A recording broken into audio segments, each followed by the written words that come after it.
Good morning, StarCraft 2 fans. You must have been very good this year because we are here in Atlanta at DreamHack to kick off the ESL StarCraft 2 Masters event with 48 players from around the world, 75,000 $1,000 on the line and some of the best StarCraft that I can promise you over the next 3 days.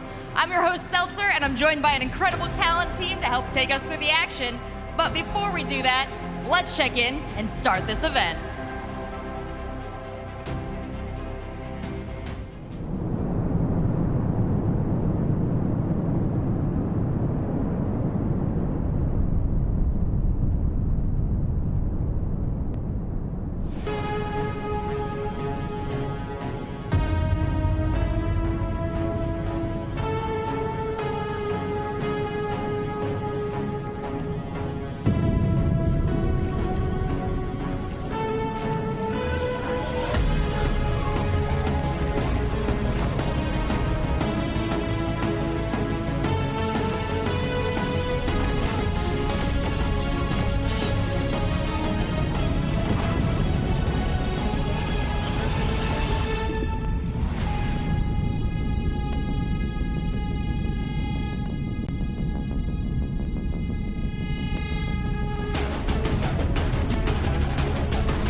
That's right, last year we had the most energetic, the most rambunctious, the most raucous crowd in Atlanta. And you know what? We heard you all the way from Stockholm. We are back here for 2023. Welcome, ladies and gentlemen. I am his Kalaris, the King of Krakow is here, ready to go. And to my left-hand side to join me for all of the festivities here to get things rolling. I've got Zombie Grub, I've got Fear Dragon.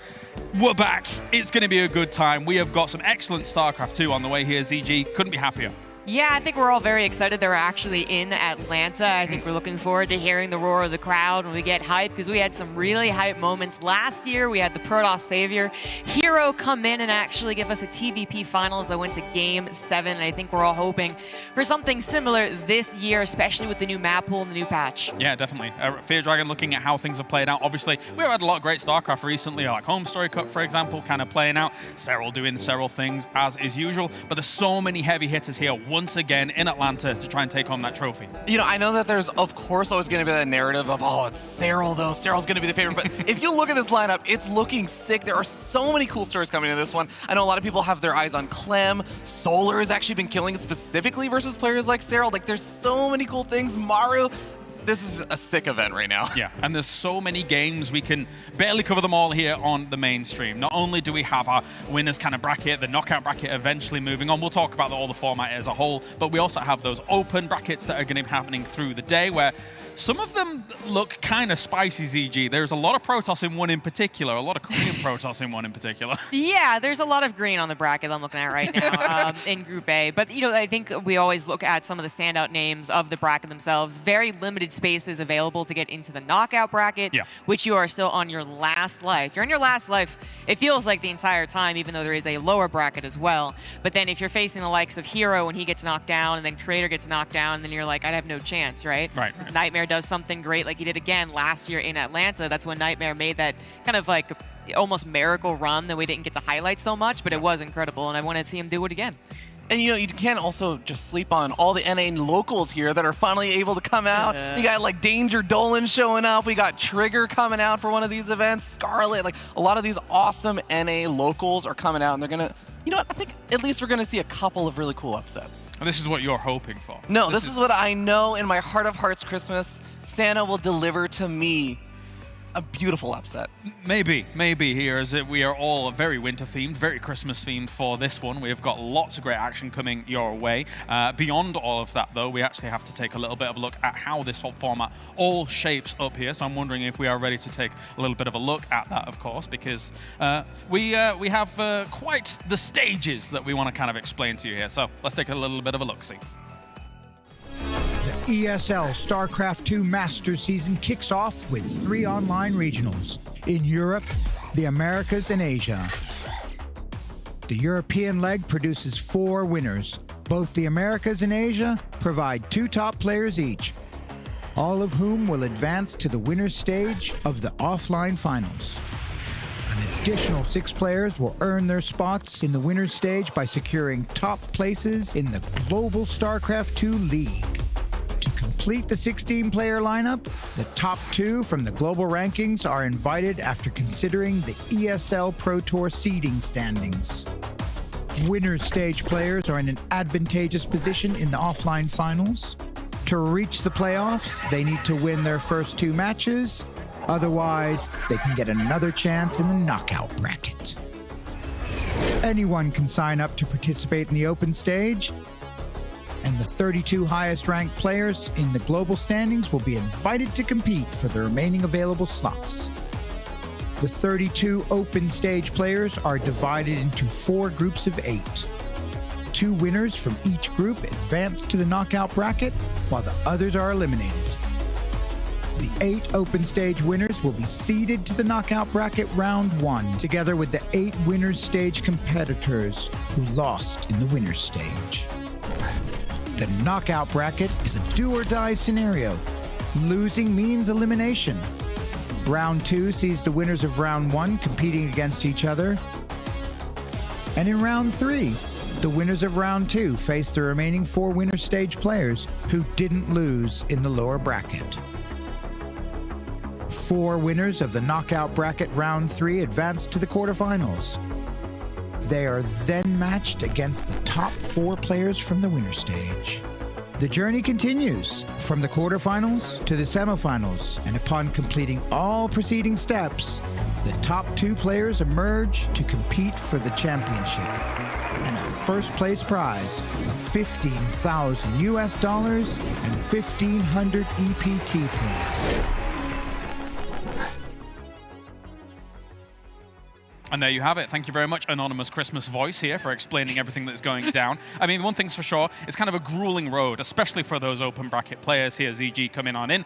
And again, looking at how all of those names are coming in, I don't think any bracket is really easy for any of these players. It's not easy. You definitely have standout names like a hero who you expect to get through, but then he's in a land of PvP. So it is totally realistic that he gets knocked out in the open, in the open bracket, in which we actually don't even be able to see it. That would be crazy, but it is entirely possible, and it's really up the stakes for the open stage. The winners stage, of course, can feel actually quite easy. You win a couple of series, and suddenly you're already breezy through the playoffs. But for everyone else, it is a grueling tournament. Yeah, definitely. Thankfully for us, though, or you guys at home, there are many, many streams that are going to be covering a lot of these games. So you can have 4 streams effectively open at the same time, not only to be watching the winners stage games that are going to be here on the main stream, but also a lot of those open games that are going to be going down here. But let's take a look at the price pool, see what's on the line for all of these players. It's going to be $75,000 in total, as well as some glorious EPT points. 15,000 for first place here, Fear Dragon. But the great thing, as always, when it comes to these events is like,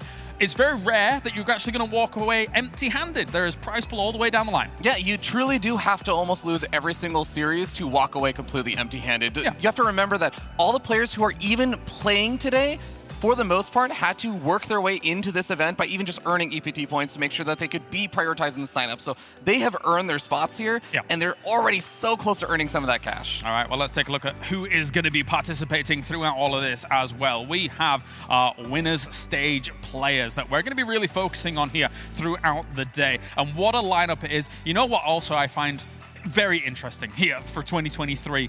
Na'Vi and Cloud9 back in StarCraft 2. I'm hoping more teams join here, ZG, but it's just awesome. Yeah, we do kind of have to give a special shout out to Gumio in the Cloud9 jersey and Spirit in the Na'Vi jersey. Some of the biggest signups in StarCraft 2 in quite some time. Of course, we have a lot of staples as well who have been here from the get-go, and we do actually have a couple of non-team players who have still that competitive spirit, who are looking to perhaps get a team with their performance here today, which is like the Kalizer, right? Like, he's actually been kind of on fire lately, doing well for Katowice qualifiers too. So a lot of names to look forward to. I mean, as you say about Kalizer, Fear Dragon, when you're looking at him, personally, when I'm watching his games, I think this is possibly the best form Kalizer's ever been on. It's so weird. I don't know what it is about StarCraft players, but it's like when they join a team or when they leave a team, they just seem to pop up. And I swear, Kalizer did this also when he left Root, and there was like a short period of time where before he joined Team Liquid, and he just popped off then. I don't know what it is, but Kalizer is in incredible form. I legitimately think he's going to potentially be making a big deep run this. I loved watching his final versus Estrella. I mean, yes, Estrella went on to win it, that's fine or whatever, but it was such a cool, varied series as a whole. Kelleher was bringing so much fire to that, but anyway, I'm getting a bit excited. All right, let's take a look at the brackets then, because we've got brackets A and B that we're going to be covering here throughout the day. Let's take a look at Group A to start things off. Gumiho versus Showtime. We're starting off with Clem versus Classic, so that is our first fixture here on the mainstream, so we won't talk too much about that, but there's a lot of good PVT action in here, especially with some cool looking TVTs, although Maru is Maru, so... Yeah, I think, Fear Dragon might have been alluding to Kelleher actually surprising us, which he has done, and there is a point about Maru, I suppose, when it comes to his big knockouts, when we're like, oh, how did Maru lose? It does tend to be in that TVT. For instance, in Yangshiping, it was against Gumiho. Yeah. So it is possible, but it's obviously still a very tough draw. Otherwise, all the PVTs, it's the best matchup right now. I'm just going to say it as a fact, not an opinion. TVC is also cool and all that, whatever. But like PVT has been fantastic. A lot of game 5s and best of 5s, a lot of long games that are action-packed from the get-go. And I don't think there's a series here that I see that actually changing so much. Every Terran's going to push the Protoss to the extreme. Yeah. And some of these Protosses are going to, they're going to fight right back and do a lot of early attacks as well. I mean, you say what you want about the Cyclone and how everything kind of shapes up there, but at PVT especially, so many kind of scrappy little engagements in the early game, really down to the wire. Every phase of the game feels like right now, Ravi. Just, it's really fun to watch with a lot of diverse builds available. It's the most dynamic matchup right now, and not just because the Balance Pass shook everything up and everyone's still kind of discovering, and still, frankly, if you really keep an eye on all the streams of all the players who have been playing lately, everyone's doing things a little bit differently. No one's 100% aligned on exactly what they're supposed to be doing with their Cyclones, for example. That's why it's so cool, and you get to see so many proxies as well. Hey, let's take a look at Group B. We've got limited time before we actually get into our games here. As we take a look, it's good old Serral starting things off versus Cyan, who comes in as a replacement, obviously. Unfortunately, Firefly will not be top 4 in this tournament. We've got Beyond versus Reina, Dark versus Spirit, Oliveira versus Solar. I'm excited to see how Solar's going to fare, of course, in terms of being just the recent GSL champion, looking cool there. What do you think, ZG, about this bracket? Yeah, I talked a little bit about it on streams and whatnot, but it's actually, I think, very possible for Serral to be kind of like undefeated as far as even game losses as he goes to the playoffs. We are looking at him as the #1 player coming in here. Obviously, Beyond and Rainer would be potential competitors, and that is tough. But Rainer's not a great ZVZ, and Serral has very solid TV. Well, he has solid everything, isn't he? Yeah. So that actually could be very possible, but then overall, looking at the bracket, the amount of TVZs, the other side of the bracket also, I think, has a couple of like, well, there could be some weird things happening, right? Oliveira, always looking at him to see if there's something there as far as that numerical run #2, I suppose. He could maybe bring it to Solar, but Solar's been in such great shape. And then Dark versus Spirit, I think, could actually be the upset one. I know you're going with Kelleher Maru, but that could be the upset one where everyone thinks the Korean Zerg is going to win. And then we have the Polish Terran, now freshly on Na'Vi, who's playing some of the best StarCraft of his life. Let's go Spirit. I love Na'Vi. Anyway, I guess cover them in other games. Like, yes, let's go. You're getting the Christmas spirit, man. Yeah. What, like wishful thinking? Anyway, we'll see. I mean, the fixture that really does stand out for me is that Reina versus Beyond match, Fear Dragon, which I think when you look at it as a whole, a lot of people might think, Reina, it's Reina, of course, but Beyond's been on an absolute tear recently. He's looking in brilliant form. Recent form is so important to look at when you're talking about that, because no one in the world should ever be sleeping on Rainer. Rainer is an absolute god-tier player who has, risen to the epitome of the scene. But Beyond, like you said, has been on fire. And Rainer, while he has been doing really, really well in general, lately, I think he has not necessarily been living up to, and he says this himself even, that he hasn't necessarily been getting quite the same results that he's been looking for. So I think it's going to be a very interesting match. Well, let's take a look at the schedule then for today. We have a lot of games coming your way here. I think it's 12 best of 3s in total for our first day. Starting off with, as we mentioned before, that PVT goodness in Classic versus Clem, and then Cure versus Estrella. Just... I'm thinking about it and how this actually sits, ZG. These are 2 awesome matches to start things off with. Again, PVT is a very exciting matchup to get into, but then the classic, I suppose, not the classic, but the classic matchup that is the Korean players versus the non-Korean players is still as exciting as ever, I would say. With the non-Koreans having just increased in their competitiveness and their likelihood to win, actually. A lot of the Europeans are now topping the illegal act charts and all that. So this is exciting for that reason, and I think we have a couple of names that we're or just looking to actually do well in general. Classic as a Protoss, I think a lot of people are going to be cheering for him. Yep. We have Clem, who's looking for that victory offline after so many dominant regional online performances. Kier always gets overshadowed by Maru for some reason because, you know, TVT. And then Estrella is the North American hope, especially as we are in North America and also a Protoss. So this is just, you know, everyone's going to be paying attention to this, even though they have a couple of chances, just to see how their performance is on the first day. Kier now on Liquid, maybe that even kind of pushes him to the extra forefront for all of this. Let's take a look at Group B as well, starting things off. And do bear in mind, per the format explanation, you win 2 series in your groups here, you're through to the playoffs, which is top 8 already. So it will be Bjorn versus Reyna we're going to watch to start things off, and then Oliveira, the current reigning world champion, going up against the current reigning GSL champion here. So that is quite the fixture as well for you, Dragon. That's going to be really sick. And I think it's always so funny because we see Oliveira at these events and we're like, oh man, can Oliveira pop off like he did? Because we've seen his potential. If he can make something miraculous happen like the Katowice run, he truly can actually contend with the literal best players in the world. It's always just a question, can he bring it? Yeah, I think it's great to see Oliveira as well kind of early on in the tournament or his tournament run, because we were kind of, unfortunately, a little bit robbed of that in the previous tournament, right? We didn't get to see Oliveira in the previous tournament. I'm just going to be candid about it. Unfortunately, that was an unfortunate scenario. But so that will give us a good gauge of his form, because there are usually some question marks around Oliveira's form when it comes to some of these tournaments. I mean, there absolutely is. I think we have to kind of go back, though, before his Katowice performance and talk about, you know, why we thought that he would be a good contender in Katowice, maybe not global champion, but a good contender. And it is because he is a very solid Terran. For years, you always heard, especially the non-Koreans who could communicate this to us, that he was one of the best Terrans that they would face, usually on the Korean ladder, actually, as he does play there. And so he was always given a lot of respect and always a lot of chances to get something like a round of 8, surprisingly. And then he just, you know, he got to the round of 8 and blazed on through, which was a bit surprising. But he is a solid contender and always has been. It is just that question of, can he defeat the GSL champions? Can he defeat the #1 TVTer, which he said yes to in Katowice, but is still overall very difficult to do continuously. Yeah, for a solo, ain't no small feat to be beating some of the best Terrans in Korea and then coming out as GSL champion. So Oliveira is going to have his work cut out for him. Let's take a look at the map pool now, because of course, if you're kind of a bit more of a casual fan, kind of tuning in from big tournament to big tournament, of course, we now have 9 maps in the map pool here, and it's quite the diverse map pool, I think it's fair to say, for your Dragon. Yeah, and it's not just diverse in the color scheme, which is also something I really appreciate, because, you know, you don't get just tired looking at the same maps over and over again. There's 9 different maps as opposed to the 7 as before. And not only that, but all of them play actually really differently, really interesting differences. There's also like fun little tidbits on the maps, like minerals that you can mine out to open up a backdoor area or something. I've heard some murmurings from some players who have some very special builds in some of those maps. This has been a fun map pool, James. Yeah, it definitely has. And of course, when we get to those best of 5s as well, we have slightly different veto system relative to the history of StarCraft 2 and how things actually go. So we potentially get quite a bit of variance in the map pool as well, which is exciting here, ZG. Yeah, I'm thinking about that best of 7 as well, which we only have 1 of. But when it does happen, we finally don't have the situation where we play Secret Springs for best, game number 7.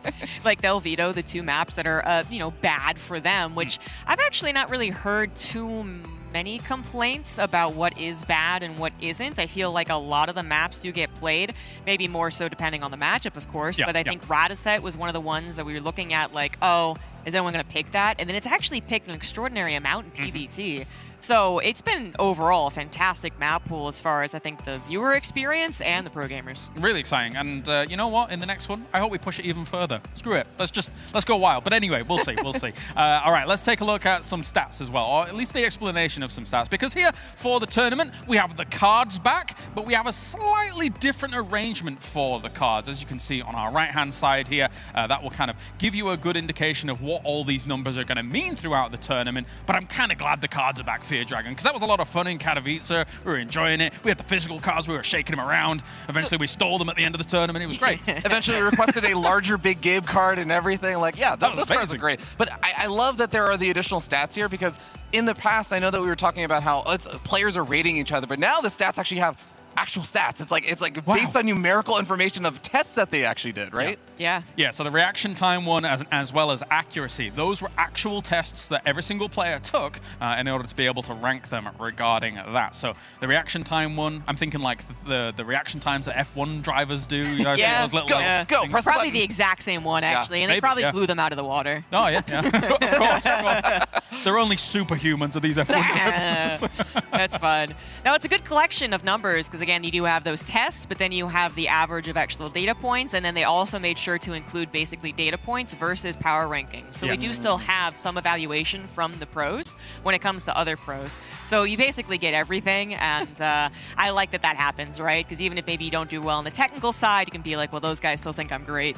Or the opposite, I guess. Yeah, true. Everyone thinks that I'm good, but I'm overrated because I'm actually quite bad. All right, let's focus. We have our first game on the way here, and it is, of course, going to be that Clem versus Classic match up going on. There is a lot of hype riding around these two players here coming into the tournament as a whole, as my PGM has disappeared. So I'm not even sure who we're showing, but we'll soon find out here between... We're back. Magic. But it's a hype fixture. Of course, there's a lot of hype around Clem here. ZG coming in. People are saying that he is in some of the best form he's been in. Some people are saying that he may even take this all. Of course, we know Clem as someone who, unfortunately, has never won the international tournament offline here. But what are you thinking for good old Clem? Well, he keeps on improving when it comes to offline performance, right? We've always been looking at every individual matchup, and then as he pushed that ranking a little bit more on a 16, a round of 8s, a round of 4, or whatever it is. And then most recently at Gamers 8, we did have him really push the envelope. He continued his success in one of the most stacked tournaments at the highest level and was only beaten by a Rainer who I think was playing basically the best Zerg play kind of ever. Like, he was insane. Yeah. But then he defeated Maru, and not just a nemesis as far as Maru's TVT, but Korean Terrans, right? So it just feels like Clem, every time we think of, well, what was his weakness in the last tournament, he fixes it. And then he also is continuing to improve on the online tournaments, and he's so much more just lethal nowadays as well. He was always a great macro player, but then as far as his ability to end the games between, minute 4 and minute 8, maybe not then. Yeah. Now he does. It's actually crazy. So I think Clem is definitely looking to be a standout star. Oh. There is a star there for accuracy in this tournament. There's also a star for overall. That means he has the highest Yeah, overall sure. ranking of all the players, I think, as Yes. well. Which, I think is already very sick. I'm going to actually just tag on to the Clem is freaking awesome train right now, because I think that Clem also, in PvT specifically, I want you guys to just soak this in. Clem has been playing so many online tournament matches.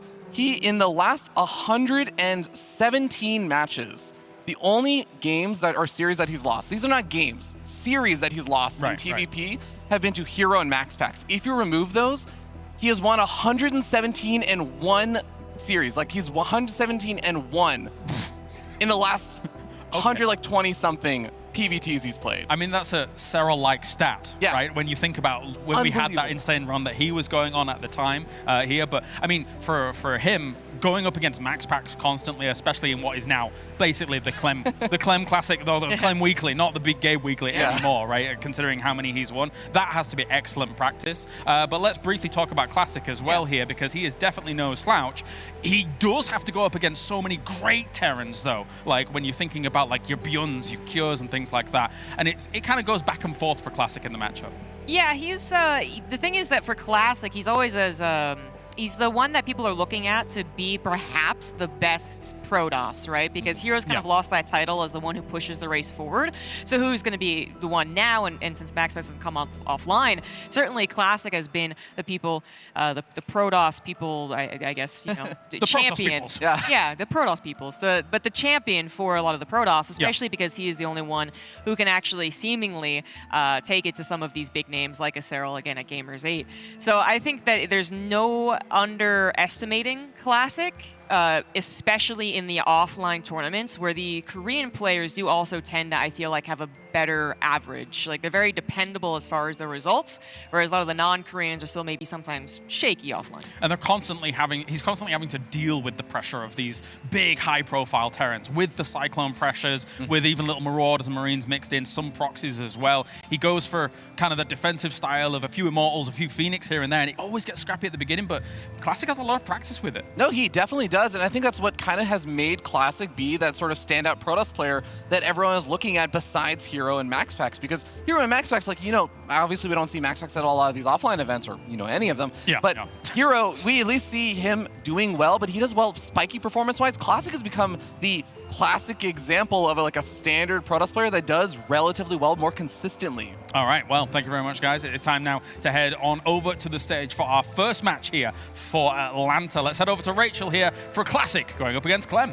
Good morning, Atlanta. If you weren't awake yet, now is the time. You're going to want to find your butts in these seats because we're kicking things off with a PVT here on stage. Representing Team Liquid, we've got Clem, and representing Twisted Minds, we've got Classic.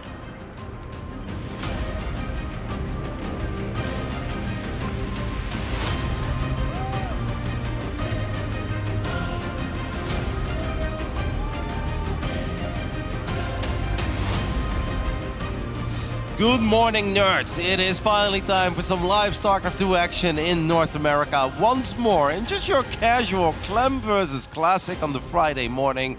Honestly, I would say I'm ready, but I'm not ready. How can you be ready for this early into the tournament? But that's the beauty of this championship bracket. I'm ready. With me is Biomorph, who I know is actually a lot more ready than I am. I mean, you say that, but what is it that ESL does here? Last season, it was Cyril and Maru, first series of the day, and now, I mean, for my money, at least in Group A, this is the series to watch. It's Classic, who has done so much better in offline play than online. And Clem, he's got this promise, but he's not this offline warrior that we're used to. It's a really big matchup, and I think it's going to tell us a lot about how these players are going to go as we get ready to move on into the tournament. I don't think I've ever had goosebumps entering a tournament, very first series of the entire weekend, but this is a really big one for Clem because he gets all that love and hype and praise for how amazing the kid is online. And yes, he has shown us that he can do it offline too. He has made it to 2 finals right now of Home Story Cup. But then people always say like, yeah, but that's Home Story Cup, right? That's where people just hang out and chill and vibe. No, they definitely do their best, but of course we are waiting for that same Claymore that sometimes looks absolutely invincible online to finally bring it to a big offline event. And we can't forget that 4 or 5 months ago, we were in Sweden back then, right? We had a somewhat similar tournament format, was a little bit different, and Clem did not perform all that well in this championship bracket. And because of that, he just dropped to that knockout bracket so early and didn't really have the run that any of us thought he was going to have. Like, we thought a bad Clem is still going to make top 8. Well, he didn't even get close to the top 8 back then. So this early into the tournament, a very big series for the young man from France. Yeah, and the other thing you have to talk about as well when we're talking about Classic here, this is kind of his last chance for a while to get some EPT points to get himself ready for whatever the World Championship's going to be, later on in the year. He didn't qualify for Katowice. He had 3 opportunities every single time, stopped by someone else. So, yeah, Clem, he's going to have opportunities. He can put himself up in the rankings, but Classic, he's not there. He does have to do well in this tournament. Yeah, it was heartbreaking for Classic, just following his journey over that last week where we had a lot of the grueling online qualifiers for that big event in Poland that's coming up a couple months from now. Classic just had a bit of an off day in Korea, and we're like, okay, that's a little bit uncomfortable, but he's still good enough that he's probably going to get the job done, definitely in the American server qualifier, but he said, no, I'm going to try to do it in Europe, and he was so close, twice within 1 map away from qualifying to that massive event in Poland.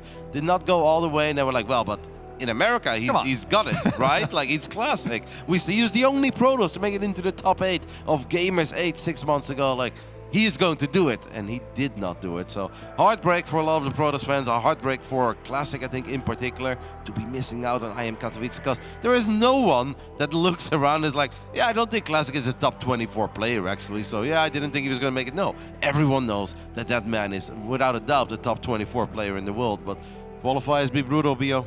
That they are, and you talk about Gamers. Even more recently, he's top 4 in the GSL. Yeah, he lost to Gumhyo, but that was very shortly after the patch.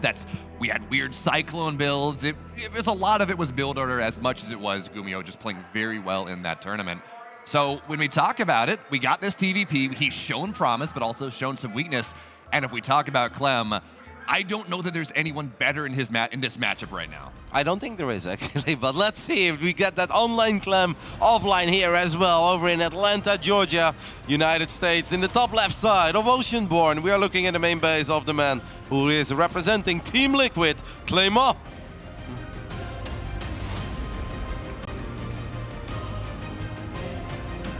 And the bottom right here from Twisted Minds in Korea. He's the blue Protoss player. It's Classic. This was always going to be a big series for Classic as well, but especially after not making it into IEM Katowice. Yeah, he's probably playing with that extra chip on his shoulder where he's like, all right, that was a disaster week. I just want to forget about it. And one way to forget about all of that real quick is obviously just win 2 series here in this championship bracket, because all you have to do is win 2 series and then you're immediately top 8 in this entire tournament. That's what these guys have deserved by their great online performances or offline performances for the guys that have participated in the GSL, obviously. 2 series into the top 8. That's all it takes. But obviously winning those 2 series is going to be hard because you're going up against the very best that are in this tournament, period. Yeah, and again, we talk about how Classic, how good he's been over the course of this year. We saw him fall in Gamers 8. It was Takir, who at the time did have that best TVP. Now it's Clem. I don't know that by a mile, but certainly by a significant amount. And this is not a good map pool for him. And we talk about here, as we talk about the bans, the pick, we're starting on Oceanborn. The first 2 maps we get are not good Protoss maps, so Classic's going to have to sustain. He's going to have to find some way to deal with, A, the relentless aggression of Clem, but also, as the game goes late, Clem, you talk about this Liberator idea, mass Liberators, Liberator range. There's no one better. I know we're saying this, there's no one better at that late game than Clem at this point. Yep. One thing that I have noticed is that a lot of Clem's TVPs became a little more competitive over the last few weeks, where I felt I watched 2 months of him demolish pretty much everyone that came across his path. Lately, I feel like a lot of the European Protosses are pushing him a little more. Doesn't mean Clem is no longer winning. No, he's absolutely still winning. But it seems like it's taking a little more out of him to get the W. And I don't know what that really all boils down to. I spoke a little bit with Clem about it as well, and he's like, yeah, the Protosses, they just keep on getting greedier, BO. They keep on expanding earlier, and Clem doesn't really like to rely on a lot of RNG, so he doesn't want to make certain decisions in the dark where, okay, if you go up to 3 bases mega quick, I know I can kill you if I do this build, but I have to decide this in advance, and if you then do something else, the game becomes uncomfortable for me. So basically, by Clem trying to be as solid as possible, he has made the game a little bit harder on himself, but hey, he's still getting the W's, and I guess that's all that matters. And the other thing we got to talk about is that these Terran aggressive pushes, they're still very good, Roddy, don't get me wrong. But they have lost half a step. You got to spend a little bit more time on a tech lab for the Starport to get the Raven upgrade, or you have to do something a little bit different. But we got Clem going with that aggressive option early on here in this first game. It's double Cyclone. We're going to have to see how many he goes for. But yeah. Ooh. This is actually going to be scary as well. Whatever Clem decides to do as a follow-up is always going to hit pretty hard. But now I am concerned that Classic is going to go for one of these very quick 3-base setups, because I have the feeling that he hasn't scouted a crazy amount. Hopefully Classic is respecting this. I do believe he had a very early shield battery in the natural. Very happy to see that, because if you open up Oracle against Cyclones, you better get a shield battery in your natural. If you don't, you take the risk of losing the game at minute 4. Yeah, it was kind of fun watching Clem in the first couple of days of the patch when things weren't quite figured out yet, but he knew Cyclones were good. Every single time a Protoss player opened Stargate against him, it was 4, 6 Cyclones, maybe a Viking, some Liberators, Marines, whatever it was. Run across the map, kill the Protoss player. Great, we're going to go to game 2. And it's been figured out, obviously, as you said. You get the shield battery, you make that happen. But where's that second shield battery? I'm kind of curious about that. Is he building it just... Oh, right now. Okay. There we go. Yeah. Oh, that's a man who's lost a couple games against Cyclones, guys. Right? He's like, yeah, just in case. And you know what, Bio? I don't hate it. First game of the tournament. You don't want to find yourself in a scenario where you do make one mistake with your Oracle or your Phoenix. As this Adept is trying to get some info, we'll get locked on and we'll get picked off immediately. But it is better to be safe than sorry, especially in your very first game of the tourney. Like if you're down 0-1 and your tournament life is on the line, you probably don't want to be building too many random batteries. But this early on, I'm completely okay with it, especially because he went Oracle first. Yeah, and on top of that, he didn't just see the 2 Cyclones, the Shade saw the other 2. So he knows what's happening right now. He's probably known for a little bit. We saw that double shield battery. Oh, okay, this is a little bit risky as the Cyclones are going to be able to lock on that Oracle, and that's then one dead Oracle for absolutely nothing other than a Revelation. I believe he cancelled battery number 2. I don't think we have it anymore. Yep, so he made it, he cancelled it, but now this is still a very sad game for Classic. 5 minutes, 20 seconds into the game, we're still on 2 bases. We have lost our Oracle that has done absolutely nothing other than drop a Revelation. We lose one of these pylons. Fortunately, he's not supply blocked yet, but Classic has just been able to get so little done, and I don't even feel like this Colossus is all that quick. Yeah, certainly with Clem, though, when you do talk about this build, there is not even a small amount of tech deck, really, as medevacs show up on the field. And this is the problem. As he's getting ready to take the third base, Rotterdam, it's 2 Immortals, it's a couple Stalkers, there's not a lot. And Clem's just gonna pick up and go here. Phoenix are on the other side of the map. Why are those Phoenixes on the other side of the map? The Cyclones are gonna at least be in a bit of trouble if the Immortals can get on top of them. The Immortals did manage to pick one off, but Classic is in danger of losing a lot of workers here very quickly, no matter how good his response is going to be. This will always be painful. The Robotics Bay is gonna get unpowered. We go for a recall. That's actually a bit of a fake recall. It's only the Phoenixes, but hey, that will help. And now the Immortals and the Stalkers and the basic gateway units are out of position, and all the Classic wants BOs that Colossus to show up. No, he needs it, but for right now, he's getting some Marines pushing back a little bit, but the big deal, there's no shield battery here. Nothing to keep things alive, but the Immortals, they're gonna stand strong for now. And here comes that Warwalker. Here comes the Colossus that hopefully is gonna give Classic the save. And at the very least, Rotterdam, the Immortals alive. The power units are still here.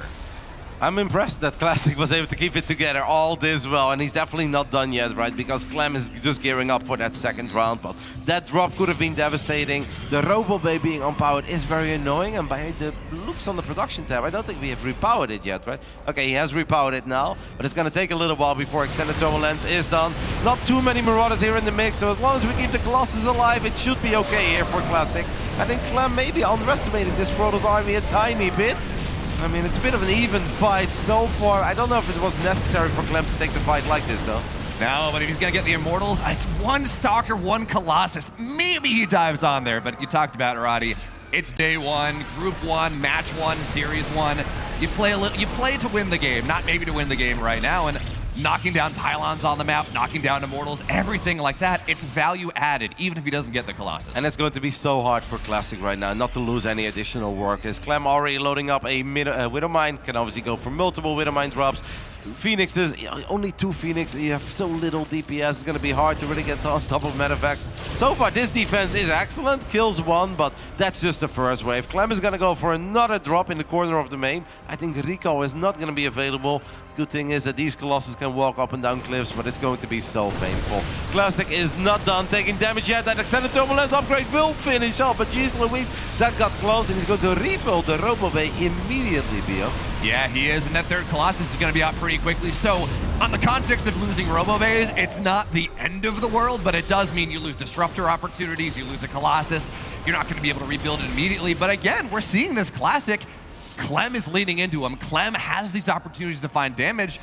And at the end of the day, it's not that bad. No, it's definitely not that bad yet. Will this Colossus live? Unfortunately for Classic, it doesn't live, because up to that point, I was starting to believe a little bit, where it's like, you know, Classic was supposed to lose 20 probes a couple times, but he only lost 4 or 5. He has a couple of Phoenixes out once more. He's starting to stabilize on 3 or 4 Colossus, and maybe it's not all that bad, but right when you think that you see him lose one of these power units, obviously the Phoenix is flying into a Widowmine is painful. There is a chance he flies into another one, and that would be Omega painful. If Classic can just keep it together for another minute, BO, without taking catastrophic damage, he's got a chance, but we do have to acknowledge that he's got absolutely 0 map presence, right? Classic has no way to slow Clem down at all on the other side of the map. Classic is getting a second Stargate and a fleet beacon, Roddy. He's got 79 probes, but he's only on 3 bases. He's been taking a lot of damage here. That feels maybe a little bit early as the Widowmine drop gets 3. This is surely a little too early, right? It's very ambitious, but I have the feeling that he's not even going to believe in his gateway units altogether. So I don't think we're ever going to get Forge upgrades. And what he just is basically saying is, I'm going to play Protoss Mech, right? Or the equivalent of it. I'm going to rely on a couple of Robo units, and then I'm just going to spam out Phoenixes with any Impulse Crystals. Maybe go into Carriers early. Now, obviously, right when I see that, he's also getting Blink and a Warp Prism. That I don't understand. Like, maybe Charge is like, okay. I guess we're just trying to get a couple Carriers out, but that's a little ambitious, Classic. And in all fairness to Classic here, we've been talking about how much Clem has been leading into him, how much the Harass has been doing or not doing. The supplies are still fairly equal. Classic is still on 3 bases. He's got a ton of probes. He needs that 4th base, though. So he's got an economy. It's going to be okay. And it is going to be just 2 carriers very quickly. But Roddy, the problem, Vikings are already on the way. It's single Stargates or Starports, so you'd love more, but we already have a significant Viking count out. Yeah, it's not going to be easy to keep the carriers alive, but hey, Classic is one of the best Protoss players on the planet. Let's hope that he knows what he is doing, as he's got 8 Stalkers on the field, but the Stalkers, especially without Blink, are useless. I don't think Classic can keep the 4th base alive. He seems to agree and he has already cancelled it way in advance. Clem throwing down a scan. Did Clem already see the 2nd Stargate and the fleet beacon in the main? Because no, he hasn't seen that yet. So that's obviously something that Clem does need to see. But even without seeing it, BO, look at that. There is a 2nd star put already on the way on the production tab. So we're going to have Gulls and multiple Vikings at once. It's not going to be easy for Classic to really get a lot of value out of these carriers. Now, I think his scan may have seen one of the carriers as they popped out, but certainly so. Here's opportunity, though, for Classic. Finally, he's on the map. He's going to warp in 2 Adepts. You got to go 3, right? At least to make sure you one-shot things, but he's going to get by 2 Adepts in. It actually pulls Clem back all the way on the Clem side of the map, so now Classic maybe can get that 4th base. Maybe this is stabilizing. We're going to get to 4 carriers pretty quickly. Blink's going to be done, +1. And these Adepts get 6 SCVs. I'm actually kind of impressed they got 6 SCVs. I'm with you, a bit of an odd warp in, an odd moment to donate a Warp Prism, but clearly Classic just wants to buy time for himself. One carrier is very exposed though, and it means carrier has arrived and been picked off before the fight even started. And that's obviously not what Classic is looking for. It takes so long to build these bad boys. Clem should probably not fight near battery overcharge. His carriers have a crazy amount of shields, and it's very hard to pick one of them off near battery overcharge. I mean, I guess Classic's entire idea with that Prism was just like, please, please, please let me get up to 4 bases. Because once I'm a 4-base Protoss, I believe he's almost a 4-base Protoss, but I don't really believe in this Protoss army. I have the feeling that Clem's got Classic right where he wants him. The Vikings are shooting at all the right targets, and there's really not a whole lot remaining for Classic. Whatever is left on the ground simply does not stand a chance against all the Marines and Marauders, and it's Liquid Clem who takes the 1-0 lead. And honestly, very Clem-like way. He just controlled everything from the very beginning till the end. He is the one who dictated the pace. He is the one who said this is where the action is going to take place, and the only thing that Classic could really do was survive. Yeah, and you talked about Protoss players being greedy against Clem, finding that opportunity, and that's maybe what Clem doesn't like. Well, Classic was greedy in his tech. He wasn't greedy in his expanse. He wasn't greedy in playing that low-tech style that actually has been working fairly well against Clem. He kind of did the opposite. And when we talk about what you want to see here, you give Clem the map, you let him do whatever he wants, you let him get aggressive as you try to turtle up on 3 bases. That doesn't feel like the proper way to deal with Clem. No, I don't think it was, but all things considered, the game started off as an absolute nightmare. We went for an Oracle, it died while dropping a single Revelation. We warped in a pylon to get a 3rd base up, realized we couldn't defend the 3rd base yet, so we lost that pylon too. Then you take 1 or 2 fights, you get dropped and you're out of position because he only had 2 Phoenixes. I really wonder how this entire game would have played out is if instead of going Oracle into Phoenix, we would have just played Phoenix from the get-go. Because then your Phoenix count is a little bit higher, then it's a lot more difficult for Clem to drop into the corner of your main, and then maybe Classic can go up to 4 bases a whole lot easier. And I feel like it all would have been fine, but I've never been too big of a fan of the Oracle in this matchup. I know a lot of professional Protoss players are, and that's obviously a lot more important BO than what I think. But especially in this day and age, with this current Cyclone that's so cheap, but so incredibly good against target openings, I really don't see too much value in Oracle into Phoenix. You know, at least if you're going to do that, go and drop some stasis traps. Make it a little harder to push across. Even if you don't get anything, the scan drops. That's 250 minerals, right? It's more value than dropping a Revelation and losing the Oracle and not getting a lot on the other side. And the other problem with Oracles against Terran, it takes 3 shots to kill it. Any SCV, any Marine, it does less damage. You know, you're right. And it's such an expensive unit, and like, I know we've seen some experiments where, like, all right, instead of going 1 Oracle, I honestly like this more. If you really want to play Oracle against Terran, you go triple Oracle, or even quad Oracle, where, yes, you can activate Pulse of Beam and just dive on top of a Terran army with a couple of Marines and a few Cyclones there, because Cyclones are very good against Oracles, but they're also very fragile. Cyclones melt incredibly quick against anything that can truly get on top of them. So if we want to go Oracle, then go all out and play triple Oracle for all I care, and then you mentioned those stasis traps, mate. That's so annoying for a Terran player. If every second screen they have to scan or they run into another stasis trap. And there's only so many times as a Terran that you're like, all right, one Marine is going to lead the charge, because eventually you have the dance where they send one Marine forward, the Protoss protects their stasis trap, so they pick up that one Marine, then it becomes really annoying. But I honestly feel like you're giving Terrans a dream scenario if you go one Oracle into Phoenix. The Oracle by itself is not strong enough to fight, and the Phoenix count is a lot lower, because you've been investing in that Oracle in the first place. So whatever you do, play it with heart and commitment. You know? And the thing, you talk about this as well, if you're going to open Phoenix, against Clem specifically, I really don't like Phoenix Colossus. It's too tech heavy, it's too slow. Go the charge lot style. Do what Firefly has been doing and Hearthstone did against Clem. That's what you really want. But in the bottom left here, in the red, he's up 1 game for Team Liquid. It's Clem.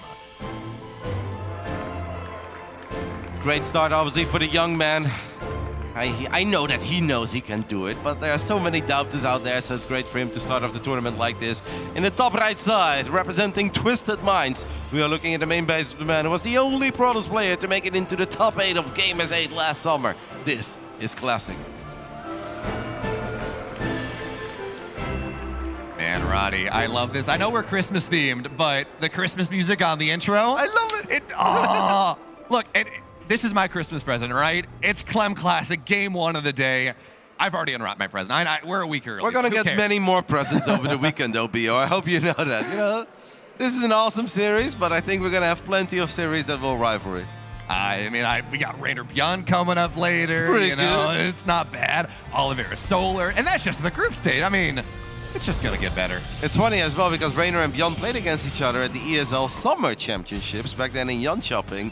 And that was obviously a very discussed series because of that Babylon game, right? Where in Rainer's eyes, he went Super Saiyan. In the eyes of many of the people online, Beyond just couldn't move his hands anymore. Yeah. And Rainer's like, guys, it's not fair. Like, I know he's struggling, but I was blazing, man. I was so fast, and I was going full Super Saiyan. I was in everywhere at once, and people were like, yeah, but you know, Beyond was just not really feeling it at that moment, Rainer. And Rainer's like, oh, come on, I can't win with you guys. But it will be very fun to see those two duke it out once more. Glad that Rainer made it. It was honestly a close call. Rainer has been very under the weather after the Home Story Cup, like many of the other casters and players that attended Scarlet, I believe, was very ill as well over the last week. But fortunately, in the end, all of our lovely nerds are here and are ready to play some video games. And I think that's all that matters, Bio. Yeah, play video games and hopefully play them well as well, Roddy. You know, we're going to see that happen. But now we're on Alcyone. It's game 2. It's a map that is really nice to Terran to push through the middle, and it's a Stargate opener once again.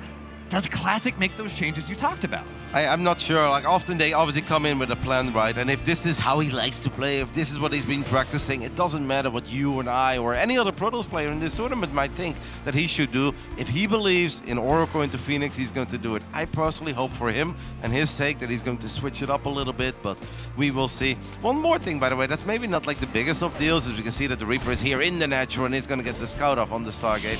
What do you make of his Stargate positioning, Bia? First game, I thought it was a bit weird. Second game, a little bit weird once more. I mean, I guess maybe you're trying to hide it, but the Reaper's going to go into the natural anyways, so it doesn't really do all that much. It does mean you're not, like, if you put it on the wall in the high ground, you're not going to get it sniped in some way, but most Protoss players aren't doing that anyways. He changed his mind. He changed his mind. Now, it makes me happy because I like this build more, yeah. But what doesn't make me happy is that he's second-guessing himself this early into the tournament, right? Like, that's also not supposed to be a thing. But he queued up the Oracle. The Oracle was 4 seconds on the production tab. He's like, no, never mind. I'm not going to do it. I'll go Phoenix instead. Could also have to do with what the Adept scouted on the other side of the map. But I am happy to see Classic at least switching it up a little bit. And a much quicker Robo as well coming on out. So any sort of aggression coming out of Clem, you're going to have a lot more Phoenix, as you talked about. You're going to have that Immortal faster. You're going to have an Observer to see across the map a little bit faster. But the big difference here from Clem, this is an early drop. It's going to be Marines, it's going to be Cyclones, but not Reactor Cyclones, one of them coming out at a time. And in the context of things, you get in a bunch of Phoenix against an early drop play. If you can prevent the mass unload, if you can stop it from being 6 Marines and a Cyclone or something, or 4 Marines and a Cyclone in the main base that just shoot all your Phoenix down, that's a pretty good option. Yeah, I don't think it should be doable for Clem to get into the main base this early. Classic obviously needs to keep tabs on this army. He needs to keep track of it at all times. The closer it gets to his main, the more important that is, because Clem doesn't need a big window to unload a couple of units into the corner of your main, but I don't know how I feel about right on this moment, trying to drop the third base, at least starting the pylon there. That pylon is actually very important because he is supply blocked at the moment. So this pylon right now is one that he absolutely needs to defend. Well, apparently whatever Clem saw is scary enough. Clem does not want to take this fight. Classic will get away with a much quicker third base, right? Last game we saw him having all sorts of trouble 20 seconds into the future from now, and it may not seem like a big deal, but obviously in professional StarCraft 2, an expand being delayed for 20 or 30 seconds, that's a lifetime. Oh, that's an eon, especially when you're, again, trying to withstand the pressure coming out of Clem. A slow third base means no overcharge on the third for a while. It means you're not mining as much to deal with any sort of paper cuts that you take. But again, we're going to see a different timing out of Clem here. He's going to have stim done right around 6 minutes or so, 6:30, +1 combat shields. And the other important thing is his third base is going to be a lot faster in this game. He's going to have that mid-game expansion. He's slightly less reliant on any damage he gets early on. But for now, the Phoenix, they're going to show up in the main base here. They're going to see the Widow Mines pop out and the Cyclones, and that should. Good lift up. There we go. You're going to be able to get out with one of them barely. Honestly, I didn't like him turning around that much. Against the old Cyclone, I think that's a good move. But the new Cyclones, they just refresh so damn quick. So now you save one Phoenix that I think would have lived anyway because the lock-on doesn't last forever. So you would have been able to break it. But by turning around your second Phoenix, trying to make sure the first one doesn't take any damage, the second one takes way more damage than the first one ever would have taken. So I don't think that was the greatest Phoenix move by Classic. I would have loved to see him overall be a bit more careful. It is always important as a pros player to get some eyes in the Terran main base. You want to see what kind of production facility setup they're working with. But I think to fly in like that, kind of as a mad lad behind the natural, straight across the entire main, you don't know where the Widow Mines are. You don't know where the Cyclones are. I don't think that's quite the right way to scout. No, it's not. And the thing we have to talk about, not only is Classic's third base is faster, not only are his Colossus faster, his Twilight is faster behind this. He's getting a decent amount of Phoenix. Again, damage, but hasn't lost any. And he's going to delay the third base. I was going to talk about this. Clem, generally, when we talk about this build, the Terran player gets their command center in the main. It's still well-timed. You float it over. That one Adept is going to slow Clem down a little bit. So Classic holds the high ground. He's got this Colossus here. Force fields are going to be really nice, knocking off some Immortals at the start. And this is such a better game coming out of Classic compared to game one. He is getting dropped though in the natural. We're gonna have to go for a recall immediately. Hope the rest of the army of Classic is safe. So far it is safe. Clem very quick to load up these units again. I think that was all fine for Classic, but the one thing I'm a bit concerned of is that his Phoenix count is somewhat low. Yeah. And a lot of them are better than Bruce already. So we are one devastating Widow Mine shot away from barely having any anti-air anymore, making it so hard to get on top of Medivacs and make it so damn difficult to kill those Vikings that are obviously going to try to kill your Colossus. It's a lot more playable for Classic, but it's still an incredibly close and competitive game. And the big deal, of course, is that the Twilight was done right around 7 minutes, 7:15. Your Blink is already on the way. This time, last game, Twilight hadn't even started yet. You were so reliant. As the Widow Mine baits, is he going to buy into it? No, he gets one. Okay, and there's the second one as well. But it's not going to be damage for now. It's not going to be death for now, just damage. Yeah, but that's so difficult because soon, obviously, Ghosts will eventually enter the battlefield, but we're already having a couple of Vikings. And Vikings, if they can just get in range of these Phoenixes, get a couple of shots off, it's going to be really difficult for Classic to keep these Colossus alive. I think he knows that, and I think that's why he had Charge on the way for a split second. And he's like, no, never mind, I don't need Charge right now. What I need is Blink, and he is indeed doing the same thing as he did last game, a second Stargate and a Fleet Beacon. It all feels indeed a little bit early, BO. I see you losing your mind. 69 probes is like, we're not that rich, mate. Arguably in this game it's better though. The third base was faster, fourth base is faster, it's had less pressure. Overall, it's been a lot less resources. In fact, Classic has traded better than Clem this game.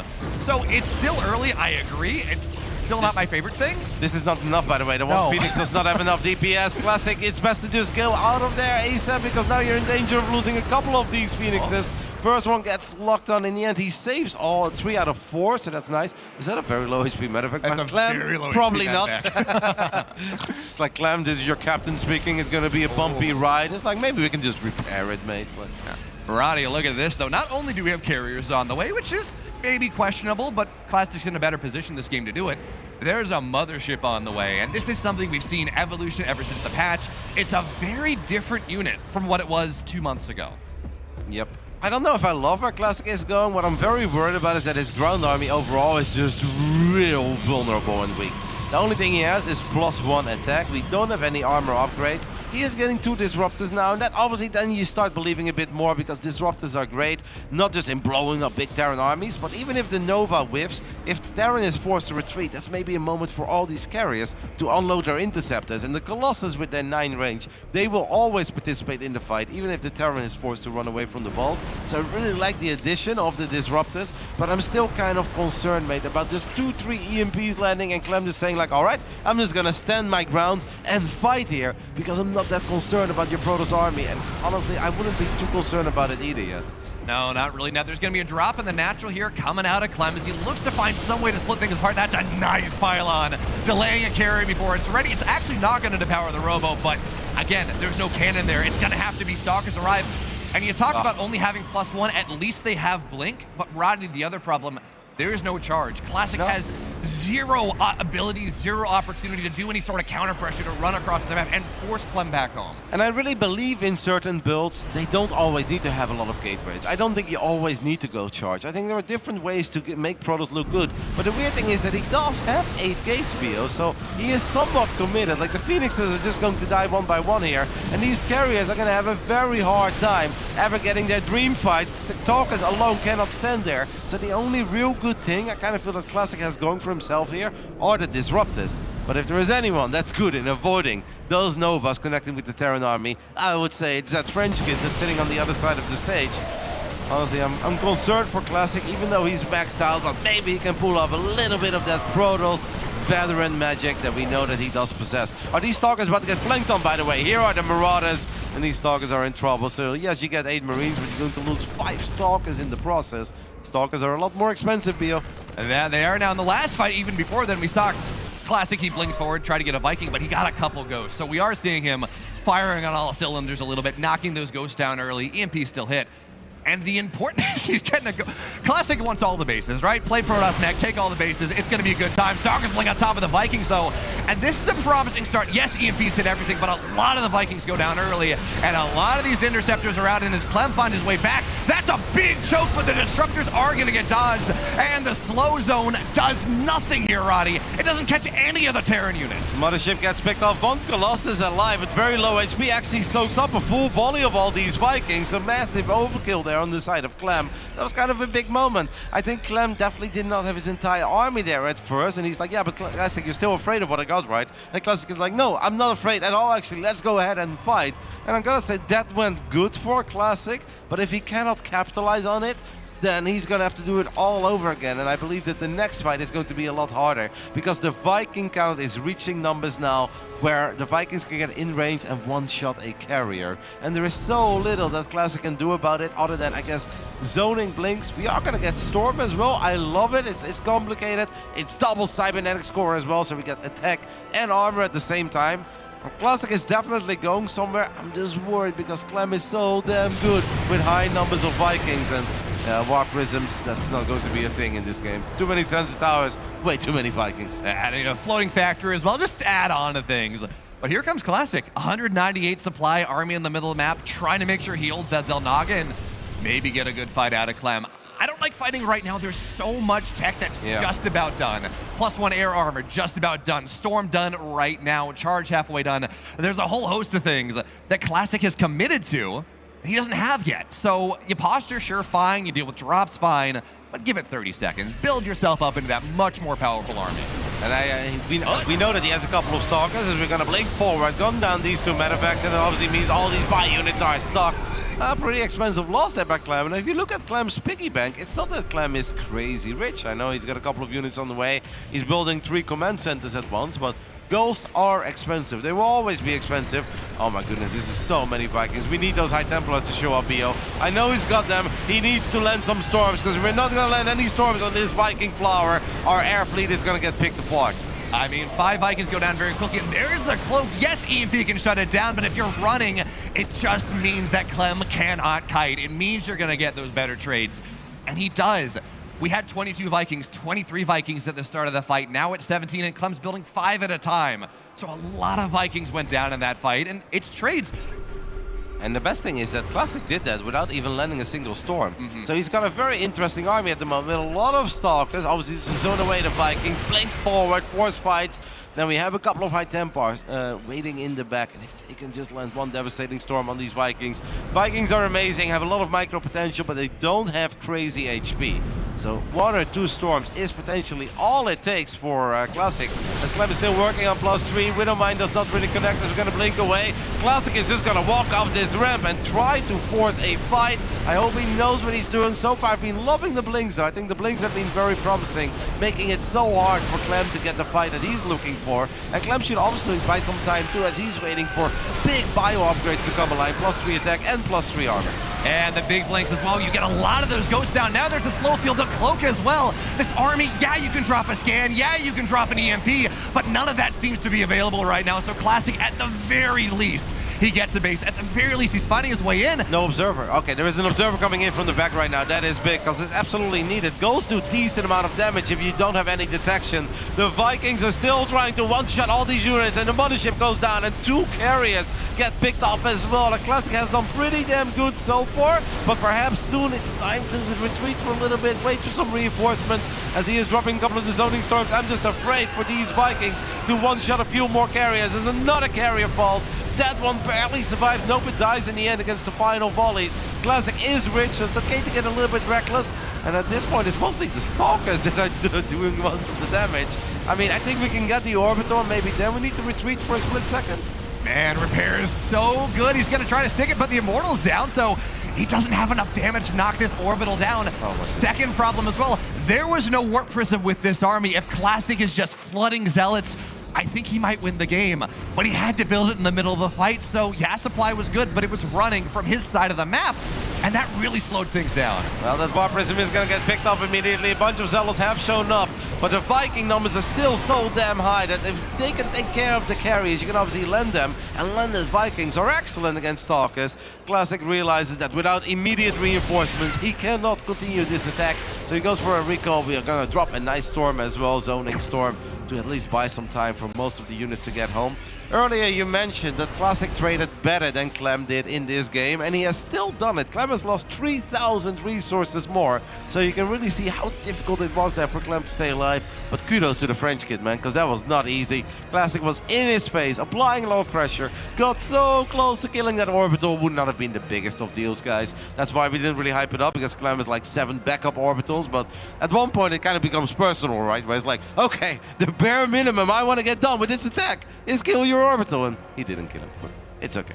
And here's the interesting thing as well. Clem is building 6 Liberators at a time. We've talked a lot, well, much has been made of +2 Liberators, Liberator range as being this kind of breakpoint where suddenly it becomes very hard as this nice snipe on the Ghost, but EMP goes out. It becomes very hard for the Protoss player to deal with. I think in part that might be why we're seeing this very heavy carrier commitment early on to just prevent Clem from getting there. But it's out now. The Sky Toss is not as strong as it was. There's a lot more gateway units.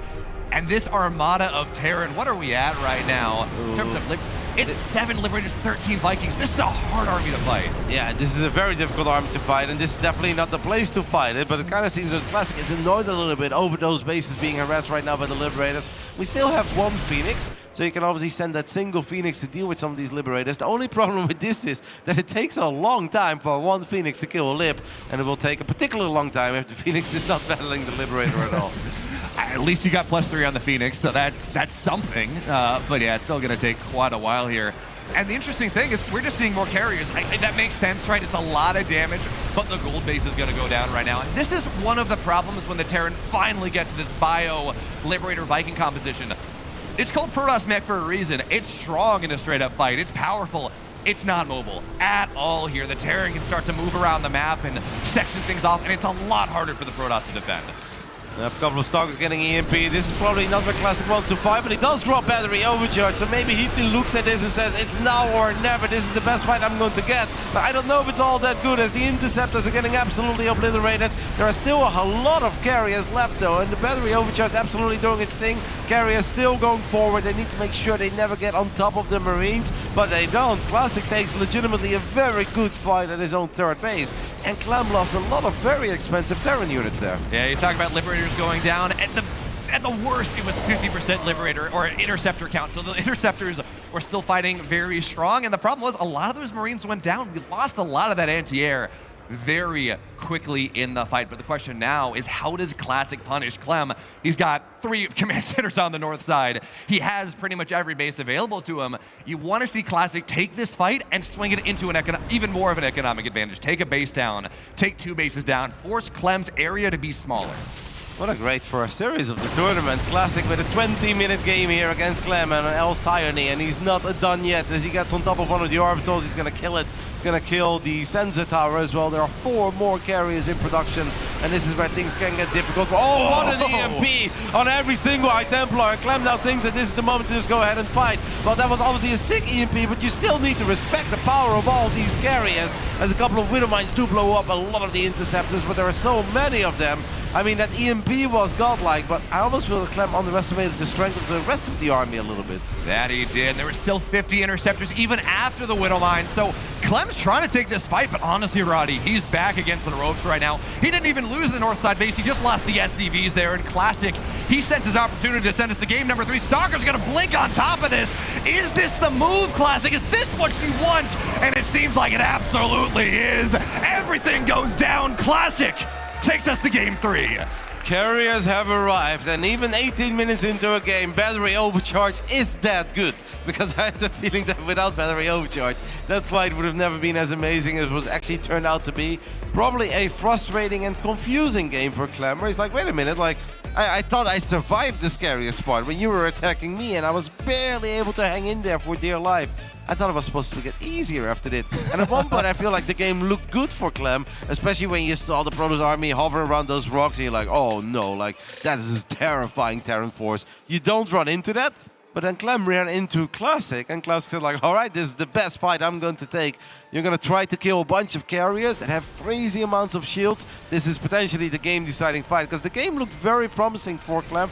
Oh, this is very early, actually. This is a long time ago. This is where I kind of felt that Clem fought without a lot of his initial reinforcements, because you can see how many units come in from the bottom left that were absolutely not there initially on the top right. Yeah, and it honestly could have been so much worse for Clem right there. Disruptor shots didn't land, slow zone didn't land. There was a lot of missed spellcasting, honestly, coming out of Classic in that fight, but even still, it was on the back, but it was fine. And the thing we're looking at here as well is, I don't know how much of a deal it made outside of that one chasing fight with the cloak field, but the big deal, you can't EMP a mothership anymore. You can make sure the cloak goes away, sure, fine, but they're gonna get their spells off. And that it provided value in terms of soaking Viking shots and also making it a little harder for Clem to kite as he runs away, which is one of Clem's strongest assets. Yep. What a bizarre fight once more, just taking another look at it.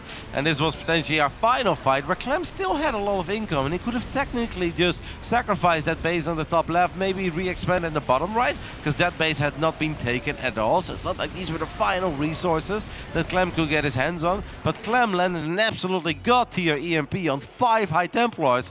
But then he kind of forgot that the rest of the Protoss army is also still pretty good. So yes, that was a fantastic EMP, but I think Clem had to wait a bit more, because he clearly needed way more of those Vikings that he lost in the previous fight to deal with that many carriers. And honestly, kudos to Classic as well for finding that fine line between, I'm gonna make some basic units, I'm gonna make some Colossus, I'm gonna go into carriers, just kidding, it's a lot of Stalkers and I still make ground. Or maybe I'll make a few more carriers, now it's mostly ground. Just kidding, it is not ground anymore, it's all the carriers that are very well upgraded. And that's just a nightmare to play against. It's the same the other way around, but it's obviously very well executed by Classic. And the big thing is, well, Classic had this big economy through the entire game. Clem, that last fight, he's 150 supply, he gets the big EMP. He was broke. He had 400 minerals in the bank, 100 gas, losing those bases. And yeah, you say, okay, maybe expand bottom side, do something like that. But how much do you give? I don't know that he was going to have time to max out again and develop an economy again. So you got to take the fight. But in the bottom left here, in the red for Team Liquid, tied up now, it's Clem.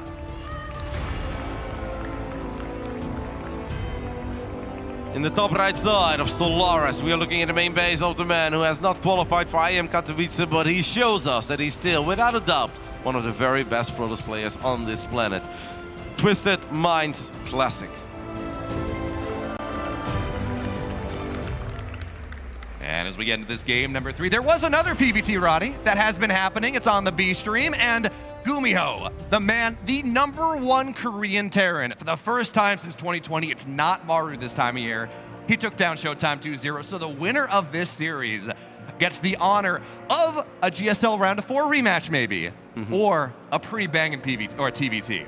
Yep, Gumiho obviously had a fantastic performance at the ESL Summer Championships over in Jönköping, where he made it all the way into the Grand Finals. And in that Grand Finals, he made the great Jonas Sutala absolutely work for it. That was a pretty competitive series, where at one point it even felt like, could this be the day of Gumiho? Could Gumiho actually stop Jona in this tournament?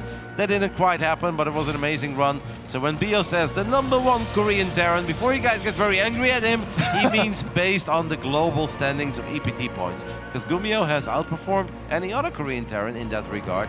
I don't think Bio believes that Gumiho is the best Korean Terran out there. He's very good, but he's probably not the best. He did beat Maru in the round of 12 in Katowice or in Jönköping, so... All right, if you believe it, then you believe it, mate, that's fine. I'm allowed to be wrong. I was trying to cover for you here before people get angry, but if you want to double down and be like, he's the #1 Terran, now you know what, Bio, if he does end up being the best performing Korean Terran, you'll look like a genius. Yeah, I'm not sure I'm willing to go that far, but certainly he has had really the best year since he won his GSL.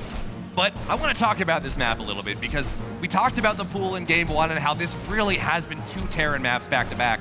Solaris is one that Protoss actually tend to like a little bit, so we're seeing Clem finally changing something up even more. It's going to be an eBay block here. It's going to force Classic to be very far behind, and because of the third base layout, he's not going to want to go and take the natural in the third and let Clem run Hellions into his mineral land or something. So it's just a slowdown from Classic here in this Game 3.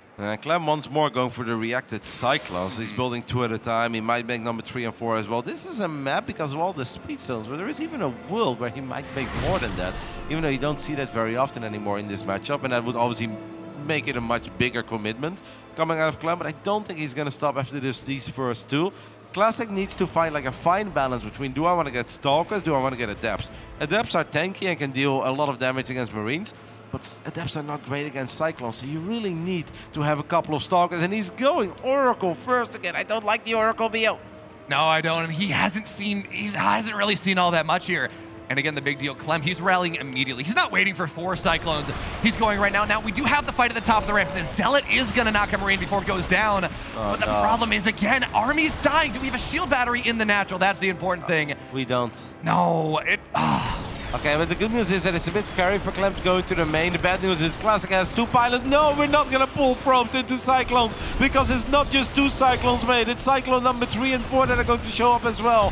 Classic has played such a marvelous game up to this point, but this is an absolutely disastrous start. He's going to lose the stock. He's going to lose the Cyclone. He has lost 6 probes, and honestly, Bio, he has lost this game because he's got no more units left. Defending that far out without a battery against Cyclones, it just does not work. Cyclones are too good if you build 2 at a time with that reactor opening that Clem went for. Oh, what a brutal Game 3. Yeah, this is why I was looking at Cyclones at the start of this patch. I'm like, yeah, Stargate openers are dead. It's not a thing. Cyclones, Marines are too good, and you're right, it was figured out, but Classic has not gone for that in this game. So you got a Stalker, you got a Cyclone, you got a Phoenix maybe. Nothing deals with this. This is a dead natural for now. Classic, yeah, it's going to be hard to get into the main base, but this is so much damage. Yep, and obviously it is game over. Classic knows it's game over. Even as Scan goes down to get some high ground vision, and Clem will see there is absolutely nothing that is scary over here on the high ground. Classic is going to pull the probes one more time, but probes are terrible against Cyclones. A lot of things are bad against Cyclones. Immortals are great, but honestly, shield batteries are the one thing that you really want to get in a lot of these scenarios, especially if you don't know what's happening. You always need that battery. And we saw him be safe on Oceanborn. We even saw him temporarily warp in the second battery, right? Because he was worried. And he respected the Cyclone so much. Here in this final game, he didn't respect it at all. And he's paying the biggest price for it. Yeah, I wonder how much of this is the fact that, I mean, he's going to get a Cyclone, but again, you're right. It's over. Pull, it doesn't matter. Clem is one of the few Terrans that really likes his eBay blocks. He's got a ton of aggressive options out of that. I wonder how much of this is playing against the standard Terran, you know, playing against Korean Terrans that don't eBay block all this much, and he's just not used to it. But Clem, he's going to move on. We got that TVT versus Gumiho. Yep, Clem moving into the upper bracket semi-finals to duke it out with Gumiho, and the winner of that series is top 8 in the tournament immediately. For a lot of people, this format is a bit confusing, and we get it. We'll just do our best to talk you guys through it. But all that you really need to know is that Clem is 1 series away from being top 8 in Atlanta, and that would obviously be massive for the kid. That it is. In Classic, he's going to have to go to the lower bracket. And he's going to run into a Terran. Whether it is Maru, whether it's Gumiho, we're going to see. But Rachel, take it away. Thanks so much, guys. Down here with Clem, our first victor of the tournament so far. How does it feel to start off on this foot, Clem? It feels nice. It really boosts the confidence as well, and I think it's really good for me as well to get some confidence going into this tournament. It feels really nice, of course. Yeah, to keep you on your toes as well. Game 2 there, a little on the back foot. Talk to me about that.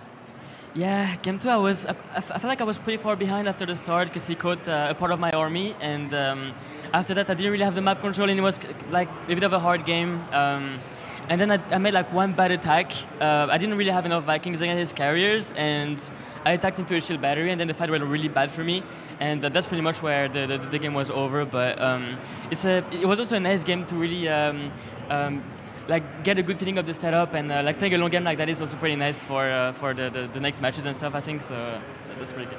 Yeah, got you all warmed up, ready to play for the rest of the tournament. Anything you're worried about coming up in the rest of the tournament? Any particular players, strategies? I'm a little bit worried about TVT in general, because it's always been my worst, I think, and it can be a little bit wild sometimes with the new Cyclone and stuff, so probably TVT, but feeling pretty good overall, yeah. Feeling pretty good, condition good, you've rested, you're feeling healthy? Yeah, feeling pretty good. All right, well, let's get backstage and chill out for your next match, and we're going to send it back to the desk, take a closer look at that matchup. Ah, yes, a classic, brilliant matchup here for the start of things, rounded out by a good old game of 3 with plenty of patch-old Cyclones. We've got ourselves Clem moving on into the next round here. He will be playing against Gumiho, so that TVT will materialize. There he might be a little bit worried about, but overall, Clem looked pretty good in this series here, ZG. A really good start in that first game. Second game slipped away from him a little bit, though. Yeah, and he said it accurately, right? Which is that he made a bad decision and it was hard to recover from. That was kind of the sum of the game. But overall, I like this point about it being kind of nice to play such long games repeatedly to get nice and warmed up, because he basically looks solid from start to finish. I would feel like there's very few moments of early game, which I would say, okay, you could have done better there. Mid game, you could have done better. Late game, you could have done better. Obviously, you could have done a little as to actually get a 2-0 instead of 2-1, but he just looks super solid, and I also really appreciate that he was able to adapt the Classics style of, you know, quick sky toss as well, not something that he always plays against other Protoss in his region. Yeah, even in game 2, I actually do want to commend Classic a little bit, because I think he also showcased some of the power of that new mothership and how he was able to use that cloaking field ability and everything when Clem was actually on the retreat. I know Steadfast was talking about that when we were in the green room and admiring that, but my God, I have to also say, because we're talking about balance patch things, these Cyclones, oh my God, Zombie Crowd, they're in these moments where you don't respect them, as Roddy was saying, they can look pretty good. I was going to say, if you're going to bring it back to me about Cyclones, there's no comment an available option. I'm just like, you know, Zombie Grub, these Cyclones, my God, what are we going to do about them? Yeah, no, they're pretty terrifying. They're finding their way more and more into openers. So they've added another option for the Terran in the early game, which was always kind of scary as far as how Protoss are going to deal with that. But then Protoss, you know, certainly have some handles sometimes, not that particular game. They've also managed to creep even more so into TVT, so that's what Clem was talking about, is that now 8 Cyclone is like the only opener that's happening in TVT. So we definitely still have, even at this tournament, iterations of StarCraft 2 from the balance patch, and maybe Protoss are going to be tripped up a little bit by that more than anyone else. Because it does also seem to be kind of the Protoss thing, isn't it? Where we talk a lot about how beautiful of a series they play, how beautiful of a game they play, and then we talk about trip at the finish line. It's probably the most common saying we have with Protoss, and that might just happen more and more with Cyclones. Yeah, I can't remember. Maybe it was actually on your podcast where, you know, you were saying, like, if one big incident does happen for Protoss, it's very difficult for them to recover. But yeah, with these Cyclones, unless you shore up your defenses against them, there's not much ways of being able to deal with it. Are you saying that Reddit was right, Claris? No, Reddit's never right. Can you put your glasses back on? It makes you look smarter. No, you know what?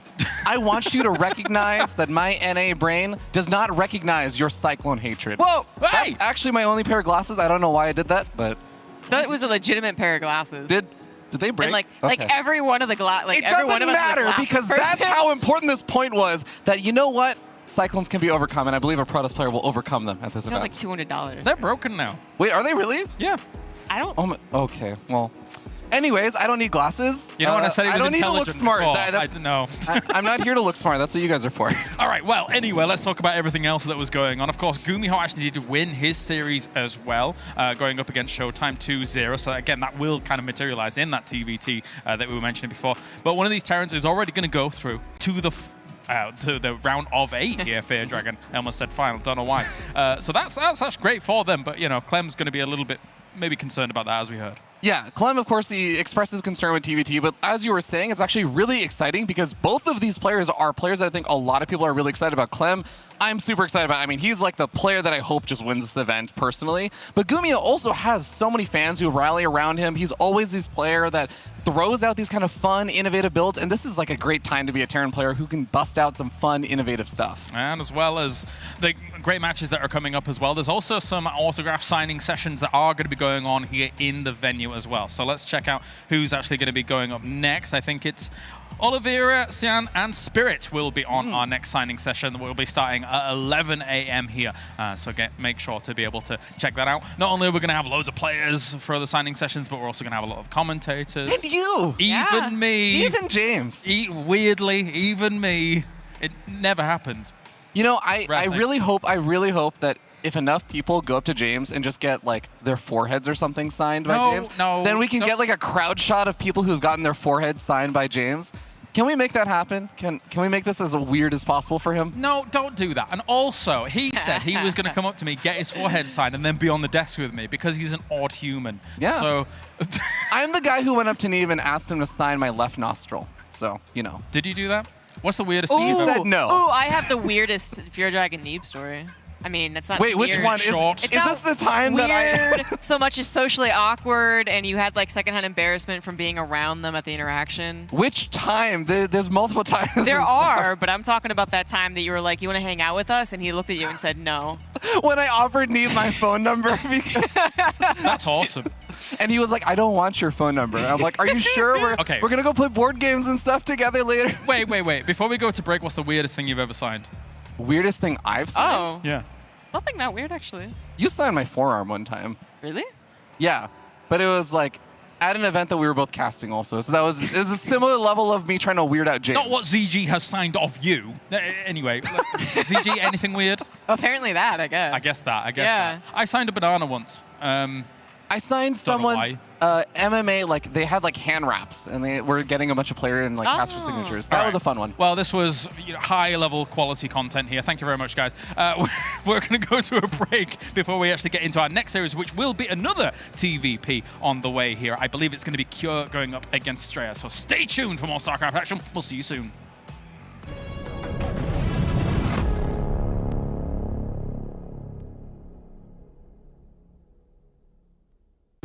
Well, let's go for the meta build order. Meta build order? Yeah.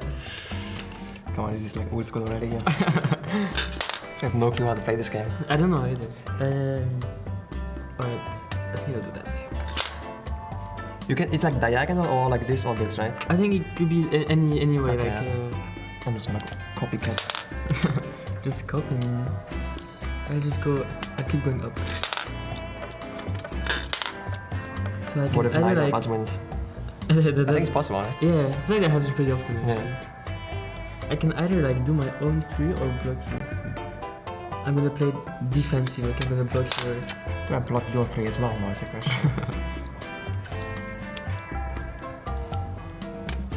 I guess I didn't. Okay. I'll do this. Okay, I have to. Yeah, that's pretty obvious, but... I think I'll do... Also pretty obvious, I guess. I have a choice. I was hoping you wouldn't see it. Actually, it took me a little bit to see it. Like. Yeah.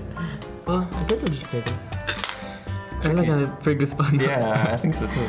I think so. I feel like you don't have much going for you there. Yeah, I have nothing. Yeah, you have a lot of options here to Yeah. potentially get a 4, but I don't. It's just if you start, you know, it's big advantage. Yeah. It's like in chess, you know. Yeah, that's You're true. playing white, basically. Huh. Okay.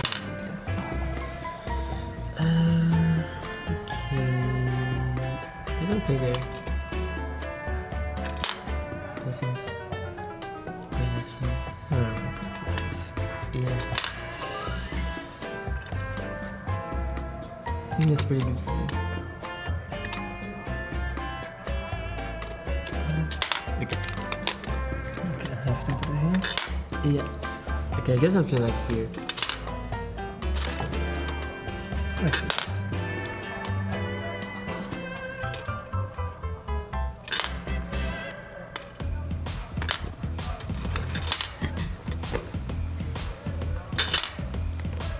Okay. Well, now I'm just filling up the space, waiting for you to make it back. Yeah, exactly. Like there's like 2 doors that I cannot go. So if I run out of the other ones, Maybe if you're lucky, I'm gonna have to like. Yeah. Yeah. This would take a lot of planning now, actually. Yeah, I mean, I don't have any way to win. Like, I'm just playing here for a draw. Yeah. This is fine. Oh yeah. Well, I guess I'll just play somewhere random.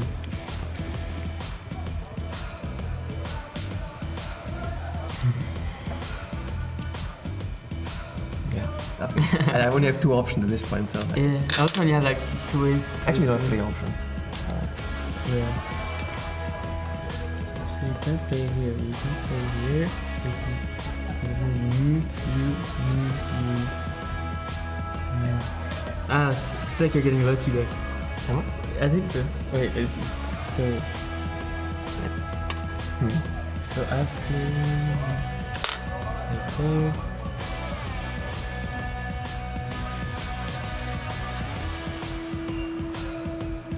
I mean, it doesn't matter at this point, does it?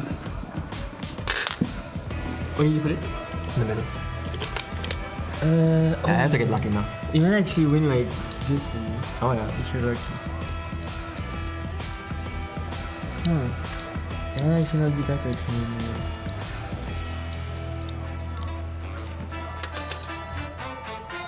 I'll do that.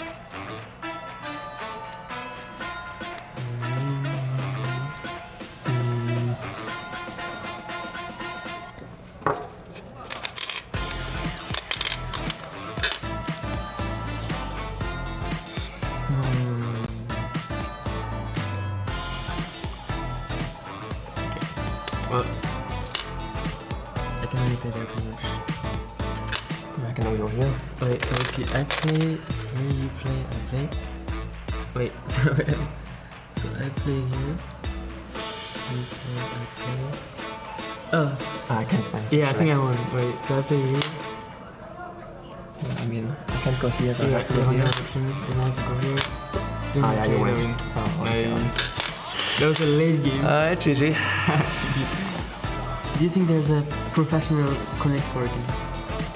I mean, probably not. Yes.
Welcome back here, ladies and gentlemen, as we have more StarCraft on the way for you here, and it will be another TVP coming your way. Joining me, ZG, as well as Rotterdam, to be able to talk about the next one coming up, as it will be Cure going up against Estrella. Before we do that, though, we can actually check in with the bracket and see how everything's shaping up so far. We've only had the one match that we've seen on the show. However, there was the Gumiho 2-0 against Showtime, meaning that TVT is confirmed, and that is basically a qualifying match to the round of 8 of the whole tournament. So a pretty big deal for those two Terrans. But now, Cure versus Estrella here. Where do we even begin? I guess let's start talking about good old Cure on this side, who, for the longest time for me, ZG, was awesome to watch in this matchup. He looked almost infallible. He would take it into base trade scenarios. It was great to watch. And that was before the patch, before he had even more tools in his arsenal. Well, yeah, I mean, they took away one, which is the most powerful interference matrix timing, which That's is, true. you know, that was a big one. But yeah, they did give him another opener, I suppose, which does complicate factors, as we talked in the last segment. But I think that Cure's TVP win record is still some of the highest. I mean, I don't think 2 months actually changes that much, considering how good he was at the matchup beforehand. And yeah, apparently across the board, he has, by the way, 3,000 in games. That's interesting.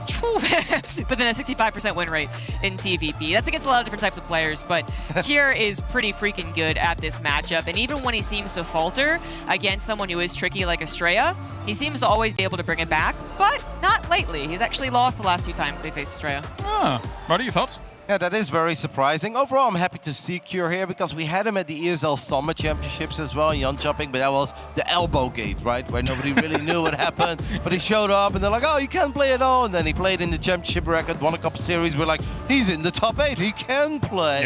Then he did lose against Gumiho in the round of 8. Not the biggest surprise ever, but I don't think a lot of us saw it coming, especially if there was no elbow to worry about. Obviously, after that, we did see him peak at Gamers 8. That was an absolutely fantastic run for him, one of the best we've ever seen throughout his very long StarCraft 2 career. I think he comes in here as a pretty hefty favorite. We love Max Angel. Australia is such a cool player, and he brings a lot of that NA craziness that we obviously linger for every now and then after a bunch of standard normal macro games. But sometimes it's also sad to watch because, like, Australia, we're making it overcomplicated right now, mate. We're doing like 3 builds at once, and that kind of works until it doesn't, and then it just falls flat on its face. It's also kind of nice to see Cure, again, in that liquid jersey here properly for, I guess, the first time in terms of an international LAN. But so cool to see that. But when it comes to Australia, ZG, your thoughts coming into it? Yeah, he's a tricky player. I mean, sometimes it is overly complicated, and you do wish that he just played a straight-up game. And then sometimes it's the reason that he does win, especially when he faces people that he doesn't usually face. One thing I did want to mention, actually, even in the pre-show, but didn't get around to it, is that a lot of these guys have been either boot camping in North America or they were able to return to North America. In Estrella's case, he was in Korea up until home strike up, I believe. So, yeah, he's actually well-adjusted, I suppose, at this point in North America, and that's something that I think, should bring up, as Cure probably just traveled in very, very recently. So that's going to affect some of their offline performance. But again, when I really emphasize, Estrella has 2-1 to him in the last 2 times that they played, which was just last month, so it was this patch. He's a West Coast boy, though. How do the West Coast boys perform over here on the East Coast? On the East Coast? You know what? That's a good point. I myself coming in from Mountain, I'm just like, I don't know what's going on. This is crazy. This is even the same country, Kalaris. I don't Very know. warm over there. It's kind of cold over here. Like. Well, to be fair, Rotterdam, I've seen your stream and your America geography is pretty good. So actually, you know, you're good to grasp. I'm worried, man. Like, we go from the desert to the concrete jungle. That's Atlanta. Like, a little chilly. Nah, it's gonna be a really fun series. Just hope that it's very competitive. And I think honestly, in this matchup or in this current patch, Cure's TVP is still incredibly good. But I don't think we have to worry about him killing Australia too quick. I feel like if Cure wins, it's gonna be the longer games, and that's normally where Max Angel shines a little bit as well, where he can make chaos happen. And he's gonna run around with funny armies. Like, I'm in for a good one here. Well, he's the champion of the region. Let's get to it here as we have got Estrella going up against Cure. Without further ado, let's head to the stage. Thanks so much, guys. We heard you like PVT, so we lined up another PVT for you here at DreamHack Atlanta. This is the ESL StarCraft 2 Masters Winter 2023 competition. And I'd like to welcome to the stage for our next match, representing Matcherino, Estrella, and representing Liquid, Cure.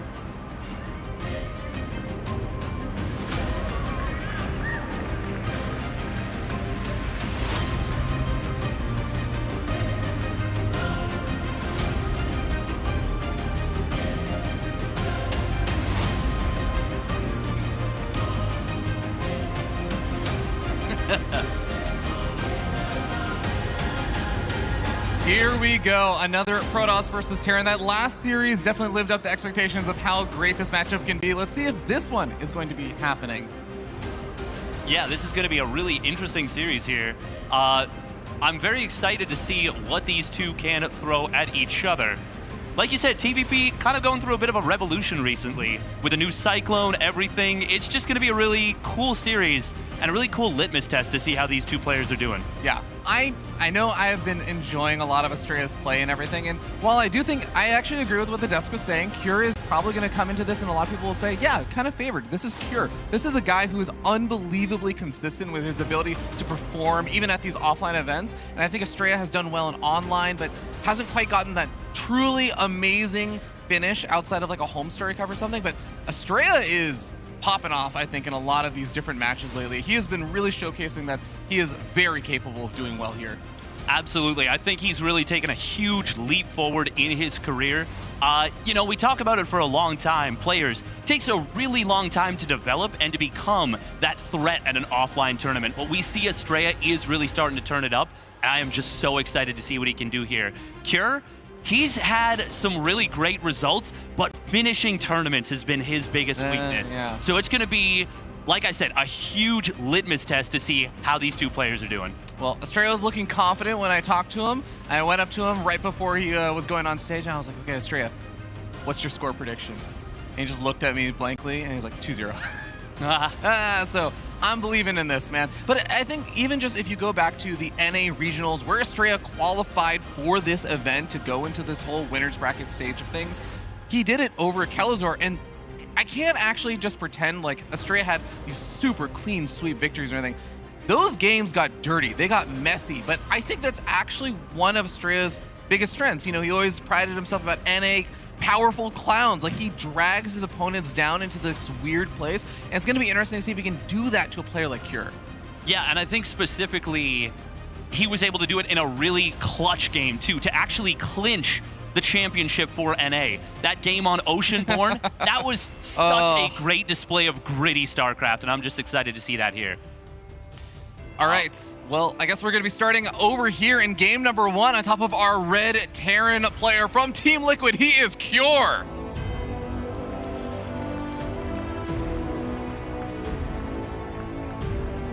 And his opponent spawning down in the bottom right for Macherino from the United States of America. Give it up for Maxwell Astrea Angel. I feel like the music crescendoed into this almost American-sounding segment for that as well. That was absolutely perfect. I've been digging all of the Christmassy theme music and everything for this event. Absolutely. It's a nice theme, but we got something right out the gate. I talked to Astrea about this yesterday. I said, watch out for the Proxy 2-Racks Marauder, and Cure, he is wasting no time going for that. It is going to be instantly into this build. And that is kind of Cure's bread and butter in these best of threes. He has no compunction about saying, you know what? You need to defend perfectly. Do it.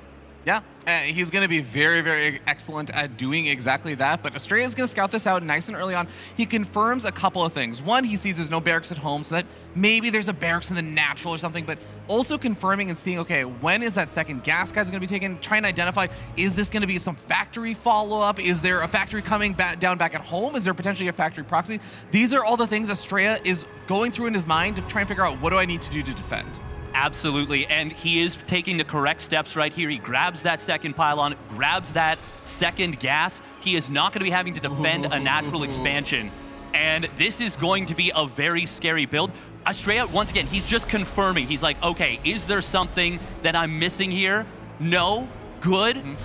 And he drops the shield battery at the front. That's a great decision. It might be a little bit far forward, but it is still in range to get battery overcharged, and that's probably the most important thing. And he's not going to have to defend the low ground. He is set up pretty brilliantly to deal with this so far. Yeah, if Astrea can actually manage a strong defense here, it's going to put him into a fantastic position, but he has to make sure it's a strong defense because, again, like you said, he did not get a low ground. He doesn't have an expansion behind this that he's going to be able to just try and take a larger advantage off of. He needs to have a really, really strong shutdown of this.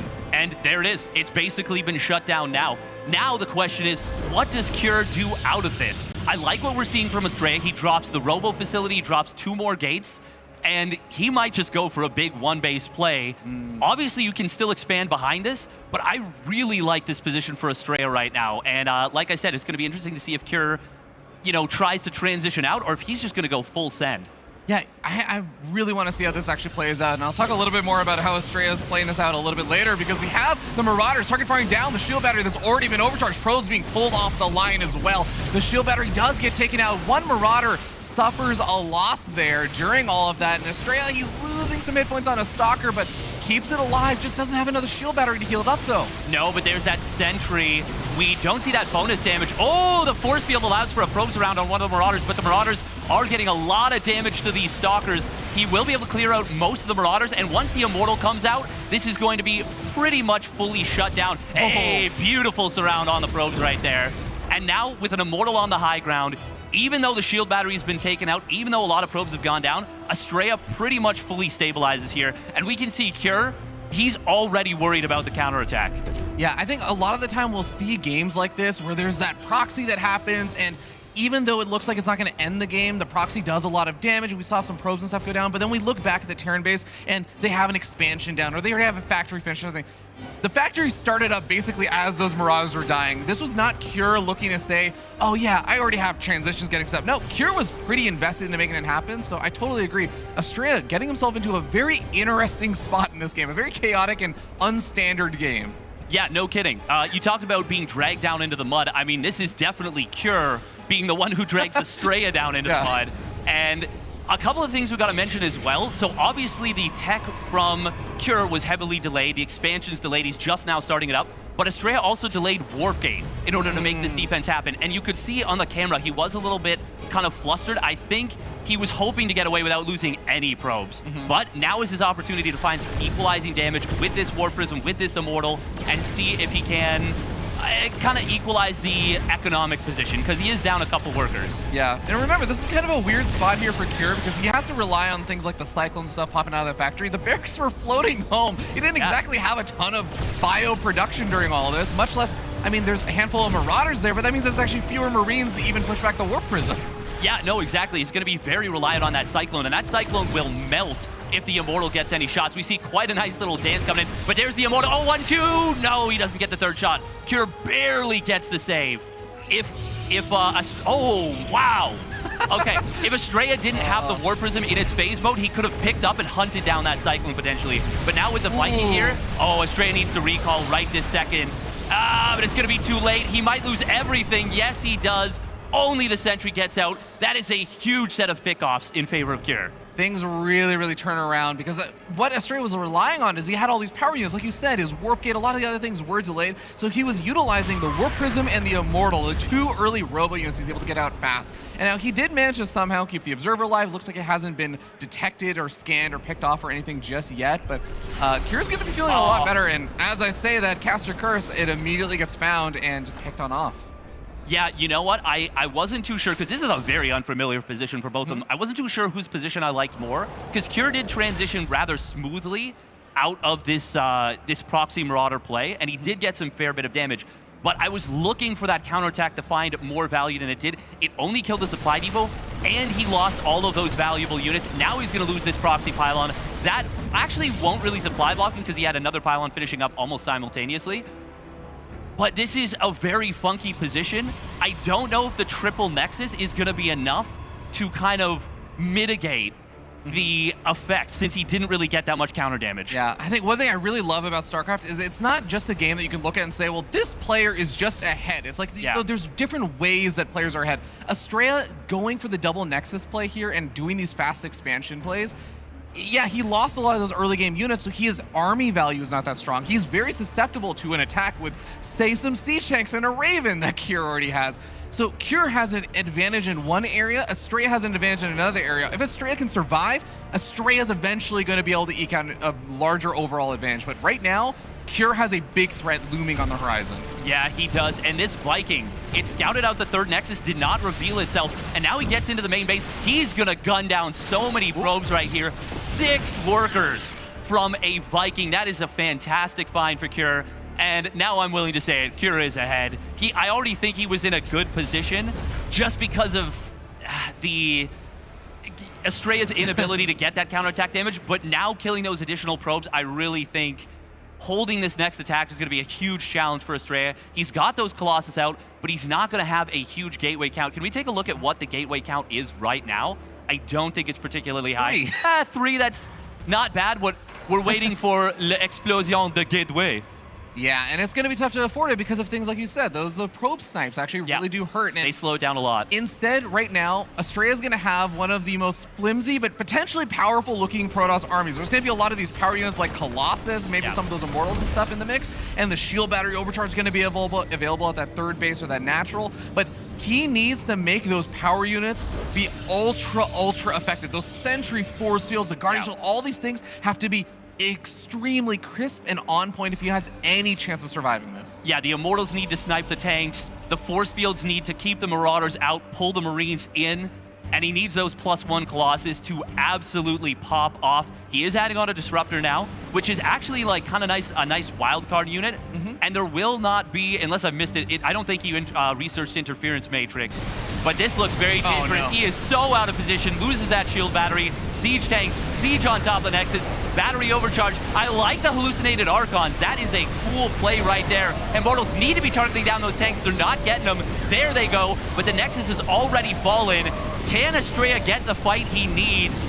I mean, even just losing the Immortals after losing that Nexus this looks pretty dire for Estrella, even though he cleans up a lot of the army. Yeah, nice focus fire with the Photon Cannon on the medevac to try and make sure that at least fewer units could potentially escape there. It looks like you're still going to be able to find a fair amount of damage, and I'm with you. That was not the kind of engagement that Estrella was looking for. He was super out of position, and Cure jumped on that opportunity. Did a really great job with the engagement overall, but Estrella still took a better fight by the end of it than I thought he would. So I do wonder, is this a situation you can recover from when you're behind after losing that third base, or is this just going to be, you know, all she wrote? It's going to be so tough. Like, Cure's got his own third command center finished up. He's getting that orbital on the way. The one thing that's really nice for Estrella is that his +2 weapons is really far along, considering how the game has gone. But this is going to make things even more difficult. I love that Kira is spreading Estrella out. The recall is going to lose a Colossus, and he loses the Disruptor before the shot connects. That actually might be all she wrote now. That was the one advantage, right? Is that he kept those power units alive. Yeah, and even loses another 12 probes. Now this game is pretty much done and dusted, barring some kind of miracle. Obviously, Estrella, he's going to stay in it, fight it out. He doesn't necessarily know the exact game state because it was such a weird start. Yeah. But at this point, I think you got to focus maybe a little bit more on collecting your thoughts. Try and take the best fights you can, sure. And Cure, he's probably going to slow play this. There's no reason for him to overplay his hand. Yeah, nice little pickoff over here on potentially a medevac. Can he get one more shot or two more shots? It doesn't look like it, but still makes it hard for Cure to drop back in. Cure is just going to be playing this a little bit slower, have a couple of medevacs and stuff, looking for harassment, and taking advantage of the fact that Estrella doesn't have that large of an army, and try and gradually secure the advantages he already has, close this game out in that fashion. But I like something that I've always admired about Estrella is he's one of those players that when he sticks in games, it's not because he's, you know, coming to terms with things and he's on copium or something. Like, Estrella is a player that does throw out enough chaos and has made enough comebacks that he sometimes, even if it's just 5 or 10% of the time, he is one of those players I actually trust to stay in a game, not be mentally like affected by playing a losing game for a long period of time. And every so often, he mounts that comeback and it's all worth it in the end. Oh, absolutely. It's all about the mentality, because it's not like playing one best of 3 is going to exhaust these players. Like, obviously there's a mental aspect to it, but like you said, Estrella just has such a good mindset. He's one of the players that consistently in interviews says, I just like to play builds that are fun. and that's such an admirable thing. It sounds like such a simple statement, but it really can allow you to pull off some absolute miracles. Now, Cure, he is doing all the right things from this position. 4th command center on the way, 2-2 on the way. He is setting up to deny this 4th base. Estrella going to try and contest, but the Widowmine's already getting some big shots and a huge anti-armor missile. Cure, a couple of units kind of coming in from the top side, and I think he can just kind of hunt this army down. But battery overcharge, well, there it is. He's slow playing it, and once again, I do not blame Cure in the slightest. He already achieved the objective with this push, which is denying the 4th base. Yeah, I think actually the way that Cure's playing, it just is so resonant with Cure's overall tournament performances. Yeah. Like, he is consistent. Why is he so consistent as a player and able to consistently do well? Well, he makes safe choices and stuff like this, where he says, oh, well, maybe I could have pushed in and tried to end it there, but I didn't need to. I'm going to just try and go for this. Gets an anti-army missile on the Colossus. It's not even going to need to clean up the army. He ends up taking that first game. Yeah, to be honest, that fight looked pretty good for Estrella from the eye test, but it's so telling. We had with the picture-in-picture, there was that double drop in the back. Yeah. It was going to depower a bunch of production. It really didn't even matter what it targeted in the main base. Any bit of damage was going to pretty much knock Estrella out of that game. And it's really telling that how well that fight looked like it was going. Estrella still taps out. But honestly, I think, yeah, you just got to put that game out of your mind. It was a weird start. I think maybe the shield battery was a little bit too far forward. You can see that Cure targeted that shield battery down, and it made things complicated from the very get-go. But this is, for me, this is the big moment that really kind of, it didn't seal the deal, but it put Estrella into such an awkward position, and that is losing the Immortal in the War Prism. Yeah, exactly. And of course, there's this push that you can go back to, and Estrella taking a surprisingly good fight with the Hallucinate and Archons and everything. But I want to go back to exactly what you were talking about. The War Prism and the Immortal. Of course, the Immortal, I don't even have to explain why Immortals are good. I think most people know why Immortals are good, but the War Prism itself, just the threat of it, is also something that keeps Cure at home and makes him feel a little bit less comfortable about doing an easy move out. It makes it more possible for Colossus to be micro during the actual fight. There's so much power in just keeping the Prism alive. Even if you don't end up using it a ton, the fact that it's there means Cure has to respect it, and maybe that push comes out a little bit later. Estrella has a little bit more time. All those things change, like you said, off of a very strange game if that one move doesn't happen. Yeah, and even with that particular move, there was a moment where Estrella got 2 shots on the Cyclone with the Immortal. And if Cure doesn't pull that back, if Estrella's got the War Prism ready to lift up, it's not in that phase mode, it's in the transportation mode, and he's able to pick off that Cyclone. There's not enough DPS maybe to kill the War Prism. Maybe he even gets out with the Immortal too, and it's a completely different game. Like, there were so many little things that could have gone differently, and it could have really changed the entire outlook of that game. At the end of the day, though, we do have to recognize whatever reality we're in, because this man earned that first game, and he made the most of every opportunity presented to him. Down here in the bottom left-hand corner of the map, we have our red Terran player setting up 1-0 from Team Liquid. He is Cure.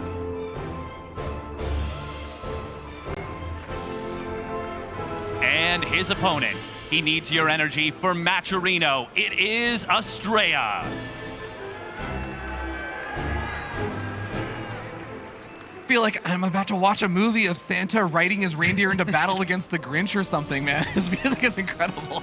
It is really fun. Yeah, it adds a nice little bit of flavor to it. We are going to see something interesting out of Cure. He already had a pretty tilting victory over Estrella, and we could see even on the player cam, Estrella not looking too happy with how that went. I really like that Cure, after that Game 1 victory, he sets up with a gas first engineering bay block. Now, Estrella is going to go for a pretty quick scout on this, but not as quick as you can. This was meant to be, I think, a gate nexus. So Estrella, he is going to have to go for that gate cybernetics core. It's a couple seconds late even. It's not the worst thing in the world. Don't get me wrong, but it would have been a lot nicer for him if he could have jumped it right away. And this is one of those things that maybe after a tough Game 1 loss, it can kind of natter at you a little bit, can kind of get in your headspace. Yeah. Nice probe micro actually here from Estrella, because you can see he's trying to, oh wow, Cure. Oh my god, that's actually so amazingly well done. Estrella was doing a great job with the probe micro to try and body block the SCV from continuing to add hit points to engineering bay number 1. Cure's just like, no, I'll just build a second one, that's fine. Yeah, and another one, and another one.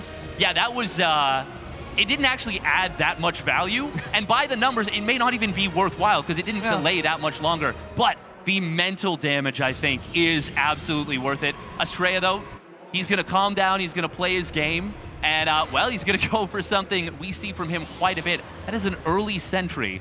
Usually, when I see this, he goes sentry first, but this is still a very quick scout, and this kind of fits with what Estrella likes to do. Yeah, I mean, Estrella's always loved, I feel like, the sentry in early game and getting those up super fast. I do remember even just in PvPs and stuff, he would be this player that no one else was doing, like these 4 or 5 century openings. I'm like, Australia, you can't make this many centuries in the early game. It's not supposed to happen like this. But now you definitely find some extra value with those and getting up those early scouts. But even the Adept, going to be a nice little early scout, sees the first little Hellion also poking its way forward. Yeah, this is actually, seeing those first 3 Marines is kind of a good bit of information because it lets him know that it's not the fastest reactor Cyclones, which is oftentimes what you need to be a little bit worried about. Cure, I wonder if he was going to go for the reactor Cyclones and was really trying to bait out that 3rd Nexus as where Estrella builds his natural, for his 2nd base, I should say. But he decides not to, and Cure is going to be able to, well, he's going to be able to make some adjustments on the fly if that was his original intent. And I think this might just be a 7 Marine drop. We will see, but Estrella comes in here with a quick hallucination scout. And what do you think about this robotics facility startup from Estrella? You know, I'm trying to think about it in the sense of like where the TVP meta is these days and just where a lot of the Cyclone pushes and stuff have been happening. I wonder if it's like you get out a fast Immortal or something, and it helps with maybe some of those early Cyclone pushes, kind of like what we saw with the Classic versus Clem series in Game 2. But I don't know. I don't hate it. It is going to be, I think, just really important that he has his units in position to deal with wherever like the harassment could come from. And that's where I also like that hallucinating scout is you get more information to know where am I going to position my units? Do I need them in the mineral line? Do I need them at the front? Because I think if you have that, then I think whatever tech of the Robo or something can all work out. Yeah, this is... Okay, I was wondering what Cure was going to do with that Widowmine. Funnily enough, he's going to get a scout on the 3rd base, but it will act as a kind of 2-pronged setup. Now, you mentioned being in position. Estrella could not have been more in position for that.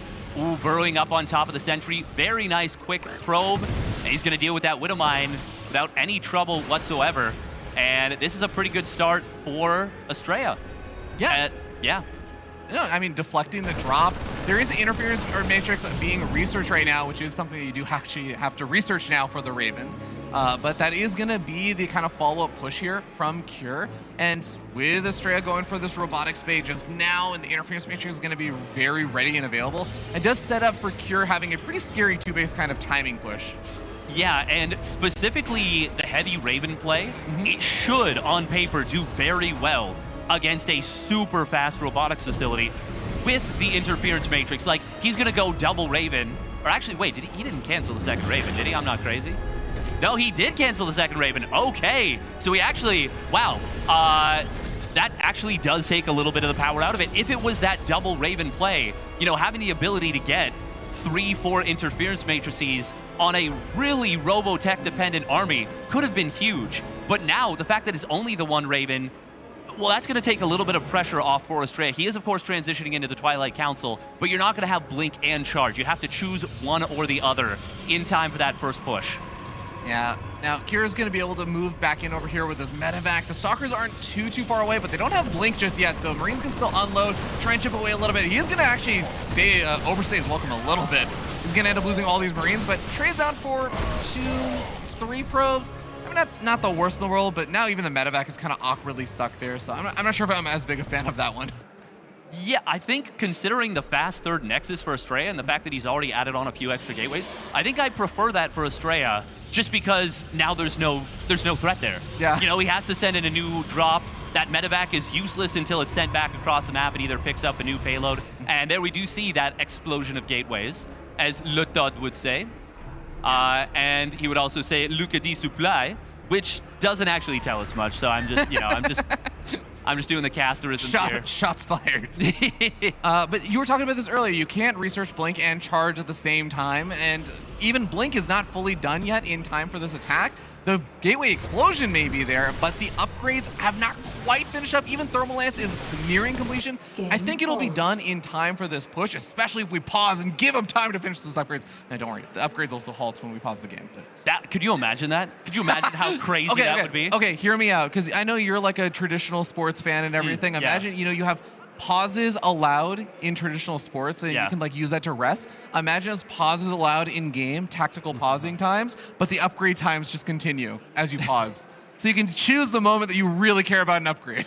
That sounds really broken. I want to run a tournament like that. Yeah. That's amazing. You have 2 tactical pauses per like best of 5 or something, and it just basically.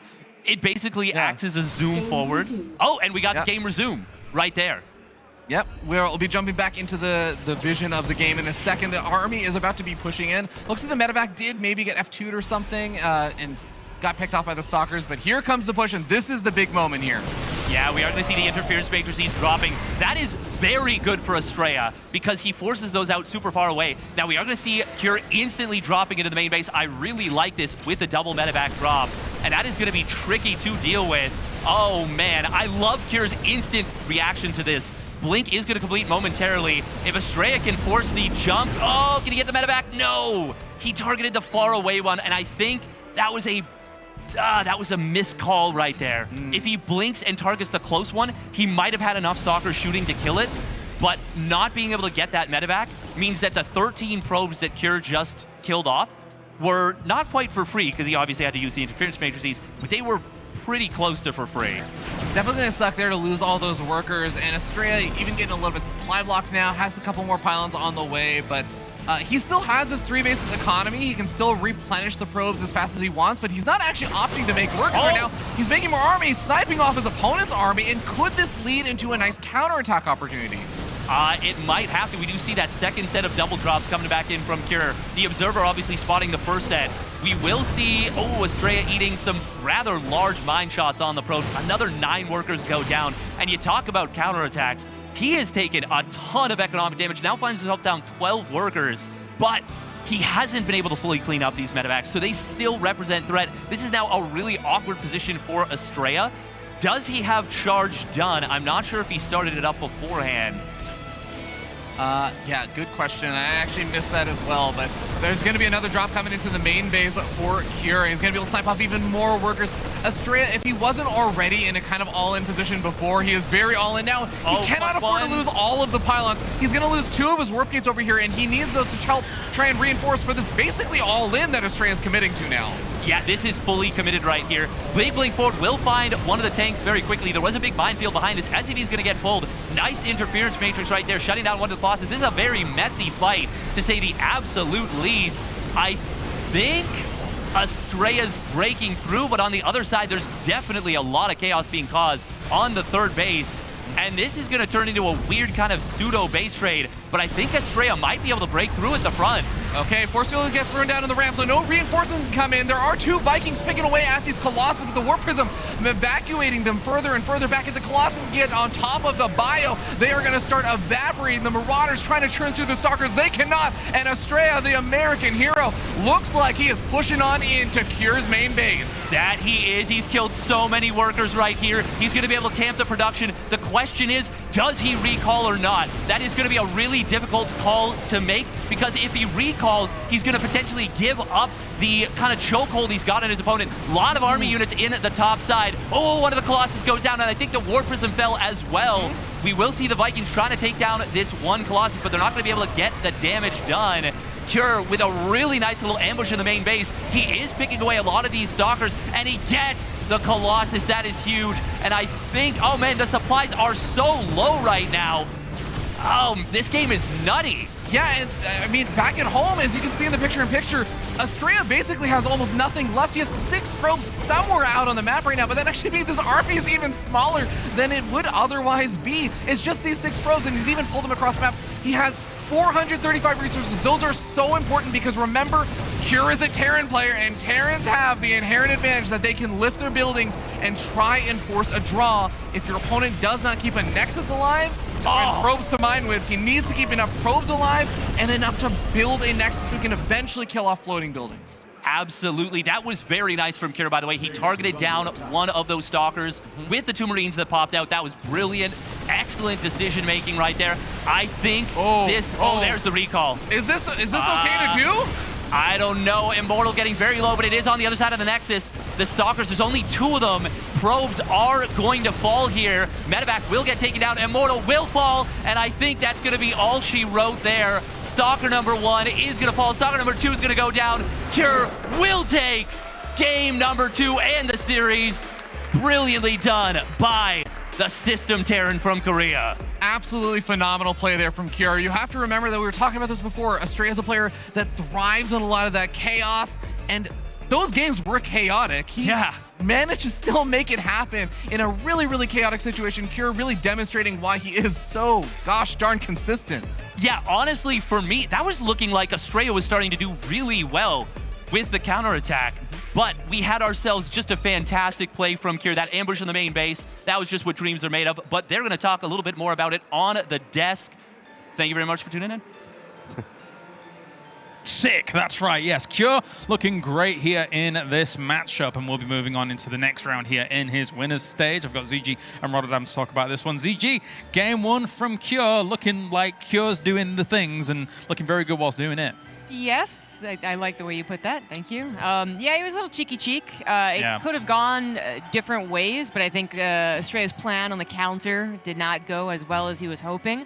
Overall, though, I didn't want to talk necessarily about the specifics of the series as much as the overall series, which is like, again, Cure did one of the things where even if he looks like he falters a little bit, he always seems to pull it through no matter what. So that was especially highlighted in game number 2.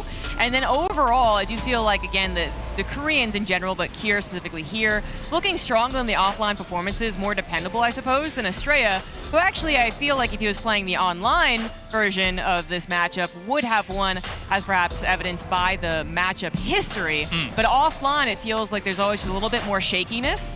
And this game for 2 is just a heartbreaker. Yeah, of course. I mean, I mentioned it on the desk as well. I always liked seeing Cure in this matchup, also then forcing a lot of base trade scenarios. This one not necessarily forced here, Rotterdam, but he still is able to kind of clutch it out in some of these moments. Yeah, he forced it on Estrella because Estrella was just losing too many probes. And that's a bit of the downside in general of going 1 gate fast, spend Robo. Like when you go Robo, you just don't have any mobility. So yes, you're going to have a great economy, but you're always going to be a little bit behind economically if the Terran plays their cards well. And I think it's safe to say that Cure did that. Double drop into the main, double drop in the top left side. Yeah. But I love that Estrella just said, you know what? I know that drop's still happening and I'm going to take damage, but I need to go right now because I believe that my army with a bit of micro is good enough. And honestly, it looked so promising. I kind of thought he had it at one point in the natural, but in these final moments, like look at this Protoss army, it was quite big. And then the final Marauders that popped out, the final few Vikings that popped out, we went from having 10 Stalkers, a Colossus, and an Immortal to having an Immortal, a Stalker, and 6 probes, the zombie crop. And it's like, not sure how we got here, but I know that it's not good enough. And then you obviously know that the Terran mains are going to fly all over the shop, and you just can't close it out anymore. I did like that second game, though, from both sides. I thought it was pretty fun. Yeah, it was. Yeah, the surround at the very end, I think, was what Cure was even hoping for when all the units popped out at once. The War Prism going down at no micro, and then the Colossus are so stupid. I really feel for the Protoss. In the main, they're so stupid. They shoot buildings. Yeah. Like, that's literally what happened. 3 Marauders, 2 Vikings on the left, and they're like, but Colaris, I see a reactor. Yeah, like, exactly. I want that reactor right now. They're very good at that. I mean, even when he's hitting the natural, some of the shots are hitting supply depots, and it's not really... Literally, when he went to the natural and there was 4 supply depots, I was like, those supply depots, though. They're the heroes. Lift, so it won't target that, but they will target the supply depots. I saw that coming. Yeah. Kind of crazy. Could have done a bit more damage to the army, and anyway, by the by. All right, well, thank you very much, guys. We're going to go to a short break here for our StarCraft festivities. And when we return, it's TVT to know who is moving directly through into the round of 8. It will be, of course, Gumiho going up against Clem. See you soon.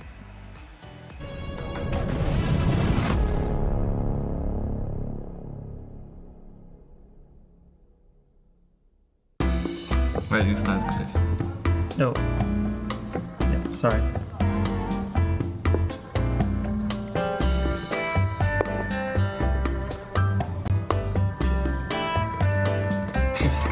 No strategy.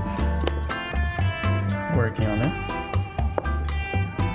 Wait, I think I can outsmart him here.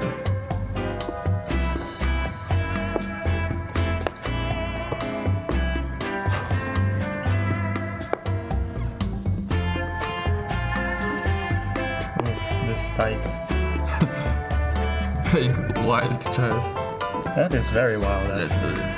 Edward there. Yeah, you take the piece, yeah? Move it in there.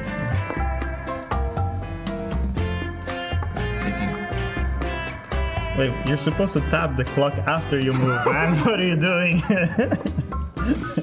It's moving on my time over here. That's messed up.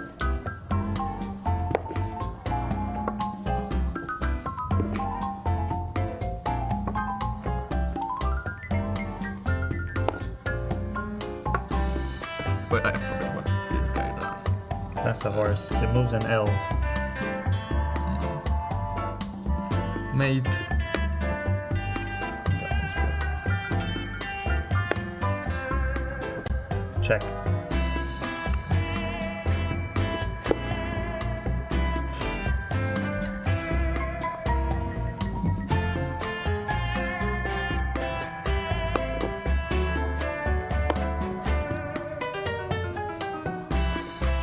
Check.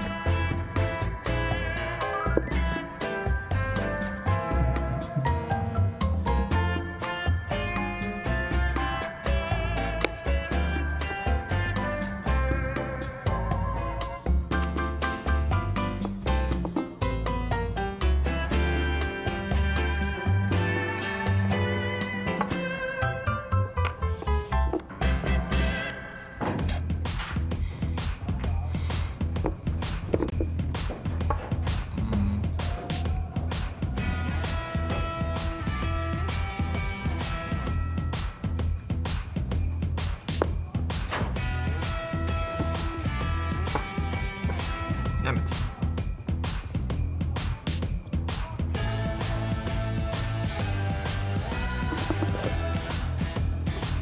That's a power move right there. If I've ever seen it.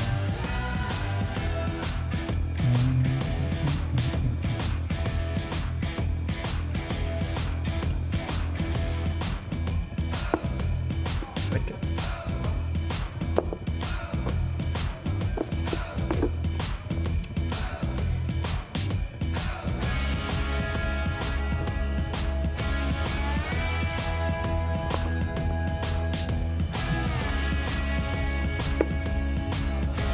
Check.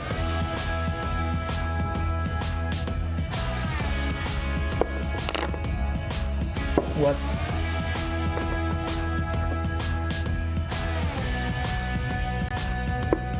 No, you can't do that. You can't? No. There's a bishop there. Where? Here. I want to go there. No, you moved here. You can go there. If you want. No, you can't go there either because of this bishop.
That's GG. I can't believe we timed that out.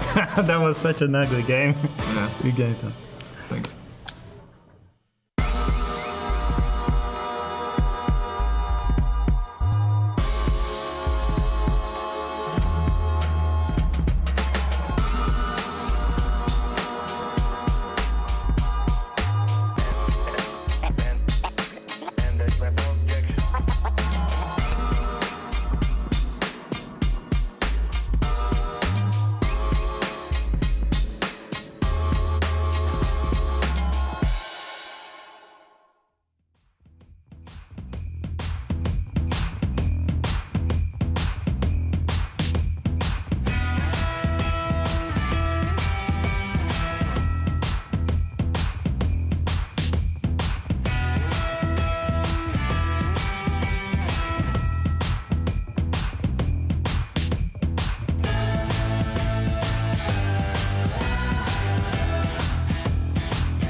Welcome back, ladies and gentlemen, to the ESL StarCraft 2 Masters Winter 2023. We have got our first qualifying match through into the round of 8 now on the cards, and it will be a TVT to find out who moves through into that round of 8. Gumiho going up against Clem. It's exciting when it's TVT. We know that there's potentially Cyclones in our future here. Joining me, I have Beowulf as well as Fear Dragon to do this, and Beowulf has brought his brilliant arts and crafts to the forefront here for us all to delight in. It's an interesting piece.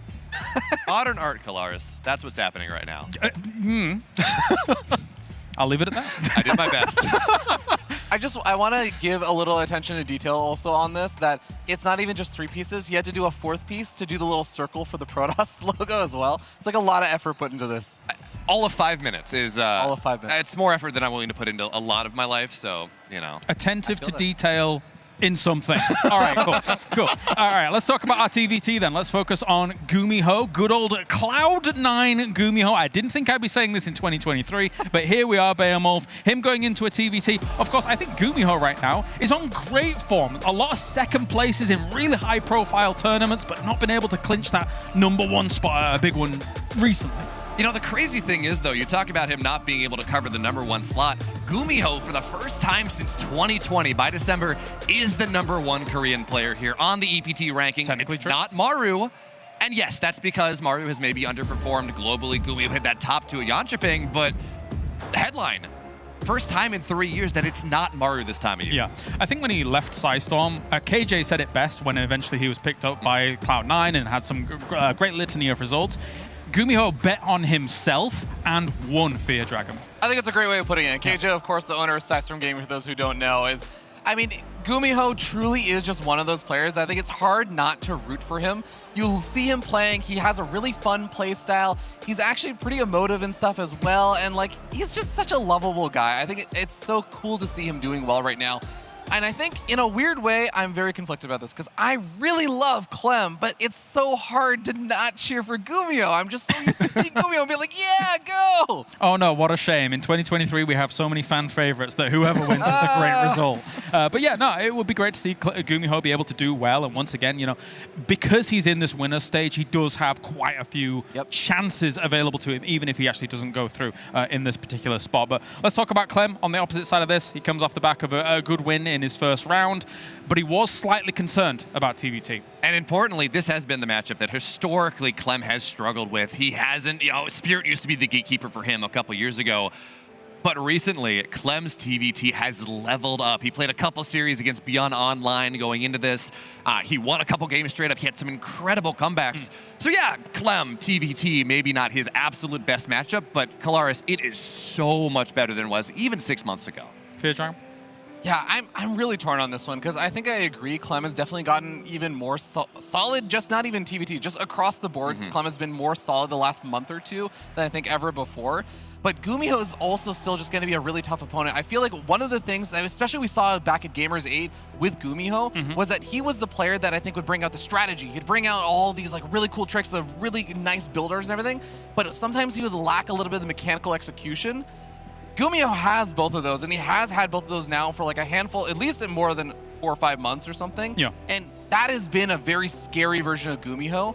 Clem, I feel like, can he keep up with him both strategically and mechanically? Now, I think mechanically, yes. Strategically, that's where sometimes it gets a little bit tricky in TVT. It's always a weird situation to be in, especially when it comes to TVT, because of the regions that they play in, right? Clem has a situation where when he wants true TVTs, you're going up against your Hammering, you're going up against your Spirit, but is that the same as going up against Maru, Cure, all these guys constantly over in Korea? It's... No one will ever say that going up against Spirit is like going up against everyone else. So like, yeah, you're right. They're very different. Yeah, very much so. Let's check in with the bracket actually and get you up to speed with what's happened so far. We've had 2 of our series here on the main stage, but already we're seeing here results coming in. Obviously, Gumiho was able to move on to play against Clem. Kelazar actually did take a map off of Maru, but Maru, of course, woke up there. Now we have, well, basically, we're going to have TVT after TVT. Cure versus Maru later on, which is quite the fixture after seeing Cure look really, really good against Estrella Behemoth. Yeah, no, there was that one game 2, that I was believing. I was like, great, we're going to go to a game 3. It's going to be a lot of fun. I love game 3s. And then Cure pulls it out, 10 supply to 8 or whatever it was at the end of the game. That being said, TVT is a different matchup than TVP. It relies on very different things. It relies on how good your Cyclone control is, how good your Cyclone control is, and maybe Fear Dragon, how good your Cyclone control is. I mean, we have seen a couple of Cyclones at this event. Pretty so far. good. A couple.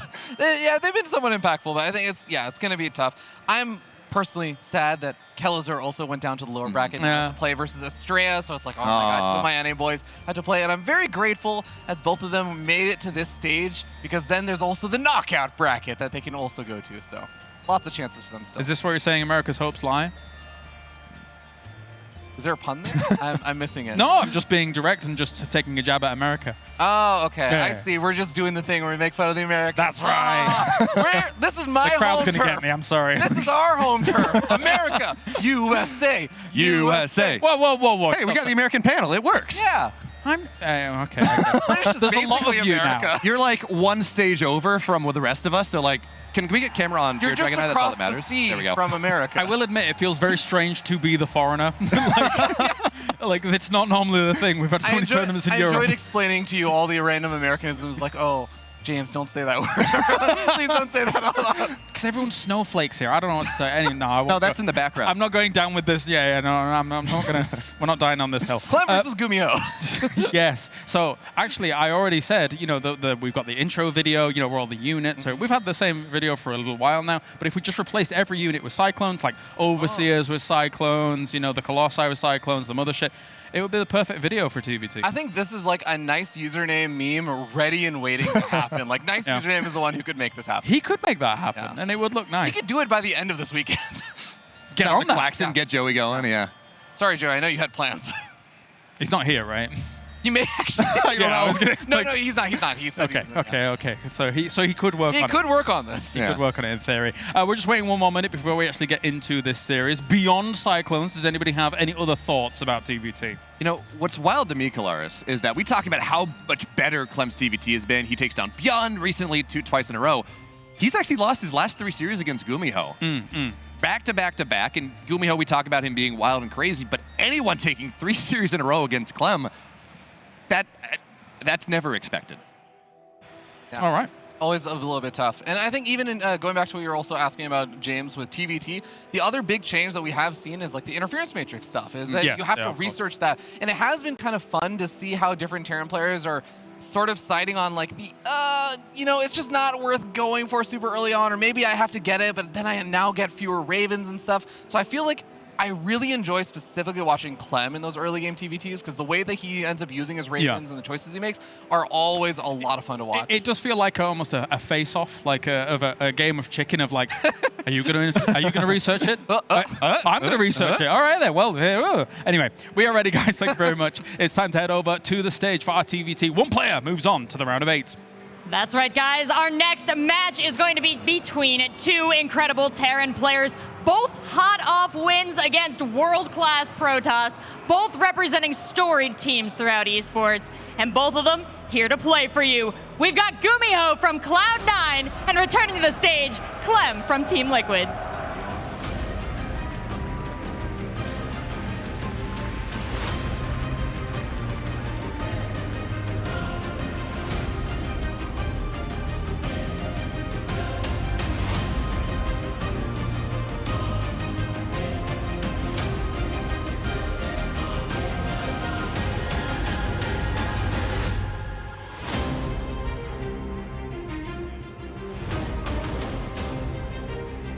Welcome everyone to the start of the TVT extravaganza. I'm Zombie Grub casting with Cats to get this kick-started. Gumiho versus Clem, and then a TVT after that as well. It has been an enjoyable matchup to watch develop. It has gone from no Cyclones a lot of the time to 2, to 4, to 6, and now to 8, which is something that Clem expressed a little bit of worry about, but Gumiho in his past performances seemed to be expressing a lot of excitement about. Seemed to be doing all right in TVT.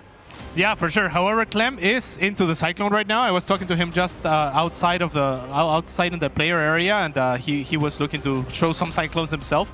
He has been practicing the matchup a lot. I know that it has been a concern of his for the last little while. Like going into this tournament, it's something that he has been focusing on really hard, because he knows that the Terran opposition here is very tough. There's a lot of them, a lot of very powerful Terrans. Yeah, I actually think that he's been doing all right with that meta. The opener of the Cyclone drop that then leads into multiple Cyclones was already a thing, and something that was already very much enjoyed by a guy like Clem, who's so micro-oriented. It's just the the additional Cyclones and then matching up against the opponent's Cyclones can be very, well, hit or miss. Either you get the concave and you get the Cyclone lock-ons, or maybe you find them in a divvied up situation, which is not great for your opponent, and then you just win. That's fantastic. But then other times, it's literally two forces of the same equal size just being like, well, you don't do anything, and I don't do anything, and then we have 8 Cyclones. What do we do with that? There can be snowball for sure. It can be pretty volatile, and you know, like Clem is one of the players that can definitely capitalize on that sort of situation. So can Gumiho, though. He's so smart. If he sees an opportunity to just jump on his opponent and destroy the Cyclones, if that's what it comes down to, then that's what it'll come down to. But yeah, it promises to be an explosive series. Gumiho, one of the smartest Terran players in the world, I think, for the longest time now, and Clem extremely talented on all fronts. Really, perhaps the best Terran player in the world at this point in time, and it's going to be awesome. Yeah, according to some statistics. Yeah, according to some quite people. a few. Yeah. Gumiho has not just been a contender for a very long time, super experienced Terran. He has most recently had a couple of shocker performances, which included second place at Yangshipeng, and in that same tournament, taking down Maru in TVT, which is just always worth mentioning. He's one of the few that can do it, even though a lot of Maru's losses are from big TVTs. Overall, he doesn't lose it very much. So it's going to be a clash of titans here as we move into Golden Aura for game number 1. In the top left is the red Terran. He is Gumiho.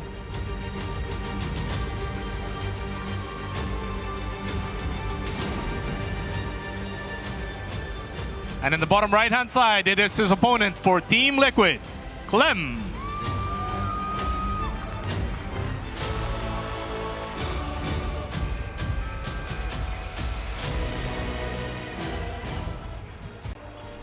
And here we go. Golden Aura is going to be the map. Both players opening pretty normal here with a gas and a barracks. So nothing out of the ordinary. Very likely for them to both go for the second gas, actually, as they do.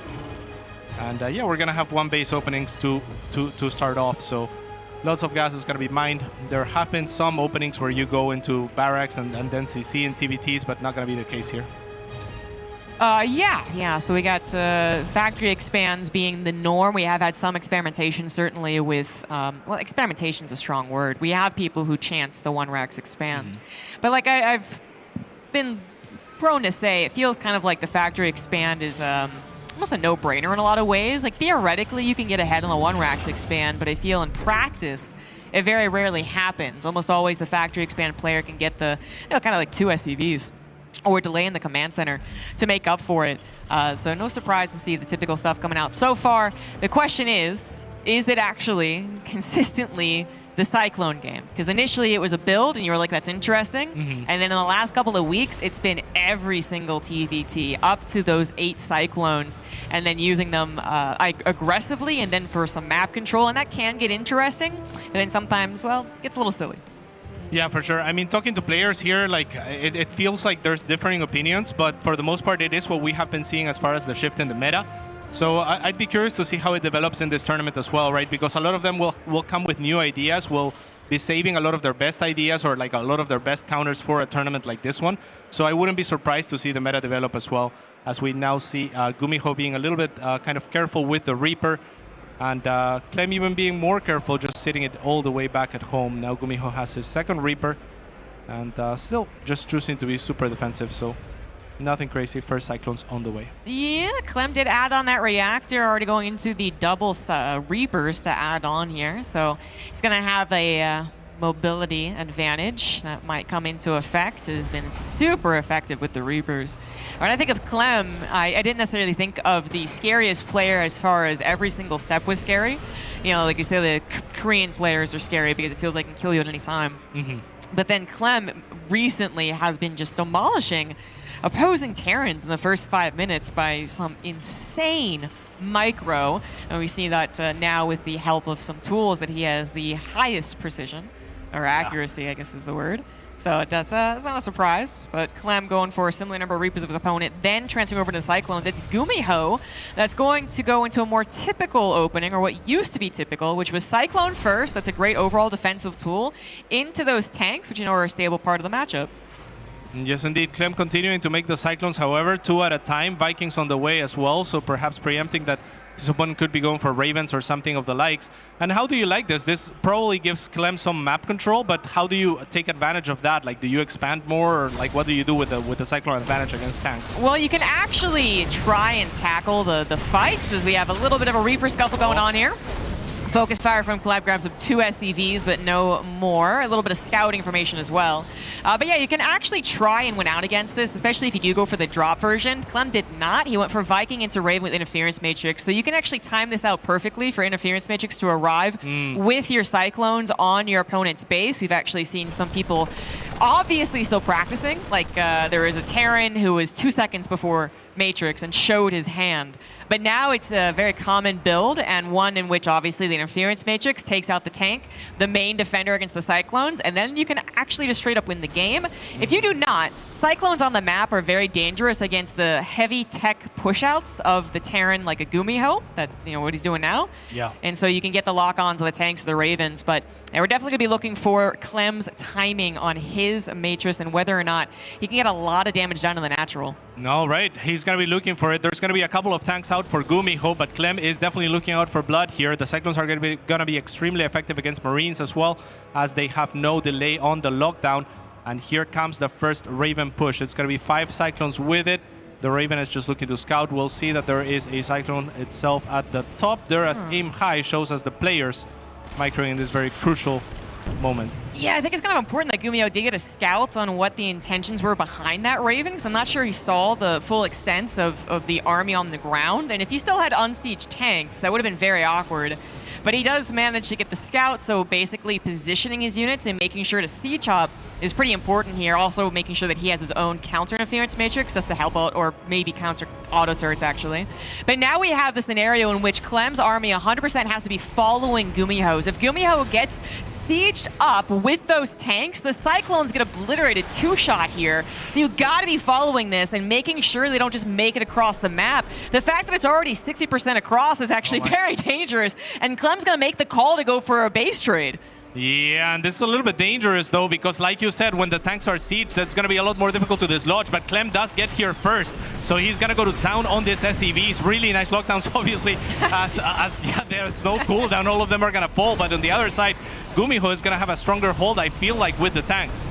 Okay, so in the case of a base trade, mobility matters a ton, right? The tanks will be sieged up right now on top of this production, but then what happens when everyone is lifting buildings? A bajillion Cyclones kill buildings faster than whatever's here, and they're better at getting the lock-ons as things get really crazy. So I think in a technical sense, Gumiho's army should be better, but it's the fact of it always being in position, always sieged up and always ready to go versus Clem's army. That's an excellent point. So Clem is going to be taking things down a little bit slower, but he's more reliably with those Cyclones. He's already up ahead in supply by quite a bit, but a lot of that is in workers. So army-wise, I mean, it's not too different. In fact, Gumiho is a little bit ahead, but the armies should never look to clash here if you're Clem. Well, I wasn't expecting this one, honestly, and that is a lot because both Terrans are going for the Cyclone shenanigans, but Gumiho getting the push out so far across was almost given the green light. Like, if Clem went back to defend that, I think he actually just dies, or it's a very difficult dislodge at the very least. He falls behind his third, so on and so forth. Okay. But with the base trade complicating things, it can still go either way. It's just a matter of how they actually engage. And obviously, if Clem goes up the ramp, that's going to be a disaster. He's pulling the SCVs to try and get something done, but hardly anything. I don't even think he took down a Marine there. And now it's just, it's evacuation time. Like, you just are going to try and like base race this, I feel like. I'm actually a little surprised. I guess Clem is hoping he'll catch Gumiho trying to pull back. Yeah, the supply is so deceitful in this game as well, because, I mean, at the start it looked like, you know, like Clem is 30 supply ahead, but it's mostly workers. Now they have fallen, and now he's way down. At the same time here, there's so much energy on the Ravens that if all the tanks can get disabled on the other side, there is a good chance that Clem can still take this engagement. Yeah, I mean, I do think Gumiho's well aware of that potential problem, right? He's not going to be silly and just go running around the map trying to find the bases and letting all of his unsieged tanks get locked on, and the Ravens aren't going to, cast spells. Again, like the theory crafting says that Gumiho wins here, but Clem can still sometimes show some incredible micro. The Cyclone micro in general is the strongest strength, and he has his own Ravens, of course, so that those also will play a huge part, but yeah, if Gumiho can get his base across the map or guarded, I should say, if he gets his orbital guarded by his army, pretty sure he just wins. Yeah, for sure. If he picks up a fight, he will win. A lot of Cyclones already falling. One tank as well on the side of Gumiho, but there's 2 little remaining for Clem. That's gotta be it. Yeah, I think so. Yeah, little back attack was nice, and then also having his own Cyclones, not as many, but enough to contribute, I think has done it. Clem's certainly not wrong to give this the old college try, stay in it as long as possible, and again, forcing or being forced into that base trade. But oh, I see. That is cute. weird. Yeah. Like an actual last building killed scenario could still happen. Definitely what he's looking for here, and I don't know if there's any buildings floating for Gumiho here, so Clem's still trying to give himself a win condition, which is amazing because of how his army, but now Gumiho splitting 3 buildings to 3 different corners, and there is no air, right? There's no Viking out for Clem, so there's no chance. Yeah, he lost the starport, and obviously his Cyclones were back there trying to kill every building, which actually might have been the play. He wanted to try and come home and catch Gumiho running back, and that did not work out, so you got to wonder if he had just let the Cyclones tear apart the army, the base. Can Gumiho kill Clem though? He has zero resources. Wait, yeah, this actually could just be a draw, right? Yeah, it could very well be a draw because like I don't see the pieces where Gumiho can or may not kill Clem. Like this Clem might have actually forced a draw here. That is so funny. I'm thinking of the Connect 4 game that Clem is playing for Showtime. That's awesome. Where it's like Showtime was like, well, I'm just trying to not let him win as long as possible. Kind of what's happening here. Clem is just he's trying to go for an actual win with like the reproduction of the building production of the barracks again, but I don't know if that's going to work. Auto turrets do come down, and they are feisty, especially without the whole might of Gumiho's army, but auto turrets are great, man, but it just, at the end of the day, it's about lifted buildings, and no one has a Viking. Yeah, no one has a Viking, and despite Gumiho, I mean, Gumiho has 7 workers somewhere. I want to see where they are and whether, well, I it guess doesn't matter. He doesn't have a CC, so it's a draw. It is a draw. Excellent. Well, Clem has minerals, so technically could Clem ever get to Vikings? Does he have a command center? I guess it would be too risky to ever expose one of his command centers. Yeah, no, he can't get back to mining, I don't think. He has 2, so he could try with one of them. Exactly, he could try with one of them, and then he could try and hide enough technology, the barracks factory, and then the starport guys. Like, that takes a long time. Clem's actually sitting back in his seat. I don't know if he's thought about the actual draw opportunity. Okay, good thing. Yes. I mean, he's obviously still disappointed. Gumiho's disappointed as well. But that is going to be it, guys. A draw for game number 1, TVT. Both players pretty amused now that that's over with, but not something that commonly happens at these events. Yeah, I mean, technically, there was like the slightest percentage chance that Clem could have mined enough to drop back as a starport, but realistically, it would have never happened. Gumiho is way too good of a player to let that CC go down and make SCVs and build anywhere, which Clem was already attempting to do. So, yeah, the draw is the right call here, and yeah, that's gonna be game number 1, game number 0. Game number 0, exactly. Well, I think everyone looked at the schedule and saw, like, 2 TVTs back to back. This could be a little while. And we thought maybe max 6 games. Apparently, it's max 7. Love it. This is kind of the result of the Cyclones dominating some of the early stages, though, I feel like. Because it is forcing some odder decisions. Because even if Gumiho played super defensive, there's complicating factors there for him on the defensive side. And again, if Clem had played, I guess if Clem had played quote-unquote appropriately, like tracked the army with his Cyclones, then it's not that weird. He eventually finds himself in a tank deficit, and that's not great for him. But then depending on, again, how the micro would have gone, it really depended on that. But then when you realize you didn't do that, what is the choice? This is the only choice that he could have made for Gumiho. I guess maybe he is regretting not staying at home, but I can't, you know, it seemed like it was about to be a success. It seemed like he was across the map and about to win. Yeah, I liked what you were saying there, right? Like Gumiho did cross the map for the most part, and it felt like the onus of stopping him was on Clem to try to jump the army and to try to make something happen, but right there and then. So to me, this should be a sigh of relief for Clem. To me, I feel like Gumiho had the better position going into things, and Clem kind of brought it back, right? It looked different when Clem had 80 supply to Gumiho's 50, but that was all workers, and that was quickly equalized. So really Gumiho in control of most of that game, and yeah, Clem bringing it back to a draw is good for him. Yeah. No, I think that's a really important point to make. I think that he should be quite happy that it ended in a draw, not a loss. But we're back on Golden Aura, guys. In the top left for Cloud9, he is Gumiho.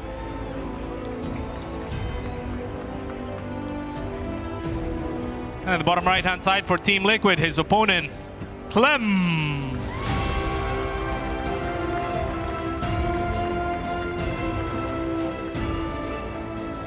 Both teams having the color blue as kind of their standout, and they're like fighting over it in the lobby. Yeah, for sure. Very storied teams as well. It's good to see Cloud9 back in StarCraft 2 with Gumiho, so yeah, props to them. I think it's their first time, isn't it? It might be. It was. I think it's Navi's second time, technically. Navi's his second time for sure. Yeah. That's just Strelok was Navi. Yeah, way back. Way back. Before they were cool. StarCraft was cooler than Navi. You're right. Now it's the opposite. StarCraft was cooler before cool before Navi. Anyway, once again, some factory expands coming down. This is actually kind of a crazy scenario to have a draw first. You know, we don't usually talk about draws and the mind games that go along with it, but you know, we do talk a lot about a best of series having learning going on while it's developing. So you lose the first game as Clem in that scenario, and then you're like, oh, okay, I now know kind of what Gumiho wants to do, but then it's a draw, and you go on the exact same map, and so far, exact same openers, we'll see what happens. Like, I don't know what you do as a pro gamer, because you can't practice that too much either, as far as like the mental game. You just like cleanse yourself of the first game and like really pretend it was game 0. Yeah, I guess you gotta be thinking about like what you could have done differently in that first game if you're gonna replay and go through the same motions, or maybe try to get ahead of your opponent if you saw some weakness in their opening, if you can anticipate that and just try to get ahead that way. I don't know what that is personally. These players would know a lot better, but yeah, we'll see if they do. We'll see if they have something in mind. I personally, you know, obviously I don't really matter, but I would like to see Clem opt for the medevac opener. I think he's been having a lot of fun with that and more success with that, because I feel like that is most of his openers, is with the medevac, going for the harassment and then going for the potential main Cyclone attack. And not that it says, I'm saying it happens well every time he tries it, but he's almost always able to finagle his way into a decent position, even if that drop opener doesn't work, whereas that one, yeah, really fell flat on its face. It didn't actually get to do its matrix on the tank, kind of push pressure and then follow the army. So I don't know if you do that again. But then also, you are facing a guy who's not also playing the Mass Cyclone opener, which Clem has most recently gotten that practice against Beyond. So he might have been expecting it, and now he's like, I don't know what to expect. Yeah, absolutely, and maybe the medevac is a good idea because of that as well, right? There's not going to be much for Gumiho to take care of medevac attacks and whatnot, so that could be an angle. And it is actually the medevac, so yeah, awesome read there. And yeah, I think Clem has the same idea as you, right? Like he saw what Gumiho was doing and likes the medevac idea. Yeah. So does Gumiho, though. It was becoming a more common opener, a medevac something opener anyway. It was very popular on the factory expand, but then now the Cyclones just dominate the follow-up as well. So this would be a scenario in which both players are probably pretty familiar with. I imagine Gumiho is also facing a lot of Terrans that go into Cyclones. And so it seems like it's really weird, especially if they pass each other, you know, middle of the night, whatever. But this is actually pretty practiced. But it is Gumiho still going into that tank, so it seems like he's, oddly enough, as the weirder Terran player generally, he's the one refusing to do it. Yeah, actually Gumiho might have seen it, which means he has to go back with his own medevac and try to be in position for this, but Clem may not have seen it, because otherwise he should have just taken the quicker route with his own medevac towards Gumiho's base. Now Gumiho's going to be well in position, and Clem's going to have to evacuate here soon. Yeah, but this is the exact scenario in which I'm saying he usually manages to make something work. And then this is also, two Reapers getting the fresh mule. They should. Unless? Hello? Hello? They definitely will. Surely.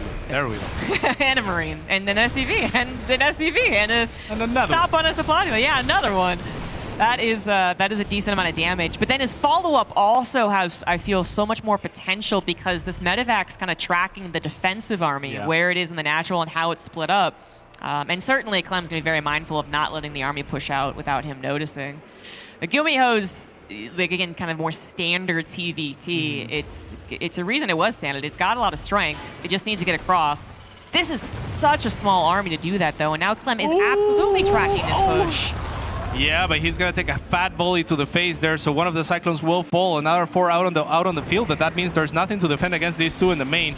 So they are gonna have a field day with the SCVs here, who think better of pulling towards the Cyclones. Now with the help of the turrets and a Cyclone themselves, they will be able to dislodge, but Clem has to make something happen on the other side after having one of his Cyclones bruised. Will pick off a tank though, that's huge. Oh, that's actually a fantastic. There's not much left over, dude. The Marines can't tackle the Cyclones. One tank siege up, was hoping they'd be drawn into the fire. Eventually they were, but now what about now? The auto turrets come down to block out the Marines for a little while, and the SCVs have to be pulled. The quick pickup into the main base as he finds yet another tank with the lock on, and Clem is finding that damage. The mobility and the micro potential of these units pretty much unmatched, and Clem would be the one to abuse it the most. Gumiho's trying to still get more damage on the side of the map, but guess what? More Cyclones are made. More Cyclones are being made. It's Cyclones everywhere, and they're the answer to everyone's prayers. Indeed. So the Cyclones now go into the natural base. 25 SCVs have fallen so far.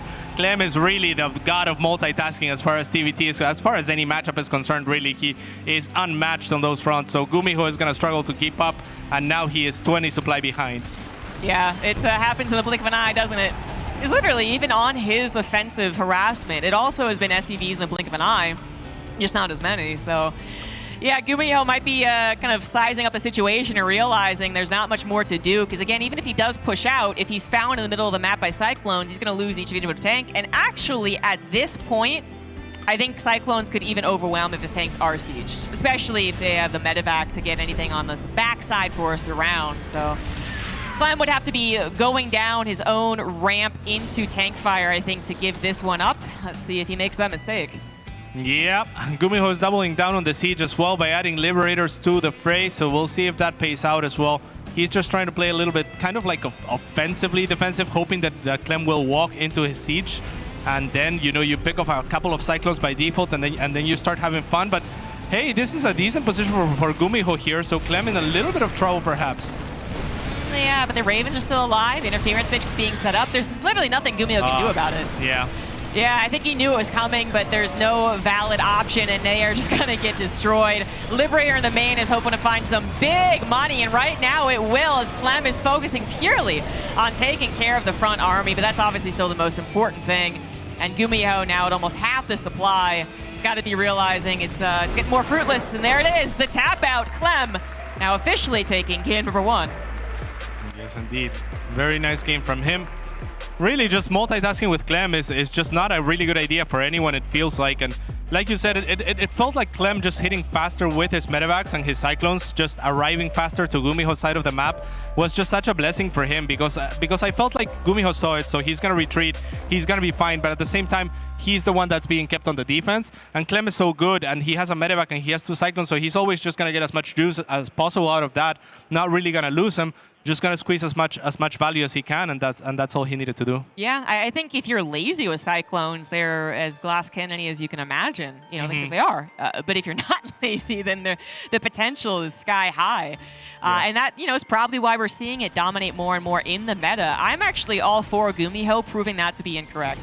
That would be fantastic. If we have some classic tank Raven openers against some Cyclone openers and the mixing and matching, fantastic. But it is, you know, maybe a little worrying that Gumiho, at least for our, I don't know how you say, like official game 1, I don't know. Yeah.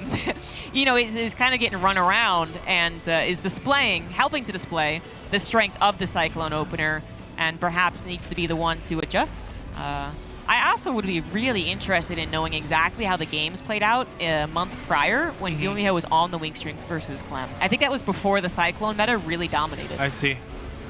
Yeah, that could be interesting to see. I wonder if there's some readjustment that you can make with a Viking or something like that to put kind of like a timer on the medevac instead of the Cyclones themselves.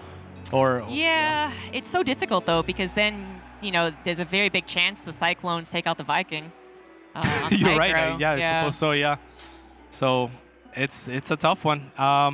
Now we'll see. Does Clem go back to the medevac then? That was very successful in the last game. Like, is that what he's gonna go for again? I would love to see Gumiho to try out something and try to make it work with the tanks and the Ravens, like you said. But Clem is a beast. Yeah, he is.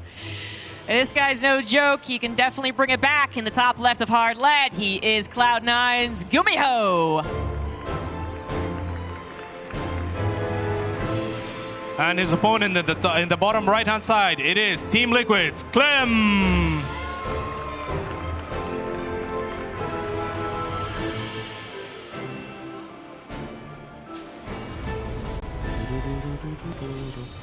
As far as the highest skill that I've seen displayed most recently, it has been that Bjorn Clem TVT that Bea was bringing up on the desk. That is just literally a couple days old.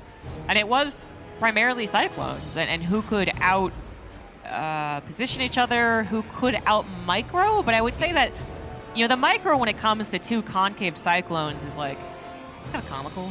You know, like I guess there's some pullback micro, and if medevacs are around, obviously there's that. But I do feel like it's a lot more about mispositioning, basically forcing your opponent to tackle different locations and then getting the jump, and you're like, you thought I had 4 Cyclones on the left, it was 2, now I have 6 on the right, you didn't expect that. Because then it is just literally a numbers game. You both have 8 units in different positions. You know, there's a chance for the right position to work out. So it seems to be pushing more and more towards that. Let's see if Gumiho can successfully deter the TVT meta away from that opener, or if he's also going to feel like he's forced into it. Yeah, I mean, if he's going to do it, I feel like he has to be super defensive and just try to not allow Clem in at all with the medevac, and then just have the stronger army kind of thing, right? Like, there was a couple of times last game where he did have good tank volleys, where the Cyclones kind of walked into the tanks a couple of times, and Clem kind of paid for it, and that's, I guess, what you have to do, right? But it's tough for sure.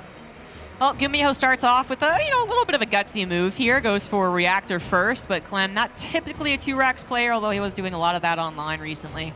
But usually you're pretty safe. So Gumiho does get away with the double Reaper opener.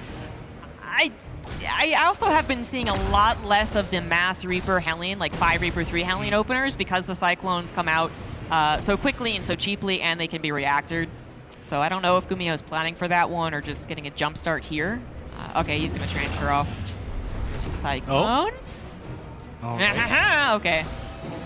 He gave it a solid try, Cats. Now it's back to Cyclones. Yeah, isn't able to catch the Reaper here either. So both players, it's just going to be a wash to start. And yeah, I guess Gumiho's back to Cyclones, and it's Clem that's making 1 Cyclone at a time for the time being. So we'll see if he has something else in mind this time around, or if he's going to stick with it as well. I do wonder if Gumiho thought there was more potential on the last map specifically, because if I can think of when I first saw the Cyclones as an opener, it's Cure on this map versus, I don't remember what Terran, but in GSL, and I was wondering if it would become a staple. So there might have been something to Golden Aura in which Gumiho said, let's try a tank push, but now it's hard lead Cyclones, or like I was joking, he gave it the old college try, get tank Raven, and now it's Cyclones are really the way to go. Not exactly sure which one, but I can tell you that I've just been so much more impressed with Clem's micro. Gumiho can pop off, just to be super clear. He can absolutely pop off on the mechanics, but I've always felt like Gumiho, the reason he's not a multiple GSL winner is a little bit of the mechanics. Yeah, for sure. I mean, the guy's a genius. There's no doubt about that. So we'll see if he has something cooking for this one. And Clem is going to move out 2 different directions, actually, with the Reapers and the Cyclones to make sure that he is spotting for his opponent as well. The 2 Reapers will get found in the middle of the map. And Clem decides to go back, perhaps, with his Cyclones. I'm not sure what the call is going to be here. It's weird if you're going to go up the ramp, but it's also weird if the 3v2 situation, which is exactly what happens. And it's instead it kind of stayed 3v2, but lock-ons lasted longer for Gumiho. Now it's 4v4, 4v3. Gumiho with a couple of Reapers, but the medevac micro on Cyclones is so powerful. So that's not going to get any headway there. But because they are both doing the Cyclone opener, it is one of those, who really comes out ahead, hard to say. Hard to say indeed, but Gumiho's going to think better of things and go back for the time being, because Clem does have the advantage of repairing the Cyclones with the SCVs as well. So with that medevac picking up the Cyclone and allowing it to be repaired is Just a really nice defensive position for him. On the other side, he's trying to make something happen with the medevac, but Gumiho's trying to spot for it. Yeah, Gumiho's going double medevac, so he's just going to literally overpower Clem. Mm. So, you know, if few cyclones don't do trick, big cyclone do trick. It's actually, I wonder if he's going to do a double drop with like a main attack, or he's actually going to try and overpower. We're going to find out. He's not grabbing the faster Raven. He's not grabbing the interference matrix. The matrix is a questionable decision in the high number stakes, you know, Mass Marine, Mass Cyclone, but auto turrets are fantastic. And Clem is just finding Gumiho in a weird position. Yeah, but he doesn't know it, so he's being very hesitant right now. Now he realizes, okay, you're not home, but Gumiho's going to show himself on the other side of the map.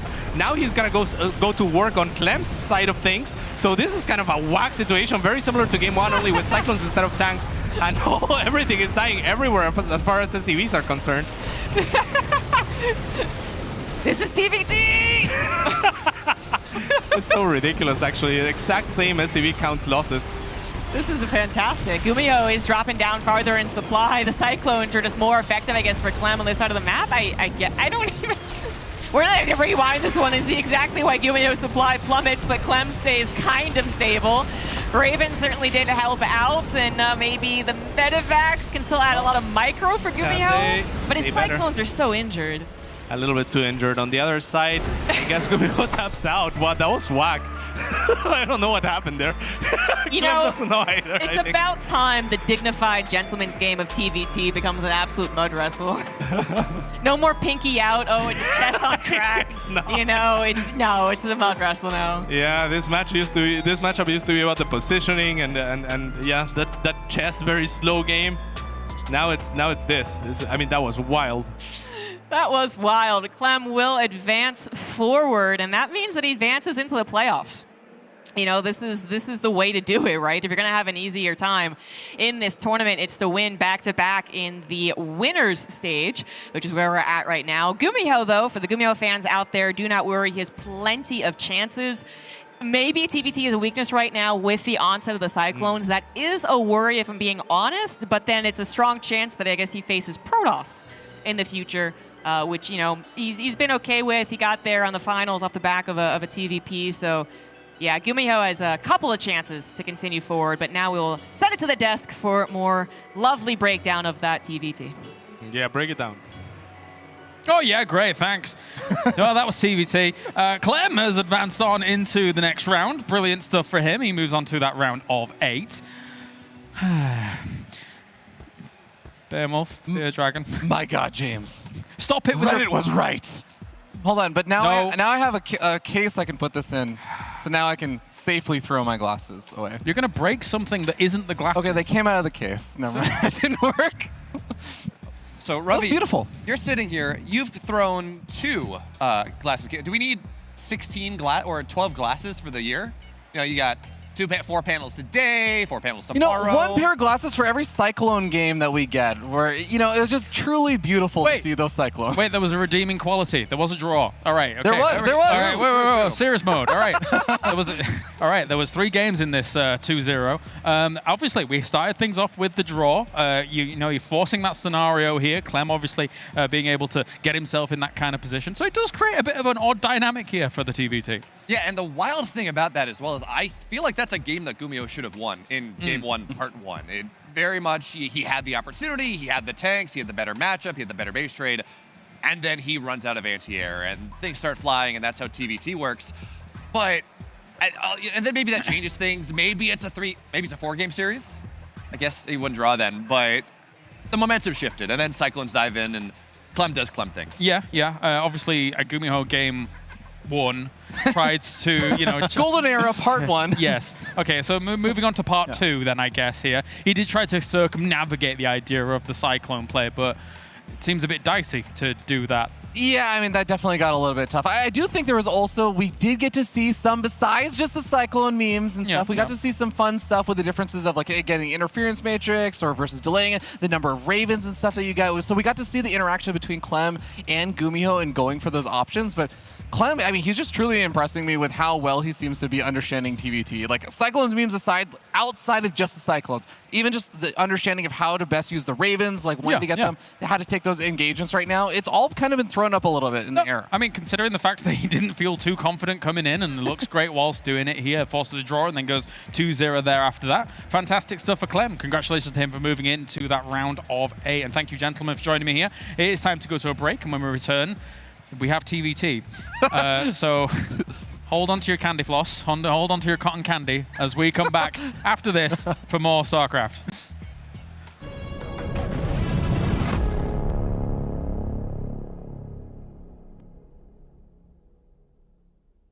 Oh my god. Oh my god. Careful. You have to move it. I picked the wrong. Yeah. Can I hold it with my other hand when I'm doing it? No. That's not a rule? Yeah, no.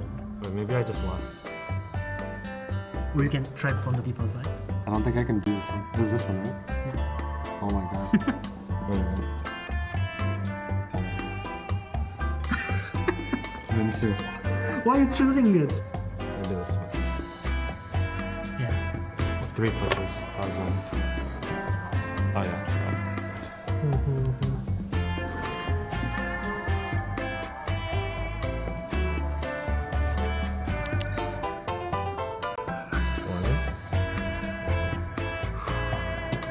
The desk is really shaky.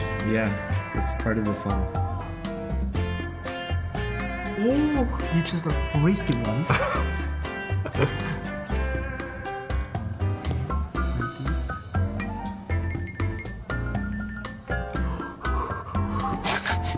Nice. Oh, shaky. Shaky, shaky. Choice. Good.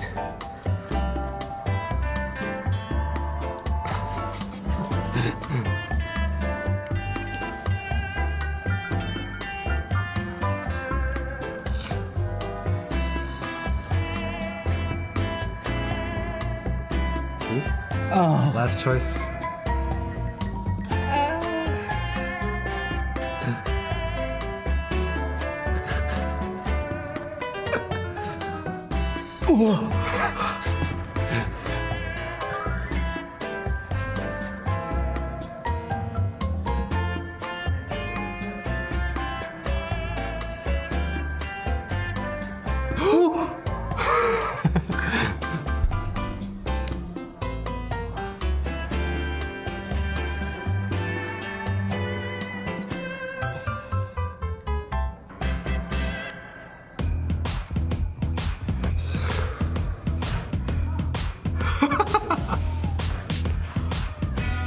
Can we do this, Sergeant?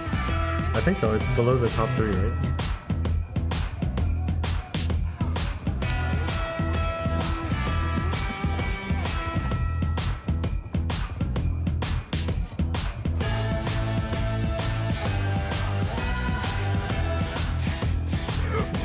Oh my gosh.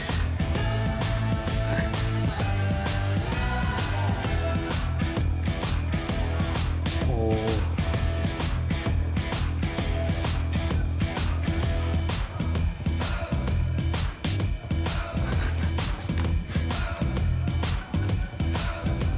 Not that one.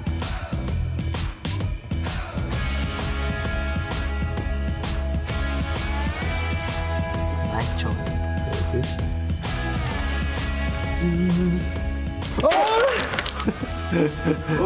I was so shocked. You didn't touch it, right? Yeah, I think I lost. I tried to touch it. It's probably-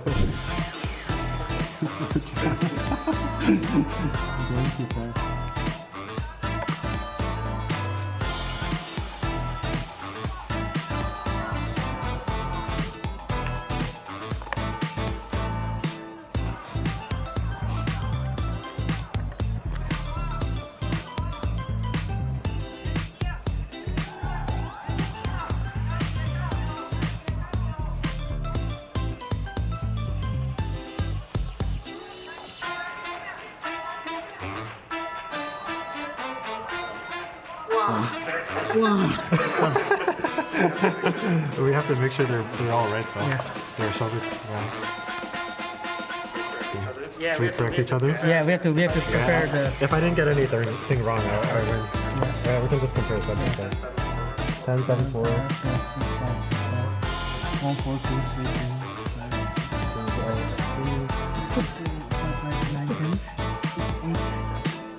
7, 5, 2, 9. 7, yes. Yeah, 10, 6, 8, 2, 7, 8, 3, 6. yeah. 8, 2, 6, 4, 5, 8, 8, 4, 7, 2, 2, 10, 7, 7, 1, 7, 2, 1, 7, 2. 4, 7, 10, 3, 5, 1, 2, GG. Yeah, sure. Nice. Good job. Crazy. Wow.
Welcome back to the ESL StarCraft 2 Masters Winter 2023, and we have a question on our minds. Will the fever dream of Cyclones continue here in this TVT that is coming up? Joining me to my left-hand side, I have Cats as well as Steadfast. It feels like a millennia, or maybe even never, that we've been on a desk together in person. That's crazy. It might actually be true, James. Yeah, that might actually be true that we've never been on a desk together. That's crazy, yeah.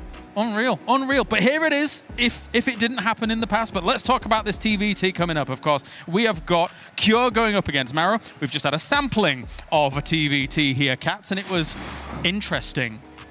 To say the least. I mean, yeah, like I really don't quite understand how to break this matchup outside of the Cyclone. It feels like there's not much commentary that can be done about the Cyclone. It's just like the type of unit that, you know, like I can see how Clem will thrive on it because he's such a fast-paced player and like so good at multitasking. But yeah, TVT, can I say it has devolved? Is that a thing that I can say on the desk? That's a fair thing to say, about it, right? Like, I mean, ultimately, yes, maybe in the future there is someone who solves this puzzle, right? That does exist Steadfast. But in the current iteration, unless it's going to be Kira or someone like Maru, I'm expecting what we just saw in the previous series, because trying to circumnavigate it doesn't seem like it's fruitful.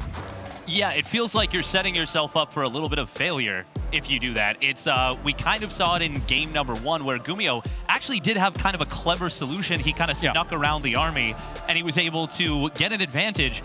But then he actually ended up in this weird scenario where the base trade went better for Clem and he was able to force that draw. And it felt like then when it went back to Cyclone versus Cyclone, it was just who could micro faster and better. And I think we might have to update those player cards with a 7th category in Cyclone. How many can you truly have? Yes. Let's check in with the bracket as well and see what has gone on so far here throughout Group A. And just to kind of get people up to speed, just in case they've not been keeping an eye on the other brackets as well that were going on in the Open, looks like Creator has already moved on to the knockout round here. So as you can see, Clem has found himself a spot in the round of 8 in the playoff, as he would be. That is interesting and not correct. And then you've got Cure versus Maru now going into their situation here where they are moving on into this match as well. To find out who moves on to the round of 8. If you had to put stock in someone here, Cats, between Cure and Maru, who would you be leaning towards? Maru is the easy answer there, right? Like Maru's kind of like a very well-established player. He usually does a little bit better against Cure than Cure does. I do want to bring up, though, to the matchup that you just said, Creator did qualify, but like Dave was checking, Mana was actually the person that Creator had to beat because Mana beat Hero. Correct. It was, so that's pretty hype. That's pretty cool. Like I think we need to we need to emphasize that result. Yeah. Big tip of the cap to Mana there. A little bit unfortunate that he does ultimately lose that upper qualifying match, but he still has another shot. And you're going to want to be keeping an eye on that because there's a really good chance that him and Hero will play the final qualifying match in that Group A. But maybe. Yeah, it's exciting. Yeah, definitely so. I do want to kind of keep focus on this, though, because at the same time, when you look at Cure and his TVT, recently, Steadfast, he's looked insane in TVT. The only person he actually loses to, really, mostly, is Bjorn. But, he's not against Bjorn right now.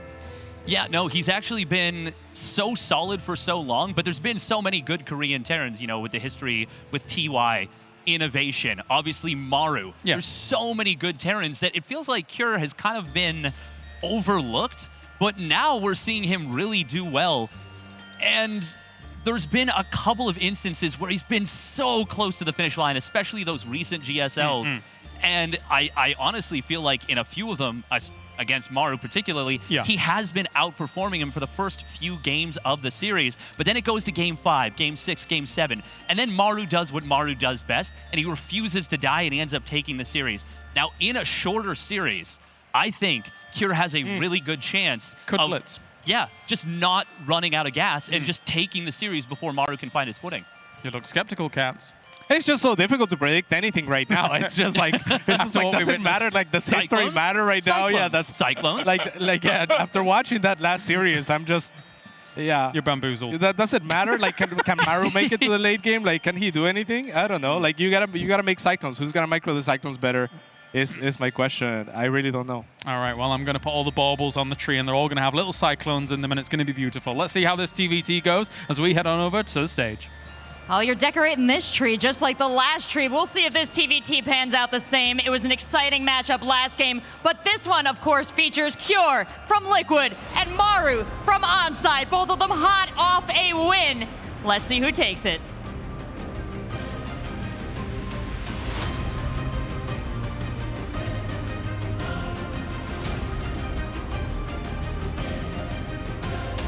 And now we get into another TVT, Samagrub, or I guess CVC, Cyclone versus Cyclone. But honestly, as we talk about this matchup here, if there is one TVT that I think has an opportunity to go past that stage, it's going to be Maru Cure. Maybe. I mean, Maru Cure, pretty historied rivalry going on where Maru always manages to beat down Cure at some of his strongest moments. And then actually, even if Maru isn't there to block him, Cure still kind of mishandles, GSL recently. But we really are talking about a new era in the last month specifically. And these guys haven't played since Gamers 8, actually, many months ago. And then I want to say that while Maru didn't show a lot of, I guess, leaning towards Cyclones in his games versus Katowice, Cure was one of the first ones that I think really made them look like they were another opener. So he went for the 4 Cyclone opener and kind of bopped the Terran back, and I want to say it was Season 3 GSL, and then he faltered later on. So my expectation, actually, having not seen Cure's most recent TVTs, to be fair, is that Cure is actually going to be on top of the Cyclone thing. The Cyclones. And Maru is actually going to be kind of almost catching up to him, both in terms of adaptability, how fast he's on board this meta, but then also perhaps mechanically. Maru has not looked as strong. He did lose a game versus Katowice, and that might make people shocked, like, oh my god, he's playing so poorly. Katowice is a fantastic player, but then even the games that he won were really shaky. Yeah, it's interesting, though. We talk about this Cyclone meta and whether Maru opts into it or not. The game that he lost to Katowice was a game that he built 6 Cyclones and ran across the map and did all those things. Yeah. And Katowice just said, no, I'm building 3 tanks. I'm going to run across the map, and I'm going to shove you in. Yeah, but it was a game in which the opener from Maru failed instantly. He dropped into a tank and then didn't have any map control like you would want. I would say, there's that example of it not going well, and then there's another example of it technically being a lost game, but I would say went really well, which is Katowice went for that 6 to 8 Cyclone opener, contained Maru, and then it was actually a probably 4 or 5 second difference of Katowice being ready to defend in his natural that would have, gotten him a 2-1, and he would be in this position, actually. So, yeah, the Katowice Maru series wasn't the grand display of Cyclones like the one on the main stage, which deservedly was on the main stage. But, I think it was still some, kind of testing ground, where we did see Clem as one of, I suppose, the players on the forefront really using it quite correctly. And the question for me is Cure another one of those guys? Yeah, and again, it's funny, you talk about him getting 4 Cyclones, building them in the GSL early on, but I think of him as a Cyclone player. I think of him as a TVZ Cyclone player, moving that, getting a couple Cyclones, moving into Hellions, going from there.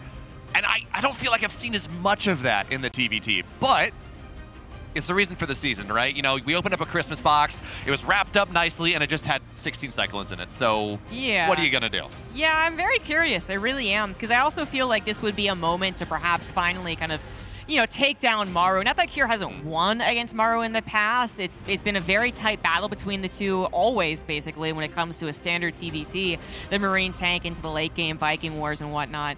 But now would probably be a really good time to completely demolish Maru. If Kier's playing his A game and Maru's playing his B game, and if Kier has a grasp, I suppose, in these Cyclones, and Maru's still figuring it out. We're here to find out what's actually going down in this best of threes. Move on to Oceanborn. In the bottom right for Team Liquid, he is Kier.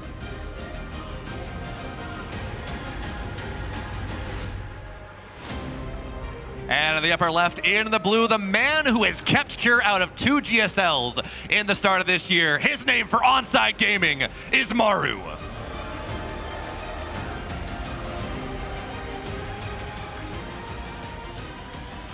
Maru is still coming in as a fan favorite, and if you guess him to win the tournament, no one will bat an eye. But he is coming in, I would say, at probably the most questionable performance that he's been in. GSL went terribly for him. No one expected him to bomb out in the very beginning. And then basically the story is that he's actually been sick for a while. So no further details there, but that's been affecting some of his performances since then. Clearly when Maru is on point and when he's practicing, he is one of the best. He's actually the most experienced player. So we saw on his player card a little star next to him because he was playing since he was literally 12. You never discount Maru, but it does feel like a new era. And, if someone's going to take over the new era, I feel like Kier is kind of deserving of it. Yeah, I mean, it's been, again, Maru has been this gatekeeper for Cure this year, even when his, I guess Season 1 and Season 2 was really good, but he gets knocked out in the finals Season 1, Maru knocks him out in the semifinals Season 2, takes a series, makes Gamers 8 harder for him. So this is not just this opportunity for Cure to say, look, I'm the best TVT player in the world right now, have fun, but also it's this opportunity to get a little bit of revenge to say, yeah, you know what? Not only am I the best TVT player, but you're not going to stop me in my tournament run. Finally this year, you're not going to do that. An interesting little mind game going on for Kier right now. He's second supply depot to block out the SEV from a main scout, and he actually was going 1 gas expand. So he is getting a faster command center. It's just a little high ground, and the perception right now from Maru's scout should be that it's a factory expand, because you usually don't have to get the second supply depot if you build the command center ASAP. So like a little bit of a mind game's kind of cute. This might deter Maru from actually trying to find that little bit of damage that evens up a command center versus a factory expand versus 1 rax expand. But it might not, because then you do have to account for the high ground command center. So, I mean, it's really small details, but usually factory expand player can kill, again, 2 SEVs is kind of the amount you would say. And then it evens up. But it's a little weirder now. And Kier is also going into some very quick Hellions. This is something that Maru is not going to scout, as he is not sending anything across the map. So Kier's getting away with a couple of things unknown to Maru. Yeah, this is pretty interesting as well when we talk about Cyclones versus Hellions. We have started to see some Terran players, Bjorn specifically in online cups, because he's the progenitor of this Cyclone meta for the most part, but he started to go back into this Hellion Reaper, 3 Reapers, 6 Hellions, 5 Hellions, whatever it is. And if you dive on top of the Cyclones, they're paper. They actually go down, and you can find, it's not 100%, obviously, but you can find these opportunities. You can jump on top before it gets to 6 Cyclones, and then make the game swing a little differently. This is so interesting. Kier is doing a 4 Hellion opener into Cyclones with Banshees. Banshees kind of made a reappearance with the patch, because everyone was experimenting with whether or not Cyclones were good. And I mean, I think even like a Battlecruiser was wondering, is it going to be better or worse? But the Banshee was already being experimented with again, I feel, by the likes of a Special especially. He would sneak it in, and it would just be such a surprise, because people were like, you don't do it. Cyclone Raven's too good against it. And the patch came, and people tried it again, and then it fell out in favor of a lot of the Cyclone shenanigans we just saw. So Kier going into the Banshee, and Hellions, and Cyclones, I don't know, it feels like an off meta build, you know what I mean? Yeah. Like, it's like not exactly like mine, like he knows that I know that he knows, because actually, Maru doesn't know anything. He's just getting a scout. But it's tricky. It's definitely tricky, and Maru's scout did not see the starport.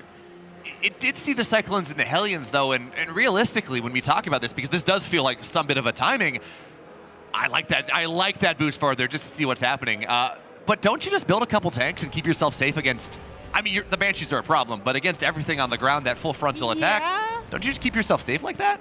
You do, but then maybe Kier's not looking for an attack, which is what's so interesting. So the Hellions could have threatened something, I suppose, but the Cyclones are the ultimate defensive unit. But he grabs the on-location 3rd because he figures he has the map control, which he's kind of correct about, and even if he doesn't, he's got a backstab of Banshees. So even if Maru was on his side of the map, waving his hands around, Cure's, snickering to himself like, I got Banshees. And Hyperflight Roto's on the way, so we got to be having mech. I mean, Maru's already on his way to Stim. And also, even if Cure was scouted, that would have looked like Raven Interference Matrix being built. So this is actually a crazy opener. I love that Cure is doing this. It's going to surprise Maru so much. Oh, the 2 Banshees so much damage. Yeah, and here's my question, is the Banshees are going to fly in. Does Cyclone Banshee count as mech? We talk about it. It's mechanical units, but it's not what I think of when I think of mech. It definitely is. And I think it's definitely the start of mech, because you've delayed Stim. Yeah. I mean, I guess you could argue, haven't said, like, if you went double Tech Lab 2 to make up for Stim and combat shields, but you should be going into mech. And that scan is perfect. Obviously, he knows it's Banshees now. He might be, like, kind of, almost doubting himself that Tech Lab is researching Hyperflight Rotors. But it is. Like, that's... But he might think it's a Raven Interference Matrix. I don't even know. I don't even know what he's thinking about that Tech Lab. Because the fact is, you do now upgrade a Raven upgrade. So it's no longer like, well, it's upgrading. It's a Banshee thing. So I don't know if he's going to be expecting speedy Banshees, but he's definitely going to be expecting mech. And so far, it stayed on Cyclone mech on the ground. Yeah, we're also 6.5 minutes in, so this concept of Cyclone lockdown or Raven lockdown is maybe that's a little bit late. But the trick is right now is the tanks are going to get sieged up, and Cure's not reacting to it right now, so it's still 2 shots. The Cyclones, you're still going to take damage there. But 4 speedy Banshees into the net. Hey, that's a free tank zombie grab. That's going to feel pretty good. Dude, this is so trippy. He basically has positioned himself to be the bio player in this game. He's gotten the faster expansion on location. He's gotten the map control, and I wouldn't even be surprised if he somehow manages to get the first push, because these Banshees are going to keep Maru back at home and having to account for them so consistently, because even if he pushes across the map, I mean, assuming the Vikings and Ravens are controlled, it's fine, but nonetheless, the Banshees are such an annoyance. I know a lot of people must experience this on ladder, and you don't see it very often amongst the pros, but I gotta imagine the same exact reaction we do when we see it, and we're like, oh, cool strategy. Yeah, awesome. Or yeah, really cool. Yeah, just all the ladder PTSD coming right back. But the interesting thing here as well is we talk about going into mech behind this and 1-1 mech upgrades and things. He's actually still getting Hurricane Thrusters, and it does make Cyclones faster, absolutely, but you almost wonder whether the time of the Cyclone is ending, and then how much value is that going to find as the game goes on? I still think it's going to find a lot of value. It still has map control units, so anytime he gets a lock on, it's very effective. He's also quite rich. He went 3CC on location. Well, after his second barracks wasn't, I guess, but command center. But still, he's quite rich. He got 6 gases up as fast as I think any mech player reasonably could, aside from an opener in which the Maru would be already behind. Maru didn't fall behind because of anything directly happening. He didn't lose tanks to the Cyclones. He lost a tank to a Banshee. He lost some SCVs, but it's just not catastrophic to have the mech player be ahead 30 supply and ahead on upgrades. That's just not how mech is supposed to go, right? It's the bio player takes the map and trades poorly. But there was a Special played a game like this very recent. I know you talked about Special at the start, but this seems to be how Korean-esque TVT mech is going, where Special, or because he's the mech player, he'll go and he'll mass expand and he'll put himself up 20 workers, and then it's the all-in that's the problem. Yeah, so first of all, I want to shout out the Special. Unfortunately, I didn't make it here, but Maru actually said that he was the one that kind of came up with the 2 racks that was TDZ. So he's definitely a trendsetter in some regards. But the other thing I want to mention is that Cyclone versus Cyclone used to be a meta many years ago, and it was an insanely fast meta. I felt like it was faster even than Bio, because you didn't have a very strong, slow, tech-heavy style like you do nowadays. So you had to expand quickly, and you had to be constantly combating, and anyone who moved over to tanks first was in danger of being caught off guard. That's not this game because it wasn't mech versus mech, but nonetheless, it's an extremely fast way to play. I love that Maru has basically accepted his lot in life, that he has been out... backroad is not the right way to put it, but he's behind on bases, and he's like, yeah, okay, let's just skip right to the late game and try and play out the air. But the Cyclones are also going to get air. There they are, and well, here's the siege up coming in from Cure, but the mass shutdown says this is not gonna work at all. I expected this to do at least something, maybe kill some Vikings.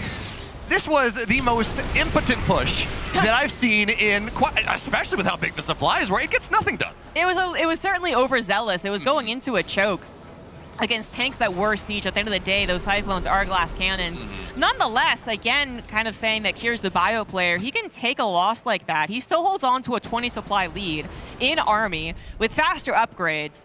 And that is also because Maru, again, accepted his lot in life and was like, no, not bio. No engineering bay upgrades. But nonetheless, ahead on the 2-2 at this point. He's got another attack. He's more mobile. He can pincer attack. He can surround. He can multi-prong. I mean, Kier's just, they're both very smart, but it feels like Kier's the one that has the reins. You're right, but if there's one Terran in TVT in the world that I actually don't hate in this situation, it's Maru. The man is good at taking it to the late game and winning games in TVT that he really shouldn't. Yeah. And I think the really cool thing about this is Maru has understood the pace of this game. He knows he's slowed down. He knows what's happening. He's also just going into mech. He has 1-1 mech upgrades, nothing for the bio. He's adding in more factories, but he's leapfrogging mech. He's going into starports. He's adding in Liberators and Vikings and trying to just go leapfrog the TEP one step further and get into that Sky Terran thing, which will invalidate a lot of the tanks and a lot of the Vikings if you get enough, and a lot of the Cyclones. But here comes Kier right up the gullet, and that's going to be a dead tank. Right side push gets nothing done, but this is a lot of damage here at the natural. The question, though, is whether it gets enough to justify losing your entire army, Zombie Grub. Depends on how long it lasts, I would say, and it's lasting a long time. Kills 23 SDVs, a couple of tanks, a couple of Vikings as well, and it's on Maru's side of the map as well. So altogether, it is a loss of Cyclones, but guess what? Cyclones are kind of like Marines right now, and apparently it's okay if you did a decent amount of damage and lasted a decent amount of time. It would have wanted to pair up with the secondary attack much better, of course. That could have been game-ending if it did do well on both sides. But nonetheless, Kier still overall 20-plus supply ahead, still ahead of those upgrades. It is a matter now of trying to kill the guy before he gets to the perfect army, which is very classic Bioverse mech narrative. It's just not the way that you thought this game was going to go. Kier, if he does not end up doing catastrophic damage to Maru, might lose out onto Tank, Viking, Liberator, Raven. It's the strongest composition, and it's inevitably where all TVTs go if they go 15, 20, 25 minutes. And Maru's got a lot of warm-up here getting into that composition as well. Kellezer in Game 3 of their series was up 40 army supply, 50 army supply. Granted, he was playing bio, not mech bio, but same idea, pressure everywhere. Maru drags it out. He gets into this late game composition. So not only is Maru best in the world at this idea, he's already played a game. He's already got the mental pathways going about exactly how you want to play it and when you make your transitions and when you take your bases and how you play as safe as possible to get there. Yeah, it is unfortunately for Kier, I think, still going the way of a lot of their TVTs in the past. The journey has been way different. Like, instead of going from East Coast to West Coast America, you went somehow into Brazil, and you're like, this is fine. I still got to the West Coast, and you're like, I guess. But this is heading in the direction of so many of their previous late game TVTs, which is mass air versus mass air. That it is. And the interesting thing about this as well, so Kier had a big air lead. He had a ton of Vikings. He goes and gets 23 SCVs on the natural and knocks that down, but he stopped building air units for now, and he's not committing to air upgrades. So he's going to have his mech, his tanks are going to be +3. That's great. These are going to be 2-2 Vikings. They're going to be, or I guess 2-2 Vikings, 3-2 Vikings. The Vikings are going to be so much stronger for Maru than they are for Kier that even if Kier transitions into Sky Terran, it's going to be a far inferior composition. Here's the thing, he can play it like a bio player and get a surround. He also could have gone for a Mass Raven Interference Matrix, which I believe was his next plan, but he finally finds the surround he was looking for. The Liberators don't know where to turn. Command Center on fire. Vikings not really wanting to land against this particular army. Now, Kier still in a very similar story beat here. 30 supply ahead, but it has not killed Maru, and this is going to become an even more familiar game if this continues for Kier, where he's like, I'm pretty sure I was supposed to win this. Yeah. Like, freaking Maru. Like, is there anyone, probably Cyril. You know, Cyril and Dark maybe, you're like, oh, I've won the game, and then the game goes 20 minutes, and it's like, well, great, I lost the game anyways. Important thing in that last fight, though, all the anti-air from Kier went down, so the base stayed alive, but Maru, this is a little bit ballsy right now, trying to take that base. Kier says, yes, please, let me jump on top of that, but is it worthwhile? Is it enough? He will push through the tanks here from Kier, and at this point, Zombie Grub, you got a lot of Vikings. They don't shoot down. Nah, you don't want to land against this army. Yeah. You know? It's not the small quantity of tanks. It's a big mech army. So It does look like Maru is totally dependent on these battlecruisers, which he was making, also contributed to a lack of remax. They take so long, so much supply, and so many resources. But if they do come in, clean up this army, and manage to get some type of map control and counter damage done, there's still a chance. I'm saying there's a chance, and Maru always takes chances. And it's important to point out as well that Cyclones are not as good against battlecruisers as they used to be, right? That massive anti-armor, anti-air burst. We saw the Cyclone kited away, and yes, bonus to mechanical does help, and it does damage. Battlecruiser got tickled. It was able to chase things down, and at this point, technically, Maru's got 4 battlecruisers. He's got +2 on them. They're 2-2. But Cure has the map. He's got a ton of money, and he can build, I don't even know how many Cyclones at the time. He can build a lot of Cyclones 9. every cycle. 9 apparently, is what I saw on the production tab. But not only that, his transfer over into Ravens is working out, twofold. Either he would have followed up with Raven Interference Matrix if that particular break didn't work, or they're now available for the battlecruisers. And Cyclones might not kill them particularly quickly, but if they're not fighting back, then who cares? Yeah, the other thing as well, Cure, not only has he taken his side of the map, he's taking one of Maru's bases as well, and that is the big deal. If Cure's able to secure that, and even mine a third of the base or something, suddenly Maru, yeah, he's been trading better this entire game, at least until very recently. Maybe it changed. But yeah, he's been trading just about equal, never mind. Wow, it was like 3,000 better for Maru just like 2 minutes ago. Yeah, I guess so. But the income, obviously, for Cure has been extraordinary, and he has been able to, I think, kind of just hit the right beats. So that it's not quite like a bio game, which is where if you are even up, you may have done something wrong. Here, it's pretty much okay. Maru, if he gets a mass battlecruiser and gets to play defensive, Cure absolutely could still throw this game. But it really does seem like Cure has everything that he would need. I guess you would argue that battlecruiser Viking Raven is the strongest composition. It's just that Maru's not maxed out with it. So this is why you never count Maru out, right? Does Maru have interference matrix research? I assumed he did. I think he got it way faster. Okay, he does. Okay, yeah. It's been a long game, Zamagrub. Yeah. I'm not Rotterdam. I don't have, that memory.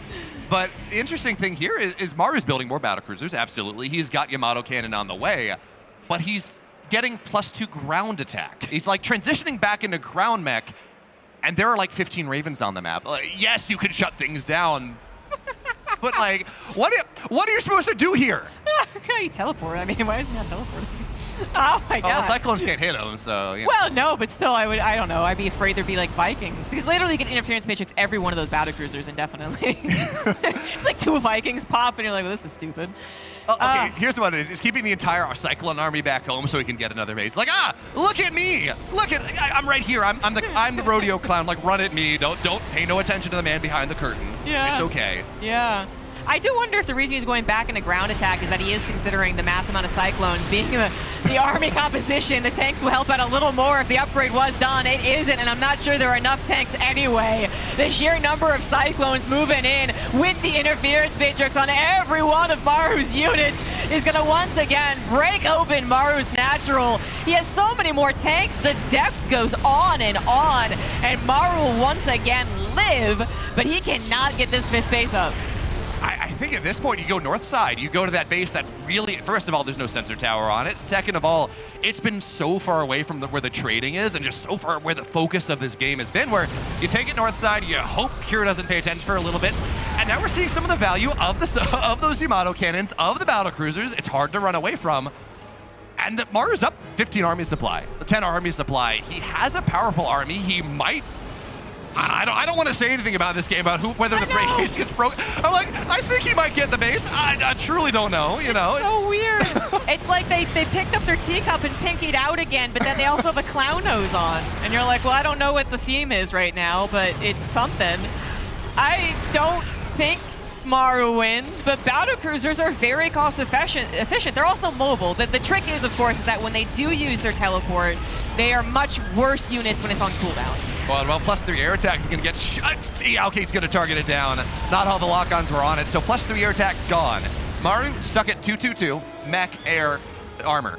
Cure, he's got better upgrades. On the ground, he's got +3 armor, so any sort of Viking fight he's going to win, especially with anti-armor missile. And Zombie Grub, count the Ravens. That's a lot of anti-armor missiles. That's any straight-up fight.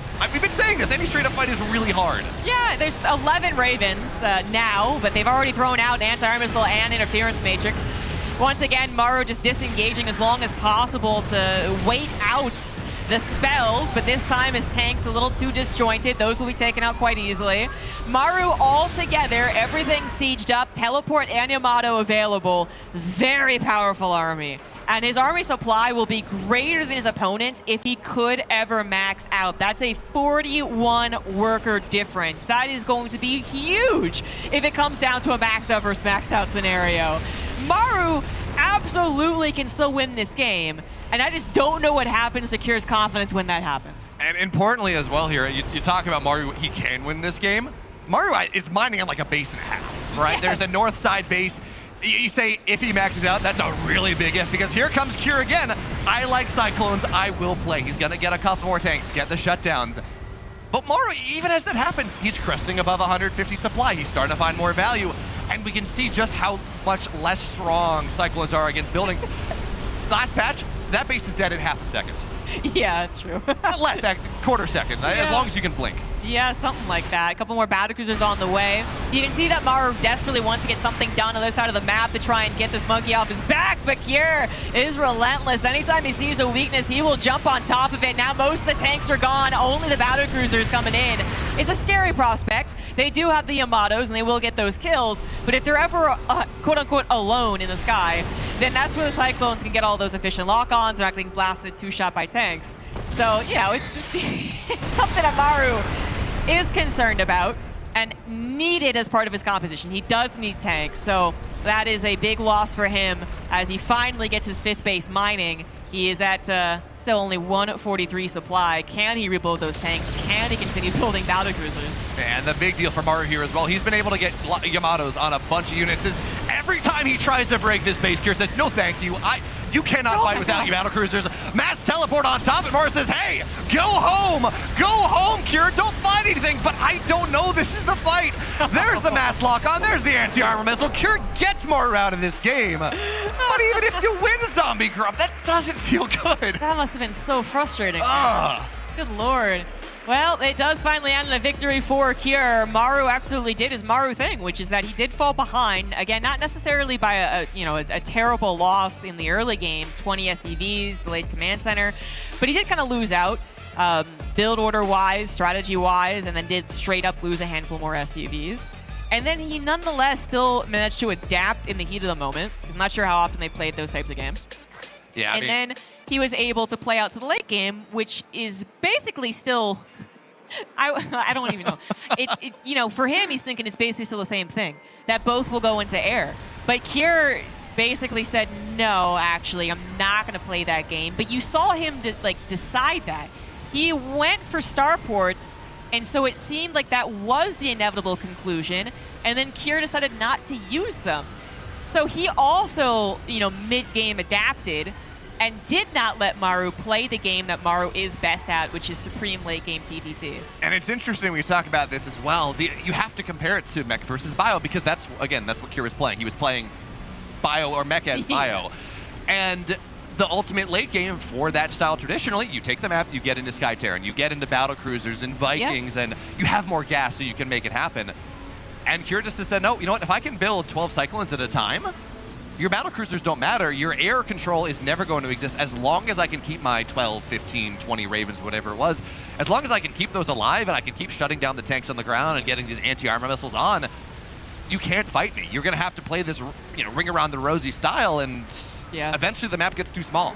I do wonder if he had not been broken so heavily so many times trying to get that 5th base, if 1.5 of those breaks is better for Maru, that he would have gotten to 180 supply, let's say, and then he doesn't get overwhelmed on that kind of. The last fight was really the one where he lost the majority of his tanks. That was the sign of the end times.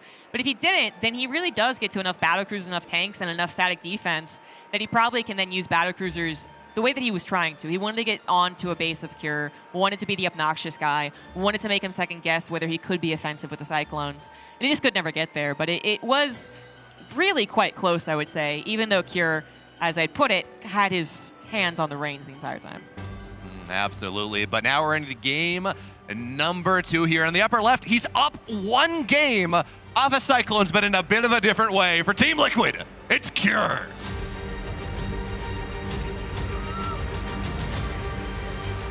In the bottom right of Set Delta, he is Onside Gaming's Maru.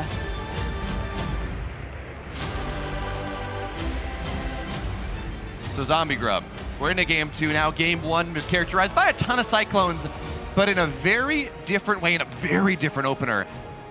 When we talk about our meta narrative here of Cyclones, does that count? Is that... Yes. It does count? Yeah, I think 100%. Okay. There's no way that would have been something we'd seen before the Cyclone patch, just because... well, I guess we have seen it, actually. Again, special. I don't think I usually reference special as big brain this much around, non-special matches, but I think he also had a fair amount of experimentation with late-game conundrums, realizing he was down and out in some of the air battles, and then saying Cyclones could be an option.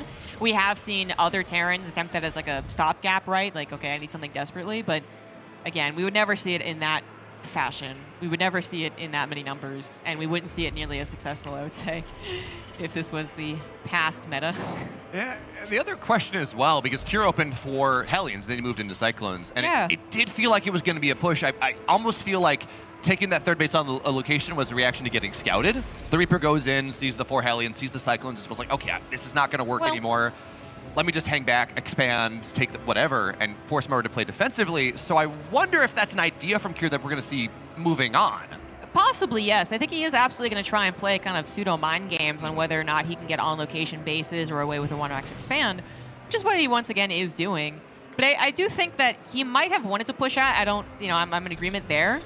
Generally, if you do get that kind of presence with a push out, whether it's the medevac drop or a 2-rack into a 2-1-1 or what we saw Cure do, you can get the third CC on location behind your push. So I think his change might have been just not pushing at all, but the third CC on location might have been his plan from the get-go.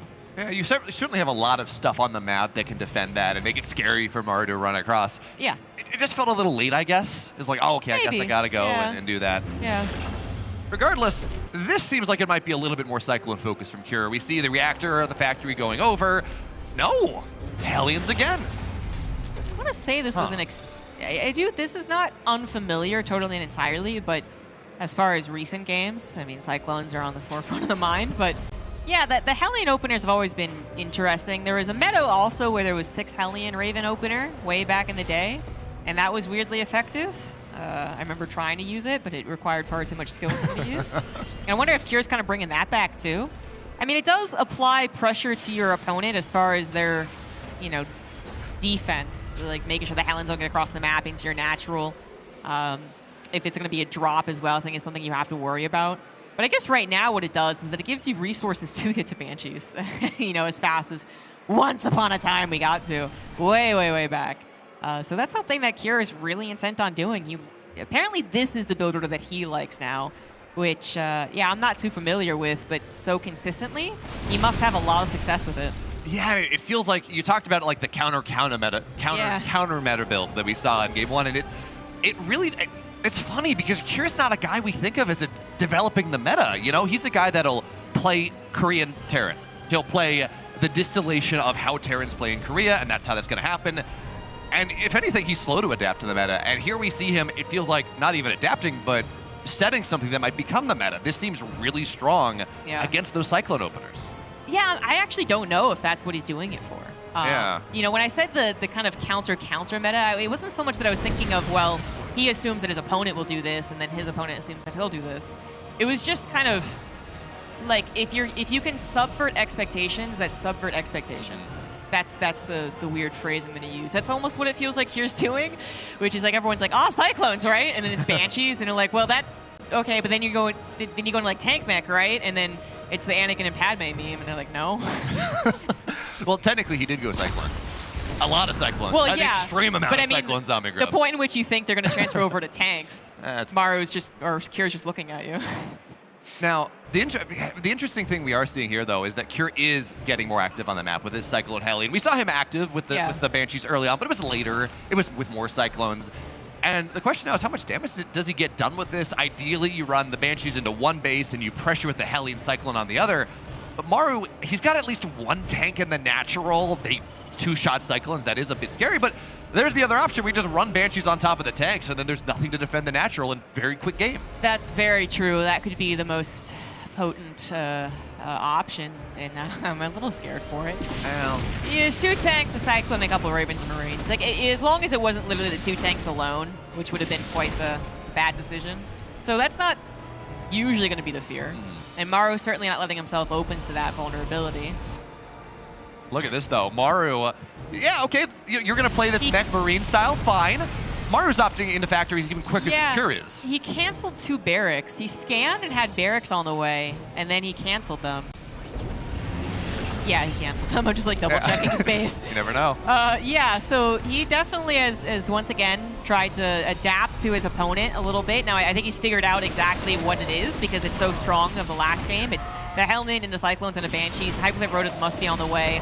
Will not get as much damage as last game, which wasn't even that much. And then he's going to try and have that map control prior to Cure really being ready for it because maybe Cure doesn't expect him to do this, to go into his own Cyclones. But Cure has already gotten the advantage of the on-location 3rd CC. His opener has already worked out, it seems like, exactly the way he wanted it to. Now, there is going to be a timing where Maru is going to have that stronger army. His factories are faster. He's got faster Hyperflight Rotor, or whatever they are. The Cyclone speed upgrade, you know, that Hurricane Thruster. Thank you. And they don't even have Hurricanes or Thrusters. But That's correct, Mammal. I mean, Site Delta is a tropical map. Maybe there are hurricanes on this map. I don't know. Yeah, it's fine. They're called Cyclones, that's why it's called Hurricane. Eastern Hemisphere, Western Hemisphere. Yeah, but they don't thrust is my problem with it. Yeah, it's like it would make sense if it made more damage happen because the rockets go faster, you know, or increase DPS. But there are 4 tracks on those Cyclones. They go burr. They don't go. They don't go vroom. They don't go vroom. This is an excellent analysis. But seriously, you know, Maru might be doing the right thing. I have no idea. I'm not even sure he's 100% confident in it, but Cure has already gotten ahead, and now what Maru might be doing is getting temporarily like ahead in the army, but still overall falling behind because of the economy, right? And then he's playing an almost identical game to his opponent when his opponent has a lead, and that doesn't ever sound very good. Yeah. And then in typical TVT, it's a lot of positioning and tank defense that comes, you know, makes those comebacks happen. But if you're not so tank focused, because you're also building Cyclones, is that the way that it goes? Honest question. Maru is now pushing out with his temporary, I think, Cyclone lead. It's about to change. 6 more on the way for Cure, and Cure with a dominant supply overall. Yeah, it's funny. I looked at this. I'm like, you know what? Factories are faster. He's getting upgrades faster. Like, this should be a good army for Maru. And he's just down 20 army to supply as he tries to make this shove happen. And by the way, Banshees are on the other side of the map, and they're getting a ton of damage here. Cure is okay to give this base up. There's a spot on the left side that he can float on over to and move things over. If Maru's able to go and really shove things up and get into the production and put tanks up against the cliff, maybe that gets scary. But Zombie Grub, it feels like these Banshees, I'm not going to say they're ending the game, but they are doing game-defining damage. Game-defining is a good way to put it, yeah. Maru realizes he can't jump anywhere further. There's no domino falling here, so he pulls back to handle this. I owed, actually, because I checked out the production. I wonder if we just miscounted when the factories went down. Maybe Cure had faster factories already done when Maru was building his and we didn't notice. But at the end of the day, 5 factories for Cure, only 4 for Maru. Generally, I would say that it's just a straight-up mistake, and I'd only be hesitant to say it's not because this is a weird new style of TVT, but Cure is showing us the way, and Cure has 5. Yeah. So I dare say Maru made a mistake. It's one of those things, like, is it a mistake if you've never played the style before and you're feeling it out as you go into the game? You know, like, mech is defined. Building, how many Cyclones do we have? Building 23 Cyclones in TVT is not as defined, Zombie Grub. And, you know, plus his economy was a little bit further behind, so maybe his money is staying low. It is, but it also was the Banshees coming in, right? True. Generally, what you do is you get, you afford your production, and then if you stop producing from that production, that's life. But you can see he's adding on the 5th factory now, and I just wonder if he also realized, like, wait a second, wasn't I doing that? I thought it was maybe on the front, and then that, whatever happened. But it is a little weird. Not that would have helped him against the Banshees. Not that I think it would have actually helped him on the push, but it would have been slightly different. Regardless, I think more so than anything else, it points to the fact that Maru was a little more uncomfortable. Yeah, and the interesting thing as well is Kür could be even further ahead. He got double armory very quickly, and he pulled a Bjorn. He got his attack upgrade, forgot the armor upgrade, didn't have the money when he went to go for it. So Kür could be getting himself set up for, granted, well, actually, new Cyclones upgrades do matter a little bit more. Kür could be getting himself set up for a really nice 2-2 timing. He's just going to have a little bit less bolts to that army, but it's still like 70,000 Cyclones. You can't even bring them all to bear. The arc is not big enough. It's what is this? Yeah, well, again, this was a meta a long time ago. It was very brief, and I don't even remember why it happened. Actually, it was like 5 years ago, but it was pretty dumb. And what I think was at least happening back in that meta is that if you did make a successful transition over 2 tanks, like 6 tanks. You basically were on your way to the next stage of TVT. Both of you accepted that the Cyclone meta was over, and you went into tanks. This seems to be the difference, again, compared to a very old, very unknown, no one cares about it anymore meta. But it seems to be the difference, and Kür is kind of the one leading the charge here, where he's like, yeah, no, you don't have to move over to tanks. You get 3 to anchor your army, and then you just go, go, go. It's wild watching this. But the other interesting thing as well is the Liberators, there's nothing to defend this right here. Just siege them right on top, kill as much as possible. Maru's cut a lot of corners to try to come back into this game because, again, the greed was not there early. Kür had that. So his second armory, much slower. He's down upgrades on that. He was only 4 factories to try to build other things. And still, Kür is the first one to max out faster, even as Maru tries to go cheaper and other things to find that value. And the one thing I guess I'd like, Kür was really good in that last game of taking the entire map once he had the advantage. He took 4, 5, 6 bases and just massive economy. He's not quite doing that this time. And it is a very different map. We do have a smaller, more condensed map, I guess I should say, where it quickly becomes claustrophobic. Like, I want to take that base, no, I want to take that base. So it's definitely different in that regard. But Kür should still probably be ahead in the command center production, and he is building 1 more. He's already expanded, I guess, over to his 5th. So it is keeping up with that, but then Maru is maybe closer to Kür then in this game than the last one. I also think that Maru moving into more tanks might still be the right call. Like, that is still usually the way to do it, but now the tanks aren't as involved for either player. One's interference matrix, the other's out of range. And that's what Kür's, I guess, banking on, is that at any point his Cyclones will be involved and the tanks won't. But eventually, the tanks do get on your side of the map, and then there's no more room to micro with the Cyclones. Yeah, Kür's actually in a bit of a rough spot right now as Maru's found his way onto Kür's side of the map, and Kür realizing this, he's got 5 tanks in production, Zombie Grub, as he tries to find some way to swing around, but this base seems doomed to die. Luckily, he pulled the SCVs off earlier, so he's going to be okay there. But these are the Mech Marines, these are the Cyclones, they're so fast, you can run onto the other side of the map, force the base trade, but there are tanks sieged up at home. So Maru is doing an incredible job. He's got the siege up on the north side planetary. That's gonna get taken down at some point. He's actually really clawing his way back into this game. I'm glad that it's not pure Cyclone that's really the way to go. Yeah. I mean, I do think eventually you move into tanks, because then the dilemma last game was that you were talking about sky. You're talking about air terrain. So, when you don't do that, when you do stay on the mech, and when you do go into more tanks than Cyclones against pure Cyclone, as long as the tanks are sieged, like, that should be good enough. The complicating factor might be if Liberators made an appearance or if Ravens made more of an appearance, but I don't know what Kür's thinking now that he has something like this conundrum. He's not the one that's in charge, he's the one on the ropes. We saw him play, he couldn't break Maru when he had masked both hands on the reins. And now he's the one. Yeah, you're right. Maru, it feels like Maru's gotten to tier 3 evolution. Kür, he evolved faster, but it's a little bit longer to figure that late game out. So I'm I'm not a Pokemon guy. I was going to say, we need Seltzer on the desk. Seltzer, please. She's going to explain this, great. But it's absolutely awkward. Kira might have gotten here faster, but Maru, I think, has figured out that extra little difference that's going to matter more, especially on, again, one of the more claustrophobic maps. Kira's abandoned ship on another base. They're going to try to go for a base trade, but Tank's well positioned for Maru back at home, or stopping him short of that. You know, Kira does have some tanks of his own, so that if he finally sieges up, he'll be pretty strong, but he's hardly getting the tanks in the right position. Only 3 of them will survive to get that high ground siege. It is effective. It will get Maru's base, but is that enough to make up for all the damage Kira just took? That's a lot of high energy Ravens as well. He's going to get 2 tanks shut down, 1 just with the auto turret. So you talk about there's 3 tanks, Zombie Grub. They actually don't matter at all.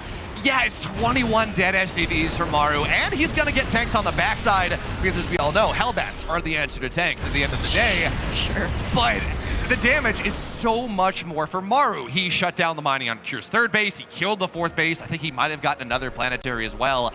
He's up 10 workers, so yeah. Kira fights back. He gets damage done. He doesn't get a lot of planetaries. Their mules can get dropped there. Maru still has a better control of the map. He absolutely does. Maru is the Kier of last game, you know. Kier's the one that's kind of scrambling, trying to figure out exactly what the plan is, but he's already lost the momentum. You know, he was the one that's supposed to get here faster and in a better fashion, and it is Maru who's gotten to the better composition, I think, overall, and Kier is the one trying to catch up, and you're catching up to almost the exact same composition, so when it comes to a numbers game, it's easy math. What's the Viking count for Maru right now? Do we? 0, I think. Yeah, so this move to Liberators, like this move to air control from Kira as he builds 11 Cyclones at a time, is actually really interesting, right? Yeah. Cyclones can lock on, but Liberators are from range, and if you tanks to cover, Cyclones cannot take that fight. Not easily. But that's why I was wondering if this is the play for the defender, the one who's catching up, because Maru was that guy in the last game, and eventually a surround took out his Liberator ploy. So I guess, you know, I actually really like it on this map again, because it gets claustrophobic. It's very, you know, like there's like a 1 avenue majorly. So if the Liberators do siege up on a choke, Cyclones will not break through. And I don't think they're going to get us around as easily, maybe, as when Maru tried to move out to the 5th. But is that enough to make up for it? And the way that this game has gone, is Kira going to work with Sky Terran better than Maru did in game 1? I don't know. I mean, at the very least, they're equal on bases. The economic divide's not as bad, but that's a bad siege up from the Liberator. And now that means 2 tanks are going to get shut down. This north side base is again going to be denied. This time, well, it's an orbital, so it dies very quickly. And at this point, Maru, he's got that 6 o'clock base. He's found a way finally to get up a base on his opponent to really take advantage of that economic lead. And that means +3 armor, +1 air attack, more Vikings. That slim timing when Maru had no Vikings, really no anti-air but the Cyclones. That window, it's gone. It's not going to come again.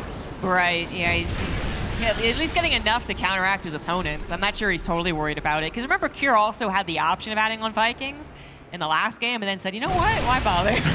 There's more Cyclones. I don't know, but Kira's trying to find some positioning. And in that way, it is pretty cool to watch this, because in some ways it is like watching the tank siege and the Marines run around. So we do have some attempts to break open otherwise very, I guess, one-dimensional potential, which is just Maru pushing them into, you know, a weak point. So the game is kind of stabilized, but Kira is in the deficit. 40 army supply down. His economy is also getting really questionable. He's running out of resources to mine from, even though his SCV count's fine. Although maybe now he's finally opted for some aggression. Maybe he's made some room. Maybe he can lift his orbital and try away with that. Yeah, and the interesting thing as well here is, well, first of all, we're seeing Maru, he's going to go to the Fusion Core first, right? I don't know if that's going to be battlecruisers this time. It seemed actually really good in that last game. No, actually, I think it is for Lib range first and foremost. Because the battlecruiser transfer is very slow. Yeah. So if you have the momentum, I don't think you really want to give that up. Yeah, that's definitely fair. And the Raven lead is the big deal here. So the tanks on the ground, they get shut down. Kira has to defend so much space to keep his bases alive because he is so far behind. That means a Raven is going to shut down a tank or 2. Maru can continue to find that position on the map. That being said, though, a minute ago, it was a 40 army supply lead. Now it's just about equal. And yes, Kira is bleeding some tanks time after time. But he's got himself into a fighting... He's got himself into an army that can fight again, I think. Oh. It's a little bit weird, right? He's down 2 upgrades as well. Yeah. I like the Ravens more, right? Yeah. And this is, again, so funny, but you can kind of directly compare it to when Bio sometimes decides it's not going to play the air game. It's going to continue with the mobility game. and it goes into Marine Raven. I feel like, you know, Maru would be practiced with that. It's just exchange Raven Marines for Cyclones. And the Ravens are so effective at adding in with the mobility. But then also adding in the Liberators, I think, is a real power punch. You know, Maru comes in with the Liberators, sieges up after he gets a Cyclone push. That's going to be really brutal. That it is. And, you know, last game we were talking about how Cure was trading better at some point. Like, maybe Maru was trading a little bit better, but not by a ton, and then it equals out. Cure is down 8,000 resources in this game, so this is not, we're trying to compare it and contrast, and Cure's economy is down a little bit right now, and Maru's Cure and Cure's Maru. The trading is a lot worse. It's a lot harder for Cure to put himself in a position to win like he did last game, and the supplies are good, but the value of that army is not nearly as good as what Maru had in a similar state. That's such a big resource loss difference, and it just doesn't feel like that's what we're seeing, you know? Like, Cure wasn't far ahead on the income, so the resource loss should hurt him, you know, in a huge way. But then maybe he was at different points and we just didn't really track it all that well. Maybe he did have more efficient mining and Maru took too long to spread his SCVs out. But, you know, Maru has an equal supply, but only 1,000 bank. That's actually not that impressive for a 10,000 resource loss difference. It's his army is 1,000 gas more expensive, though. That is part of it, but the mineral bank is what you're talking about anyways. So this is, it's fun casting this series because I feel like we're winding our way through a new meta and getting to figure it out, watching the players figure it out as we do as well. But for now, that's a lot of tanks going down here. But Cure, he's got a decent surround from the bottom side, but the Cyclones can't fight. They're stuck behind the tanks. And that means that so much of this army will fall. It's all orange. It's all going down. If you move the Cyclones around the doodad, around the backside, flanking from behind, I think that might be a fight.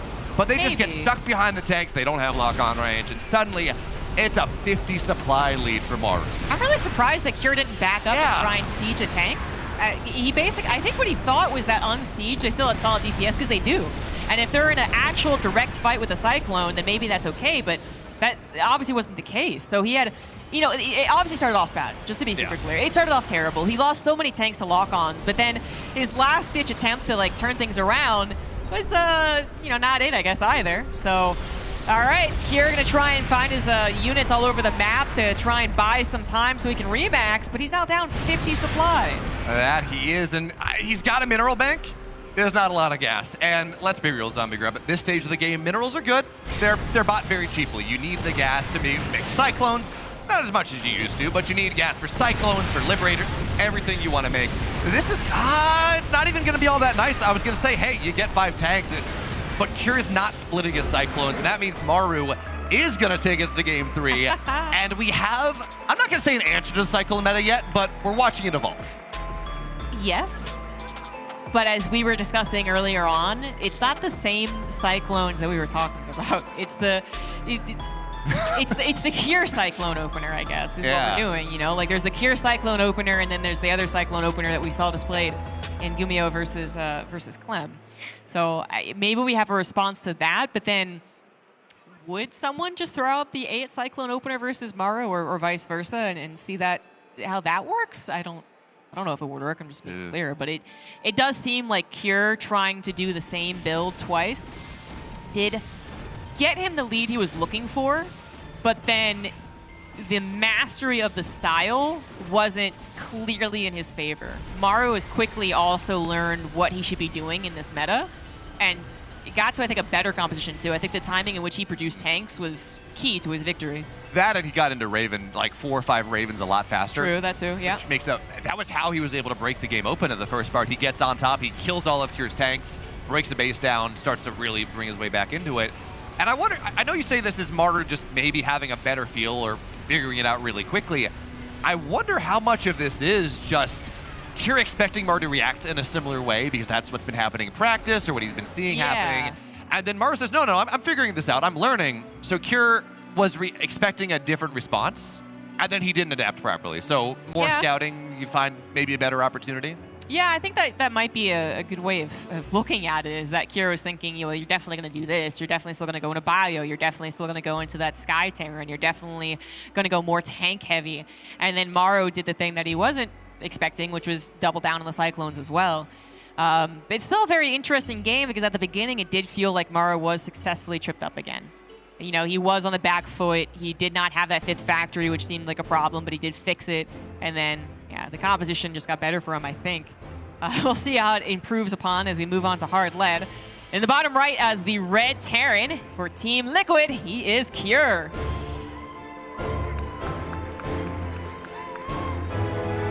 And in the upper left here for Onside Gaming, learning and growing, improving game after game in this series. For Onside Gaming, it's Maru.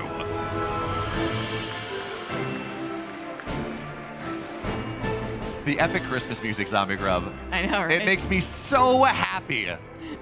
It's so good. On the 12th day of Christmas, my true love gave to me Cyclones! 12 cycloning, 11 cycloning, 10 cycloned, and 9 cycloning. You know, it's already, someone already made the joke where it's like, you know, on the 12th day of Christmas, I looked at all the jewelry, like the 100 rings or whatever someone gave me, and I was like, what the heck? It's like this game, it's like I gave Jillian Cyclones. I'm One also cartridge confused. for every cyclone. Yeah, this is crazy development we're seeing here. Maru gonna SCV scout once again. He did this in the first game, and it was kind of incorrect, is the way to put it, I suppose. I don't know if Kira's gonna, he's definitely not trying that illusion again, as he is not bothering to block off the supply depot. But he is actually factory expanding. So funnily enough, he might have been able to successfully work with that first game by supply depoting the wall, and then hiding the factory a little farther behind, and then making Maru second guess if it was the 1-Rex expand again. But he didn't. he let him scout freely, and now Maru knows it is indeed a factory expand, whereas Maru was the one who tried to get away with a 1-Rex expand. We'll see if he's successful or if he loses 2 SCVs or an amount of time on the production of the command center. That's the difference you need to get here for Cure. Well, he's not going to get it with this one. He doesn't lead with an SCV. Maru's always going to get the first shot because the Reaper's sitting there and Cure's Reaper is moving. So first round goes to Maru. He's going to make sure that at that point that should secure that the natural is going to go down. But the interesting thing here Cure's doing, he's going up to 3 Reapers and he's getting Cyclones behind. Generally 3 Reapers, 4 Hellions, you do something like that. And it feels like when we see the Cyclone build, it's less Reapers. It's just get as much gas as possible into those Cyclones as quick as possible. Yeah, also get a reactor. True. It is 2, so okay. Yeah, you know, maybe miscounted or saw 1 building. But yeah, 2 in the reactor, and then he could still swap off with the factory, because that's what we saw Clem do, and then he used the 2 Reapers to moderate success, actually. Killed a Mule, a couple SCVs.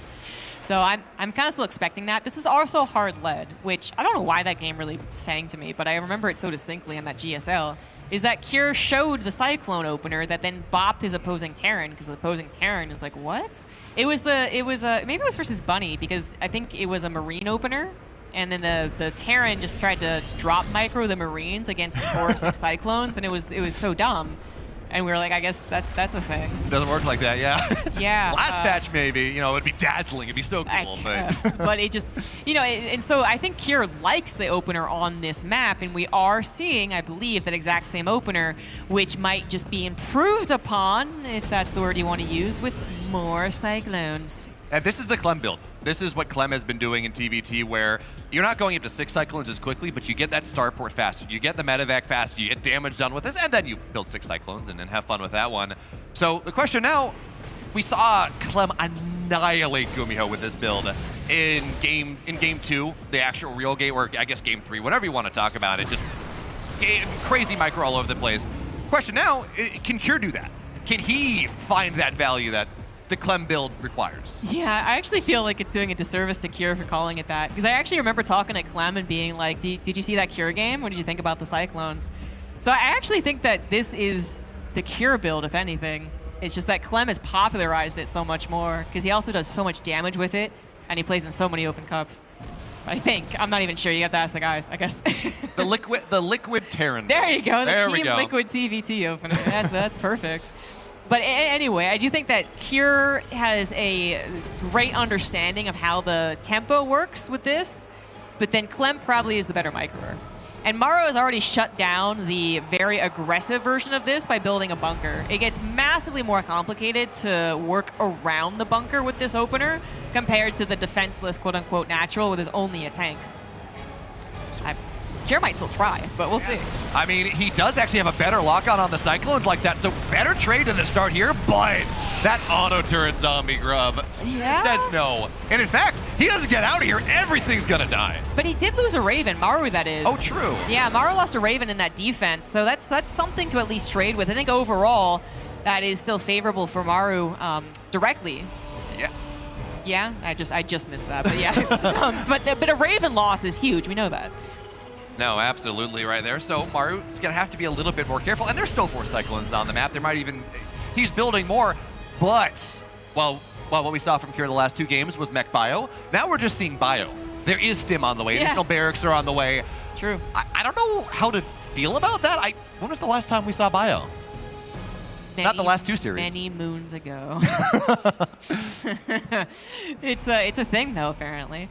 And then, well, now the question is who would be better suited to play out the TVT in a regular TVT. And we generally would say Maru, but Kier has at times even looked like the much better TVTer, and then Maru decides to kick it into high gear and reverse sweeps him. Seems to be the trend. We'll see if that is here today.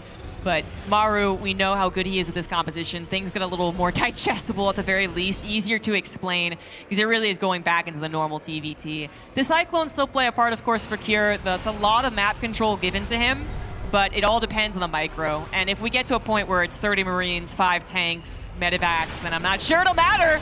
He's going to go for it. He's going to break through the bunker after interference matrixing the tanks, throw down the auto turrets, and then try and use the lock-ons for Cyclone to win out against Marines. But I think that's too many Marines, and the tank wasn't destroyed. So it was coming out of the interference matrix. I don't think that ever had a chance of winning the game and just totally breaking Maru right there, but it knocks the bunker down. It got a Raven. Like, all those things are really nice. And what he's doing right now, this is a TVP. These Cyclones are stalkers dealing against a 2-base push. Granted, Maru does have a 3rd, but his 1-1's faster, his combat shields, his stim, all of those things are faster. The Cyclones are stalkers buying time for Kier to go and find his opportunity and get his own upgrades up and secure that position on the 3rd better. Yeah, it's a decent way of looking at it if you're, Protoss preferred, I suppose. But the push is very, very difficult for Maru to greenland, I suppose, because he knows the power of the Cyclones, and he knows that Kier is probably not that far behind as far as the, let's say, foundational TVT. A couple of Marines take out another Cyclone, which is nice, but Kier has 3 Ravens and tanks of his own back at home to Maru's 1. So actually, Maru should probably get some map control if he can get it, but then I don't know if he's going to find a lot of success moving into Kier. Nonetheless, getting that map control, always a boon, and also maybe a faster 4th. And he would have gotten faster upgrades, but he is a bit late to the armory.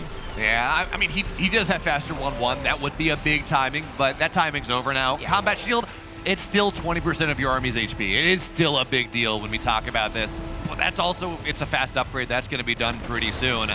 So Maru, he should be fine here. I love how active Kier's being with these Cyclones. Their time should be done.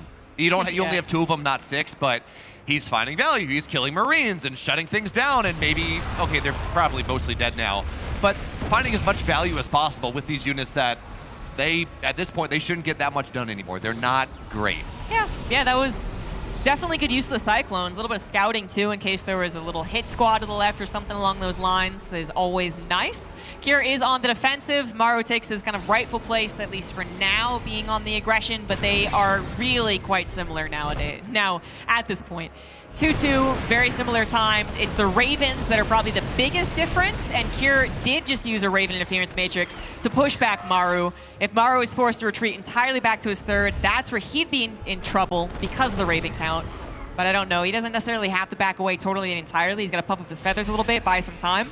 But Kier is on the warpath, and he is looking for the push across the map. Actually finds Maru moving a lot of Marines to try and buy that time, as his tanks did go back home to prepare for the attack. Yeah, and that was a wild move from Kier there as well. You see interference matrix go down to win a fight, or he interference matrix the tank so he could break the rocks, which is valid, right? That does mean that does deny a position for Maru, but it's not something that you're going to see all that often, or really at all. At this point, though, it's buying time because the 4th base for Kier is almost done. He's going to want to take that. And we talk about map control. We talk about what Maru's been able to get out of that. His 4th base is a lot faster. It's going on to location right now. So economically, it's not a big deal, but it is, again, another thing that is putting Maru in a marginally better position in this game. as long as he defends this push. Yeah, the pendulum's kind of swinging back, though. Now Cure is the one on the map trying to find Maru in the wrong position while he grabs his fourth, which really overall not too far behind Maru's. 2-2 also looks pretty much identical. +1 weapon's going to finish for the vehicles for Maru a bit faster, but you can tell that neither one of them are that eager to really pull the trigger. They realize that the armies are quite similar. Defensive positioning might be winning, of course. Usually it does, but the interference matrix, that's the question mark. You're still having those Ravens involved, and a single medevac drop is going to try and catch Maru off guard. Very unsuccessful. I love that. Just the random missile turret at the front of your base. Supply depot as well, just for vision. But this is going to be an opportunity from Cure right now. The tanks are going to get shut down, a couple on siege, but they die anyways. And this is a great opening for a fight from Cure, but still moving those tanks forward, especially as Maru starts to get the re-siege. There were like 3 or 4 shutdowns remaining in that Raven count, but the Viking number for Maru makes that very hard to take advantage of. Exactly. He was potentially going to run out of scans, so he wouldn't have any high ground vision. Also, when tanks fire in a planetary, you do have to manually like unfire the planetary if you take a fight. It's very annoying. So I think Kira is the wise thing and pulls back. Maru on the defensive is often where we do see Maru thrive, though. He is so good in these positions. If he's going to move over into the starports as well, we still have a lot of hope for him to bring back this game, bring back the control. And another attempt to send those Marines out as well is exactly what he needs. The Marines to kind of like stick the knife in where Kira is not looking. Now, that's not usually on top of a planetary, but if Kira is late to the reaction, it could go down.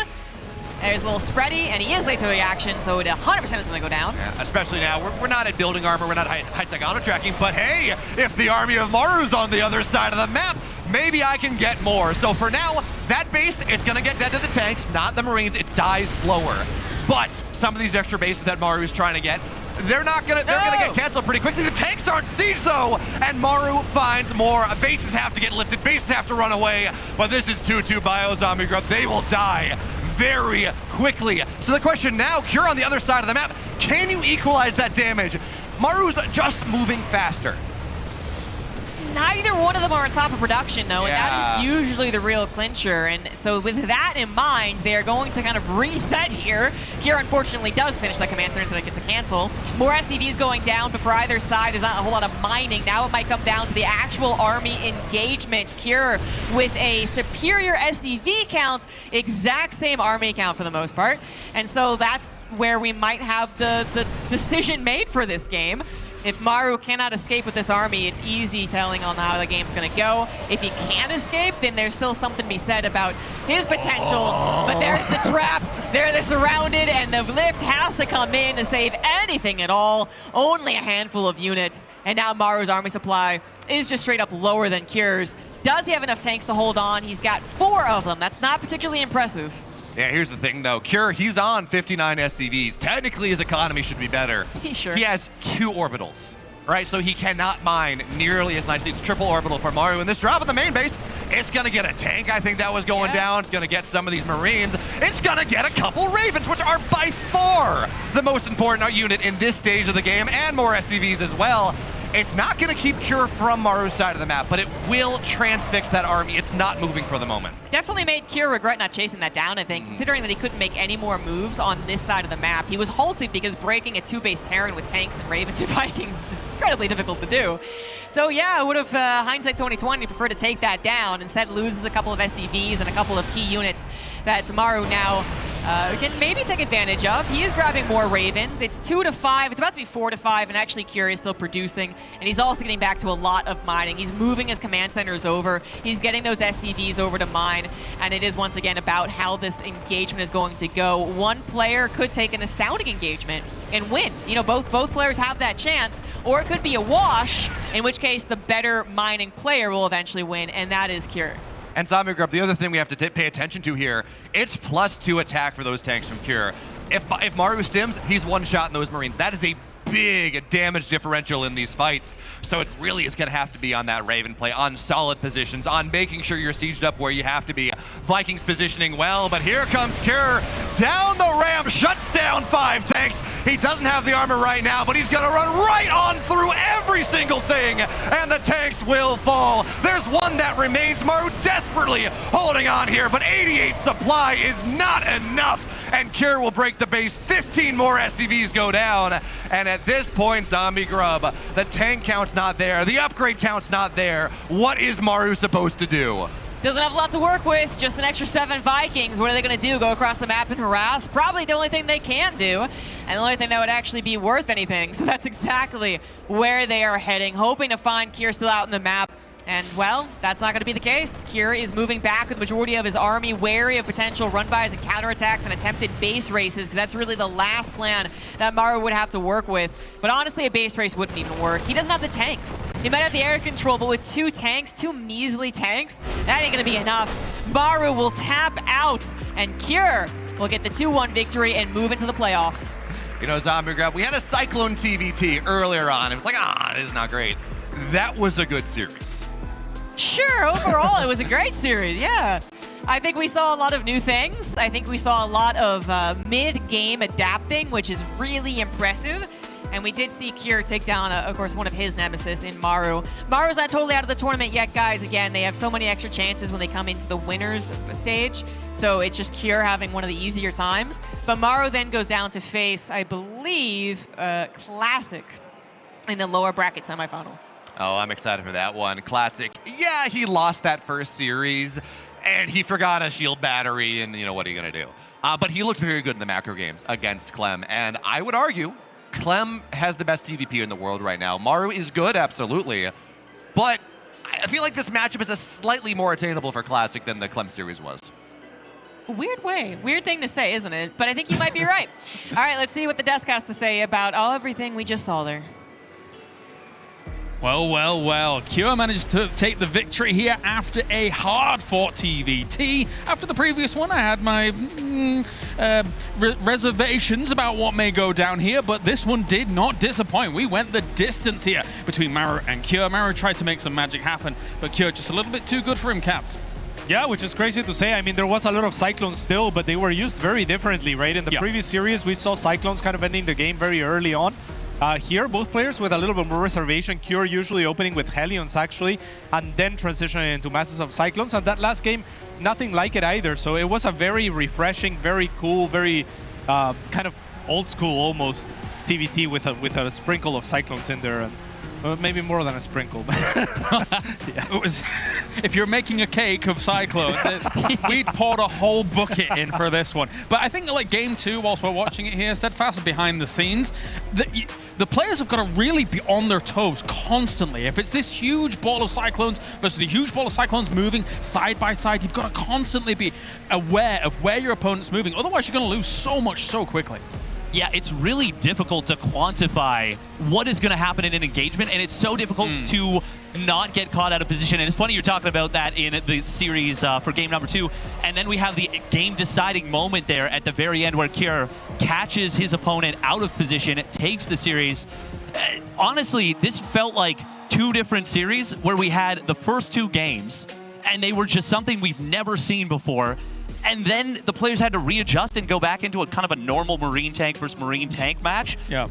I just have to wonder what their brains are looking like right now, because the neurons, they have to be just traffic jams everywhere. I mean, given these really late game scenarios, anti-armor missile obviously extremely important, considering how fast everything's shooting, how much of an impact that would actually have on these big engagements. I mean, we saw how fast those battle cruisers just disintegrated at the end of game 2 here. It's yeah, as Steadfast was saying, it's kind of hard to really know exactly difficult. how it's going to go down. And part of that is just that the Cyclones, unlike the Marines, occupy so much more space, right? That where you take the fights and like where the chokes are and whatnot is kind of unpredictable. It's up to the players to take a good engagement, right? So you could look at the armies and have a different assessment than what's going to happen seconds later, because they, you know, like they're chunky units. Like you don't know where the engagement is going to happen or who's going to get the good start to it or anything like that. And then there's the interference matrices as well. True. Like that. They can just disable the tanks, and you disable the tanks, and all of a sudden the Cyclone is king. The battle cruiser can't do anything.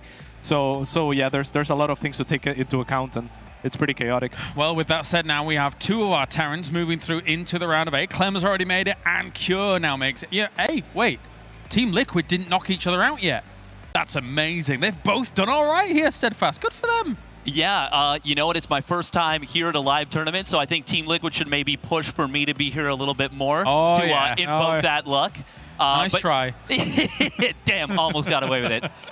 But that is pretty cool for Team Liquid, and talk about a great way to show up for Cure in his first, I guess, overseas event with Team Liquid.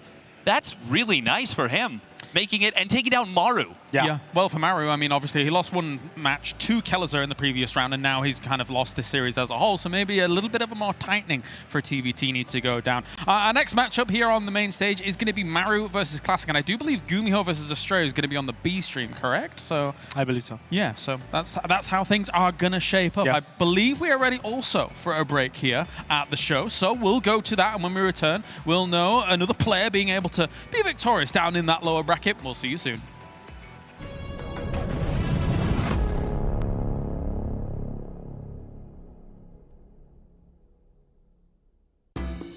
너무 야비한 거 아니에요? 위에 거 먼저. 이렇게 하는 거 아니야? 최선을 다해야지.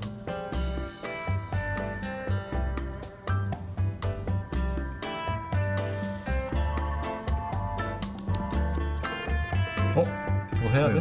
네, 형 찍었으면 해야 돼요. 못 찍었어요? 바꿔줄게. 뭐야? 아니 불안했어.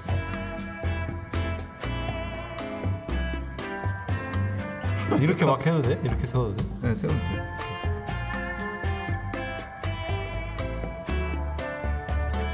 이렇게 세워도 돼? 뭐 그래도 되지. 아 이거는 근데 나 이거 안 되겠다. 이거 안 돼. 왜요?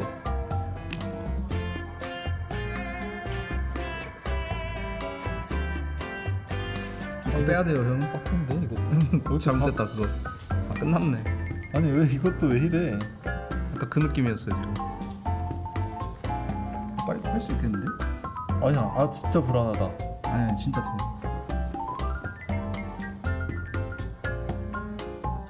됐네. 너도 이러지 않았나?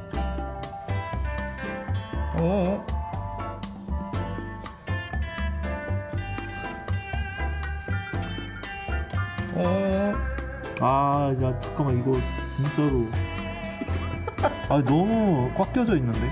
꽉 껴져 있어. 맞아. 선택하시는데?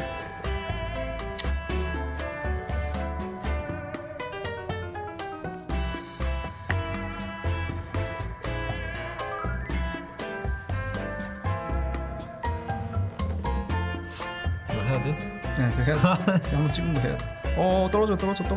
이거 뭔데 저거 맞아? 저 규칙 아니잖아. 아니 이거 부정표 이거 아니야? 될걸요? 되지 않나요 이거? 안 되는 거래요. 이거 이거 안 돼. 이거 안 돼. 저희 금지 안 정했잖아요. 진짜 너 너무 힘으로 하려고 하는 거 아니야? 해드릴게. 넘어질 것 같아. 그러니까 그것 때문에 이거부터. 그래도 흔들리는데. 눈뼈도 흔들리는데? 아니 이거 절대 사이즈 안 나오는데. 찾았다. 큰일 났다. 지탱하고 있는 애 찾았다. 형이 선택해줬네. 뽑아주세요. 이거 절대 안 되는데 어떡하지? 가운데니까 하면 안 되네. 톡톡 치는 것까지 인정해. 와 이게 되는구나. 이거 좀 하네.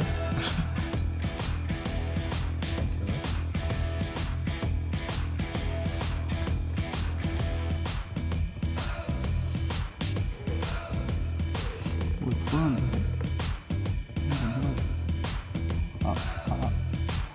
됐다. 고수네. 너 많이 해봤네. 형 테이블 너무 흔들어요 지금. 테이블 그만 들어.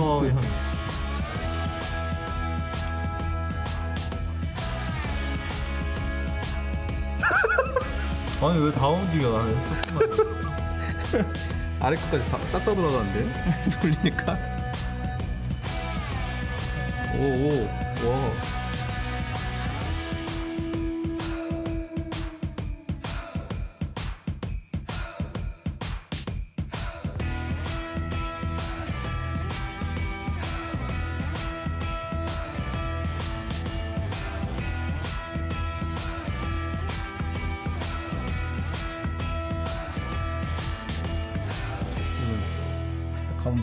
우리 지탱 안 하고 있어.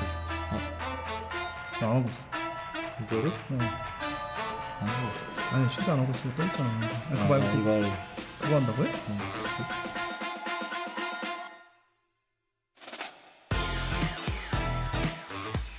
아 이게 안 된다고? 어떤데? 그럴 것 같은데? 말하지 말았어요. 말할 때마다 안 들려. 바람을 분다고? 바람 불면 책임인가? 와 뭐야? 아 요즘 운동 안 했어? 에? 운동 안 했지 최근에. 이거 아무것도 안 하고 있는 것 같아. 나 등이 있어. 나를 모르고. 이게 제일 건드렸죠. 안. 형이 테이블을 건드렸어.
먼저 할게.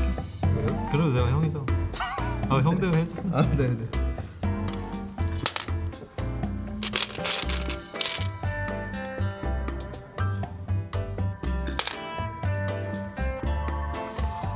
너무 진지하게 하시네. 약간 근데 오목인데요? 4개 되면 안 된다면서. 4개 되면 이기는 거잖아. 4개 되면 이기는 거. 4개면 너무 빡센 거 아닐까? 이거 4개 되면 이기는 거 아니야? 4개 되면 4개 되면.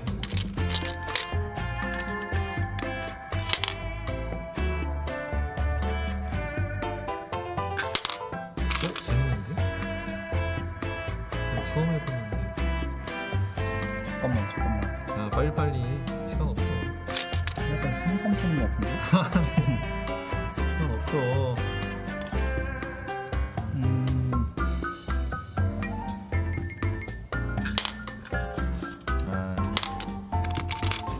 그거 왜 들려? 아, 너 할 줄 모르네.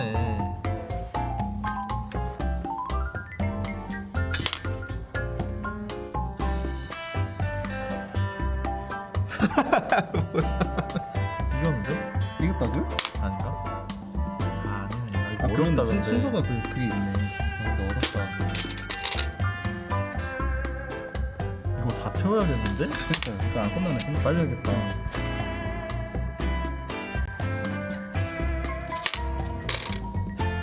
아! 왜? 아니야? 아, 저 4개 될 것 같은데. 4개 된다고 이제?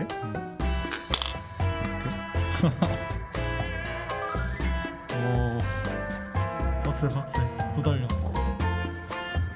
뭘 보고 계신 거지? 아, 뭔가 후달려. 뭔가 3개짜리 너무 좀 슬슬 보이니까.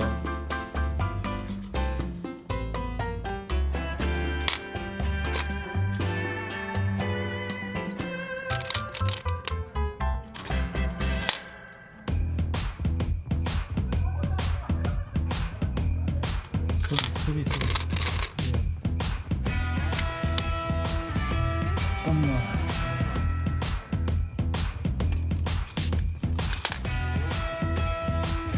재밌네. 집에 하나 사놔야겠다. 어려운데. 이거 거기다가 줄까?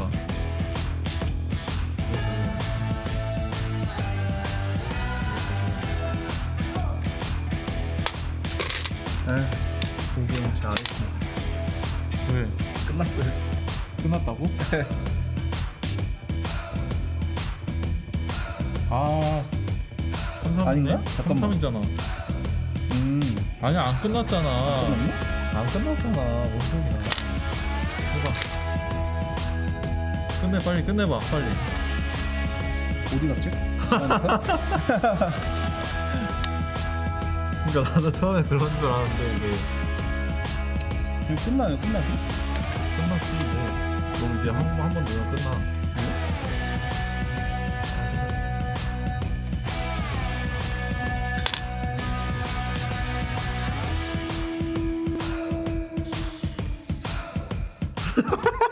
끝났다면서요. 끝난다면서요. 아니, 와 이거 여기가 헬게이트네. 여기는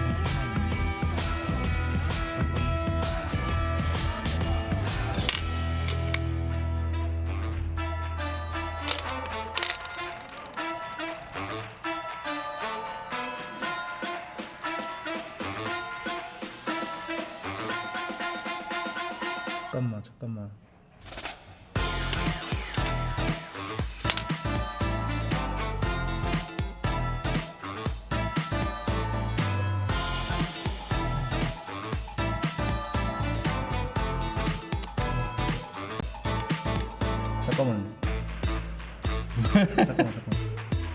왜 내가 넣는 건데? 잠깐만. 잠깐만. 이거 넣으면 끝나? 뭐야? 끝났네? 야, 나 이거 못 보고 있었다. 와, 근데 이거 재밌네. 왜 안 끝났지 아까? 아까 끝난 거 아니었는데? 아니, 이게 한 번 내가 넣어줘야지 너가 됐을걸? 너 근데 잘 못하네.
Welcome back, ladies and gentlemen, to the ESL StarCraft 2 Masters Winter 2023. We do apologize for the slight delay that we had there, but we are back and ready to go, and we have more TVP on the way here after the bonanza of TVTs that we had with 2 Liquid players moving through into that round of 8. Joining me, Cats and Steadfast once again. We've been having a good old chit-chat about everything going down, laying down the law here, and now we've got Maru versus Classic to tantalize our taste buds here, Cats, which should be a good match overall here between 2 banger players. Yeah, on paper, I mean, you look at them, Maru, one of the best players in the world, obviously, and Classic, one of the Protoss hopes, perhaps, at this tournament, you know, up there with Hero in terms of who should be representing the Protoss race forward, but we looked at some stats, and it doesn't look too hot, too promising for him. No, definitely not. We'll talk about that in just a moment here as we can take a look at the bracket and see how things have been going on here in Group A so far. Up at the top, we have our 2 Terrans from Team Liquid doing very well for themselves. Clem and Kyo will move on to that round of 8. Now, down towards the bottom here, there's a very important notion that I need to explain to you. So, if you lose your next match here, either Maru or Classic or Gumiho or Estrella, you will go to knockout round 1. If you win your match out of these, you will go to knockout round 3. So effectively, this could potentially bypass 2 very formidable opponents in the knockout round here, Steadfast, and we want to do that probably. Yeah, this is one of the bigger matches that they'll play. Obviously, you know, if you make it into the playoffs, you're grinning ear to ear. But we're too late for that. We're past that. Yeah. You know, no point living in the past. We want to live in the future. So they are looking for this really crucial match. And you mentioned some of the players that you would have to go up against. We got Hero making it through, Creator making it through, Shin making it through, formerly known as Ragnarok, and Lambo making it through already. These are tough opponents that you really don't want to be in a situation where you have to beat any of these guys, let alone 2 of them, to make it through. All right, well, it will be Maru going up against Classic here to determine who gets that round 3 spot in the knockout stage here. Classic has been skirting the line when it comes to his PVT, trying to hold off against all of this torrent of aggression coming from these Terrans so far, and usually is able to do it well, but going up against Maru, how do you think he's going to fare here? Yeah, I mean, usually he's able to do it well, but not against Maru is kind of the caveat here. It's a tough one for him. Like we were discussing, he likes the Phoenix Colossus, but is that going to be enough against a player like Maru? I want to say no. Look at the cards. I mean, 10 points lower. How do you overcome that? Yeah, it's tough. Experience here very much in favor of Maru. As we know, he started in GSL when he was about 4 years old, and now he's still here, apparently, doing his thing. One thing is for sure, Steadfast, though, is that we're not really seeing the Maru, the godlike Maru that we are very used to. There has been a little bit of a slip-off for him. Of course, we think about GSL results, we think about some other tournaments, etc., but he's still formidable. Do you think that like the meta doesn't really favor him too much right now? What do you think of the interviews here? Yeah, I think that the meta and the patch has kind of, it hasn't removed Maru magic, but it's been a small nerf to it. You know, before he used to get up to those massive late-game Raven compositions, especially in TVT, and now the Raven isn't quite as effective as it used to be. And he's still able to pull off some miracle comebacks, but we're not seeing them quite as frequently as they did. Now, is that a sickness thing? Is that a change in the patch? Is that players adjusting to him and just getting better? Sure. It's hard to say, but I do think that this current meta has been a little bit weak for him. And I mean, we've already kind of seen it. He didn't make it directly into the playoffs, which is what we had to expect. All right, well, let's see if he can topple Classic here in this next match. Thank you very much, gentlemen. It's time to head over to the stage here for our next TVP. We had a little wait, but I promise you it's worth it. Both of our players coming off a win and a loss in Group A. They're fighting now for placement in the knockout bracket. Let's see, will it go to Classic of Maru of Onside?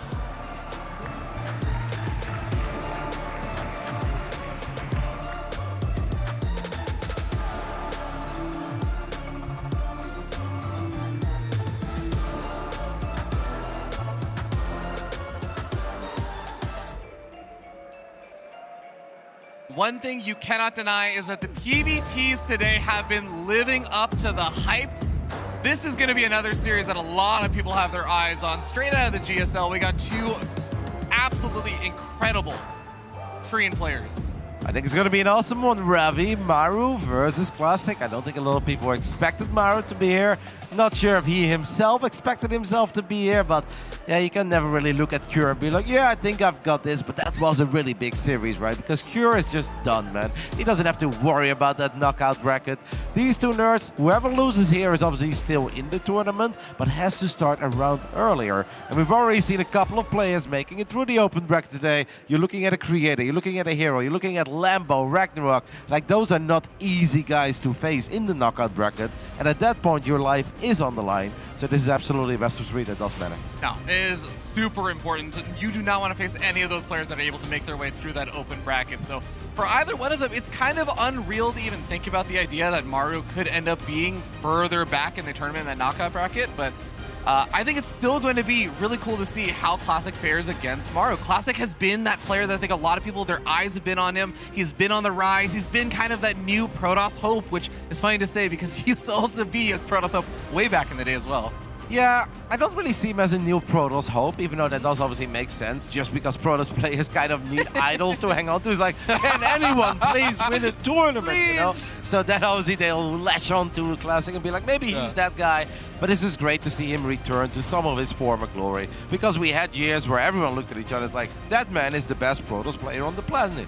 But that's a solid 7 years ago at this point, and still damn good. And I am Katowice, obviously, Artolsa started the hype train. We're like, all right, Dan, all right, slow it down. But we got to give credit where credit is due. Dan was on to something. Classic, I would say, overperformed in the eyes of many at Katowice. And at Gamers 8, he just looked solid, man. His PvZ looked fantastic. And a lot of people at that point had hope. Like, is he once more the best Protoss on the world? But even before he could really make a claim for it, I don't want to say he fell off, but became a lot more inconsistent. And I don't hate what I see out of Classic, but I also don't really love it, because I see so many things. Like, I think back of that series earlier today, it's like, why do we love oracles in PvP? Like, I don't get it, man. I had a little chitty chat with Clem as well. Clem's like, oh yeah, I love when they go oracle. It's pretty easy to play against. And Fox had joined in the conversation. He's like, what, oracles? He's like, oh man, I love it when they go oracle. Like, obviously, we know that oracles have potential, and yes, they are a great unit to sometimes rely on when it comes to scouting and stasis traps, but can we stop, for the love of everything, making oracles in every PvT? Because it's just not that great fun. Yeah, I know a lot of other Protoss players have been favoring going for the Phoenix and everything, so we'll see. I feel like, you know, even though despite today's games and everything, I feel like I've seen Classic go for a lot of those Phoenix openings instead. Yeah. So we'll see if he can actually make something like that happen instead versus Mario, because, man, if you can beat Mario, then I feel like it's starting to make a little bit more of a convincing argument as well for Classic being like one of the Protoss players that can actually be up there with the names such as Hero and MaxPax. I mean, obviously, mate, if he makes a bunch of oracles and he beats Mario, I'll start loving oracles immediately after this best of 3. Here we go. Lower bracket of the winners bracket. It's a bit complicated, but it's okay. They are playing for seeding in the knockout bracket. Bottom right side of Oceanborn, it's Twisted Minds Classic.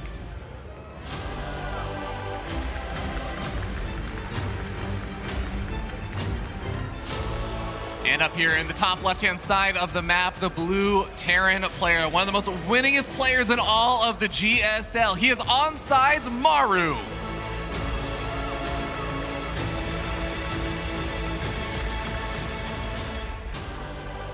Ay. Well, I know we were talking a little bit about Classics openings and the Oracle versus Phoenix and stuff, but how have you been feeling about kind of the Terran side of things, Kev? Break it down for me.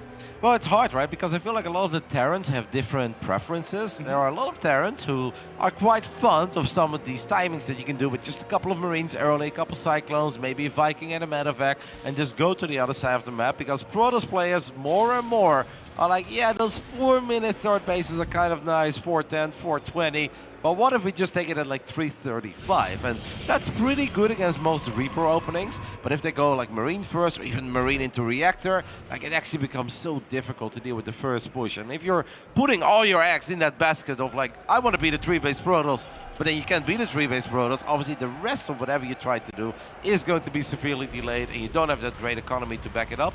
So I'm just kind of curious to see how Maru is going to approach this series. I saw Classic there for a split second. I believe we had a sentry on the production tab. Did he let it finish? I highly doubt that was the case, right? No, He's like, sentry. He's like, nope, snap, cancel. Let's go ahead and get an Adept instead. And Maru is opening up with the Reaper. We do see a reactor, though. I don't believe that factory was that close to the... No. So I don't think we'll see a swapper here. It could just be Marines getting reacted out. 1 or 2 Cyclones, and we'll take it from there for Maru. Yeah, well, almost one of the more old school kind of openings, of course, with the addition of that Cyclone. A Reaper tries to hop up, sees the full wall there. That's pretty typical for Protoss players in the Adept. Going to be able to try and chase down the Reaper, but of course, you can't actually kill it. And even just being able to buy a little bit of time, it slows the Adept also down from getting its scouting information off, because, yeah, if you're not going to have a sentry or something early on, then you kind of need the Adept to get across the map and see what you're up against. Yeah, I do find it weird that Classic fired up that sentry for a split second and canceled it, goes Adept first, which obviously makes a lot more sense. Yeah. You can go sentry first if you're convinced that your opponent doesn't go Reaper first. Losing a probe here would already be kind of annoying. Somehow saves the probe. I mean, great or bad force field, but in the end he loses one, loses the second one too. And these are the moments where you wish you would have kept it Adept at home a little bit longer. Good news though is that I guess Maru's Reaper didn't see everything, but actually, he did see the robot. Oh, so yeah. I guess he did kind of see everything. I feel like that was a really great demonstration of your point, Roddy, of why a sentry is not great against the Reaper. Yeah, and obviously this wasn't even sentry first. It was sentry after the Adept, but we used the Adept to scout. Classic going for the Robo build that we saw Australia go for as well. Out of the 3 openings that Protoss players can go for, if you don't take into consideration the weird one base all-ins or the proxy gate, where it's like Twilight Stargate or Robo. Personally, I have been always the least fond of the Robo, because as a Protoss, you're basically just saying, all right, I'm going to sit back, I'm going to defend here, and I'll see what you do, but I believe that I'm going to be fine. But it just takes forever as a Protoss player to get any sort of map presence, other than observers, obviously, but they don't fight back, or to get any way to slow the Terran down. So the only thing you can do is defend to perfection. But even if you do that, it's like, okay, now we have a normal game. But if you don't do it, the game is over immediately, which is why I don't really love the Robo first. Yeah, it kind of puts a lot of pressure on yourself to say, like, I really hope that they're coming to attack me with this big committed 2-base attack. And we do see a little bit of pressure here with the medevac, and we see as we aim high over there in those players' own cameras that they are trying to micro against each other. We got the medevac micro happening. A couple of Stalkers, I think, getting a little bit lower in energy, but really, really forward shield battery positioning there from Classic as well. What is always very cool about watching Maru's first-person view is that obviously he's a very fast player, but what I love the most is how accurate he is. It feels that he rarely misclicks. Almost every single thing seems kind of effortless on his side, and he does so many little things right. The tiny positioning of the Cyclone, of the Widowmine, of the Marines going back and forth. Not blazingly fast, but incredibly accurate. Oh, absolutely. We do see a pylon going down. That's going to depower one of the very few warp gates that are out there right now. Liberator gets really low on hit points. It's actually a very nice snag there for Classic. Even if he doesn't kill it, it's a lot easier to engage in that position. And ooh, Stalker's actually going to start going across the map to find reinforcements. Dropping a Mew as well, so we're going to repair the Liberator. We're going to repair the Cyclone on this side of the map. And overall, I absolutely hate where this is going for Classic, by the way. I know he's got a couple of Stalkers running to the other side of the map, but there is not one but 2 tanks here, and these Stalkers don't have Blink. Even if they did, you can't do a whole lot. But without Blink, you can absolutely not do anything here. And like now I'm looking at this base. I'm looking at this game, Ravi, sorry, not this base, also the base, but 6 minutes in, we're 2 base Protoss without a Twilight Council. Robotics Bay is done, but we don't have Disruptor or Colossus yet. We don't have a 3rd base. Like, what's happening here? Like, he's not even warping more units because he doesn't have a Cyber Core since he lost it. He can only warp in slow Zealots, I guess, but he opts to just try and go for the break. He is going to be able to muster a break, and he recalls some of the units to deal with the medevac that just went over to the main base. That is going to be enough to deter the medevac, but not fast enough to actually kill it off. Well, we're looking at a triple command center Maru on the other side of the map with multiple tanks, with a Raven, an interference matrix. Now Classic warps in a Stargate, by the way. In 6 minutes and 20 seconds, we suddenly have a Stargate go down. This honestly is a very bizarre game coming out of Classic. Like, you look at this Protoss army, and this is so innocent, right? They don't do anything. They don't mean any harm. They can't blink. They can't charge. They don't have any forge upgrades. Like, what looks good here for Classic? I guess the fact that we have 2 Immortals. What if we just rally some Immortals into the natural and we mess up some tanks, Ravi? Yeah, I mean, this is not one of those games where you look at the builder and you're like, all right, so strategically, if you're in this situation, you lose this set of units, and then you're in this position where your opponent's gone for the triple CC, you just attack with 2 Immortals and a handful of Stalkers across. Like, this isn't something that Classic is ever planning on. So I think even he's trying to figure out what he's supposed to do as he kind of moves into the middle of the map, but not even far enough to really threaten. Pulls back and says, I guess I just defend a third base at home and see what I can do. Yeah, I don't want to be a Debbie Downer, but it just looks so grim for Classic. Like, it feels like a game where not too much happened other than Maro going for a relatively basic push, but Classic clearly could not deal with that push easily. So he's contained, he's stuck on 2 bases, his stack is being delayed. Now we built a very random Stargate, so I guess we're still kind of heading into Phoenix Colossus, but in a very odd way, where our Phoenix guy is going to be low for a long time. At least we can put this Phoenix on top of the medevac. And Maro is going to be so shocked when he's like, wait, that thing is real? It actually deals damage? Like, that's not a hallucinated Phoenix? This doesn't make any sense, mate. You opened Robo. And Classic is like, yeah, I know. So that's obviously nice about the whole Stargate investment. But the Phoenixes come in so late that it's going to be really hard for them to have a major impact in the next few minutes of this game, where you would normally want your Phoenix to be very dominant. Yeah, and in those normal kind of situations where you are going for those Phoenix Colossus openings, you were talking about this at the very beginning of the game, the third base timing is so important. The third base timing is going to be so much later relative. So it's a slower Phoenix count building. The third base in the economy is not quite going to be quite there, but given enough time, Classic will end up at a kind of more normal game composition. Yeah. It's just, is Maru going to give him that time? I mean, I guess there are definitely some fights where I can see Classic do very well. If Maru goes a little bit earlier than he should and he gets swallowed up by a couple Zelos and then the Phoenixes show up with any Impulse Crystals, that I love. If the Phoenix can snipe a Raven, I think surviving the first big push is not impossible for Classic, but it's definitely going to be very hard. And right now, like, it's so many resources going into infrastructure. That Fleet Beacon is really expensive. The 2 Stargates are expensive. None of that is really coming into play here. You just need to buy so much time with these Sentries and the Colossus. We know Classic is capable of it, but it's looking very grim at the moment. Yeah, Mara is spreading out his units. He's got those Ravens available. Interference Matrix also should be ready and available, but Charge is getting close to finishing up. +1 weapons for Classic also getting close to finishing up. If he can buy a little bit more time, he will be able to capitalize on those upgrades. That's, I mean, something to soften up the tanks, but not actually going to kill anything. So far, Disruptor not paying for itself just yet. We have Force Fields actually locking in quite a few of these Marines and Marauders, and Shield Battery also keeping a lot of these units alive. So not the worst start here for Classic so far. It's going to be real scary soon, because we're going to have a bunch of Interference Matrixes, and I think that's when Maru is going to stim forward, especially if he sees Tempest showing up. He's like, what? Tempest, I think at this moment you can just drop a couple of Matrixes on the Colossus and stim forward and go for it. I think that would make the perfect sense. That is exactly what Maru is going to do, because now the rest of this Protoss army is simply not that great. The Zealots are going to get obliterated. The Tempest are falling. Classic is able to at least keep the Colossus alive, but that's the only thing that he's keeping alive so far. It is really, really brutal, but he is also keeping the base alive so far for the moment. But as I say that, the 4th base location is immediately going to be found and already put under some pressure. I feel like this is do or die time here for Classic. It's not going to get any better than some of the units of Maru attacking the 4th base instead of actually going in over here. But even he knows that's still not enough army to actually take this on. No, we need some more Zealots, but yeah, he just warped in some Stalkers to protect the Colossus. We do have that second overcharge kicking in, and that means that we have time for a few more Tempests to show up. In a world where Maru doesn't kill this Nexus, I don't think Maru is in trouble at all.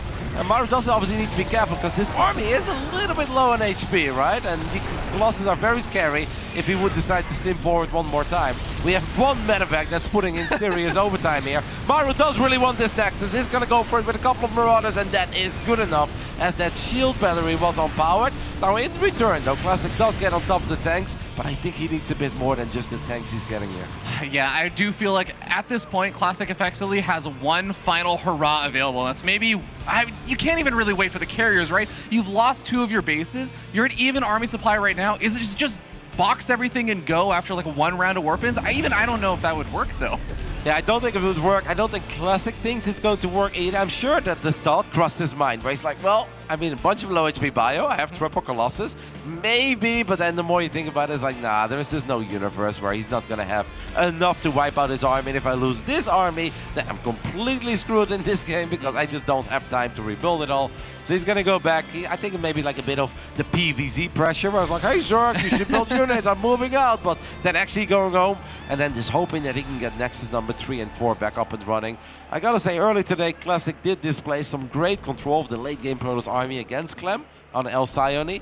And I'm sure that he's dreaming of just hopefully being able to play a game like that. But these Stalkers, for instance, still don't have Blink. And one of the main reasons why he was able to do that well in that game is because his forwards Blink were excellent, right? Just putting a bit of pressure on the Vikings, one-shotting, two-shotting Vikings a couple of times over and over again. Made it harder for Clem to get the dream fights. If you don't have Blink on your Stalkers, they just kind of stand there and, yeah, you hope that they shoot at Vikings, but there is no guarantee that they will ever be in range. No, absolutely. You need the tools available to make those kind of fights happen that Classic was making happen earlier in the day. And he's getting closer to some of those. He doesn't have Blink, but at least he has Storm on the way. His carry count is growing, but I think he still needs to be able to buy some more time because Maru has just hit the max out point. And there's not really a whole lot stopping Maru from at least posturing himself on the map to try and actually shut down any potential bases. You know what I would love here? No longer Interference Matrix. This is where you drop an anti-armor missile. Because with the way that Classic is playing, he doesn't get any armor upgrades. And we're about to witness +2 Marauders, +2 Marines. There's a couple of them are just YOLO stimming into the natural. Why the hell not? Classic's army is very immobile. Colossus not that quick. Carriers are not quick at all. The Robo's gonna get picked off. And don't forget about this monstrous army. I want to see an anti-armor missile, and obviously Maru's gonna give us what we need. That means that he's gonna be 4 upgrades ahead soon with that anti-armor missile and the +2. I mean, this Protoss army is now made out of glass. Yeah, he has effectively broken the game and figured out how to research +4 weapons, and it is really, really scary as you see even just a handful of bio units able to make this Protoss army evaporate. There aren't actually that many bio units on the ground anymore, but it doesn't matter because now the Colossus, the Carriers, the Tempest are all falling prey to the Vikings. The Zealots come in to reinforce, but I mean, to what end? All of the air army that Classic cannot replenish has died for the most part. Yeah, because Maru split off some bio into the natural, he definitely struggled here a little bit. I almost feel if he would have just fought with the Vikings and he wouldn't have fought with the bio, he would have done better. But he lost a lot of bio units very quickly. The Carriers go very far out right now. The Viking count not all that high anymore. If Classic can clean all of this up while keeping the Carriers alive, which he does, it's like, okay, we're still allowed to dream because he does have +2 air weapons at this point. And he kept the base alive as well. Yeah, but it's still obviously looking very bad since Maru is way rich. He's going up to 5 bases, has a 21 worker lead, has way better upgrades, and he's working with triple starport, so he's building 6 Vikings at a time. I think Classic did about as good there as he could, but it's nowhere near enough. Yeah, if that was a kind of trade that happened when the game was relatively even, then I would actually be feeling great about Classic's chances in this. But because he was already playing from behind, it just begs the question, was it really enough? And it feels like Maru is still kind of knocking on his door. He's already closing in on maxed out supply, yet again at 172 supply, making all those Vikings you were talking about, which frankly, that mothership is not going to be coming out into the most beautiful scenario to actually find the biggest value. No, that mothership is going to come out and is going to try to crawl back into the Nexus. Be like, I don't want to be a part of this, mate.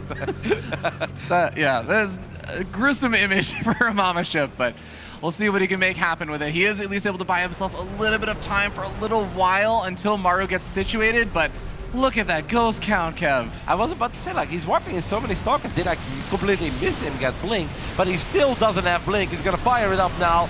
Impressive that we're able to land the Storming as the 8 ghosts that Maru has. And I got to say, these Storms have been very good. The only problem is the Interceptor count, Ravi. The Interceptor count is incredibly low. That means that Marines can just stand here and fight. Vikings can just do their thing. And it's good old on-site gaming. Maru takes the 1-0 lead. And honestly, he looked in control from start to finish.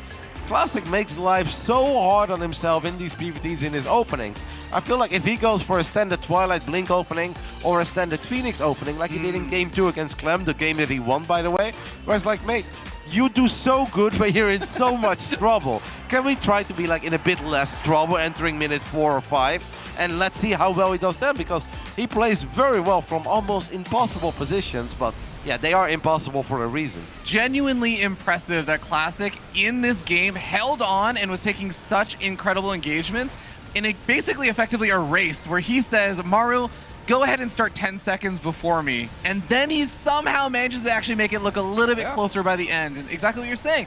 If you're able to get into these kind of fights and somehow, you know, even despite ignoring the anti-armor missile on this one, but you were talking about this, like little things like this seemed like a fight that he shouldn't have been able to win. Classic shouldn't have. And he still made this look surprisingly good and close. Imagine if he was doing that from an even situation. Yep. No, a couple of good fights. There's obviously, maybe to play devil's advocate, it's like, well, but if Maru knew how close the game was, he'd be a lot more careful. Yeah, that's true. Perhaps that is true, but Classic does this stuff quite often. We saw him do it against Clem, we see him do it against Maru, we've seen him do it in different tournaments. It's just the openings are really holding him back. Like, there is a reason why guys like Hero and MaxPax and Creator in general say, like, all right, either I open Phoenix or I open up with Blink Stalkers. And how you want to play your Blink, that's completely up to you, right? You can go 2-gateway Blink, go up to 3 bases. If you feel like that's too risky, you can go for the 3-gate Blink and go up to 3 bases. If you say, like, nope, I want to be a bit more in the face of the Terran, you can go 4-gate Blink Stalker and drop a much later 3rd Nexus. This is like this Robo First. I saw Australia tried earlier today as well. I just don't really believe. I think Robo First is great if you're way better than your opponent, right? Where you say, like, all right, coming at me because you need to kill me soon. But yeah, nobody's really way better than the Terran that's on the other side of the screen of Classic. So don't know about that. Let's see if we can turn things around here. Game 2, El Sayoni. We are playing for deeper seeding into the knockout bracket. Bottom left side, Twisted Minds, Classic.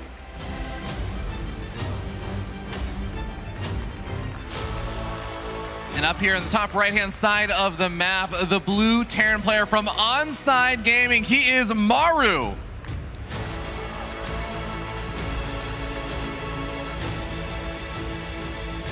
Maru having a bit of a tough time today in the TVTs. He did beat Kalazur, but 2-1. I think a lot of people would have predicted a 2-0 there. And then obviously ended up losing in that very important upper bracket semifinal match against Cure, because the winner of that series gets seeded into the top 8 of the tournament immediately. While if you lose in that round, then you have to play this lower bracket, then you play the knockout bracket, and then you have to duke it out with amazing players that make it through those open brackets, where I believe A and B are pretty much done. And so far, those guys are Creator, Hero, Lambo, Ragnarok. I mean, those are 4 very scary players that can make a serious run, even potentially into playoffs someday. No, absolutely. I mean, they're all actually, for the most part, players as well that have experienced the playoffs before. So I would not put it past any of them to try and make a deeper run. And they're players you don't want to just face because you accidentally didn't do so well in some of the earlier series in the tournament. So I think Maru's probably got to be feeling a bit of that pressure. And you know, I have to imagine as well, I know I talked with so many fans already today who have basically been saying, yeah, it's time for Maru to win one of these other events, like in a foreign land outside of Korea. And I feel like a lot of people, Maru's got to be feeling the same, man. He's got to be feeling, I don't want to say so much pressure because Maru's so experienced, as we even have on the player cards show, but he's got to be thinking in the back of his mind, like, God, I need to be able to just kill it at one of these events. Yeah, he's had opportunities over the years, and obviously he did win the WSG once upon a time. That was a big one, but it was over in China, right? So people are waiting for him to lift the trophy either in America or in Europe. We know he has the skills, but I think Maru is also very realistic, and I think he's a very confident individual, but he will look around and be like, yeah, I cannot just promise or guarantee that I'm going to win a tournament when I've got to worry about Solar, Cure, Dark, Serral, Rainer, Bjorn, and then the laundry list of other very good players that are in this tournament. Even if you're Maru, we can't just expect someone like Maru to be like, yeah, Maru, you're going to win in Atlanta, right? Like, no. The field is way too tough, even for a player like Maru, to guarantee a win or even a finals appearance. No, absolutely. Now, I do quickly want to talk, as we have the Adept, just doing its regular scouting, sees the Cyclone, and of course the Reaper trying to do its regular scouting. But interesting position from Classic on that first, or that pylon on the low ground. He also has the Stargate coming in behind his natural. The Reaper did manage to scout that out, but kind of unusual placement, I feel like, for that low ground pylon, especially if you're thinking about like shield batteries and stuff later on. He did it earlier today as well. I asked Bio about it too. I was like, what do you think? And Bio's like, I don't know, maybe he's trying to hide it. And I was like, yeah, I'm a bit confused about it too. I really don't love it all that much. What I do like is that it seems like it's going to be a bit more normal. It's just the Stargate. We are not using the Stargate yet. Phoenix! Very quick robo. Yeah, and he's like, you know what? Let's go with that opening that I did win with, where I just started building Phoenix immediately. And I know it's a bit of a cliche for some people. They're like, oh, buddy loves Phoenix. What a surprise. But it's like, no, the nerds perform better. And you can ask world-class Terran players. They will also tell you that playing against Phoenix from the get-go is a lot more annoying than when it's Oracle into Phoenix, because the Oracle makes the Phoenix count lower, which makes the Phoenix weaker. Yeah, and the Phoenix are also just so good against so many of the different kind of Terran openings and stuff. It really does cover your bases. It's nice to do little things like this where picking off the Reaper shuts down a little bit map vision, but even if there's like a Widowmine drop, if there's any of these siege tank pushes, whatever, it can be really effective. But this is an interesting one. Yeah, look at the SCV tab. We see one SCV, two SCVs, one SCV. Is that because Maru is sleepy? No, guys. That's because Maru is cutting a couple of corners, and he just wants to get to the other side of the map as quickly as possible. Is even going to bring a couple of SCVs, and this kind of stuff is very difficult to defend. You need perfect micro as the product. You need to start kiting early. The target fire of the Immortal needs to be on point. Ideally, you should have the Cyclone. Very nice to be on the high ground here already. Maru's probably like, wait, what the hell? I've got SCV production. You're supposed to be very scared. Why are you standing on top of the ramp of the third base? You're not even supposed to be here. So far, so good for Classic, but he's going to have to pull off a few more good moves. Yeah, really helpful that he was able to scout the SCVs, especially pulled with this army with that Adept and get in position over here. The shield battery is even going to be able to finish up in time to help out a little bit. Now remember, it's going to finish up without a Nexus, so it's a little bit lower on energy. Yep, lower on energy and no overcharge. And yes. That is a very big deal. There is a flanking Immortal coming in from the left. Maru is on siege. Classic is just going to go for it. And hey, that one Phoenix is actually putting in some serious value as we lift the tank.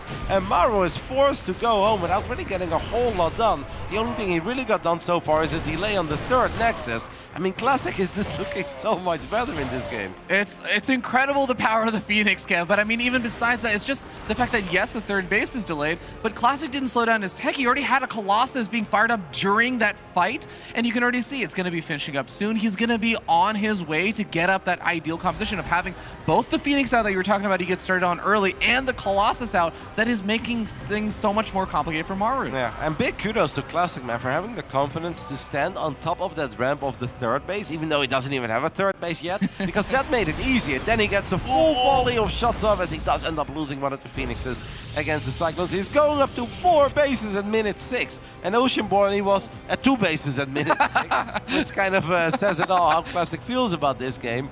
Obviously losing that Phoenix was a bit painful, but yeah, standing here, even though you don't have a Nexus, makes your life easier because you've got high ground. Maru, his flying units were trailing the Marines a little bit, so Stalkers and Immortals just get one shot off, a second set of shots off, and that scares Maru a little bit, forces Maru to siege up way further back. And then at one point, Maru's also like, okay, what am I doing here? I'm standing in no man's land, right? I'm not putting pressure on a Robo. I'm not putting pressure on a Nexus or getting in range of probes. Like, I'm standing at the bottom of a ramp of a base where there is no base yet. So ready to attack a shield battery with half its energy. Yeah. It's like, that's not where you want to be. So then Maru has to go home. But the moment he goes home, Classic is there immediately to punish him for it.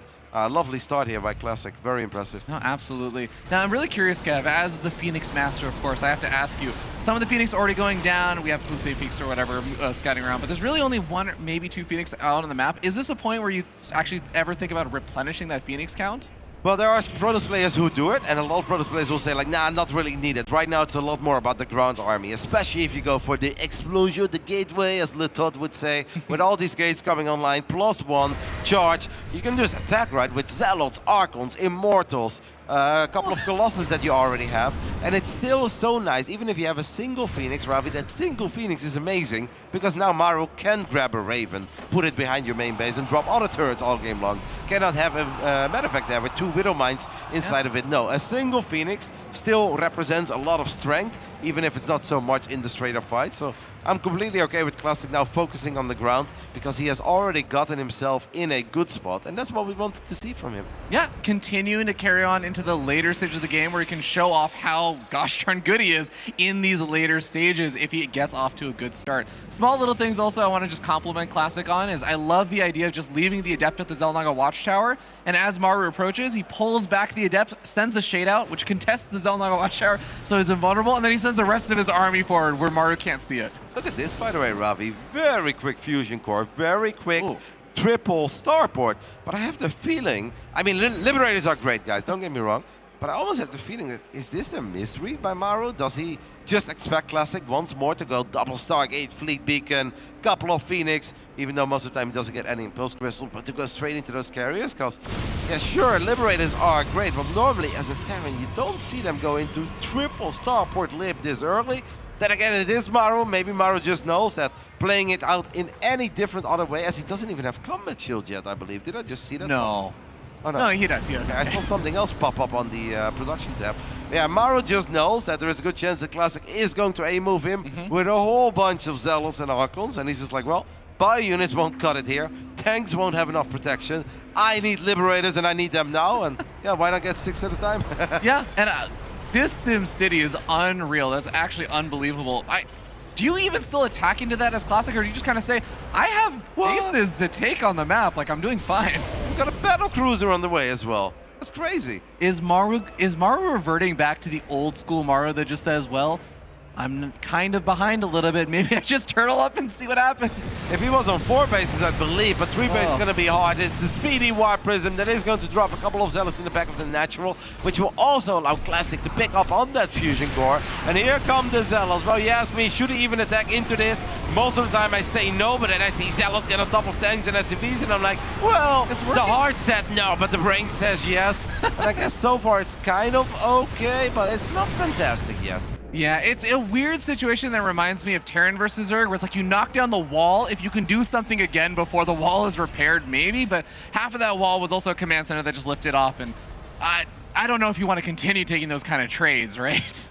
Yeah, like if you're like 6-7 bases and you're like ultra mega rich and 90 probes, I'm like, yeah, sure, whatever. I mean, Classic is gonna take the gold soon. Yeah. I guess he just wants to keep on trying. He really believes in his Zealots, and he does have a double upgrade lead, so that's obviously pretty big.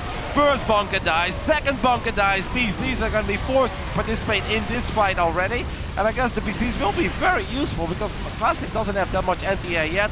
Does warp in a full set of Stalkers. How many tanks are remaining? Not all that many, so that means that the Vikings are forced to land as well. Vikings on the ground are not bad at all against Stalkers. It's mostly the Zealots here, Robbie, that are making this an okay attack in the end because of all the economic damage. Yeah, but I also want to note that the Vikings, not only did they pick off the Warp Prism, they also picked up a couple of the Colossus and just generally were able to go ham because everything else is just attacking into the bunkers and the supply depots and the siege tanks. So Classic ended up losing a lot of very costly, expensive units there. He kind of has to make something happen now. And I think he will, mate, because these BCs are very low in HP, and just like that, it is Classic who ties things up here in the lower bracket of the championship winner stage here at the ESL Winter Championships. Well done by Classic. I think a very solid game. Also love how in the beginning of the game, like, yes, he went Stargate, yes, he went Phoenix, but he very quickly realized that, okay, I don't need 3 or 4 or 5 Phoenix here. What I need is a couple of ground units, and I need that ASAP, that Big Daddy Immortal ASAP. Then he made the second Immortal as well, and only after that he made 1 or 2 extra Phoenixes. I really love the way that he played it. And Mao was probably wondering, like, mate, what the hell? Like, what were you doing at the top of that third base ramp when you didn't even have that Nexus yet? But that was just brilliant army positioning by Classic. Yeah, even this attack in, I looked at it, and I think even you were looking at it, and you're like, is it the right decision to attack into a Terran player that's that fortified up? I feel like a lot of people would look at that and say, well, surely you just chill back and expand, but even the fact that Classic was able to turn that into a big old W off of the economy you already had was really impressively done. Yeah, Zealots can be very good if they just get on top of tanks, SCVs, bunkers. You know, the Terran army will do some splash damage. Maru didn't invest anymore at all in bio upgrades, so Classic had a nice upgrade lead. And even though that may have looked a little bit reckless, we've also seen too many games where people let Maru live just a little longer than he was supposed to live. And it's like, yeah, but hey, Maru is still kind of dead in this game, right? Like, Maru's only on 3 bases, and then eventually like, well, Maru's on 4 bases, but he's still so far behind. And then he wins a fight. He's like, Maru's on 5 bases. Now he's kind of back into the game. And so I don't mind that Classic got a bit reckless there, because if you can get Maru out of the game, just go ahead and try to finish it ASAP. No, I actually totally agree. I think Maru is just one of those players that sometimes you think, I'm not playing versus Maru, I'm playing versus Terran, and you kind of think of it that way. I feel like that's one of the situations like, no, I'm playing versus Maru. I need to keep in mind what he's really good at right now. Yep. Then maybe it's against some other Terrans, Classic would have looked in it and been like, okay, you know, I'll just get a couple of observers, have complete map control, I'll get my Tempest out, and I'll take 6-7 bases, and I'll just make sure that you can never get up to 4 bases. But against Maru, I don't mind it. He was like, no, we're just going to send it, and I hope it's good enough, and it was good enough. Yeah, I believe Maru was just using the restroom really quickly, but great to see so many of those beautiful faces out there in the crowd. I know a handful of you guys are cheering for Maru. I know some of you guys are cheering for Classic as well, and I know I'm excited to get into this game number 3, but Kev, I've got to say, this is just not a situation I expected to find ourselves in. You know, 4 or 5 hours into day number 1 of this event, Maru already having lost 1 series and now potentially going to be losing a 2nd series here if Classic is able to, frankly, repeat what happened in game number 2 where he just gets a normal, solid-ish opening and turns it into a W. Yeah, or he just dies to Cyclones in game 3. Yeah. Let's not go too far yet with this storyline. But no, it's not been the hottest day for Maru. Maru will be the first to admit it, where he's like, okay, he won against Kalazur, but he dropped the map, lost the Cure, and now finds himself in a tiny bit of trouble against Classic. Good news, though, for Maru and all the diehard Maru fans out there, is that even if Maru loses here, he's not out of the tournament at all. He just has to start a little bit earlier in the knockout bracket, which honestly may be way worse, Niels, for everyone in that knockout bracket than it is for Maru. Oh yeah, imagine the absolute treat where you just find out like, oh, I guess I get to play one of the potential favorites to win the tournament. Cool, get to play him nice and early on in the knockout bracket. Not a fun thought, but oh man, it's gonna be fun to see how this one pans on out. I still just feel like that Classic has been able to showcase that yes, game number 1, he fell behind, but he still, like we were talking about before, made it look close. And it's the fact that plus game number 2, at the beginning of the series, I was kind of favoring Mario a little bit. I'm starting to lean a little more Classic sided now.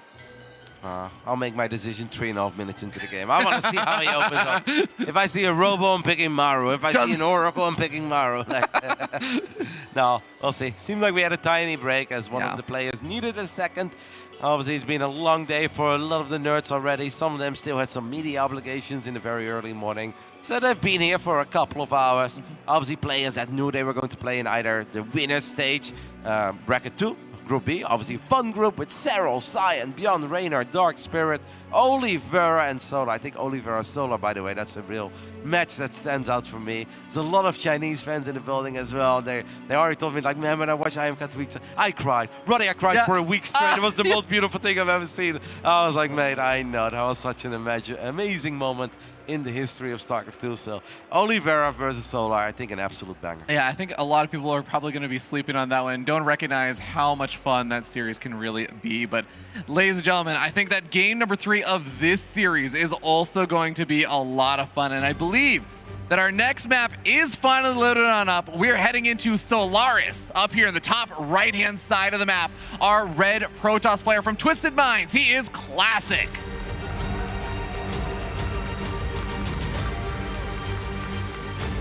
In the bottom left side of Solaris, we are looking at the main base of the man who's been absolutely smashing it for on-site gaming in the WTL, Codes. He's the best performing player in the league. This is Maru. Those on-site hoodies are very cool, by the way. They are. And we had a Basilisk signing session earlier. Unfortunately, Raynor couldn't be there because Raynor was still a bit sick. But we had a lot of fun. Sarah on my right, Trigger on my left, and a lot of lovely nerds stopped by. A little chitty chat, you know, everyone just happy. StarCraft is back here in Atlanta. And then eventually we had a couple of nerds who were like, hey, Roddy, can you ask the guys if we can take a picture? But they were wearing on-site gaming hoodies. I was like, you're the enemy, mate. But I was laughing. I was joking, obviously. I was like, of course, mate. You go ahead and come in. And then, honestly, they look very cool. I'm not going to lie. I feel like jerseys in general in esports, and even especially in StarCraft, have really come a long way. And I'm really grateful now. We have all these extra teams and stuff coming on in. And, of course, Engineering Bay Block happening over here. Classic doing his best to try and award away that SCV, but I feel like we have a diversity of colors now. There's a lot of like very trendy looking stuff. I know Team Liquid has a style, Onside has a style, Basilisk, I know you guys have a particular style and everything. It's so nice to have some good apparel options with esports stuff. Yep. Yeah, the on-site stuff is very cool, and especially when Maru is wearing it, obviously, but I think Maru can make pretty much everything look cool. Hey, you know, yeah, you're just a stone-face killer, or a stone-face killer? What's that phrase? Yeah. Stone-faced killer? Yes, that's correct. Oh, I'm just having that weird thing. Yeah, when you say like, too many times, you're like, it's not a word anymore! Yeah, but he absolutely makes it all work out regardless. I mean, it can be a faced stone killer, right? Like, stone-faced killer. So it has to be that well. It's like, have I been awake for too long also? Didn't even have the media obligations, but yeah, it's going to be a pretty normal opening so far, but Kev, like you were saying, we're looking out for what those first units are. That's most likely going to be a Cyclone setup, because this time around that factory is so close to the barracks, and if the factory is that close to the barracks, most of the time they want to do the good old swapperoo, and then we're going to rally a couple of Cyclones to the other side of the map. If Classic decides to drop the Stargate and he goes for an Oracle, that doesn't mean he doesn't. It's a Twilight Council. Okay, I kind of like the Twilight Council. Now, against Cyclones, though, there are still many scenarios where I would say, guys, just get a battery. This is what I always loved about Zest. Zest was never about like, oh, what's the most like 284 IQ suboptimal build that I have 3 extra minerals at minute 6. No, Zest was just like, oh, danger, I build a battery. And it's like, more danger, I build a battery in my main base as well. And he would just survive, hang in there, and take it. This is what I always loved about the Giga chat that Zest was. Keep it simple, stupid. Yes, like sometimes guys, like you know that these units are dangerous. The Cyclones are so gnarly. Even if you have a build that should be fine against it, don't make life too difficult. Just get a battery. And I'm very happy to see that Classic is getting a battery here. Yeah, he is getting battery. It's a pretty far back battery, so feeling a little bit weirder about that part and how the pylon is just basically the very, very far forward unit there. But, you know, with some good control and everything, Classic is definitely going to have the tools he needs available to push back the extra Cyclones that pop on out earlier on. But Blink is on the way. We have the Blink upgrade that we saw Classic way earlier on in the day.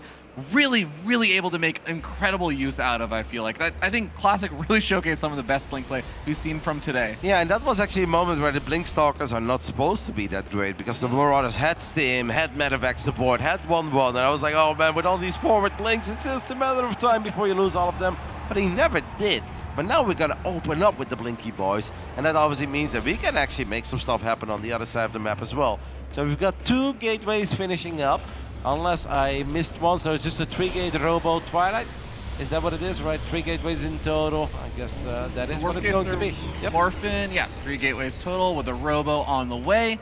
So you can be aggressive with this. You don't have to be, but you can be. But it can also just be like, I just want to make sure I have that tiny bit of extra production. So if I'm going up to 3 bases very early, I at least can warp in 3 units at a time rather than 2 units at a time, which sometimes can be a bit dicey. Maru, on the other end, despite the fact that he opened up with the Cyclones, very quickly decided, like, nah, what I need here is a quick triple CC setup.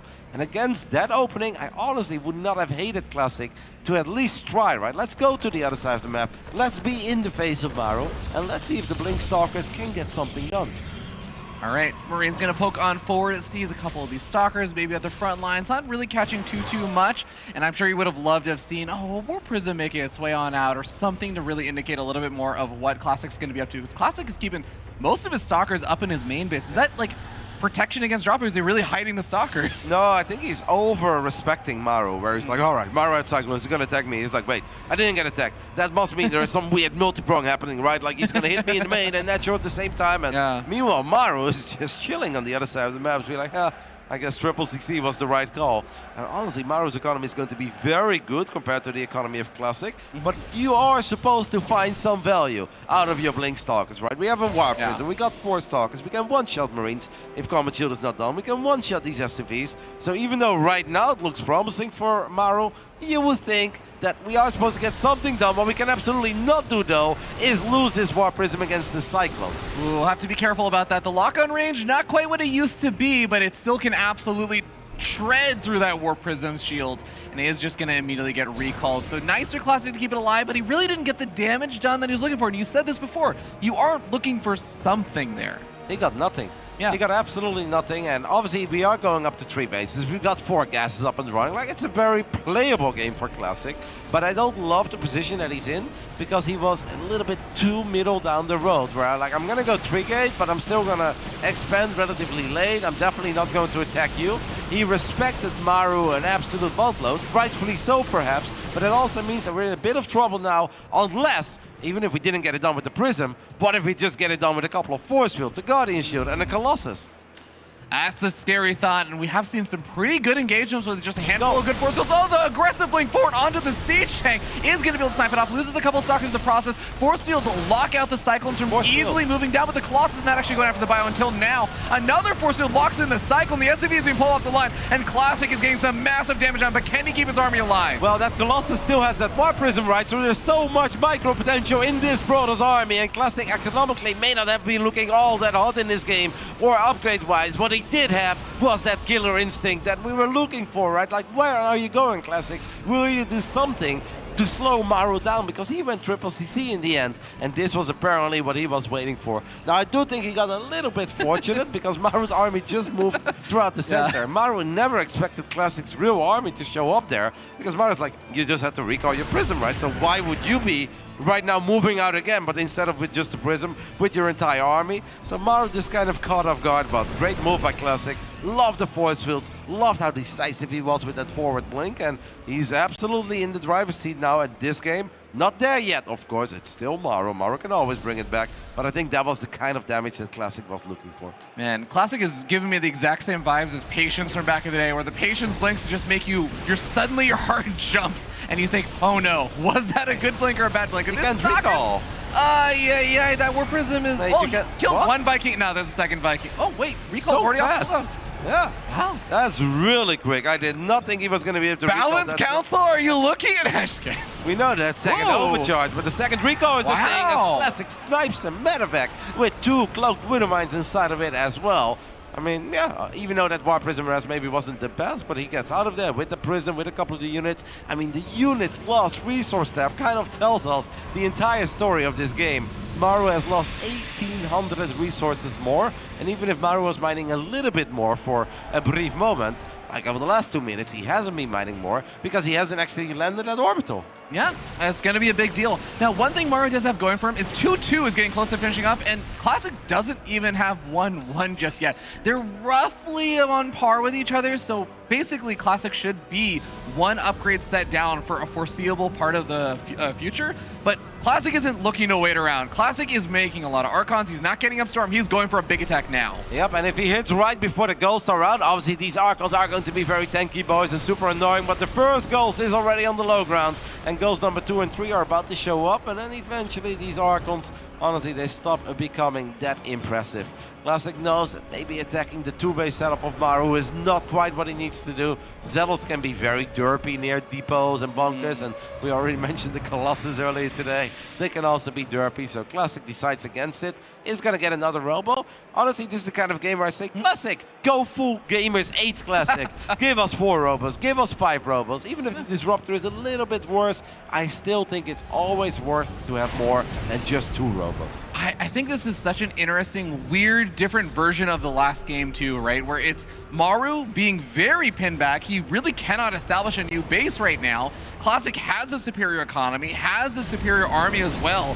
And this time, Classic is not just kind of A-moving into that natural and says, no, I don't need to actually take it right now. I can just continue to expand my lead, wait for a moment where Maru moves maybe a little bit too far out, and this may be that moment because he's going to catch him from the backside where Maru is no longer protected. Maru only has 2 Widow Mines, by the way. That's the thing, very scary. That blink was perhaps not great, but the Archons are very well split out. The Colossus are going to do their thing. That bunker will melt, and Maru is obviously in all sorts of trouble as that War Prism is sitting pretty in the back. In the end, the Colossus do die, but the Zealots are really what is turning this into a successful attack for Classic, and that all goes back to the only 2 Widow Mines that Maru had. It's so hard to deal with 30 Zealots storming into your army when you only have 2 Widow Mines. Maru lives but loses 17 SCVs and honestly loses the majority of his army, and that's a big problem because he was already down economically and now he's even further down economically. 10 warp gates and 2 robos, just going to be replenishing the army of Classic that he just lost. Double Colossus production. He's catching up in those upgrades a little bit with +2 weapons on the way and even getting an air upgrade. And then meanwhile, like you were saying, Maru is going to be replenishing off of what was basically 2 bases, and now he establishes a 3rd. This is him finally starting to mine from his 3rd, guys. Yeah, and it's not even a real 3-base economy because he doesn't have enough SCVs to properly saturate all 3 bases. I mean, the main sure that's a bit dried up, and I guess with the amount of mules that he spammed in the natural, that one is going to dry up as well. But yeah, 2 half bases, okay, you're still basically a 2-base Terran. Maru is going to do whatever the hell he can, but it feels like an unfair fight. The only thing that's really keeping him in it were those upgrades you mentioned, but Maru too broke to start +3 attack and +3 armor. So Classic has now caught up in those upgrades, is going up to 5 bases, and don't forget that he's got that very rich Vespian Geyser as well. Oh, absolutely. Maru gonna need the EMPs of his life. He's gonna have maybe 5 ghosts if there is another engagement coming on up here from Classic. But those EMPs, they really have to get a lot done. Because like you were even saying, even the Widow Mine count is still not really that high. Actually, you know, the 7, that's better than a couple 2. Things. Yeah, it's better than before. Yeah.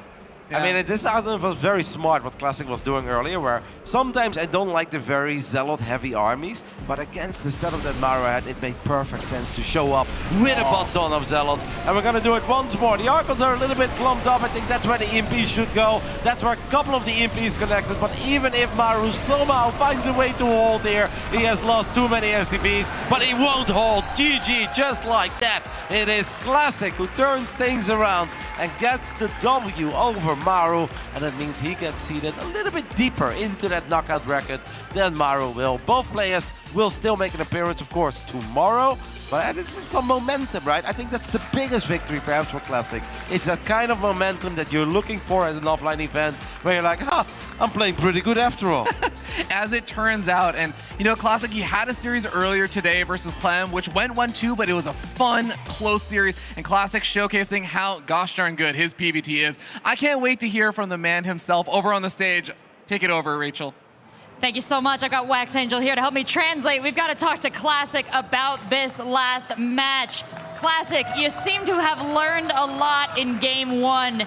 Do you feel a ticking timer going down against Maru? Do you have to finish these matches before he reaches late game? 네, 먼저 승리 축하드리고요. 1경기에서 후반 가서 지니까 그 이후로 2, 3경기에서는 좀 끝내기로 해야겠다, 중반에 끝내야겠다 이런 좀 생각을 하게 되었나요? 아니요, 일단 초반에 첫 경기는 초반에 좀 불리했어가지고 일단 초반에만 좀 잘 넘어가자 이제. 네, 초반에만 잘 넘어가면 저도 충분히 이길 수 있다라고 느껴가지고 좀 초반에 막는 거를 집중했던 것 같아요. 그런데 그걸 떠나서 그 중반에 몰아붙이기로 끝낸 데 이유가 있었나요? 네, 아무래도 완전 극후반으로 가면 이제 조성주 선수가 너무 잘하다 보니까 이렇게 상대가 원하는 타이밍은 주지 말자라는 생각으로 좀 틈이 보여가지고 끝냈던 것 같아요. Yeah, so he says that in game one, he says the early game went kind of poorly for him, but he thought that if he can get out of the early game in decent shape, it's pretty playable for him. And in the sense that he also felt that if it goes to the super late game, it's pretty good for Maru then. So he saw some opportunities to attack and finish him before it went to super late. Well, speaking of opportunities that you saw to attack in game two, you made a pretty risky push, a great read on Maru. Can you tell me a little bit about your thought process there and how that played out from your perspective? 네, 이 경기에서 조성주 선수가 되게 대놓고 막기로 갔잖아요. 그리고 전술을 모으면서 그래서 그때 좀 수비가 되게 튼튼해 보였는데 거기서 좀 과격하게 몰아붙인 이유가 있었나요? 거기서 좀 톤이 보였나요? 우선 전투 순양함을 제가 늦게 봤는데 이제 준비하는 거를 보자마자 이거 뽑게 놔두면 절대 이길 수 없다라고 생각을 해가지고 틈이 좀 보이는 것 같아서 일단 전투 순양함 모으기 전에 최대한 끝내보자라는 생각을 했던 것 같아요. 네. Yeah, so he says that he actually scouted the battle cruisers kind of late. So when he discovered them late, he was like, okay. He realized that if he lets them get masked, there's no way he can win. But he also saw Maru's defenses and he saw a little bit of opportunity, so he went for the kill. Well, you've taken out one of the titans of this tournament. There's still many fearsome names that remain, though. How are you feeling about your future placements for this weekend? 이번에 되게 강한 상대 이겼는데 앞으로도 강한 상대가 많이 남았어요. 그래서 이번 대회에서 뭐 어느 정도 성적을 기대하고 있나요? 일단 8강에 진출하고 싶고요. 최근에 좀 개인적으로 좀 이제 온라인 경기 같은 데서 많이 졌었는데 오늘 이렇게 강한 선수들을 이기니까 좀 저도 이번 시즌 좀 기대가 되고 최소 8강은 노려볼 수 있을 것 같습니다. Yeah, so he says that he wants to reach at least the top 8, and honestly, he's been feeling a bit down because the online results, Katowice and all, it hasn't gone that well for him. So it cheers him up a lot to beat these strong opponents. So yeah, he thinks like he really wants to go top 8 or further this time. Well, you've set yourself up very nicely to maybe attain that result. We'll see a lot more from you this weekend, but for now, we're going to let you chill out and unwind after this match. Thank you for the translation, Wax Angel. Back to you guys on the desk. Thank you, that's right. The ticking bomb is ticking, and Classic is able to breach the defenses of Maru after not really showing too many vulnerabilities himself, or not at least visible to Maru. But Classic will go through to knockout round 3, where Maru will only go to knockout round 1. Joining me here is Katz as well as Steadfast to talk about this one. Classic here, Steadfast, played a brilliant series. I'm not used to Classic going for the kill, as he says, but he did identify those vulnerabilities and execute them well. Yeah, this was such a turnaround from the regular thing we see between Maru and Classic, and between Maru and anyone usually. It's almost always Maru who is the one who is making his opponents work so hard for it. But in this series, we saw even in game 1 with a massive deficit, Classic was able to really make Maru work for it. And then in game 2 and game 3, he didn't make it look easy, but like everything he did, especially game 3, that timing that he hit before his opponent's 1-1 kicked in was such an MCS killer instinct move, and I'm honestly so blown away by how well Classic played this series. Katz, your thoughts? No, completely agreed. I mean, he played so great. Even towards the end there in this engagement that we're looking at on screen, it was such a good concave for Maru. It was the best engagement that he was gonna ever get. But Classic knew that he just needed to trade, and even here where it's a semi-evenish trade in terms of army, it's 4-2, like Roddy pointed out, and there's just not much for Maru to do from that position. So Classic just with a masterclass of how to close out the game there. Yeah, I think Classic's done a really good job of identifying when he needs, you know, an abundance of Stalkers compared to an abundance of charge lots, etc., and things like that. There were some engagements there where he absolutely plowed into the defenses of Maru Steadfast and ran him over with the Zealots. Sometimes Stalkers need to be there for the blink, etc. He's got great gateway control. He certainly does, and he knows how to set up for it too. So in game number 1, and honestly in a few of his recent TVPs or PBTs, Classic has been opening up with very quick 3-base carrier, 4-base carrier, and been skipping this very crucial charge lot Archon phase. And in game number 2, he did not do that. He played the much more standard stuff that we're most used to seeing these top-level Protoss players do. But Maru wasn't really expecting that. He went up to the very quick 2nd and 3rd starport, and Classic just absolutely punched right through that wall. We saw, it's crazy to attack into a 3-bunker, double supply depot wall with that level of defense. But Classic knew he was not going to be fooled by Maru's fake strength, and he just punched right through him. Yep. I'm so impressed. Yeah, it was impressive. It was. Considering now, down at the lower portion of this bracket here, we have our Protoss prevailing over the Terrans, when it did look as if Terrans were going to do all right for them. Yeah, you've got Estrella 2-1 over Gumiho. That's a big result for Estrella there here, Katz. That's massive. And I mean, yeah, Protoss really needed a breath of fresh air here, right? Because there's not that many of them, like with Firefly not being able to actually come here. Cyan already dropping to Serral, like Showtime not starting off hot. Estrella also dropping early on, but now kind of like making that, you know, that redeeming comeback. And now Classic beating Maru for the first time in what, 15? So that's, I mean, that's wild, and it's kind of like a good Protoss end to the half of the day, or whatever you want to call it. Yeah, I mean, that is a great end to Group A here as a whole. So thank you very much, gentlemen, for kind of closing things out. We're going to shift focus in a few moments here, as we will be moving over to Group B, even though I see Serral's already doing pretty well. Surprise, surprise. So we'll go to that break. When we return, we have our next matchup on the way. It's going to be Bjorn versus Reyna. You don't want to miss this.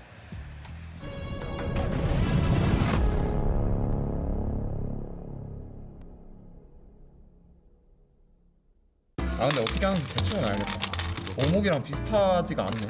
확실히 뭔가 약간 이게 원하는 곳에 못 놓으니까 오목이랑 완전 다르구나. 4개 해야 된다고요? 그러니까 가로, 세로, 대각이 포함해서 4개만 맞추면 돼요. 그러니까 오목은 5개잖아요. 근데 이건 4개. 근데 이제 약간 그러니까 중간에 못 놓잖아요, 시당초. 그래서 약간 좀 어렵다 그래야 되나?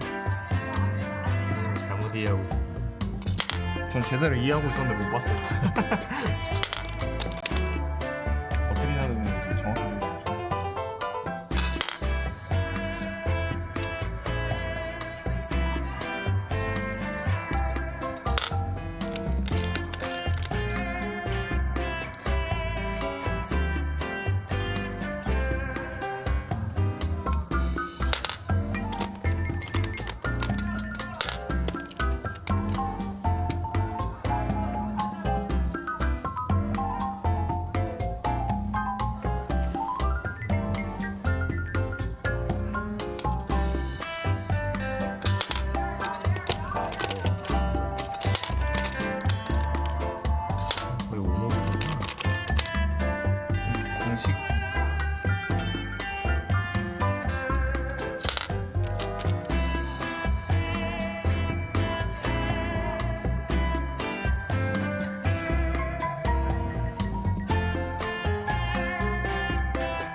아 이게 원하는 것을 못 두니까 좀 복잡하긴 하다.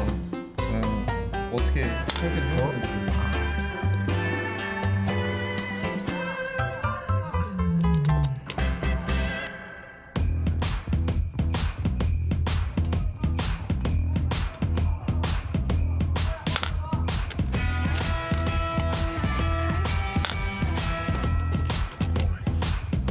어려워. 뭔가 하나의 공격수로 두세 개끔 두개 좀 그건 뭐가 안 하는 거고.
아니 근데 이미 약간 진 거 같은 느낌이 들어가지고.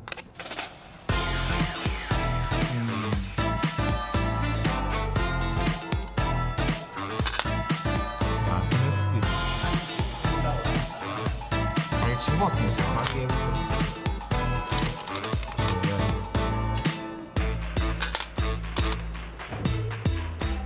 아니 근데 진 거 같아 진짜. 왜? 에? 아 그냥 여기를 싸우면 못 먹잖아 결국.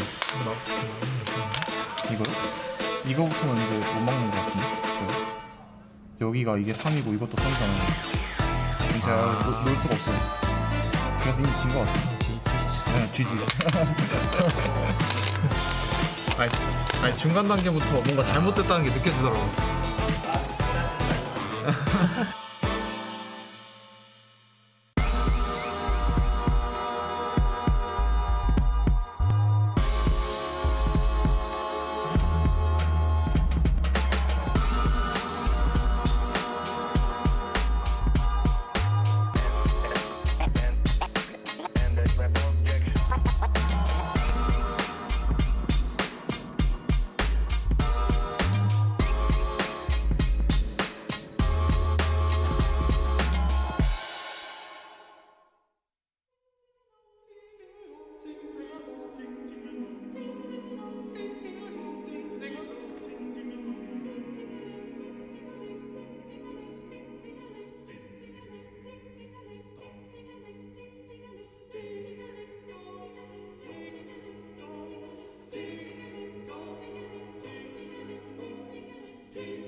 ESL StarCraft 2 Masters is brought to you in part by Monster Energy and the United States Air Force.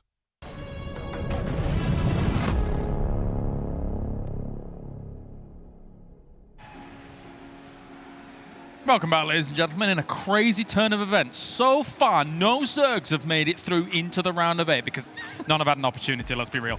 We have got ourselves 2 Terrans so far up there, and now 2 Protoss have been able to move out to round 3 of the knockout stage here, whilst 2 more Terrans move down into that first round as a whole. Joining me, Rotterdam, as well as Fear Dragon, to kind of recap what's been going on here in Group A, as well as move into Group B as a whole. And I mean, looks great here for the Protoss. Classic and Australia looking pretty strong down towards the bottom. I love how only 2 players make it into the top 8 immediately. Both of them are Terran, and James is like, Roddy, looks good for the Protoss player. It's like, there were 2 real winners out of that group, James, and both of them played Terran. It's as good as we could have hoped for, right? No, they were competitive, and I absolutely believe. Like, I honestly thought that Showtime was going to get the best of Gumio, I'll be honest. Like, didn't make any predictions about it, but I've just been feeling D-Mauer on this patch. I feel like he's got a really good grasp on the game. I think this map all suits him. So I had high hopes. Yes, in the lower bracket, they did okay, Kalaris, but that's not what they're aiming for, because these 2 brackets, Group A is done, Group B, we're about to hop in. Honestly, there's only 2 real winners, and those are the 2 guys that win their first 2 series, and both of them happen to play Terran. I'm a cup half full kind of guy, Roddy, all right? Good job, Protoss. You're still alive. Man, good job to Classic for winning that PvP, am I right? Protoss players really showing up over here. Hey, man, he just beat Maru, all right? Yeah, That's that was pretty cool. good. That's pretty cool. All right, well, let's recap exactly what's going on in terms of our stats here for all of these players as well, because we do have our cards ready to go. And if just in case you missed it at the beginning of the show, here's how all the stats do break down. Now, the thing that really kind of interests me, Fear Dragon, is the 2 tests that our players went through in terms of reaction as well as accuracy, because we actually put the players through their paces as if StarCraft isn't enough. We put them through other tests in order to be able to kind of vet them a little bit. Yeah, and it's not even necessarily that StarCraft isn't enough, it's that them judging each other wasn't enough, because it's always interesting, because we get to see the differences of like when players think someone is maybe not the strongest in something, or that they are really strong, and it tends to be the opposite, or happens to be the opposite. So I'm really, really looking forward to seeing more of these cards where the numbers just differ from what everyone else was saying about each other. You know what? You want to see more cards? Let's put 2 players up against each other and have them vet one another and guess some numbers. Let's take a look. Alright. Do you want to do the honors, Piotr? I can start. 일단 명호가 겉으로 가도 힘이 세 보이니까 근데 게임도 좀 빡세게 하더라고요. 그래가지고. And we all know you have a lot of power. It has to be 90. 근데 98점 주고 싶은데 그냥 현실적인 점수 해가지고. Well, Piotr, I've seen you tear off a door handle with your bare knuckles, so I think you're a solid 99. 냉정하게 할게요, 전 냉정하게. 그래서 좀 못하긴 했지. 아, 이건 좀... 아, 왜 그래? You did well in the last event, but overall... What? 너무 폼 엄청 좋지 않나? GS 해볼까? Let's talk about you then, champ. You've been slacking kind of lately. I think you were getting a bit lazy. 79. 솔직히 말해서 요즘 살짝 좀 내려갔어. 아 맞아. 너무 많이 됐어. 아 우리 이거 점수 너무 높은 거 아니야?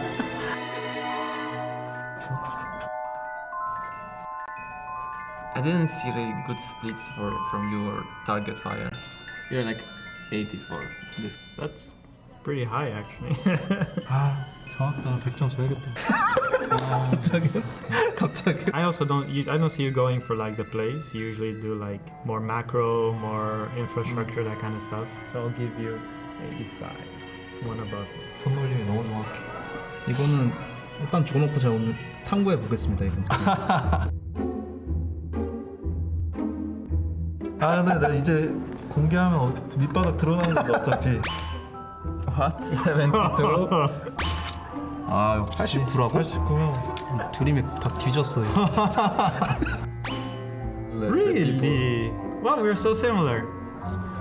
어? 오 생각보다 왜 이렇게 돼? 이거 78. 역시 높아. 87. 어? 안 되겠는데? 참을 수 있겠어? 못 참아. 이미 못 참았어. 이미 못 참았어. 이미 못 참았어. 보여줘야겠다 이번에. 뭐야? There's no way I'm 77. 뭐야? I think he's upset. It's gonna be close. Whoa! 이렇게 높죠 형? 뭐야 나 AI인데? Higher than I thought. No way. That's no way. Yeah. 뭐야 별 차이 안 나는데? 너나 나나 비슷하네. What? Similar. I mean, That's why they put us together. It all makes sense. Wait a minute. Whoa. Cure's reaction was 66. Did he break both of his arms during this test? What is that? That's shambolic. What I always love is that certain categories you can just see that they don't really care, right? Whatever. But the moment it comes down to speed, I feel like every gamer has a little bit of ego. It's like you saw Dark laughing when he's like 66, and in spirit, like he's like, no way, I'm 77. I'm way quicker than that. Any other set they don't care about. But speed, that's the one that they all kind of want to score. Yeah. Everyone overrated themselves on speed. It was great to see. Like that was just the one category. Everyone just was 10 to 20 points off on. Well, I'm glad they paired up Dark with Cure, considering Dark qualified twice for this tournament, and the only reason technically Cure got here was because Dark qualified twice. But anyway, that's by the by. Let's talk about our sponsors. A huge thank you, of course, to Blizzard first and foremost here, as they made the game, which is really cool. Thank you very much to Blizzard. Also, a big thank you to Monster Energy here, keeping us fueled and good to go all the time. I saw that there's a strawberry lemonade monster here in America. That I don't see that in Europe. No, I've never seen that one either. I went with the regular. You went with the regular one? Yeah. I mean, the regular one is the classic. It is good. It is good. Of course, as well, thank you to the US Air Force as well for joining us here. Aim high, find your path at airforce.com, Fear Dragon. Absolutely, James. Yes. I don't know what to do with that one, but yeah, I aim as high as I can. You failed the test. And as well, thank you to ESL Shop as well for joining us. Better than Ben, though. Better than Ben. Anyone Ben would be like, I don't like aiming at all, James. I don't aim I never aim. What do you mean I aim low? Wait, what? Is that not what you were looking for?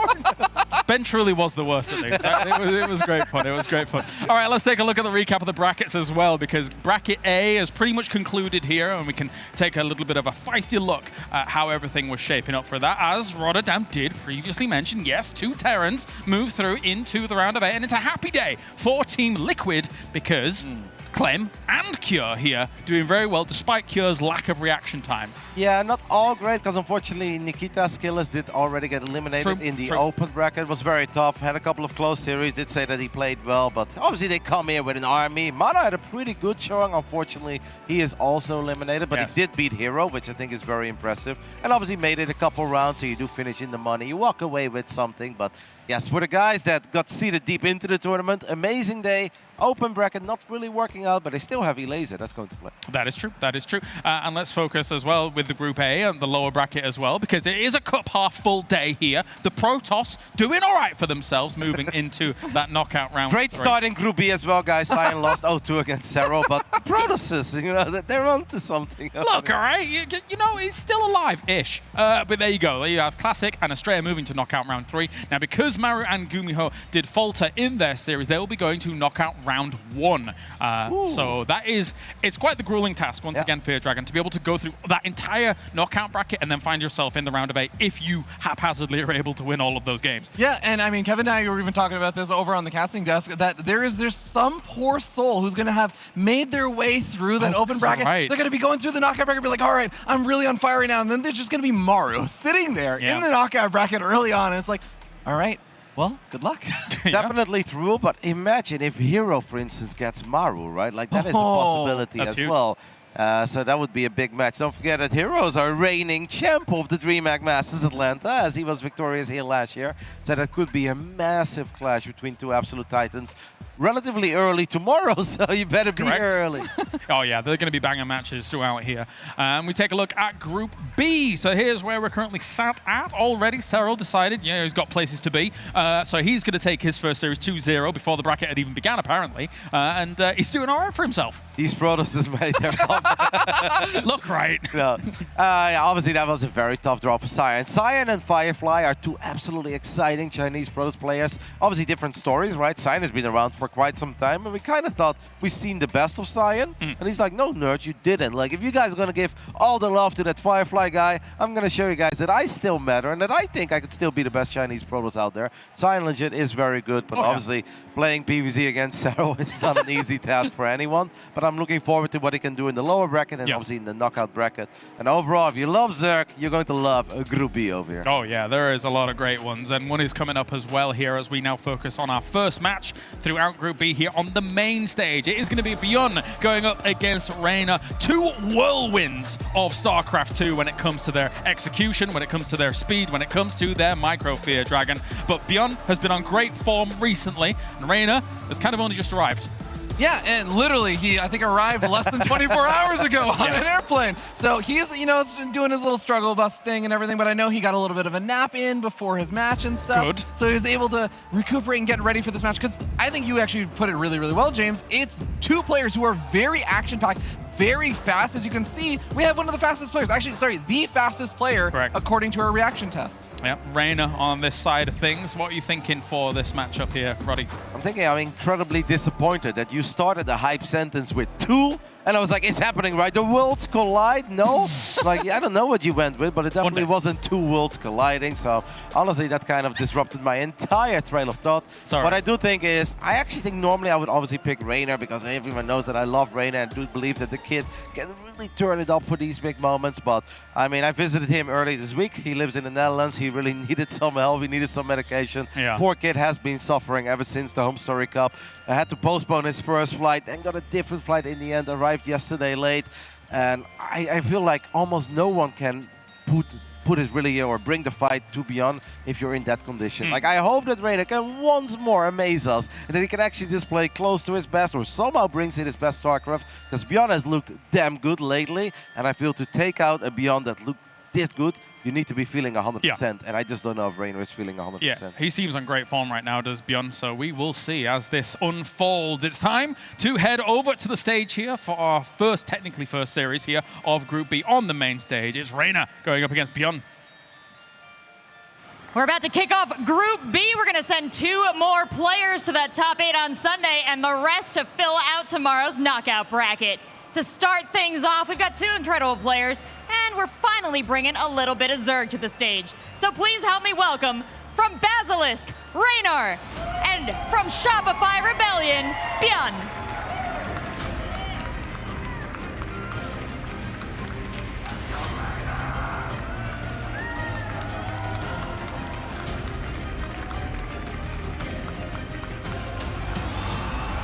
And we are here. This is so exciting. I am joined by Steadfast. My name is Katz. And, you know, my train of thought got disrupted twice over because they said 2 world, and in my mind just completed it with champions. These 2 are actually 2 former world champions going at each other here, and it's going to be a great match. First Zerg 2 of the day. Yeah, this is our first Zerg here on the winner's stage, or in the winner's stage of the tournament that we're covering here. And I, for one, am just absolutely thrilled that it is Beyond versus Reina. I don't know. What are your expectations going into this match? It's so difficult. It is now the confirmed fastest player in the world against a player that in his era where he won the World Championship was considered kind of like the equivalent, where he was just unstoppably fast and just mechanically gifted, right? So it is that kind of not so much a clash of styles, but a fight for that crown of who is kind of like the quickest. And I can't wait to see it. I don't know what my expectation is. Reina was a little bit sick, but he's been feeling a little bit better. I got to talk to him earlier. Saw him actually on the way to the restroom, like you know, in between the series, and he said, "Yeah, I mean, I can do it. You know, it's up to the gods, but he can do it." I mean, he is one of those players that when he is feeling confident, there is a reason. So if he says he can do it, I believe him. Yeah. And I mean, I do think Beyond, when he is on, can have some true magic to him. Hey, we got a cute little Beyond sign in the crowd. Love to see that. Do we have any equivalent Reina ones? Yeah, no? Do we have any? Oh. Hello? All right, 1-0 Beyond. All right, let's go map 2. Yeah, this should be good. Who do you got? Who you got? I think I gotta go Reina 2-1. Really? All right. Yeah, I mean, I think it could go either way. I like both players. I think Beyond can definitely take this one as well. There's a Reina sign. Yay! 1-1. Let's go game 3. Man, we are making record time. It's crazy, actually. Yeah. Yeah. Oh man. So the map is gonna be Alcyon as well. So do you have any thoughts on the map and matchup here? I mean, it is a map where that watchtower really controls so much of it. And it's neat. It's a little bit like Golden Wall with how how kind of mining out the back minerals creates like a pseudo second map. It's really interesting, and there's a lot of plays to make, and especially for a player like Raynor, who loves his Ling run bys, a player like Bjorn, who loves his drops, this could be a firecracker. Yeah, absolutely. I mean, I love the gold bases behind those minerals. Obviously, not as abusable in this matchup as in other matchups because of the propensity for Terran players to just put Marines behind those minerals. But here we are. We are now loaded in. And in the top right-hand side of the map, it is for the Shopify Rebellion, Bjorn. And his opponent, spawning down in the bottom left for Basilisk. Going for the extractor trick, it is Raynor. Louder cheers for Raynor from the crowd. So is that 2-1 Raynor then? I guess so. Yeah. Jeez, wow. All right, I guess we're going to next series. Ship it. Clip it and ship it. Okay, all right. So a lot of Terrans have kind of moved away from this low ground barracks. Not entirely, but we're seeing a little bit of deviation from it. Bjorn, though, the king of Reapers, he says, no, I'm going back to this. However, yeah, that's a double gas opener. What do you make of this? I mean, that's completely wild, right? A lot of the time we don't know if it's going to be 1 or 2 barracks. Obviously, with the setup here and how narrow the choke is, it's probably always going to be 1 barracks. But the fact that there's 2 gas follow-up, that is tricky. I mean, maybe he's trying to just fake an expansion and then proxy. Yeah, exactly. So it looks like he's going to want to proxy something and just fake with this wall of that there is an expansion behind it, perhaps. Yeah, this is kind of wild. I don't know, but like, is this going to be reactor cyclones to like start the series? That would be beyond insane. There it is. He drops the factory. Wow. I mean, yeah, this is definitely insane, right? And the Marine first is beautiful as well because on this particular map, you're going to be able to go out with your Marine and deny the Overlord from getting at that pillar potentially, though he is withholding it for the time being. So the Overlord is going to try to get to the pillar and should be able to. So Bjorn maybe getting a little bit too carried away here. Now the Overlord thinks better of it as it spots the Marine. Second Marine, of course, on the way. And yeah, the Overlord from Raynor is going to have to retreat. So again, Raynor doesn't have the information of if there is a second gas or if there is an expansion, and more often than not, it is that expansion behind it. I mean, usually it is. Yeah, this is going to be really intriguing. And of course, Bjorn, he's got that high ground vision, as you can see, and he is going to go hunting. He is going to kill this Overlord. Raynor, with a small miscalculation, says, I'm on the high ground. And Bjorn says, it's over, Anakin. Yeah. I have the high ground. Yeah, for sure. I mean, more than a small miscalculation, you have to trust that your opponent, or you have to hope that your opponent didn't make the second Marine, right? If it's just one single Marine, you can never actually get to the Overlord, but Bjorn was smart enough to know that that is a pillar that you have to plan for in advance with the second Marine to get the spotter. And yeah, it's going to be a ton of Cyclones here. And it's going to be so difficult for Raynor to figure out. He's gone for a quick third hatchery. This is a disaster right now for Raynor. Bjorn coming in with such an unexpected play. This could hit like a freight train. And it should. I mean, it's such a brilliant maneuver here from Bjorn. I don't know what Raynor does from this position, even though nothing has seemingly happened, right? He is dropping a Roach Warren, which would be helpful, but not even. I mean, they're not going to be that amazing against the Cyclones, especially not before you can get to Roach speed and such. So Bjorn is going to be hitting a very, very strong timing. And Raynor, if he doesn't get a sniff of it soon, I think he's just dead. I think so too, and it looks like that train is about to leave the station. Will it have SCVs on board? I'm not sure, but I am pretty sure that Raynor is not going to be able to stop it. This looks brutal for game number 1. There it is, choo-choo. Oh, here we go. Yeah, and Overlord's out on the map as well. May only work to, give him a heads up right before he dies, but yeah, I guess this Overlord does have a pillar, so all the Overlords are hidden behind pillars. So that's going to be somewhat good, but the Watchtower actually provides vision still for the Overlord in the middle. So that is a terrible start for Raynor. No, another Will one. Get supply blocked one. And another one. This is looking so deadly. Only 2 Roaches on the way. We got Spine's emergency build, but I don't think there's anything that can be done. The Roach Warren's going to fall well before he can build more Roaches. This looks like it might be done and dusted already. Yeah, it certainly looks that way. There's a bunch of Queens, but they're not the kind of unit that you want against the Cyclones. Drones, I mean, once upon a time, they were pretty good at absorbing Cyclones, but no more. Raynor taps out, and Bjorn with a build order win, brilliantly planned for the map, for the opponent, takes game number 1.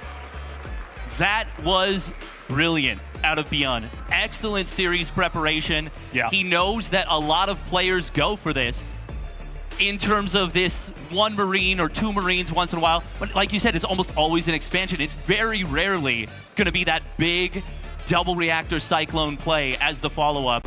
And Bjorn says, you know what? I really like that Dolan character. I'm going to take a page out of his book. Yeah, very much so. I mean, taking inspiration from wherever you need to here, and a lot of players do definitely do that. I mean, this was just amazing, right? Because a lot of the time you look at it and it's like a build order win, but it's not in this fashion where you're kind of revealing a build order to some degree, not something that is common by any stretch of the imagination. So why should your opponent even ever look to account for it? And now, one thing that I can guarantee is that Reynor is going to be looking for cheekiness, right? We saw a smile in the face of the Italian towards the end of the game there, and I feel like in other games, you know, you would have the due diligence to scout with an extra circling, scout around. That's the kind of thing, that's the kind of insurance that he's going to have to put on the table here. Yeah, and we got a Say Cheese banner out there in the audience. Well, Bjorn said cheese, and Reynor, like you said, he was smiling, but I don't think he's going to be smiling if he gets hit with it again. No, absolutely not. But I think he's going to be, again, much more on alert now, right? Which to some degree also sucks, because those are circlings that are not eventually going to be drones, that are not going to be developed in your economy, etc. But now he has the pace has been set to where Reynor has to be on alert. So let's see if he can do it. But on the bottom right-hand side, leading the series 1-0 for the Shopify Rebellion, it's Bjorn.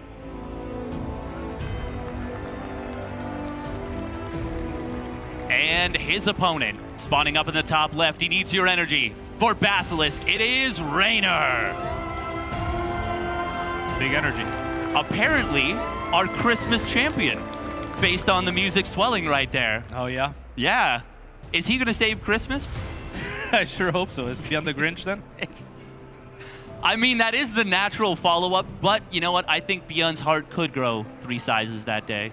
It's very likely. Look at the APM behind them too. Reynor just warming up, of course. 300 is nothing for him. For the fastest player in the world, it's nothing. Nothing. Absolutely nothing. For us mere mortals, that's fast.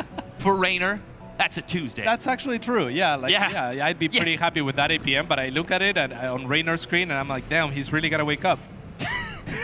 You know, only 400. Yeah. Now, what do you make of this pool first coming out of Reynor here in game number 2? Maybe just being a little bit cautious, right? Like, I don't think it's anything to read too much into, but do you think much of it? I don't think he's going to do too much aggressively, although he does open up with 6 lings. Okay. Not just going to be like 2 or 4. He wants to get something done with this. No gas yet, though. So unlikely we'll see a Roach Warren. Still possible, technically. But if Bjorn doesn't scout and he opens up with that Marine setup again, he could find himself in some trouble. Yeah, this is a punish to the Marine setup that he did last game, right? So this is Reynor to some degree checking him. But it is an expensive investment to make 6 Zerglings. So if they don't actually manage to find anything, then you made 6 Zerglings. That's 3 drones that you could have had instead. Now Reynor is trying to bait Bjorn out, but Bjorn is too smart for it, and he only made 1 Marine this time around. So it's not going to work out for Reynor, who is just better off tucking off these links and maybe not even showing them. Oh, I mean, Bjorn could overstep here. Yeah, Bjorn is doing something. Okay, he keeps flirting with danger by putting the Marine on top of the supply depot, kind of like, am I gonna? No, but he does ultimately put it behind, and as long as it's not on the supply depot, there's really no risk, and he even closes the door just to make sure. Ooh, but the timing. Oh, he gets the door slam. That could have actually maybe been the game right there. Yeah. If he gets on top of that, that's all the production blocked. Absolutely, and Reynor at least gets a little bit of value out of this now because you wanted to flip those, right? You wanted the reactor on the factory, so if you're Bjorn, you have to wait for your next set of units before you can do that because 1 Marine is not going to be able to defend the swap, basically. So at least Reynor gets something out of the Ling investment, but still, I would say the better position is held by Bjorn.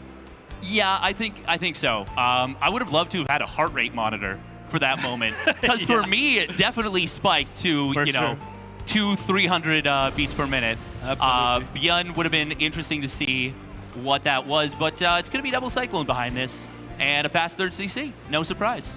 No surprise. Yeah, that was a very fast 3rd CC. It's almost completed at this point in time. So definitely being pretty greedy here is Beyond. Stim now coming up as well. So we're going to see that transition into Bio. And interestingly, Raynor not going for the Ling speed here, sitting on quite a bit of gas, and there it is. It's going to be Roaches coming in behind this. Okay. I mean, obviously losing this Overlord actually does hurt Raynor quite a bit because he didn't have another one being produced. And I'm not even sure if he saw the third CC with that. I think Observer's just checking for us now. No, he wasn't even particularly close. So this is kind of awkward for Raynor. He knows there's 2 Cyclones. This is quite a greedy setup from Beyond, no starport. But obviously the Cyclones, they kind of keep you covered for that anyways. Yeah. And yeah, I mean, if you could pick off one Cyclone or something like that, but very unlikely. Beyond already very much on the high ground, so he will spot the Roaches crossing the map, and he will have plenty of time to adapt here. So Marines are already here. A bunker, if he wants it, can be dropped, but doesn't even feel like he needs it. So he's just gonna hold up this ramp, and Beyond should be perfectly fine. So those are just gonna be defensive Roaches for Raynor, which were probably initially what the thought was anyway. And now he's gonna be transitioning into his lair and looking to add extra tech after. Yeah, and that scan seems a little weird, but I actually really like it because if Raynor is committing super hard, you kind of need to know, and the best way to do that is to see, hey, out front of my base, is there a whole bunch of stuff coming? If he moves out with his units, and all of a sudden, 30 speedlings come around, he's probably dead, and we're just going to game 3. Sometimes you can make your way out of it, but there's only 3 Hellions. It's not the greatest situation. So I do like the safety scan. Yeah. But it will help Raynor a little bit, and he does get some indirect value from those 7 Roaches. Exactly. So it cuts into the economy of Beyond a little bit at least, so it's not the worst end or the worst case scenario for Raynor. Much like at the start of the game, right? He makes those links, he gets a little bit of value out of them, kind of repaid back here on the side of Beyond with that scan. Now we have Roach Speed coming up, Carapace coming up for Raynor. The lair is now done, so Roach Speed is the tech of choice, as well as double upgrades. I would love to see an Infestation Pit or something of the sorts, and additional Roaches as well. This is something that we've seen Serral be very comfortable doing, kind of just opening Roach and going into the later stages of the game. I haven't seen enough of Raynor doing this, and there is an Infestation Pit. Yeah, no, I think it's a great call. I think Dark was the pioneer of this, that like 2 Infestor style, before even we saw the removal of pathogen glands and Infestors starting with that energy boost, that energy upgrade. They got the alarm clock buff. Yeah. So now they wake up ready to go.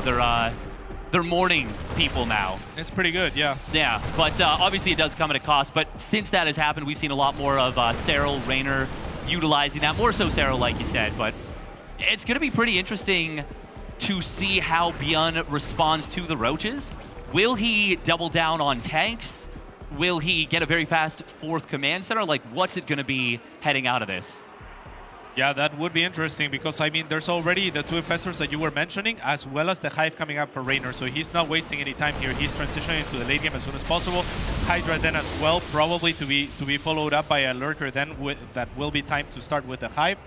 And, yeah, I mean, the upgrades are going to be a little bit delayed, I guess, if he wants to go in that direction, but all in all, Raynor is getting set up for the late game, and Beyond is going to have to do something about it.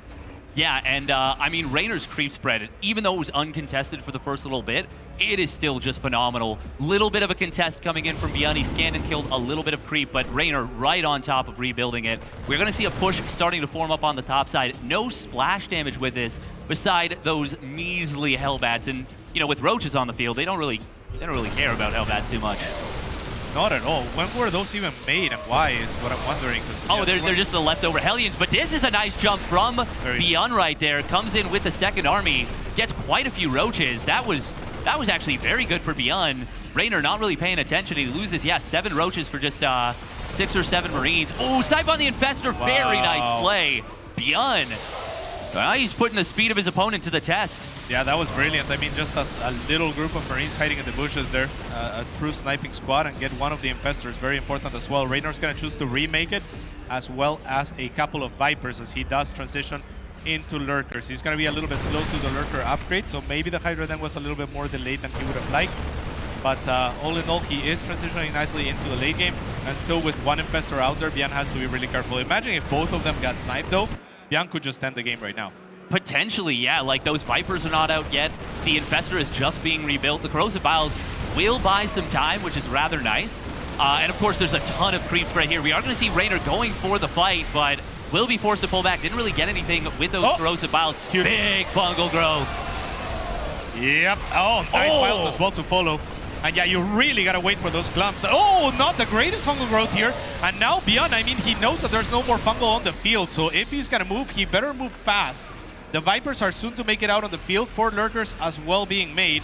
The Infestor energy is there for 1 more fungal, but only clips a few medevacs. And all of a sudden, Beyond with a very scary position without fungal. Yeah, and he's added on that 2-2. It's finally completing now. Ooh, Corrosive Vials do mostly get evaded there. Parasitic Bomb on the medevacs. Surprised he didn't save that for the Blinding Clouds or Abducts. There are lurkers out now for Raynor, so he should be able to stabilize, but I really think I would have preferred the Abduct. We do see a snipe coming in on one of those lurkers. Good positioning from Beyond. No, I completely agree with you. I mean, there's only the 4 tanks or so you really want to start abducting those.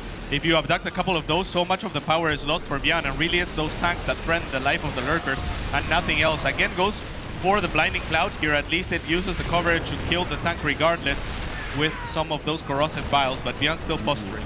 Counterattack on the other side of the map. We are going to see Beyond potentially just go for a snipe on this base, but no, will get pushed back. Maybe could have clicked the hatchery, but there is a lot of damage coming in from those roaches. However, with the amount of bio on the other side of the map, well, it's going to be a little bit close. Meanwhile, the hatchery goes down at the front line. Hard to say who this favors, but I think I like it a lot for Beyond, especially if we can snipe that Viper. No, will stay alive. Yeah, I mean, the tech is still there for Raynor, so he's definitely not out of the game. He did manage to take the forward 4th as well at the same time, but yeah, the creep spread is no longer there. Beyond still has a decent position out on the map, now making 4 ghosts at a time as well, so yeah, Raynor's not out of it, but he's gonna need a big cleanup here, and he looks to be getting it for the time being, though reinforcements arrive from Beyond further south. That was, that tank missed the bus real bad. That was really late, but Raynor does ultimately get the cleanup. It was expensive, for sure. And like you said, a lot of the creep has been cleared up. He does have that other base on the left side that he can fall back to, but Beyond's on a comfortable 4 bases. You mentioned the transition to Ghost. The one thing I'd like to see from Beyond, and that we haven't seen, is 3-3, and there we go. Starts off that +3 weapons. Should get the +3 armor. Oh, and a nice interception on this lurker on the top side. I'm really liking Beyond's position in this game right now. Yeah, for sure. I mean, at least if you're Raynor, you're still maxed out. You still have a pretty good army composition. Yes. 2-2 is about to finish, so you can start 3-3 right away. Definitely not out of the game. But again, he needs to reestablish the creep spread. He needs to kind of actually continue to transition out into a stronger composition than what he has. As far as the roaches are concerned, like, they're not going to come in super useful as the game progresses. Right now, we have 14 of them still on the field, 2 Infestors and a couple of Vipers. So, I mean, yeah, I like Beyond's position, but, you know, like, he needs also more Ghosts, he needs Liberators, he needs, like, Strongholds in Planetary Fortresses, etc. So, I feel like it's still a very much open game. Yeah, there's definitely still plays to be made on both sides, but we are going to see Beyond slowly but surely coming in from the side. Infestor will get absolutely smoked by those tanks. There are lurkers, but they don't fully cover this base. Beyond doesn't have any tanks in range yet. Ooh, couple of snipes. I think that was 2 lurkers that just went down. No, 1, now 2. Yeah, on the other side, Raynor is trying to go in, but he's going to lead with the lurkers, and that's going to cost one of the lurkers' life. Actually, Beyond actually mismanages there. Could have sniped the second lurker, but couldn't find the click on it. Yeah, that's where you need that accuracy. I would have clicked the first lurker. So Beyond's got me beat there for sure. Right. Behind this, we do see a beginning of a transition from Raynor, but he's still under so much pressure. Lurker's going to get sniped again, but looks like the army's able to provide that cover, and the Lurker's kind of protecting themselves a little bit. This is still such a scary position for Raynor. Yeah, very cool what Beyond does there, shielding the Ghosts with a couple of Marines there on the first shot so that they may get their snipes off. Still, Raynor does the proper thing to move some of his army forward as well, to buffer and make sure that the lurkers do their jobs. 22 links on the way. Baneling Nest just being finished for the first time in the game, which is wild. Yeah. And yeah, 3+3 on the way as well for Raynor. Yeah, and as we see Beyond setting up in this position, I think Raynor realizes he can't defend this base anymore. He's going to give it up, and he's going to commit a lot of stuff to the counterattack. Beyond did what he does often, which is not building up a planetary at that base. Still, Beyond, quick to respond, does lose 11 SCVs, but he's still up in workers. Oh, nice little ambush with the lurker. Gets a lot of damage on the Ghost, but if you don't kill them, the medevacs will just heal him back up. Yeah, it's unfortunate. If that had been a couple more lurkers, then it could have been a lot of dead units there for Beyond. But instead, I mean, Beyond retains most of his army, which is just growing scarier and scarier. This is a Beyond that has more Ghosts than he has Marines at this point. 16. That is a ton of Ghosts. Ooh, but this Burrowed Infestor could be big. If he can get a big fungal growth, that'd be really nice. Scan comes on down. There's the fungal from the backside. Is that going to be enough of a jump for Raynor? Beyond will pull back out of the range of those lurkers. Raynor continuing to chase forward, does get some nice corrosive files on the Liberators, but the counter engage from Beyond snipes down 3 lurkers, and he should be able to get out. Big parasitic bomb. Split is fast on one of the medevacs, but the second one standing in the cloud for a long time. That's a lot of damage on those medis. Yeah, no doubt about that. And that's going to grant big Raynor a nice files. position here to push on forward. And now he claims this area. He gets a supply advantage as well in the process, and he has the bank to back it up as well. So this minute and a half or so has been fantastic for the Italian, who is relentless on the other side as well with lurkers. Yes, he is, but he does lose a lot of those lurkers. Raynor does still have a decent bank. Beyond ends up having to cancel at least one command center, loses a fair number of SCVs, and the fact that that's not a planetary is starting to become a real problem for him. Beyond, I mean, he's been in such a good position, but it feels like Raynor, like you said, has kind of reasserted himself in the last little bit here. Yeah, I don't know if Beyond made a few too many CCs. Maybe he still has 3 more on the way, 3 that are kind of not on site to be used at the moment. So this is an opening for Raynor to try to make something happen before Beyond's economy can re-explode, basically. Yeah, and looks like the workers are on strike right there. Yeah. SCV's deciding like, nah, ooh. The fact that those SCVs just went by, those are hold position lurkers. Beautiful. Oh, this could be big. This could be a big moment. You talked about it earlier, where you said, you know, 1 lurker. That had been 3, yeah. If that had been 3, that had been 4, that would have been potentially huge. And, well, Raynor, he's like, oh, that had been 3, that had been 4, that would have been huge. So that could be a massive moment for him. Absolutely. Now a lot of banelings as well, which means it's going to be a much more mobile army, ready to kind of crush into things. This is a scary location, though, with a lot of high ground surrounding this base. So Raynor has to be very careful going up these corners and these high grounds. However, this planetary fortress is going to be exposed. Only 1 tank on the high ground there to protect Beyond, and that means a dead base again. That is a lot of SCVs going down as well. Raynor kind of catching Beyond a little bit out of position, dropped some good blinding clouds to start.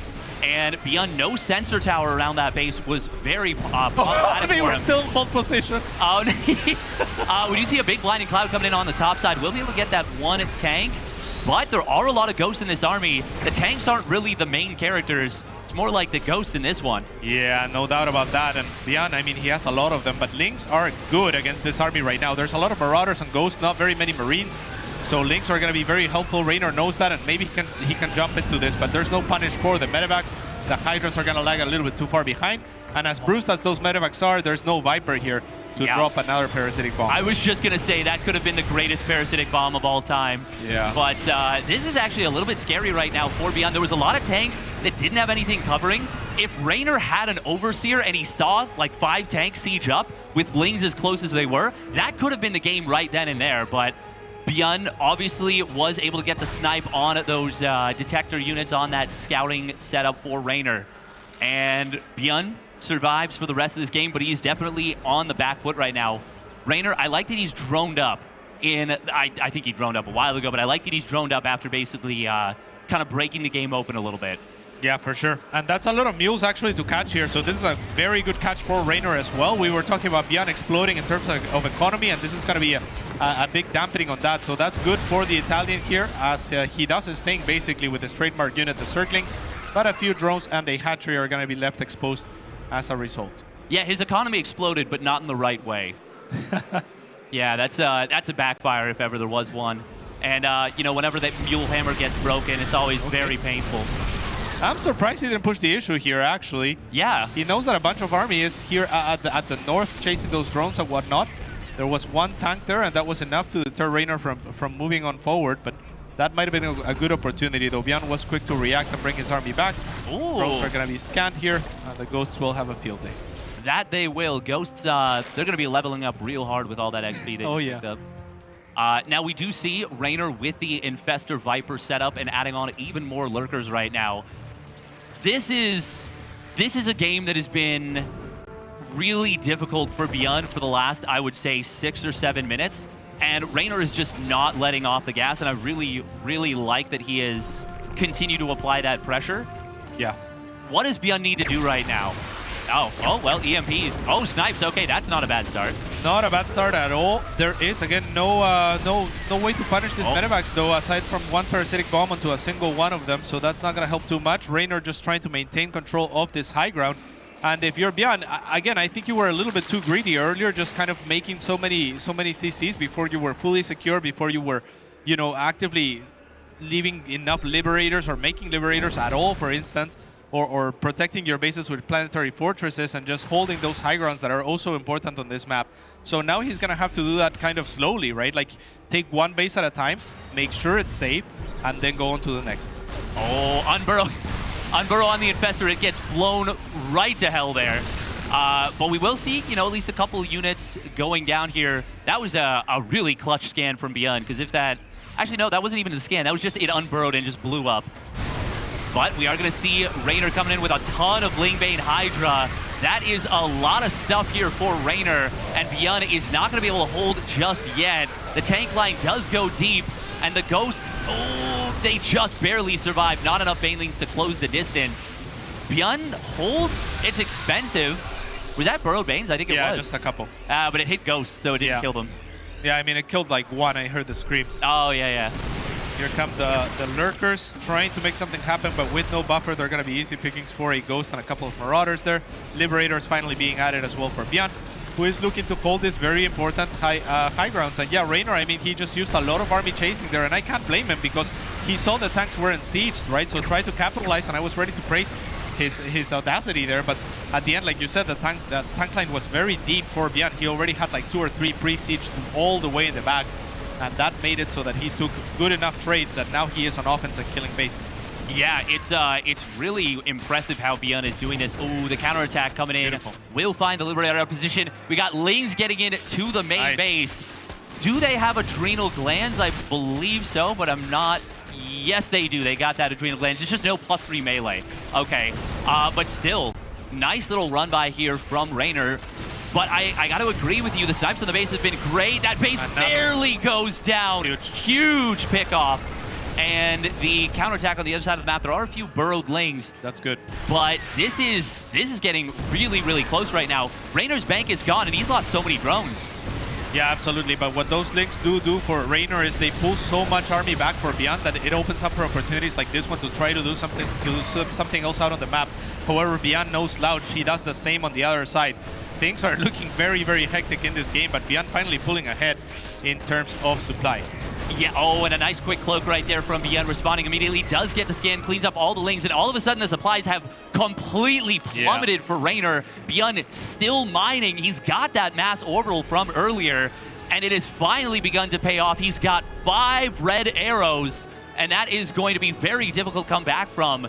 Beyond, he just keeps hanging around. We are going to see Reynor trying to clean this up. Some good blinding clouds and some nice parasitic bombs will be good trades for Reynor, but Beyond just going to kite back with the rest of his bio. Will be able to clean up most of the Banelings. I mean, this is starting to look increasingly difficult here for Reynor. No, it looks extremely difficult. The scan even clips the 2 Banelings here, so it's not going to amount to much. And yeah, Beyond still has 10 Ghosts, 9 tanks, he has a Liberator, he has everything he wants, whereas Reynor, he has 1 Infestor and 3 Vipers, and that's about it, right? Like, he has Hydras, yes, but no more Lurkers or anything that can really make a huge difference. It's 1 Fungal that is the last Scream that we have left in us, basically, right? Yeah, it's, and there it is. There's the Shark Fester with the Jaws music trying to close on in. But this is looking so difficult. Kind of all of a sudden, And I really feel like it was Reynor trying to go full break mode, full like inefficient trade, but I just kill you mode. Yeah. And Beyond suddenly sniped a couple bases. We are going to see the fight breaking out there, but the Infestor did not get enough done. Hydra's getting zoned out of this position. This final mining base for Reynor is in so much trouble. He should just fall if Beyond clicks it, but it looks like he doesn't want to sack the bio, and he's got more to fall back to. He's got this really strong position. I just don't see what Reynor can do to keep this base alive. Nah, it's impossible pretty much. And I mean, Beyond is just using it to leverage Reynor into further mistakes here because Reynor knows that he has to save it. So look at this. I mean, he's baiting the drones out of the mid-run line as well. There's really not much. Beyond is just holding the high ground as he should. And Reynor is going to try to do what he can to make a final stance, but it is very much just that. He will have to tap out, and Beyond will take a swift 2-0. That was very well done right there by Beyond. That really looked like that game number 2 was going in favor of Reynor for about 7-8 minutes. And Beyond just kind of kept hanging around. Then he got one really good fight. I think you nailed it, where he was able to do just enough, clear out just enough army that his counterattack shut down 2 bases at once. And Reynor, it felt like all the steam went out of his play. Yeah, because he put so much, he leaned so much into that push, right? Like where you see the tanks are sieging, you're like, okay, I'm gonna crush it, I'm gonna end it right now. And Beyond says, well, no, I have actually some tanks in the back, and then perfect, he's a shark, right? He's a shark, he knows. He smells blood, he sees, okay, I killed enough army, I'm gonna go kill a base or 2, a bunch of drones, and now you're in a tough position. Now I can hold those high grounds, and yeah, things get harder and harder for Reynor from there. We're gonna see what the desk has to say about this.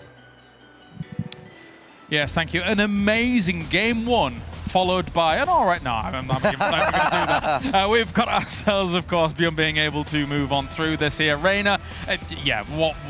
Unfortunately, game 1 happened, but game 2 was pretty good here, Roddy. I think game 2 was amazing, and I gotta give kudos to Beyond, because we have seen the double factory cyclone all in already in a couple of times, but then they make it obvious, where it's like, I'm just gonna go ahead and go for the double factory cyclone, but then Zerg players can really prepare for it, crank out some queens and lings, get a spine maybe.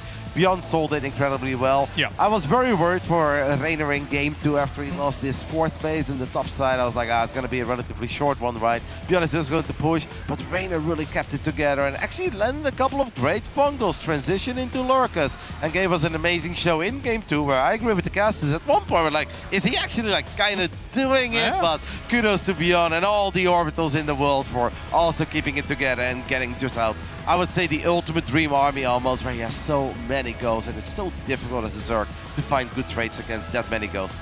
No, absolutely. I mean, the usage of lurkers and stuff for Reynor to try and mount those comebacks when he was finally able to get up to those especially was really impressive. He got a lot of really great run-bys by, but Beyond is just beyond believable. He gets all those snipes offs, he gets all those pickoffs, and he really, really did make that a very difficult game for Reynor. But God, James, I have to say, that game number 1, Reddit was right. I promise you I was going to do this every single time. As soon as I saw you had your glasses on, as I looked over, I was like, oh no, here we go again. But you know what? Yes, Cyclones were good in that first game. Yeah. So what's very cool about this result is obviously that Beyond is going to advance into the next round, and we've got a legendary match to look forward to. Two of the biggest names we've ever had in StarCraft 2, Serro against Beyond, both clearly feeling it, both in excellent shape in all the online tournaments they participate in, and that is really one to just, I don't know, lick your fingers, get excited over it. That's going to be awesome. But I also think for all the Reynor fans out there, like that didn't look that bad. That didn't look like a man who just is not in any state to play StarCraft 2. I think he played a very solid second game, so I'm kind of hopeful actually to see Reynor at least get a win or two, perhaps in the lower bracket, and get a bit deeper into that knockout bracket later on. Yeah, potentially. I'm thinking where he's actually going to end up here. Probably going up against the... Oh, he's Cyan. going against Cyan, actually. So a very doable matchup, I would say. Yeah, it gets a little bit more time to rest and everything, and is going to go up against Cyan, who, as you said, it's not only doable, but also his teammate, Cyril, just played against him, so we'll probably get a little more insight, like, what did he do? Just, you know, if he did anything a little bit trickier. Yeah, that's true. Yeah. I'm just thinking because I'm smiling because I think of Cyril's PvZ and I think of Reynor's ZVP. And then how Reynor also makes fun of Yona for never attacking. You know, he tries to kill the Protoss once at 9 or 10 minutes, and if that doesn't happen, Reynor's like, oh my god, Yona's going to make it a 45-minute game again, isn't he? And that happens pretty often, so that's why I'm giggling. Because Yona will probably tell him like, oh, just sit back. And Reynor's like, no, that's just not within the Italian. I was waiting for the Rotti shutdown, but you know, that was. Yeah, it was giving me pretty that good. look for sure. Yeah. I was just giggling, you know, because those two, even though they're both world-class Zerg players, they approach the game in very different manners. Which is why we love StarCraft 2, because they are both amazing at what they do, but they don't necessarily see the game in the same way. There's definitely ways to maneuver yourself and give your own style here to StarCraft. Thanks, guys. We're going to go to a break. When we return, we have Oliveira, the world champion, going up against Solar, the GSL champion, in the next best of 3. So stay tuned.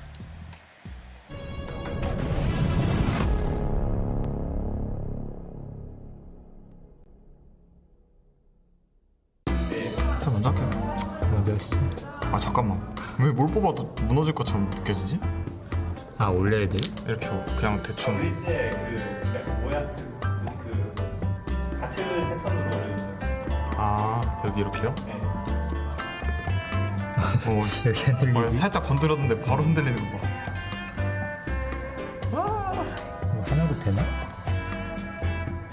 뭘 뽑아도 망가질 것 같은 그런 느낌인데? 아, 이 시상처 너무 허술하게 만들었나 보다. 왜 이렇게 불안불안해 보이냐, 하나하나.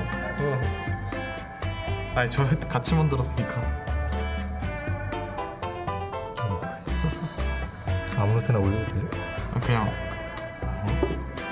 하시죠. 이 정도. 아, 이거 뽑으면 무조건 무너질 것 같은데? 이거 맞나? 맞아, 이거? 뽑으면 무조건 무너질 것 같은데? 위에서 뽑아야겠다.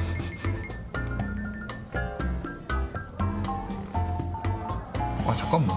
이게 뽑아지는 게 있는 건가? 왜 이렇게 불안하냐?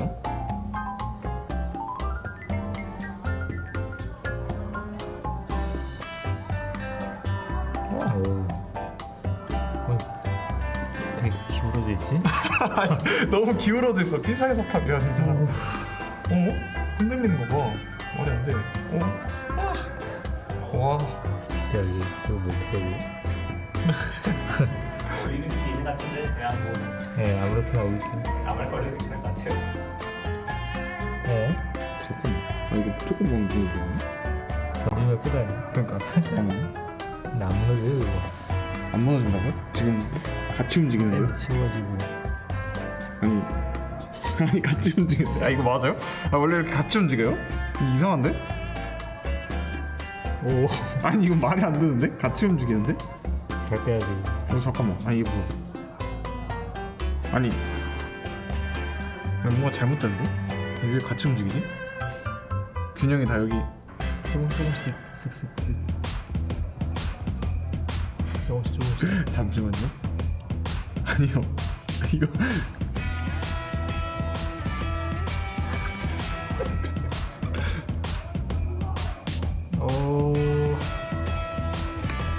아, 이걸 빼려고 그랬어요.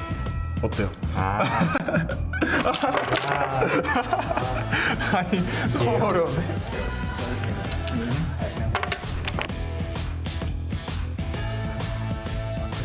되게 빨간색이 먼저 하는 거 같죠? 상관없어요. 그냥 하는 거.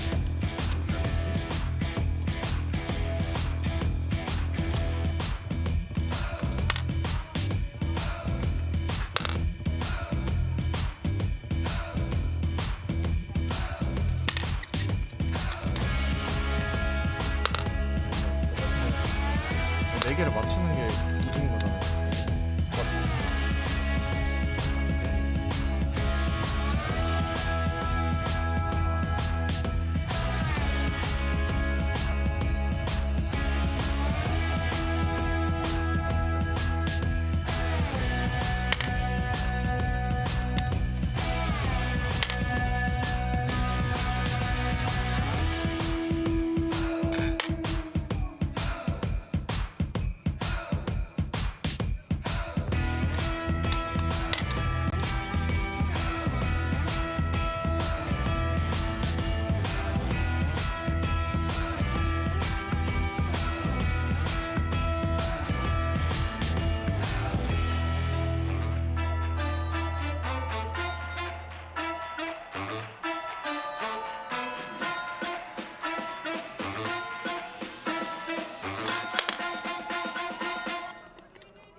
몰랐지?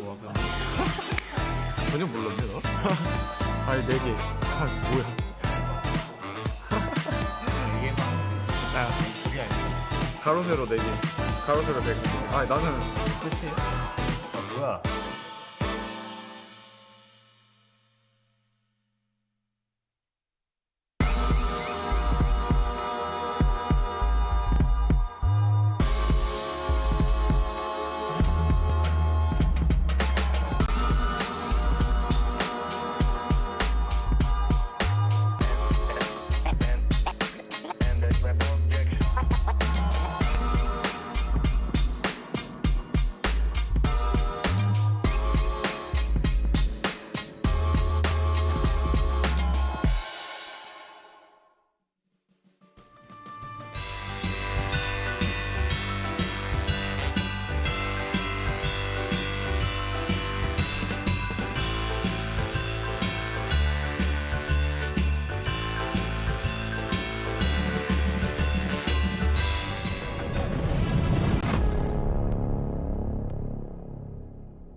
Welcome back to the ESL StarCraft 2 Masters Winters 2023, live from Atlanta, and we're very happy to be here as we have got another excellent match on the way. Zombie Grub as well as Rotterdam joining me to get this one rolling. But let's take a look at Bracket B and see what's happened so far here. Just a few results here and there. Of course, we already knew that Cyril had been able to make it through into what is effectively a qualifying match into the round of 8, and he will now be going up against Bjorn. As Rotterdam has already mentioned, that should be a bit of a Bobby Dazzler. 2 world champions, James. 2 worlds are colliding over there. It's a little early into the weekend, but if I see 2 worlds collide, you gotta call it out. I will. You know what? Later on, I will. We've got, of course, Dark as well, who's been able to advance on against Spirit, who they did find themselves in a 1-1 situation there. Spirit really brought the fight to him. Yeah, I think I watched the last few minutes, but I you know, it looked really, really close. Yeah. And then I saw Spirit and I asked him, oh, how'd it go? And he said, oh, not great. You know, I lost.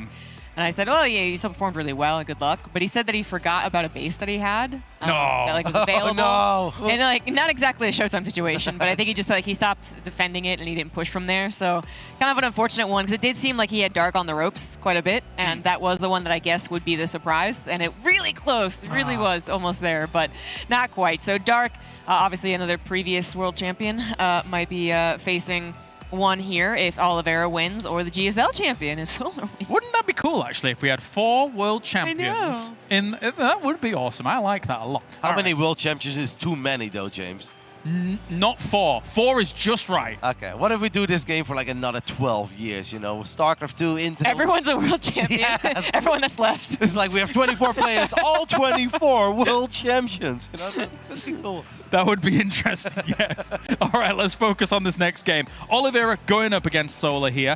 These two obviously going head-to-head, and actually both of them having excellent results when it comes to high-profile tournaments throughout this year. It's Oliveira, the current reigning world champion, going up against Solar, the current reigning GSL champion. It was excellent to see Solar being able to kind of finally bridge that gap for that GSL championship, because we all know it. There is great competition over in South Korea here, and Solar, he's always the happy-go-lucky scamp. Great to see him win at CG.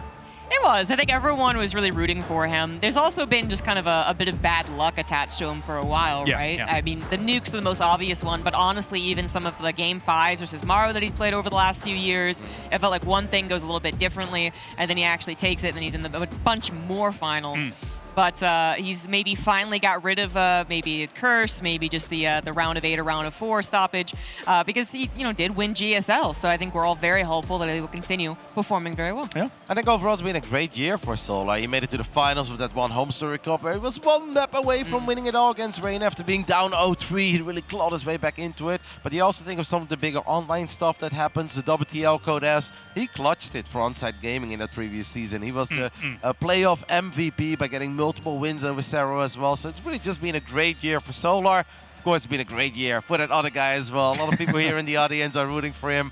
Already heard multiple stories about how people cried when they watched it and how they thought it was the most amazing thing that they've ever seen in StarCraft 2. And you know what, James? I don't even think they're wrong, because I still think Oliveira winning IM Katowice was the most amazing thing that I've ever seen in StarCraft. I still think we both cried. I think in that moment on the desk.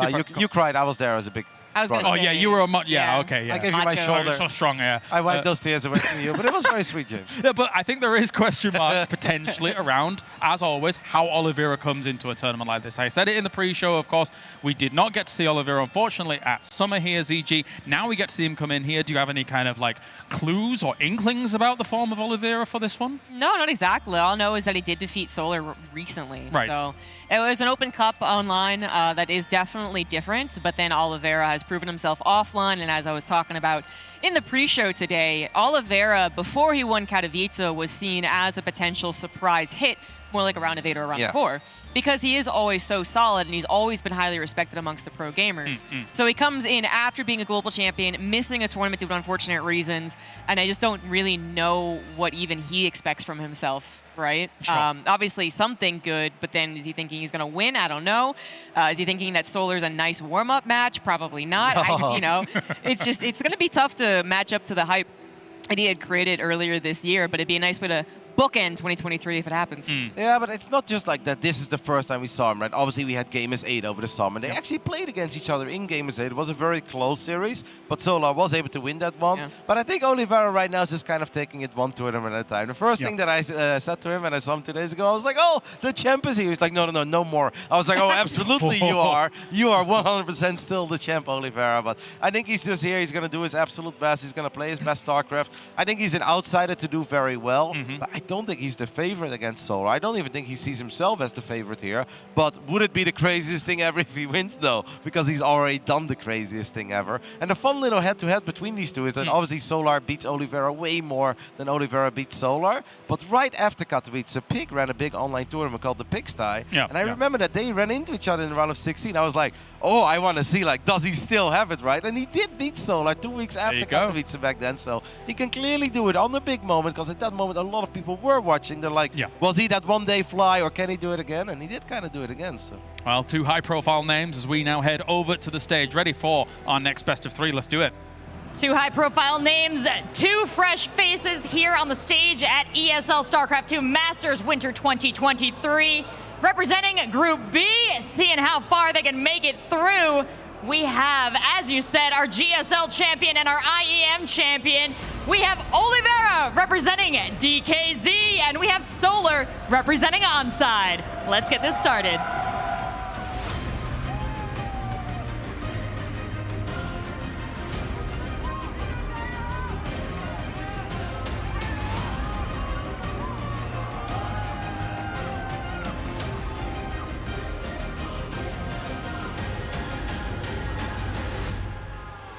Fear Dragon, it's the normal man versus the reigning GSL champion here, and we've had some good TVZ. This one, though, it promises to be spectacular. Oliveira, yeah, the matchup's been not very good for him against Solar recently, but their last time out, round of 4 of EPT 204, Oliveira does 2-0. He's on that form, we hope. I feel like there's so many ways you could break this down, right? There's so many ways you could pick this apart, because on paper, in a lot of ways, Solar is like the heavy favorite. But then you look at Oliveira, it's like literally reigning world champion. But then you also look at like, okay, well, Solar is also just most recently won GSL versus current form. But then you also start looking at like the match history and stuff. There's so many ways you could break this down. I actually think as much as everyone thinks they know what's going to happen in the series, no one does. That's been my feeling today. We've had so many series we've looked at, we're like, oh, wow, I know. And then it's Mass Cyclones and it's something else. I don't know what's going to happen. Importantly, though, we talk about Solar coming in here, this TVZ play, or ZVT play. He took down Maru in that GSL run. He took down Gumiho in the finals of, in fact, a good majority of that GSL run was knocking down top Korean Terrans, which, by the way, is the style of play that Oliveira models himself off. That's very true. We're going to find out what's happening in game number 1 as we head on to Golden Aura. We're going to be starting in the top left-hand side of the map. Top of the red Terran player. He is your world champion. He is Oliveira.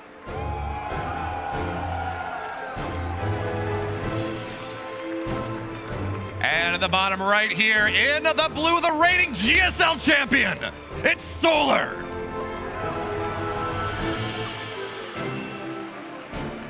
Now, which one of these players is going to get a nice little Christmas bonus to pad their earnings for 2023 with? I think both of them have been doing pretty well for themselves in this overall year of StarCraft and everything, but I think a result would mean actually a lot for both of these players at this event. Yeah, absolutely. And the crazy thing about this as well is I'm not going to say that this feels like the qualifying match to the round of 8 because Dark is a terrifying opponent. But I feel like either of these players actually matches up fairly nicely against that Dark in the upper bracket semis. Oh man, I'm just so afraid. Anytime that Dark goes up against any other player, I'm always like so afraid. Solar, you're right. Solar is the player who has CVC good enough to take on players like Cyril, but Dark is just this weird unknown quantity. I don't even know how really to evaluate how someone will do versus him. Yeah, especially in a LAN environment, especially here is Dark, by the way, saying, I'm the #1 player in the world, the only one. Everyone else says Cyril. So he's feeling good, but I want to talk about this game a little bit because the meta recently, right, been 2 racks expands, things of that nature, and we've started to see Zerg players go for this 15-15, a gas cancel hatch, gas cancel pool. You get queens out earlier, you get creep out a little bit faster, it keeps you safe. Solar went for that. And Oliveira is just playing a very standard Reaper expand, getting as greedy as possible. Well, I guess you could CC first, but as greedy as is reasonable, going into the mid game. And Solar, well, you get into Roach play a little bit faster sometimes, but it's a little less greedy. Yeah, absolutely. Now, we are going to see a situation where these players are just going to be opening up with, like you said, with a very normal kind of openings and everything, but in my mind, I feel like Solar has been one of those players that when it comes to the early game stages of events, that is truly where Solar has always traditionally shined. And I think it's because he's very solid in that kind of early game. He doesn't really tend to take a ton of damage. He does a nice job scouting. He's just generally a pretty smart player when it comes to scouting out his opponent and reacting. It's not quite exactly like the same way Cyril does, but in a similar-ish vein, Solar is just a very solid player when it comes to early game of events. So I want to know, what is Oliveira throwing at him, and how is Solar reacting? Yeah, and the other thing we got to track here as well when we talk about these openings and how you're going to play, the bailing was nerfed about a month ago. No longer does centrifugal hooks mean that you get +5 HP. Players have been complaining about it, but it has meant that we're seeing more Roach openers, more Infestor openers, Hydraling, and then into Hydraling Bane and all this. Yeah. The story of a ZVT has changed a little bit. And for a player like Solar, I don't think of him as an Infestor player. Hydraling Bane, absolutely, but I don't think of him as a Lurker player as much, and certainly not as a Roach player. So it's going to be interesting to see here as well. Yeah, he won the GSL on that patch, but the meta wasn't quite as developed then. That is very true. As we have seen today, that the meta is continuing to develop in all sorts of ways on the current balance patch. So yeah, it'll be fun to see exactly what Solar decides to commit to. I do think he's a pretty versatile player and can kind of throw up whatever he needs to against what his opponent is throwing out at him. And so far, we're not seeing any Cyclones or anything in the opening. We're actually just seeing a couple of Hellions being made, moving across the map. I mean, this is like the old school TVZ meta as well. And I don't hate it. This is something that Oliveira's quite good at as well. Yeah, it's stock standard. If you want to find a way, you want to get comfortable in a series, do the stock standard. Reaper expand, 1-1-1, Hellion, Banshee, Hellion Viking, as it was Hellion Viking this time. Although, look at this. This is going to be a really powerful Hellbat timings of what it looks like. Concussive Shells on the way, adding in Widow Mines as well. This is interesting coming out of Oliveira. Oh, yeah, gonna get super duper aggressive, as we do see, of course, their first person perspectives. I actually think something that a lot of people kind of sleep on is how fast of a player also Oliveira is. Whenever you see his first person perspective, it's like, oh, wait, I kind of understand why he was able to win IM Katowice. He's actually really fast. He's really mechanically strong, I think. Yeah, certainly. Now, the interesting, I'm looking at this, right? And there's a third base on the way, but you're looking at this, okay, Concussive Shells, first upgrade. That almost always means Hellbat play. But there's no armory. He's building into Widow Mines. He's going for this medevac push with no Hellbats, but Concussive Shells. This is new, Fear Dragon. This is a little weird. Well, interesting to see where it's going to go ahead and develop from here. But yeah, just Stim going to be added on. We got a drop coming in over here. What's in the drop? Widow Mines, right? Yeah. Got some Widow Mines heading on into that third base. Let's see how much damage they can get done. Solar is all on top of this, though. Look at that very quick reaction. The medevac goes down. Barely any drones end up falling. A Queen soaks up one of the Widow Mine hits. I mean, that's pretty much one of the best kind of reactions you can ask for from Solar. Yeah, and going back to the Concussive Shells play, I think that's just a mistake, actually. I'm looking at this, and there are no Marauders on the map. He hasn't built a single one. Did he let it finish? Did he? Yeah, okay. It's done. So Oliveira spending a little gas where he doesn't want to, slowing down Stim just a little bit. who knows? This might be getting ready for some sort of heavier Marauder play early on, but I still think you want Stim first, so... What's his Tech Lab count at right now? It's still just the... Just the one on the barracks, yeah. All right, I'm siding with you that in my mind, that's probably not the most intentional of decisions. So, but you know, thankfully, at least Concussive Shells, it's not the most expensive upgrade, and it's also one of the faster upgrades, so... I feel like hopefully this won't be something that's going to be too big of an impact for him. Yeah, worst comes to worst, Solar never realizes what happened. The game goes on, and you're probably fine. But look at this wall coming down. This is Golden Aura. This is why defensive players really like it. It is so hard to attack into someone on this map. And, well, three Raxes as your wall, it's a little hard for Zerg to break through that. No, absolutely. It makes it a lot simpler just because as Oliveira, you really just have to worry about one kind of positioning angle. The Siege Tanks even are able to cover a bit of the barracks by going to the southern side by the third base where you're actually trying to defend. And they kind of naturally just protect your barracks anyway. So your wall is there. It's really, really difficult to break in through. So now you just think about, okay, there's one angle I have to worry about. And the cool thing about this as well, this is barracks 6, 7, 8. This is an 8 Rax. Okay, this is an 8 Rax coming out of Oliveira right now. He's leaning into that Clem ID. I don't think he gets add-ons on these barracks. They're exposed. The Link run by kills them all.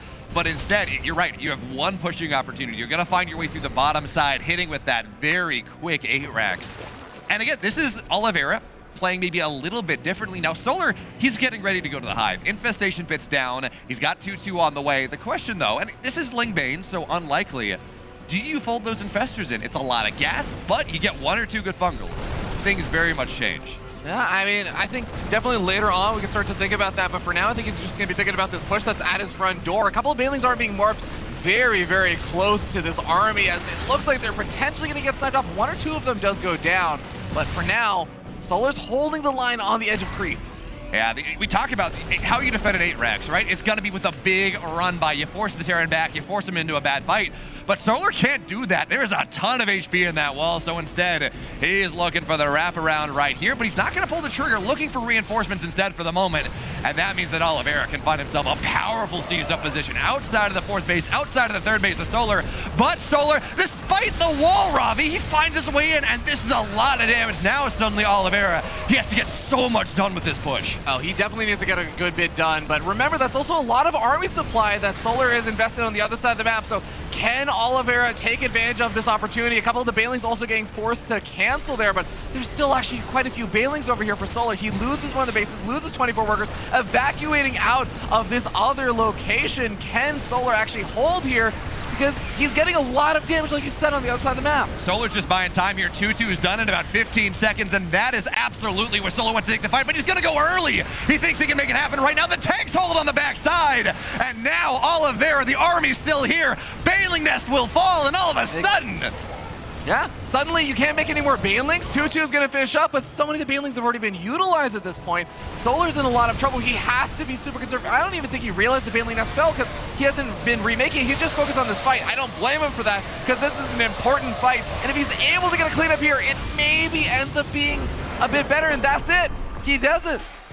Absolutely. 22 Banes, that's all he had to work with, Ravi. And 22 Banelings was all that he required. Oliveira, economy shattered, 40 SCVs down. But hey, he had a shot. Yeah, absolutely. And really, really well done there. I mean, I was getting a little bit scared there because you see this player who's like, okay, if you don't clean this up entirely, you don't really have a lot of ways to like remake this army. You can't really take a second fight with those Banelings because they just won't be there. Absolutely. It's great. I got to question Solar's decision to take the fight about 5 seconds before 2-2. I don't think that was the play. Like, you think you're ready, maybe, I don't know. Or maybe you're a little bit too afraid of the attack getting an even better sieged up position. Maybe he saw some tanks unsieged, I don't know. But at the end of the day, it did work out. At the end of the day, we did see Oliveira. He was broken on the second attempt. And it looked bad, actually, when Solar was taking that fight. I was watching the tanks in this fight, and it felt like one more tank volley, all the Banelings are dead, or the majority of them, and then maybe Oliveira can kite out, and who knows? Yeah, really, really chaotic game there toward the end, especially because I think you were pointing this out earlier, Balmul, but like having the run bys to try and buy time, Oliveira was able to get all that damage done because he effectively just ignored the run by, took the damage, but oftentimes you see Terran players that are maybe pulling back and kind of being a little bit wishy-washier, so I love that kind of decision-making from Solar. The fact that he was able to get that run by in was absolutely massive for his ability to actually defend that push, because otherwise, if you don't get that run by in, and even if you manage to crush that push a little bit more one-sidedly, Solar is still losing a lot in the process. Absolutely, but now we got a reigning world champion in the bottom left side wanting to send us to Game 3 for Dragon Kites of Gaming. It's Oliveira.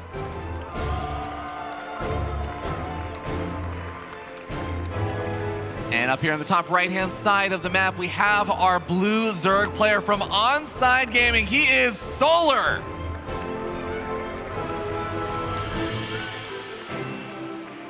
And you know, Fear Dragon, you talk about that run by finding value. It was all down to one supply depot not placed perfectly. He didn't have to bust through. He didn't have to spend any lings, didn't have to spend any banes to get through. They just did what the lings do, and they wiggle around and ended the game. Isn't that always like one of the best feelings in the world? It's like when you see the lings running, you're like, oh, three-dimensional game. I thought that this was a full wall, but it in fact was not. You know, as a Zerg player, absolutely. I love my run by find their way through. Yeah, my absolute favorite is when you think that as a Protoss player, your wall is a unit, and the unit is just very slightly out of position. Always a little bit tough, but I mean, this is the kind of thing that I think I really appreciate about the top level players, is that it's not just that, you know, their openings are presenting themselves and they're taking advantage of it. It's that they always pressure and they always look for those openings. So that's what really sets a lot of the absolute top players apart, is how often and how consistently they check for those, because yeah, maybe your opponent makes a mistake, but are you there to capitalize on it? And Solar absolutely was. Yeah, I mean, it's almost like, well, I'm not going to say almost, the default response to an 8-Rax, especially when you have timings, send half your army onto a third of your army to the other side of the map, force the Terran back, catch reinforcements, get a run by, because you know that 8-Rax timing, when they have 1-1, they got their tanks, they're really pumping their units, you can't take the fight, you got to buy time, you got to give up position until your timings are ready. And Solar, he just happened to end the game with it, instead of slowing things down and making something happen. But Fear Dragon, this is another day, it's another map, we're now on Alcyone. And this is a map where I really don't like those 8-Rax ideas. You give the Zerg player is going to take the triangle as their third. It's a ready-made surround whenever the Terran gets close. Yeah, I think you were talking about this actually on the last map as well. Being able to wall off one of the attack paths so that basically you were defending one location with your 3-base setup definitely makes things a lot easier compared to some of the other maps that are in the map pool. So yeah, I'm definitely with you there. It is going to be cool to see what Oliveira actually decides to throw out at Solar here in game number 2, just because I do think he is a player that is capable of some nice kind of diversity with his builders. And even if you go back all the way to his Katowice run, like, he was throwing out a lot of different kind of things and just backing it up with really great mechanical execution. Well, it helped that he was a Tavarine as well. You know, fate was bending around him to make that happen. That is true. Yeah. I mean, he played incredibly well, and let's take nothing away from him, but it was wild just watching how the long arc of fate just seems, yeah, Oliveira, you're going to win this tournament. Everything's going to go perfectly. The plot armor. He had plot armor, dude. Yeah. Now, we do see double Cyclones coming out over here for Oliveira. We'll see when he decides to stop. Of course, he does still have, you know, command center and stuff popping on down. Tech lab also coming up, I think probably on that barracks or something right now. But so nothing as memeing as I would say, as we've seen earlier today from some of the Terran players just yet. But, you know, always fun to see what those first 2 Cyclones can get done. Yeah, I think this is going to be the Cure approach, right? Where you build 4 Cyclones, you build some Hellions, it can snipe a Queen, that's really nice, you get an Overlord or something, but it's map control. And again, this is Oliveira. It was a factory 3rd base, so it's not the quickest possible 3rd CC, but it's pretty dang close. And again, this is a map that, well, pushing as a Terran is always a little scary. You have the ready-made concave, there are run-bys possible. Once the game starts to go a little bit later, this does become a little bit harder for Zergs. It's not exactly their favorite map. Yeah, almost gets a pickoff on that Queen. It was actually very nicely done, especially with the Reaper pop-up grenade. Knocked that Queen around and made it harder for it to run away. Almost knocks off a second Queen, but not actually getting either one of them. I mean, importantly now, energy has to be spent on transfuses or the Queens are just going to sit low, and there are 2 more Cyclones on the way. They're not joined up just yet, but at least, unless, yeah, 4 Cyclones on the map, so even if that didn't find value, didn't kill something, the 4 Cyclones, they're maybe going to get a little bit more. And in fact, we talk about the Cure build. He's not going to build a single Hellion. He's very happy with his 4 Cyclones, killing everything that come at them. Yeah, I think that's actually one of the most powerful things that people have been finding about these Cyclones, is that they actually, just because there's no dead time with the lock-on for the current iteration of the Cyclone, you really don't have to worry as much about, oh, locking onto Lings, I killed 1 Ling and then I'm just waiting around. Really can deal with them a lot better. Certainly, but this Ling run by is a problem right now. I don't think there's a lot of Marines in the natural. First of all, Oliveira is not aware of it. It's 2 Cyclones. That's it. That's show. I think there's maybe another on the high ground. There's nothing here. Not easily, but there's the Rampant Lings are going to have to back up for now. I think if Solar just dives into the natural, he's going to get a couple SCVs, but you get a little bit too big for your britches there. Your eyes get a little bit too full. You want the whole burger, and, you know. Yeah, I mean, you don't want to throw away all these Lings right now. Yeah. That, of course, is your security blanket to make sure that the opponent can't just move across the map and get some damage done. So he's going to back off with those, add on his Bailing Nest, add on a bunch of drones, and Solar's going to be sitting, you know, a little bit prettier for a bit. He knows that there's not too much pressure headed his way until at least medevacs or something pop on out, and that's still going to be another minute or so out at least. You know, Ravi, Cyclones may be the or the Lings may be the Zerg security blanket, but you're my security blanket. Thank you.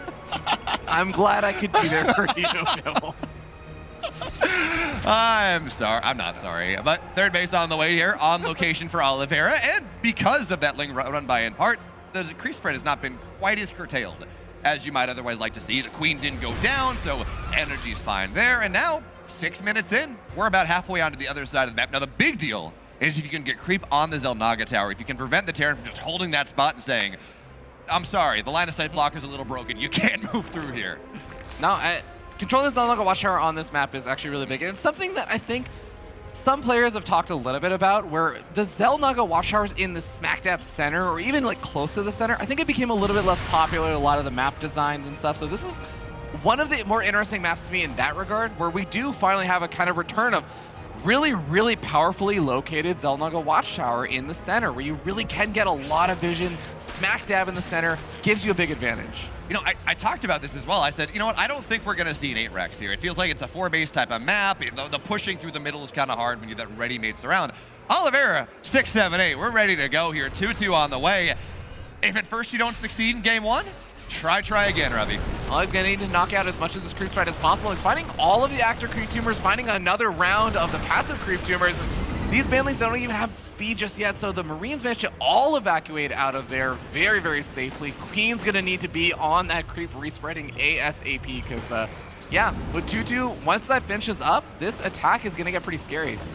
Yeah, the one tricky thing about this is Oliveira hasn't opened up the right side for him, so as we see the 5th base get taken for Solar, that's a little hard to push, and for now, Lings, they're going to get us around. They're going to force things back. Problem is Solar, Infestation Pit on the way. He's got it's Hydra Ling Bane, not just Ling Bane. He's getting all these bases. He's on 83 workers, and that's a lot of stuff. And 8-Rax is about to hit very quickly. The good news for Solar, though, is this has not been the 1-1 8-Rax. The heavy, we're going to hit it 130, 150 supply. Oliveira's looking at a max out. He's looking at that 2-2 timing where he hits with like a sledgehammer with a ton of bio and tons of reinforcements. No, absolutely. It's going to be a very scary push out, and I like that he's even moving out just a little bit early because he wants to hit around his opponent's face when 2-2 finishes up. You have to be a bit careful not to take the engagement too quickly, but as long as you're able to kind of clear a little bit of that creep stride and not force the engagement too early on, it can set itself up really nicely. But here we go, another one of these run-bys getting set up from Solar. Yeah, now, and well, there are Marines on the other side, but the Banelings are going to bust through. Tank, though, deals with a lot of these Banelings, and here comes Oliveira on the north side. Banelings will get canceled for now. I think he's got to target him down, gets the last of them. There we go. And now there are very few Banelings in this army. They get good connections.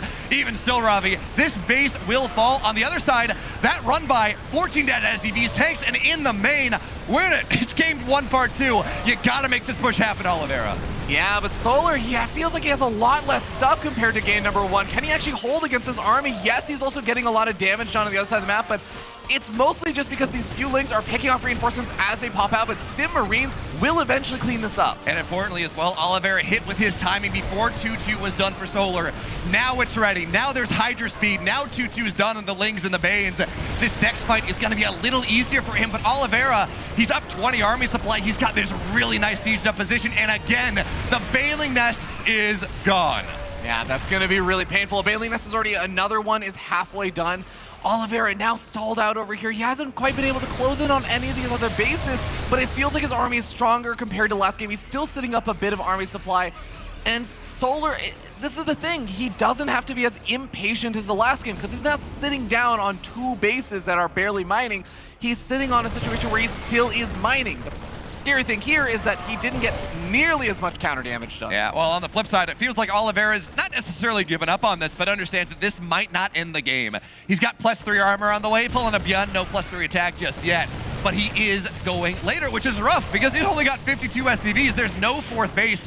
And you're right, he stalled out here. This is not Golden Aura. You don't have easy chokes once you break this base. You move in, it's the open field. Ling Bane in the open field, Ravi. That's not an easy thing. Reinforcements have arrived for Oliveira, but I think that Solar should be set up. I imagine there's got to be some reinforcements coming in from the hatchery in the right-hand side as well. There is very much a possibility of a big surround to try and break through this, and Solar's gonna need to do it soon because his natural is now under siege. Big deal here, Ravi. There's a Viper on the way. Viper on the map, getting energy. We have to too. About 20 Banes. That Viper should be everything. You're able to shut the tanks down. It's powerful, but every single time a Baneling goes down, it makes it a little easier for Oliveira. And here we go. Blinding Cloud number 1, 2. It's a massive one. 1 tank remains. And here comes the flank, but the splits are really good. And Oliveira's gonna try. In fact, all the Banelings are down. But the Hydra army, the Queens, you would think that's enough. The Medivacs are all done. There's no healing anymore. But on the left side, here comes Oliveira. It doesn't seem like it's gonna be enough though. That's 2 Blinding Clouds. Even still, Oliveira, the rally is here. Queens though, Ravi. I think they're gonna do it. Oh my god, those transfuses were so clutch, and being able to actually survive through that. The reinforcements for Oliveira coming on the left-hand side maybe seemed like they were gonna turn the tide, but didn't quite manage to do it. And Oliveira really needed to get something done over there because Solar, he managed to defend his natural, he managed to defend all the other bases that are on the outskirts. Oliveira was very committed to making that attack happen. He's sitting there, and yes, he's got +3 armor on the way. I don't even know what happened to +3 weapons. I guess he maybe forgot it, or I don't know if he lost engineering bay during the counterattack or something. But now it's the kind of awkward situation, especially since he's gonna get cleaned up yet again. Yeah, the big deal here, yeah, Marines survive, but you lose your tanks. And that is by far the most important thing in this army. It's Hydraling Bane. You need that splash damage. That being said, this Liberator is doing work. 11 drones, no mining on the base. The economy is still bad, but at least it's a little closer.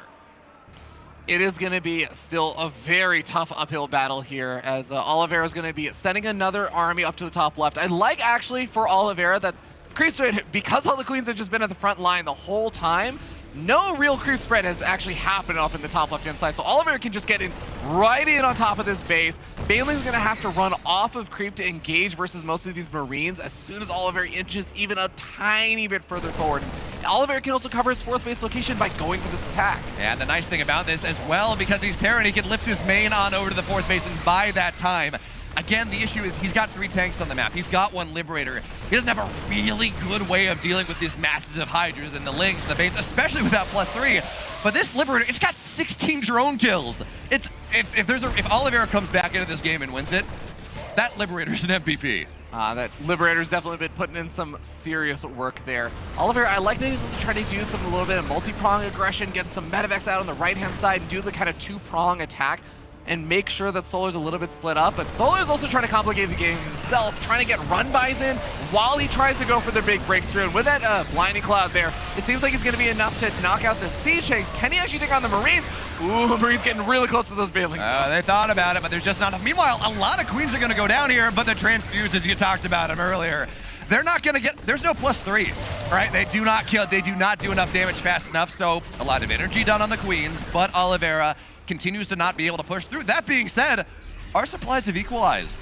It's actually up in the army supply a little bit for Oliveira. He's mining on that, can we call it a 4th base once again? But the Banelings, massive shots there, and the tanks aren't siege. So we talk about Oliveira coming back and the supplies being good. He just lost everything. All of it just disappeared just in a second, and Oliveira still has some Marines on the bottom right-hand side. He's going to look for some drone snipes, and he lost so much army supply there. That was brutal to try and take as a loss there for Oliveira. Solar are going to use those Queens yet again to try and buy time on the right side. I really admire Solar's ability to both micro all of his Lings and Banelings on one engagement and to continuously get those transfuses out on the other side. He's basically microing both of the engagements at the same time. And we're seeing why he's won a GSL, Ravi, especially against a Terran. Turns out there's a good reason. The trick also is because of all this attack play, and we're seeing the drops and everything, Oliveira was only on 5 Medivacs, and they were all very out of energy, very low. He didn't, this multi-progging that he's trying to do now, if you don't have Medivacs and you want 5 or 6 with your army, You don't have that. It becomes very hard to punish this economy. So now Solar, we're starting to see that big supply gap. 20 army supply from the Baneling shots. He's up 15 workers. There's 13 workers. There we go.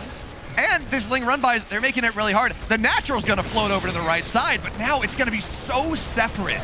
The 4th base, that is an orbital, and the 5th, I guess we call it a 5th, that's on the right side. Those become extremely easy to run by. Yeah. Nice cleanup there from Oliveira, is at least able to snipe all that stuff off. But yeah, it's kind of a funny position now because I kind of agree with what you're saying, but also, if you take a look at like what Solar's actually been up to with a lot of this game, he has been trying to make sure he can get up the defenses against all the random aggression for Oliveira. He hasn't really gotten up that much tech. He got up the 1 Viper, but he had Infestation. But I think maybe earlier there was a Lurker Den that got sniped off, but finally now, with 3-3 finishing up, he also has the Ultra Cavern being added on. So we didn't have Infestors, none of that other stuff early on. Now Solar's getting into his late game. Yeah, but he's attacking before those Ultras are ready. Even still, the Blooded Clouds are beautiful, but the Blooded Cloud on the Marines! Even still, they run forward, and that's a lot of dead Banes. But we talked about this a minute ago. That base on the right side, how do you defend it if you're pushing on the left? It's just, it's not a planetary, there's no bunker here. You're just gonna lose economy, and Oliveira doesn't have economy to lose, but he's gonna try, and he's gonna snipe a ton of Banes before the Ultras are ready. And this base will fall here, Ravi. Oliveira still finding shots in this game. A really, really big pickoff here, but he has to continue the momentum. The problem is, can he actually continue it? Chitinous Plating is not finished up just yet. There is 1 Liberator, maybe 1 or 2 more, if he can actually get some of those out to help out. He is continuing to push into this other hatchery location. I mean, if he can get all the damage done before those Ultras are ready to take a fight, that is maybe Oliveira's opportunity to equalize this, but he's also has to avoid the damage on the other side of the map. Oliveira's been all in for the last 15 minutes of this game, ever since that run by found value, but he's trying to find ways. SCVs are not going to kill these Hydras, and in fact, the base, the orbital seems destined to fall. Is there a repair? He's going to repair it, and the Hydras will fall. It's not enough yet, but at least the base is still there. Yeah, dropping in the main base, the Ultras are able to clean up quite a few of those Marines, though, and that is going to be enough. Solar eventually puts down Oliveira, takes the 2-0, and shuts them down. Holy cow, what a wild game, though. How crazy. I'm looking at that. The run-bys both games killed Oliveira. He was dead. And then we see him play for another 5 to 10 minutes, and you're like, he's making it happen. He's killing bases. He's denying economy. The tech of his opponent's not all that great. Yeah. Doesn't win, but a hell of a showing. Really, really interesting game there. And I have to, again, commend Solar on just the way he was able to mount those defenses. I really feel like even when Oliveira was trying to go for the 1 big push down the center, Solar seemed like he was getting really good defensive positions set up. Yeah, he ended up losing like the hatchery. I think that was initially getting pushed, but he really localized the damage and how far out Oliveira could actually spread himself. Oliveira eventually started trying to do attacks along multiple different angles, and Solar was able to actually keep up with a lot of that. Even though Oliveira was playing really well and looked like he was mounting a comeback, didn't quite manage to make it happen because Solar was playing so well. Yeah, that he was. But to hear more about it, and it was a pretty great series, let's hear from James and everyone.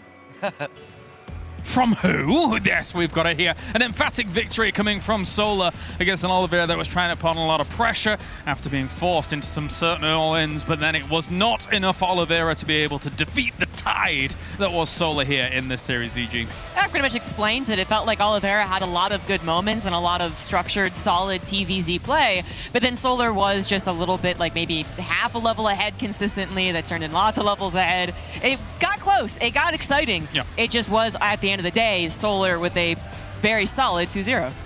In the second game, I really thought Oliveira had him at one point, but a few things Solar just did incredibly well. He was patient, he waited for upgrades to come online. I absolutely love how he already dropped the Baneling Nest like 10 seconds before it died, thinking ahead, but that also shows that he's still very calm in the heat of the moment. Big Terran army knocking on his front door. Oliveira obviously playing a very committed style. Like I think 58 is pretty much what he peaked at in SCVs. Yes. That is a night and day difference to some of the other TVZs we've seen, but Terrans go up to 70, 80 SCVs very quickly. He played it with a lot of heart and commitment. That's what we love from Oliveira. I feel like we rarely have a boring Oliveira game, but Solar, man, 2023 really is starting to just turn into his year. The man looks on point, doesn't crumble, doesn't choke, stays calm, cool, collected. I think he plays really well. I mean, he really has been through the trenches. Let's be real, in terms of even that card actually said, you know, his experience extremely high. I think it was something like 93. Yeah.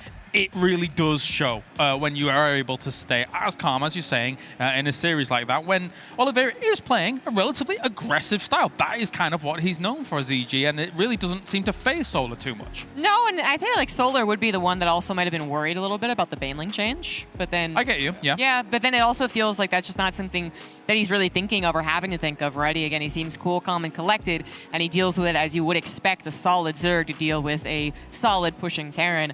I just want to note that Solar's next match being versus Dark is also a really good setup for him to actually get into the playoffs, as you know him as an excellent ZVZer, so truly a year for Solar. And one thing I find very impressive, by the way, about Solar is that even when he plays these styles where you have to make a lot of links and you have to make a lot of banes, those are relatively cheap units, and you see some of the best Zergs in the world float money in certain scenarios. It's like, yeah, I know I've got 900 and 1,000 minerals in the bank, but there's just nothing you can really do about it. Well, Solar does seem to find that very fine line between having the right amount of queens, hitting his injects while being under a lot of pressure and still cranking out ling after ling and keeping the money relatively low, even though the Terran is ramming his door open at the third, at the fourth. Yeah. It's very impressive how Solar just stays so collected in the moment. Yeah, great stuff. He might actually be one of the big favorites to win this. Absolutely. Who knows? Yeah. With looking as well as he does here so far. Well, thank you very much, guys. We're going to go to a break. When we return, we, I believe, have Serral versus Beyond up next, which will be an excellent one for sure. So stay tuned for more StarCraft action.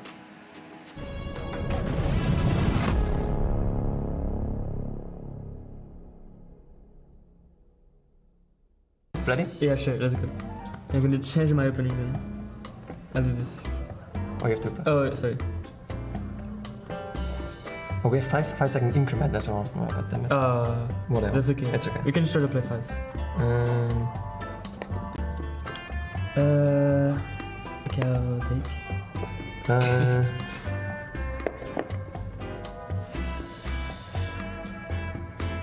Okay, I'll do this. It's also hard because we're like in front of it.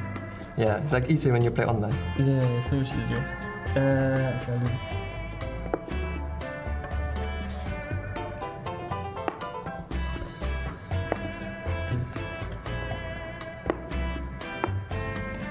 The castle. You're copying. Yeah, it's very similar setup. No, I can't do that. I'll do this.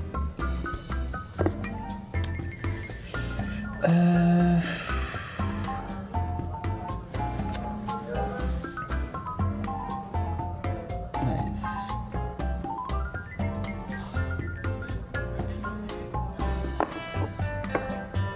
Okay.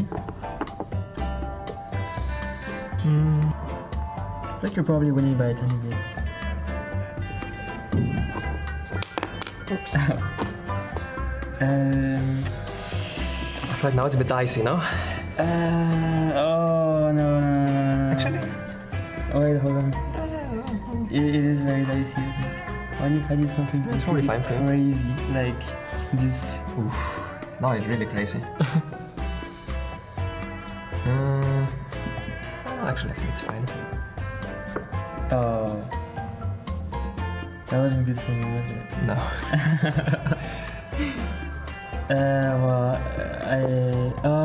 Wait. Oh, this is going downhill. Oh, no. That's where it's... Oh. That's not looking too great, is it? Minute under it. I'll do this.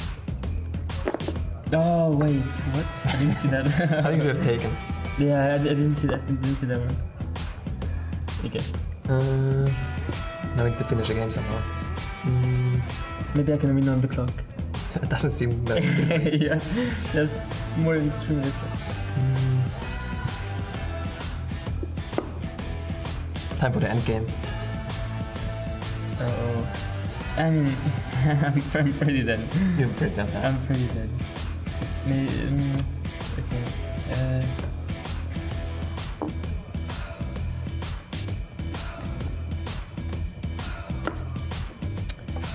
Yeah, that's fine.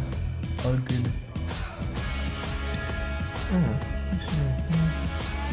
You're under pressure. A little bit of a mistake by me, yeah. That's true. No, it's okay, I guess. Yeah, I guess I have to move this guy.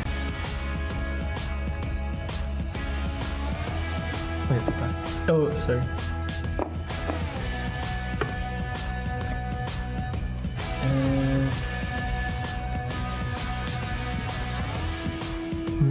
Okay, let's just push the pawns. Pushing the pawns, boring.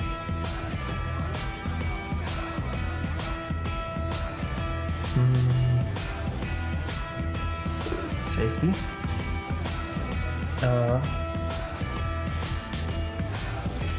No, I actually don't have any more plays. Yeah. Unless.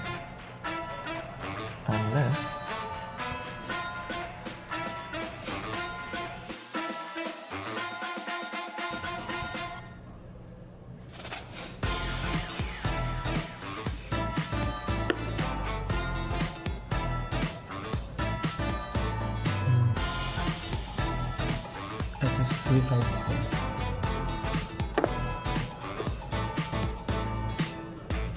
Well, that wasn't very... Not too useful.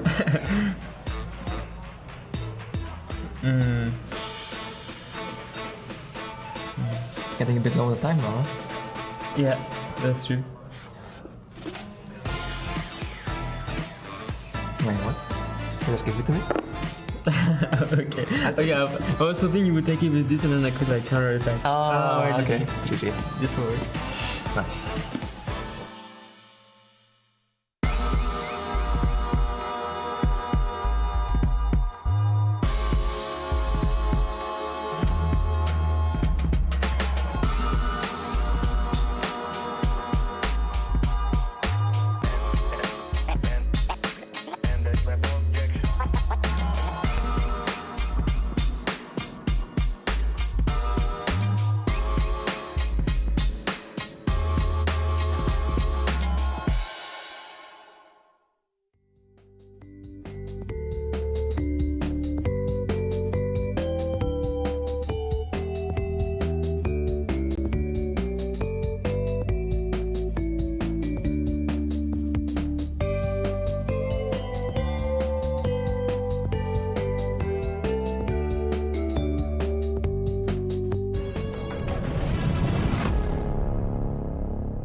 Welcome back, very much so in the festive mood here for the DreamHack, as we have got ourselves tons of stuff going on for ESL StarCraft 2 Masters Winter 2023. And I'm noticing that Rabbi does not have his glasses on right now. That's very exciting to me, so we potentially don't break them. And we have got ourselves quite the fixture on the way. We can actually check in with Group B and see how things have gone thus far. But one thing's for sure, this next match is going to be cool because it will be Cyril going up against Bjorn.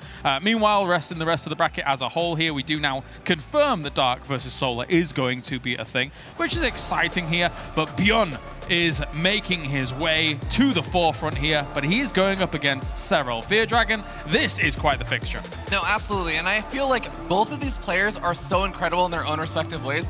I feel like if you put them as like heroes in, say, like some kind of MOBA game or something, it'd be like, oh, Cyril's a player who their ultimate ability is just a passive. They're just always, all of their stats are buffed, all of him, all the time is just better. And you can see that's because his overall power ranking here is just so goddamn high. Wait, what? But Bjorn, on the other hand, is like this player who actually has like, maybe it's a cooldown ultimate ability, but he just pops off and does really, really well. You have to admire the fact that I didn't mention the other games while doing that description. I mean, I guess so. Yeah. I was wondering where it was going, and up until the ultimate ability that is super powerful, it kind of makes sense. Yeah. I guess. Yeah. Yeah. I probably should have reversed those. Yeah. He's trying his best. All right. I'm trying my best. Okay, guys. All right. I'm trying my best. I've had 3 bobas today for food. You stop it. Okay, anyway, okay, let's look at the bracket here and see what was going on. Obviously, we do have players down in that lower bracket as well. Let's confirm those matchups are going to be happening. It will be Reina versus Xian. And then we have Oliveira versus Spirit in a TVT, where honestly, I do like Spirit's TVT. That actually might be a little bit difficult for Oliveira there.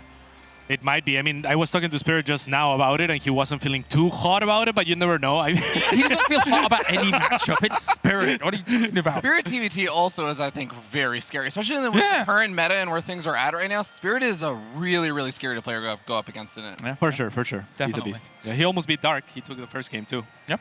All right, well, let's talk about it then. Serral versus Bjorn. Cats, your thoughts coming into this one? World champ versus world champ. They're pretty good at the game. They're pretty good at the game, for sure. I mean, as far as Terran is concerned, they're doing really well at this tournament. They're expected to do really well right now. But as far as like winning the tournament, everyone's favorite has to be Serral, even though he's not a Terran player. So you would have to imagine out of the Terran players likely to match up against Serral in a grand finals, Byung would be near the top or at the top of that list right now.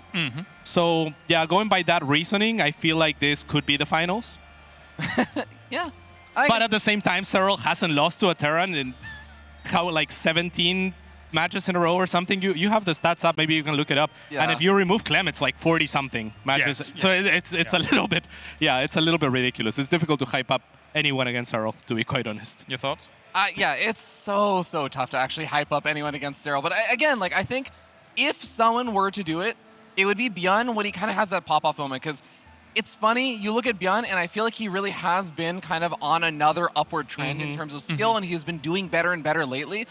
It's just weird because you compare it to Serral, and it's like, well, it's a stagnant line, but it's a stagnant line at #1, so is that really meaningful? Like, you can't get above being number one in the world, so it like, is Bjorn risen to the level where he's now able to beat Serral? Well, I also think if you extrapolate from the previous series Bjorn played, right, against Reina, for example. True. Game 1, probably not gonna. Game 1 of what happened there is like drinking 3 bobbers in one day. It's like it's probably it's not exactly the best idea to do for maybe going up against someone like Serral here, Fear Dragon. It's probably gonna have to bring more of that Game 2 energy, where Reina actually gave him a bit of a run for his money in that game. See, I didn't understand that before, James, but now that you put it in terms of boba tea, I understand now. I know. So thank you. Yeah, so. No rebuttal to any of that I've said? I agree. No, I think that's actually very, very true. And I think you're right. Bjorn showed some really, really phenomenal gameplay, but I think something that Roddy actually said. But he already casted his ult against Reynor, you could also argue. There's that, but no, but here's the thing. I think Roddy had a really good point earlier, which is he made it in regards to, I think, Cyan, but Serral and Reynor are very different kinds of Zerg players as well. So the things that work against Serral don't always necessarily work against Reynor. Things that work against Reynor don't necessarily always work against Serral. So I do think Bjorn, he kind of has to approach it a little bit differently. And then Serral on the opposite side of things, as you say, when it comes to especially big high-profile situations right now, oftentimes it's Clem that might be the one that actually takes off him. But even then, going up against someone who looks so insane in the matchup like Clem, he still looks victorious, like at Home Story Cup, for example. No, absolutely. Yeah, I was talking about this with Clem in particular. That's how it came about, and I was researching a lot of these statistics because, you know, we were talking about like, okay, how do you beat Serral? And it's like, well, I can't study him because no one beats him. So, you know, it's a big problem. Yeah, it's like I'm looking for replays where he lost. Right, it doesn't happen. Yeah. Yeah. What do you do in that scenario? How do you then innovate and try and deal We use AI generation and generate replays, or Serral could have lost. This is a Fear Dragon solution. Stop, okay? I just... But it is a question. It is a question. How do you beat Serral? Well, we're about to find out potentially here from Bjorn. If he can make it happen, the winner of this will move through to that round of 8. Let's head over to the stage. Well, there's a good chance Bjorn can show us he did just take out the other Basilisk player, as you guys were talking about, but they're very different, and this matchup here is going to be, what is it, a Bobby Dazzler? Whatever, I can't make that promise, but these two boys can. Let's bring them on out. We've got representing Basilisk, Serral, and representing Shopify Rebellion, Bjorn.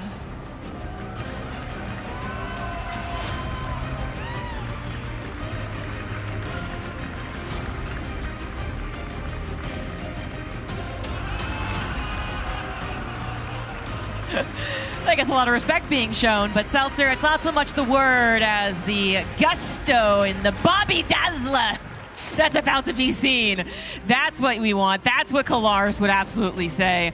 Bjorn versus Serral is coming up here in the upper bracket of the winners group, and so we have the winner of this moving on to the playoffs, the loser of this still having that second chance down in the lower bracket. The Bobby Dazzler. How was that? Was that passable? Not a knife.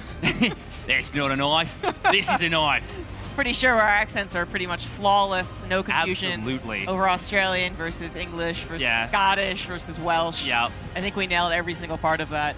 Because as oh wait, you're not American. No. Well, as an American, I do everything correctly. As a Canadian, I apologize for it. Yeah, damn straight. So Cyril versus Bjorn, we know it's going to have the potential to be excellent, but then Cyril kind of has somewhat of a rogue effect, I'd like to say, where sometimes you really hype it up, and he doesn't necessarily kill the guy within 5 minutes, but he does kind of dismantle the guy limb from limb right before your eyes, and you're like, well, that happened. Yeah, it feels like Rogue was like, he does that thing where he pulls the katana out real fast, and you don't see it happen, and then the guy just falls in half. Cyril is more like, I'm going to perform surgery on you over the course of the next 45 minutes. It is going to be painful, it is going to be thorough, and it is going to be effective. That your Finnish? No, that was German. Well, okay, good, because I was going to say, in the bottom right, as the Red Terran, it is Shopify Rebellion's Bjorn.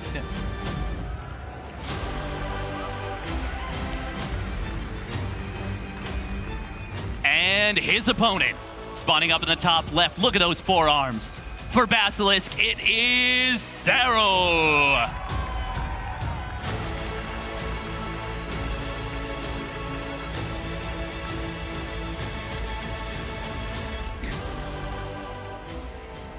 This has been a great lead-in to a potentially epic matchup. Potentially. It is a potentially epic matchup. Now, we've got ourselves 2 Boba Barracks. Do you think we see the Fear Dragon 3 Boba Barracks build? Personally, I always want more tapioca at the bottom of the Boba, so I'm hoping for more barracks. I would love that. I think we need back to Wings of Liberty 5 racks. No, 6 racks, I think it was, actually. So if you get +1 with that, is that like extra tapioca then? Or is that like grass jelly? Yeah, that's what they had. I was like, what's the fancy one? Yeah, exactly. That's what it is. I got you. Thank you. I'm actually not a connoisseur on this so much. But yeah, that would be the fancy one. But seriously, it is a good question. How many barracks does Bjorn have? Is it 1? Is it 2? Is it 3? Is it 4? I think that is actually an option, but not usually. In this case, it is legitimately 2, and it might sound weird, but this is actually the more normal one, right? The 1 racks led into the proxy factory that was insanely effective versus Raynor. Fantastic. You do have the 3 racks, which then would be pretty dedicated, but the 2 racks, that's what Bjorn's been doing, man. That's his bread and butter a lot of the time. Yeah, no kidding. Now I'm a little bit interested. That's a really fast reactor on the follow-up. I wonder what he's going to do with that.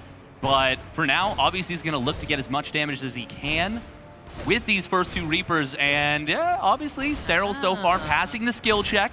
He says, Bjorn, I can micro too. Yeah, I'm looking at the production tab. Bjorn adding on a quicker reactor is going to be able to get to a couple Marines faster too, and then push away potentially any Overlord. Now I say potentially because Cyril did manage to sneak that Overlord into the back lines, which can be difficult to discern on the Terran side is exactly where they're going to go, and he is actually grabbing a 3rd barracks. He is, yeah. This is a pretty quick follow-up, and the reasoning for that is, I believe, unless I'm mistaken, he's only gone for 2 Reapers, and that is not the standard. Yeah, normally it's 3 Reapers. Sometimes we've even seen Terran players going up to 5 Reapers to try and deny a 3rd base. Maru's done that a fair bit. But Bjorn, he says, you know what? I'm coming in with something a little bit spicy. I'm going to come in with a curveball with a little bit more curve on it. Yeah, little bits. The 3 racks follow-up to the 2 racks isn't uncommon, but then to ensure that your opponent doesn't realize what is going down, that is a really important thing. Now, Cyril's picked up on the fact that it was only 2 Reapers, make that only 1 now as this one goes in for the last-ditch scout, and so he might be picking up on something being a little bit different. But like I was saying, the Overlord is in a tricky spot. It could actually go to the right and be totally fine, get that scout, go to the left. In this case, that would be correct. Both sides now blocked out by Marines, though. It actually is just a matter of Cyril being able to get that close enough to the 3rd barracks, which I think is really in question. He doesn't know where exactly the base is that has the technology or the extra production, but Bjorn, of course, knows and has probably studied Cyril's patterns on the Overlords. Moves his Marines away, probably the last, the wrong second, but actually just to check on the minerals, and then, man, he is checking the front line, see how many Marines are being added up. Yeah, I'm really curious what that actually was for from Cyril, because it checks the minerals, but like, I'm curious as to what it could be checking for, like that there's SCVs being produced, I guess. Well, yeah, that would be one thing, but I think also sometimes if it is a factory follow-up, you might have Hellenes that are in the natural. Ah, yes. Could be it. Very insightful. Basically, Cyril's trying to make sure that he gets the scout, which he actually gets with the Lynx. That is the easiest way to do it. But I feel like he was trying to ensure the scout would happen without actually sacrificing the Overlord, you know, inefficiently, I suppose, without actually scouting. So he was kind of like, yeah, no. Finally gets the full-on scout with just a Ling. It is going to be the 3 racks, so that Marine pressure at the front line, something that Cyril is going to have to take seriously. But Beyond's got a decision to make. Does he try and pop the stim, go for the win? Or does he just back away and add in more Marines later? He is going to pop the stim, grabs 1 queen, looking for a second. Lings are desperate for the surround. Marines with stim, pretty powerful, but the stim is going to wear off, forcing a second, and that's where suddenly the Ling Queen combination is start taking these down. Yeah, this was a pretty good fight for Beyond to start off, but Cyril able to keep the distance with those queens. Even though he lost 2 queens right there, you can see that it was a big commitment from Beyond. And I think that was good enough for Cyril to be okay with that. Yeah. I don't think he's going to be thrilled because Cyril's literally never happy unless it's a perfect game. But I think you can be okay with that.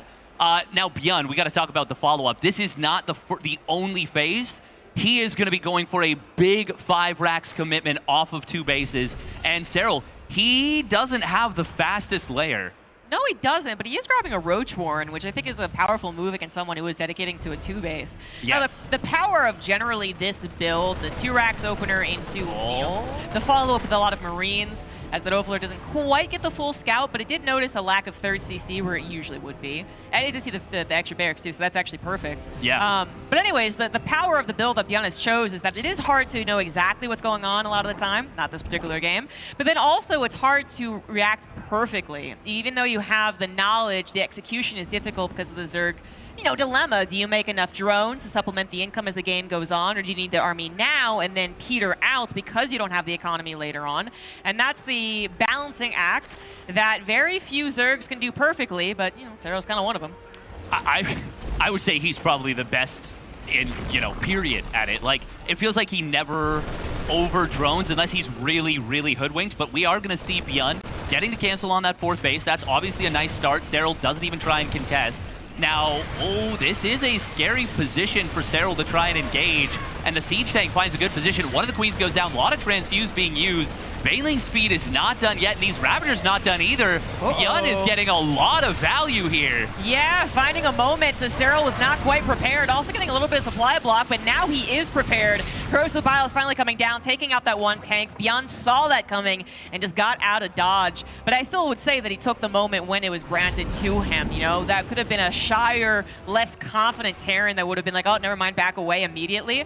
Wouldn't have found even a little bit of damage. In this case, the canceled 4th base, a couple of killed Banelings, Queens, and a bit of panic there from Cyril, who was only supply blocked for a hot second, by the way. I actually thought that might have been a bigger issue, but he was quick to fix that. It's funny that we talk about panic for Cyril and it's like 4 seconds of like relative uncertainty, but that's correct. Like, that's how high of a standard we hold him to. +1 Carapace is going to complete momentarily. The drop in the main base will get jumped by Cyril. He's going to target down the medevac, gets one of them. Carapace will complete, but the Marines, man with gun, go burr. Yeah. Especially before that +1 Carapace was actually done. Carapace being done from the onset of the Lings onto those Marines would have been a huge difference. Instead, that requires a bit more attention, allowing Beyond to find a bit more room on the right side. Cyril grabs a tank, but gives up a couple of Ravagers for it. You can't go too far on the crit because the Banelings are prepared. Beyond quick to the pickup and the retreat. Cyril's starting to get awfully low on the splash, but still able to dismantle that anchor and force the entire medevac army back. Man, this is a really close, hotly contested game. And Fear Dragon talked about the ultimate of Beyond. I mean, it looks like Beyond is charging up that Kamehameha just right about now. But does he have enough to blast through, I don't know, Goku? Sure. I mean, he brought up a MOBA, which is just entirely out of our depth. I mean, yeah, right, yeah. What characters are you talking about? I don't know. But seriously, Beyond is supercharged. Cyril is trying to keep his head above water to an extent, but it is one of the situations where he's usually pretty good at it. He's usually pretty good at making those wise decisions in the heat of the moment where things are tough, and certainly things are tough right now as more Ravagers get caught off guard, not realizing the army was so quick to pounce over to the 3rd base after killing that 4th. Cyril did grab a reinforcing tank and once again takes down the anchor pressure for this push, which means that if he does have Banelings, he won't be really pushed any further. Now it's a resource trade as Beyond stands his ground, snipes the Banelings, thinks that he has a moment with 1-1 up against only the Carapace, and more Lings are flooding in, and that will save the day. But Beyond is seriously bringing this to Serral. He is not letting him have a moment of peace. No, he is not. This game is actually so high level. The micro from both players, the target fire on the Banes was brilliant there from Beyond. Serral almost got the Ravagers run over, but he microed those back in response. Very well done from both players. For me, the MVPs of this fight,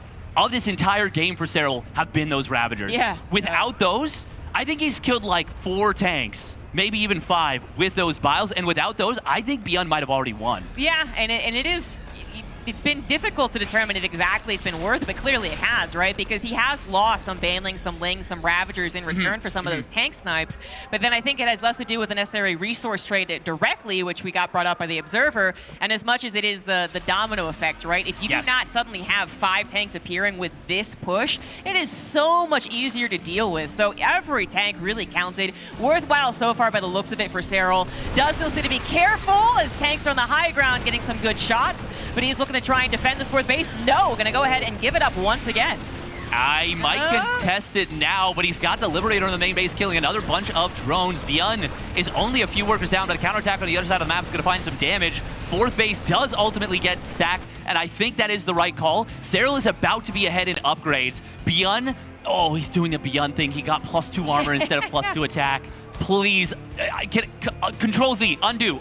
Yeah, can we just like butt him out, for a hot second? Be like, no, do that. Don't do that. Oh, but there it is. He starts up with +2. Good stuff. Yeah, he does, but Serral has grabbed that +2 Carapace far ahead of Beyond's upgrades, but will it matter? Beyond has found another ticket into the main base. He's gotten to a really nice position as well. So many Lings being ways to try to take care of that when really it needed to be the Banelings. Trying to actually intervene with the reinforcements as well. Does not go as good as Serral was hoping, and Serral's supply is now extremely worrying. When it was even as a Zerg versus Terran, that is obviously worrying, but maybe he was keeping his head above water.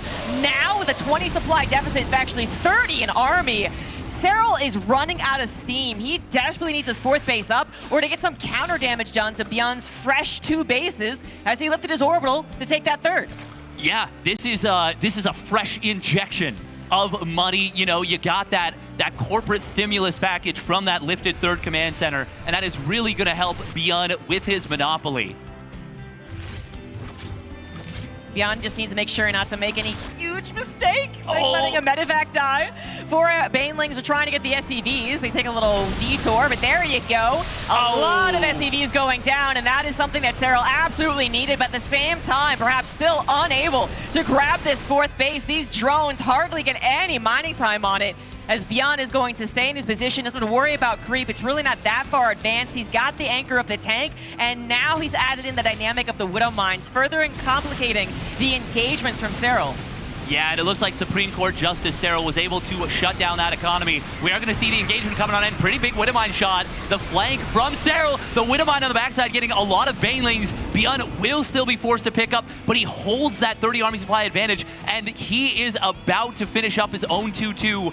That will give him upgrade parity against the Ling Bane, an upgrade advantage against the Roach Ravager, a significant upgrade advantage at that. I don't know where he found the pennies to get a command center, man. It was like after losing all of his SCVs in the 3rd, too. Somehow, some way, able to cut, I guess, maybe the medevac production, I think, is primarily it, and some of the factory production, actually. It's not been super consistent. So something's got to give, and that was it. But a 3rd CC might just be the right move, as he still has a decent army supply. We know that. It might be a little more ambiguous for him, and he finally has the even upgrades as well. Not able to make much headroom, however, as Serral does hold on to the 4th base. He's been mining on it for minutes at this point, something he's not been able to do, and he's even grabbing his own 5th. So these guys are really scrounging around underneath the couch cushions to find the pennies, but it's barely happening. Beyond once again taking an engagement right now as Serral tries to move on in. He's got to make sure he never lacks Banelings in case Beyond sees an opportunity to pounce, but also getting a Ling run by in, hopefully even distract Beyond. Beyond is going to have to deal with that, so weirdly empty main base for these Lings, but Beyond does pull back and will regroup later. You've activated my trap card. There's no one home. There's actually no one to steal from. Yeah, it's the holiday season, and it's not Home Alone. It is empty They just home. moved. They moved. Yeah, they brought Kevin with them this time. Yeah, there's nothing there. Those Lings, though, I still think it was a little bit of a distraction at a pretty critical moment. Yes. Beyond had to seriously consider if he wanted to continue engaging, just with literal actions. Both these players extremely fast, but you definitely have to pick and choose your moments as far as your attention. And once you are comfortable back at home, then you can do all that micro that we do expect from Beyond. The simming coming through, he's gonna have to back away from the corrosive bios. I think he's also wary of another surround. It's not a surround, it is a full-on run by. Very quick reaction from Beyond as far as the SCV pool, but not enough reinforcements. There they are. That's plenty. But once again, a distraction that Cyril will hopefully, for his sake, use to get maybe this Infestor on the front lines, maybe a couple more creep tumors, and of course a handful more Lings to try and keep up with the army supply of Beyond. This game is so unbelievably scrappy. We've got Cyril. I love the addition of the Infestors because they can be, even with that nerf to their damage, they can be so efficient with their ability to lock down the army, get you those Baneling connections that you're looking for. Beyond has done a phenomenal job so far of pretty much never taking big Baneling connections. Oh, nice split right there from Cyril on that Widowmine, able to get one Ling off. And the Ling run-bys from Cyril have been keeping him in this game. That's not a fourth, right? It is a third, so that is his third orbital, just making that clear for everyone else. It's usually where a planetary would be, and it'd be easy defense, but that one Infestor that was made is taken out of the equation immediately. He does have another one on the field. Far off to the right, though, as Beyond goes into the main base. Quad drop coming in. This has been a bit of a sore point for Cyril. He's quick to respond. Are the Banelings here as well? Yes, they are. The Infestor as well. He's coming on in. He's looking for the bungle. Beyond's got to get out of there. At the same time, the Lings come in to once again try and get some economic damage. Not going to happen. Beyond responds pretty easy peasy and does escape from the main base. That was a very dangerous moment. Nice little random Widowmine in the middle of the map. That's actually, I mean, Cyril wasn't paying attention there. It's so hard in a game like this when there's so much chaos. But to that end, Cyril has held his hive alive. I don't think he's got the adrenal glands yet. We're going to see a little bit of an engagement, but this is not the engagement for Cyril. There is way too much bio here. It's still a 35 army supply advantage. Ooh, the Dragon drop coming back into the main base. There's not enough yet for Cyril, just a couple of Banelings. If Beyond can target those down, that would be huge, but there's a few too many Zerg units still. On the other side of the map, this is looking very good for Beyond to find this base. If he can just click it down and get out, that would be huge. But he's going to try and spread for the fight. Yeah, and then back away down south. This is going to be somewhat effective. He again avoids the fungal, but not for the Medivacs. Exactly. Oh. Cyril sees the opportunity. He's not going to get the Wombo combo, but he is going to stop them from being able to pick up the bio as fast as it could have. So a lot more Marines went down. But now Beyond has a really good advantage right now, and that is that +3 attack. That has finished. And now that he's able to stand his ground, he is going to take some pretty efficient fights, but the Fungal's trying to change the narrative right now. The Wombo combo tries to come in. The Banelings come in at the last second and will take down so many Marines. But at the end of the day, Cyril's counterattack is not going to break Beyond's third base. Beyond, with now a 30 army supply and around 100 supply overall, just has the quality of units that Cyril cannot compete with.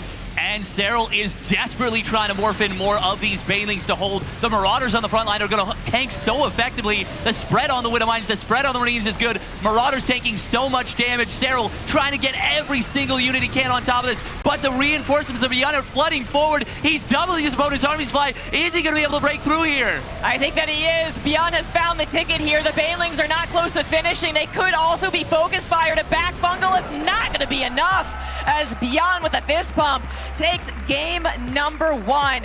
It was a slugfest, 18.5 minutes in which he did hold on to the supply lead that entire time, but it just felt like on the surface what we were watching wasn't a 20 or 30 army supply lead. Cyril really stayed in that game at an incredible amount.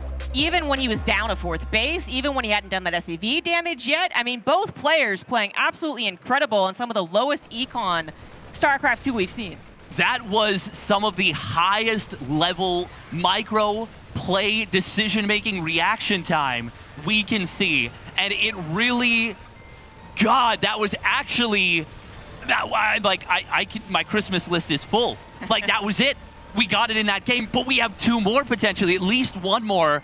And I've got to say, after this Bane run by, I thought, we're looking at Beyond. He's doing the thing. He's got that ultimate firing off.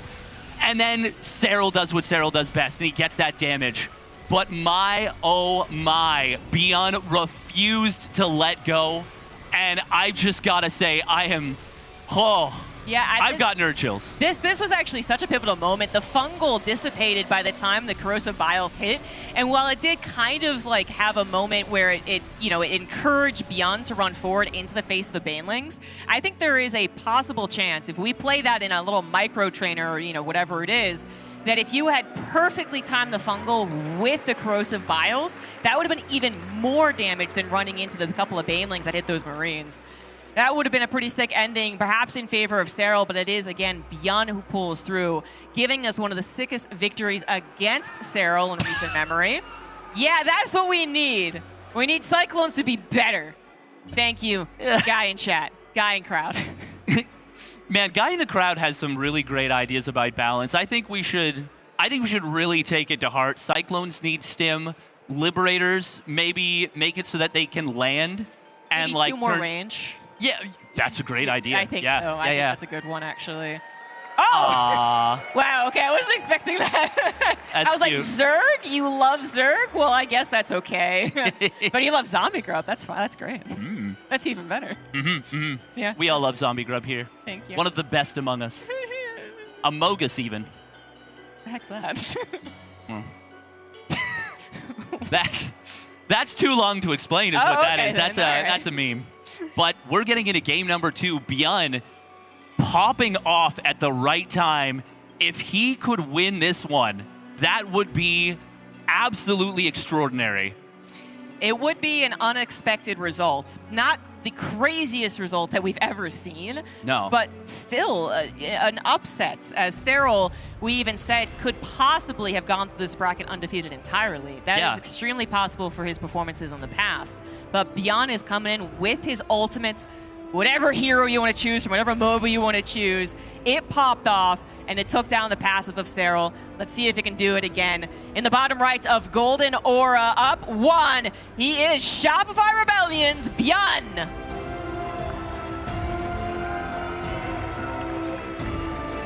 Playing oh so well, and his opponent spawning up in the top left.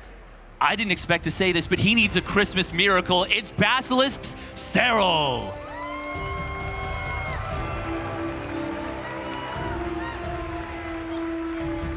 Again, 2 fan favorites coming in to clash against each other in the upper bracket, which is quite nice. You get to see these guys a few more times, almost for sure, basically, at the performance that they're both playing.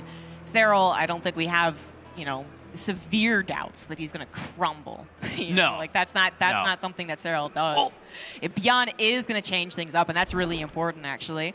Beyond going to play on the 2 racks guessing game, basically, because once you start with that racks on the front, it could be 1, it could be 2, it could be 3, it could be factory, it could be starport, it could be double factory, all types of things. And the Zerg player has to be so scared of all of those options and scared of never confirming any of those options, too, because Marines could pop out and kill their Overlord. Exactly, and it's not just that they could, it's that happened to Raynor in the previous series. Beyond is showing some impeccable series planning. You might just be looking at this and saying, it's a 3 Boba Barracks build. Who gives a hoot? This is so boring. No, you're wrong. You're wrong.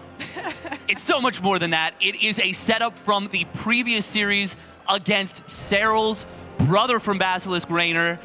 And he, Raynor looked at him and he said, big bro, this bully just beat me up. Can you take care of him? And the bully's stepping into him and he's like, what's that? Give me your lunch money, kid. I love this idea that Beyond is a bully. He is the sweetest. He's the sweetest. He's actually, I've misrepresented this so poorly. But as far as his play style, he is an absolute bully. And I would say a 3 racks Reaper is a bully move. It's about as bully as you can get. And we do see Beyond, he checks on the 3rd base. He's like, okay, I'll take care of you later. But he's going to get as much damage as he can right now. Serral, to that end, did send the Overlord down along the bottom side. He will be able to confirm there's no command center here. And at this point, you should be able to know that it is a 3 racks Reaper.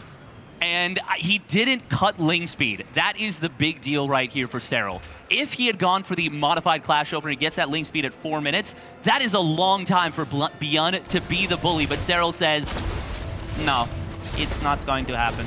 That's a great finish accent right there. Queen is almost going to go down. It seems like it is assured, actually, but with 2 seconds to go on speed, maybe not. That Queen still in the back line. Now the front line Queen also very injured. Ling trying to go for the surround, somewhat effective. Grenades popping everything left, right, and center. Another surround is about to be incoming, as again, more grenades have to be thrown down. That is going to save Beyond's Reapers, but that does also push Beyond entirely back, and that was really the important thing. The injured Queens now get time to regen as well as get more energy for transfuses, whatever's coming up next for creep threat inject, so on and so forth. The third hatch was actually never in trouble, and neither were the drones apparently, unless you count the whole, you made Lings instead of drones. But it was an excellent defense, something that can go really sour really fast. Beyond now following up with the command center and the factory. That's in the natural command center, that is, and the Overlord has seen, I believe, everything with that little check-in, and it even is going to survive.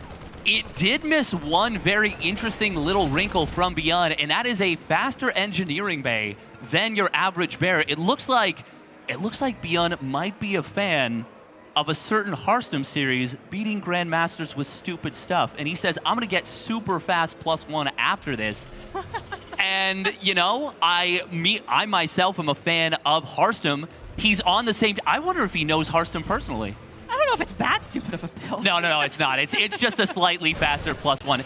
And that's, oh my God. He definitely wanted that creeps. He wanted it bad, and he got it. Ooh, nice little ambush from Serral. Is he going to be able to get away? Beyond that is, he used all his grenades.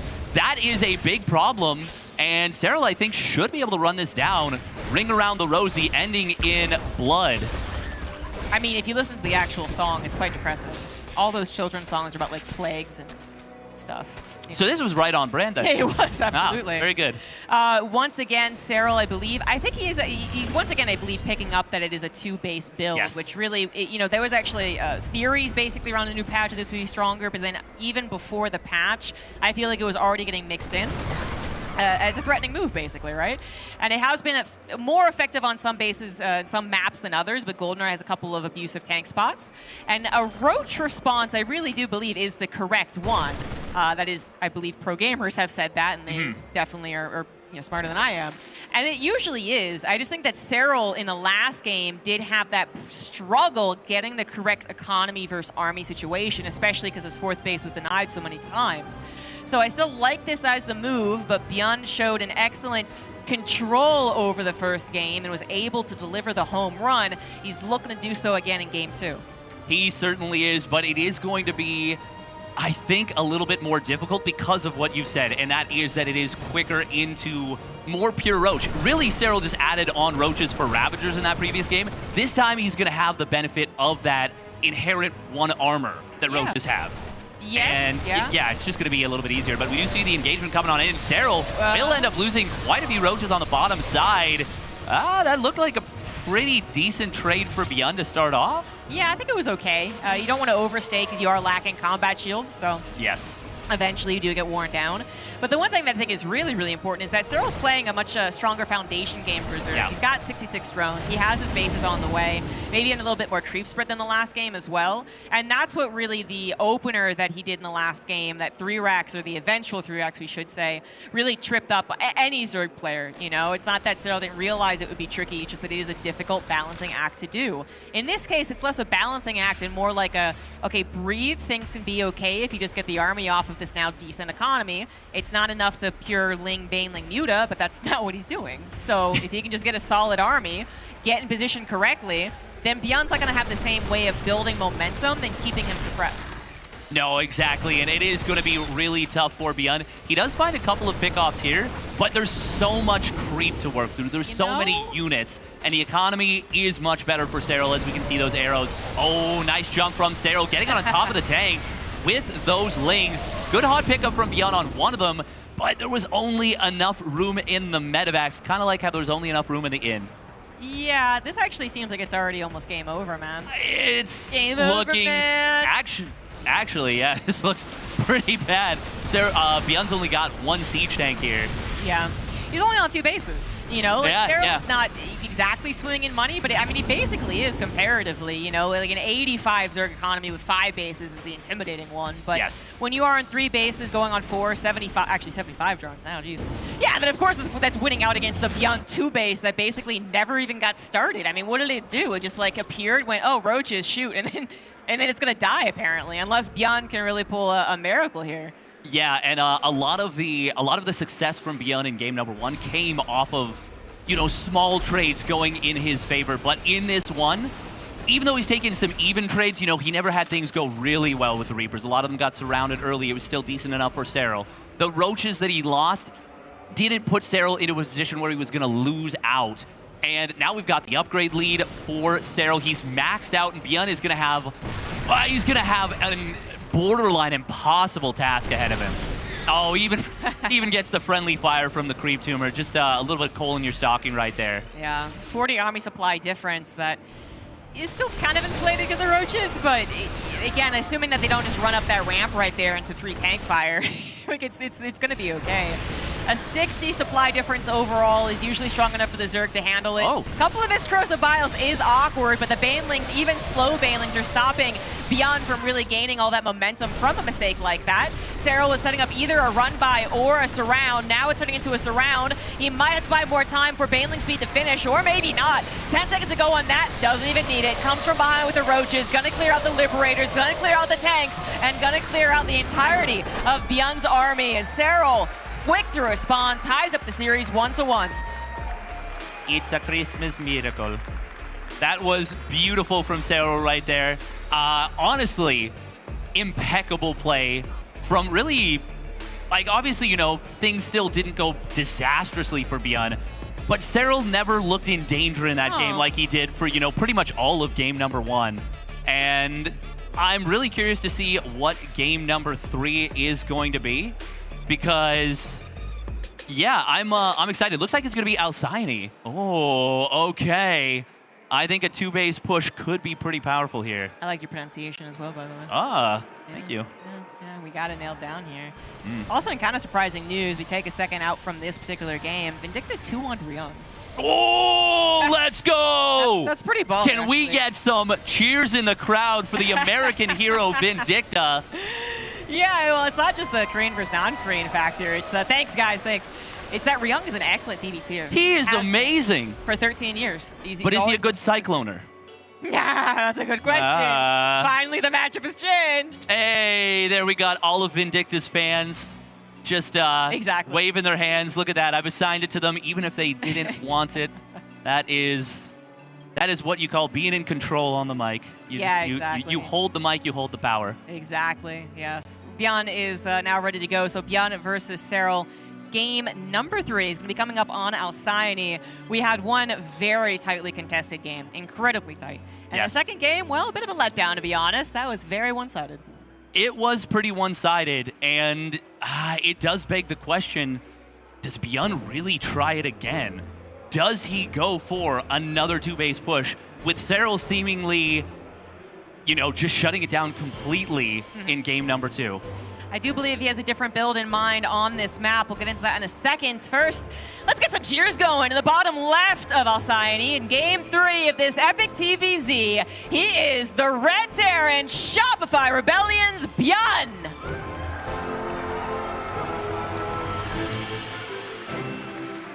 And his opponent, spawning up in the top right with a brilliant defense. For Basilisk, he is Serral! I like the juxtaposition of that intro, and then Serral looking stone-faced. Yeah. Like an absolute killer. Because he is, yo. He is. Beyond is going for a different opener at the very least. We'll see if this still evolves into a 2-base attack, but obviously a command center first. Very, very different. You know, the idea of a lot of these racks openers, the multiple racks in the front line, is that there's the confusion, the ambiguity, but there's also the consistent pressure that at any point could throw off, especially a Zerg player in their tempo.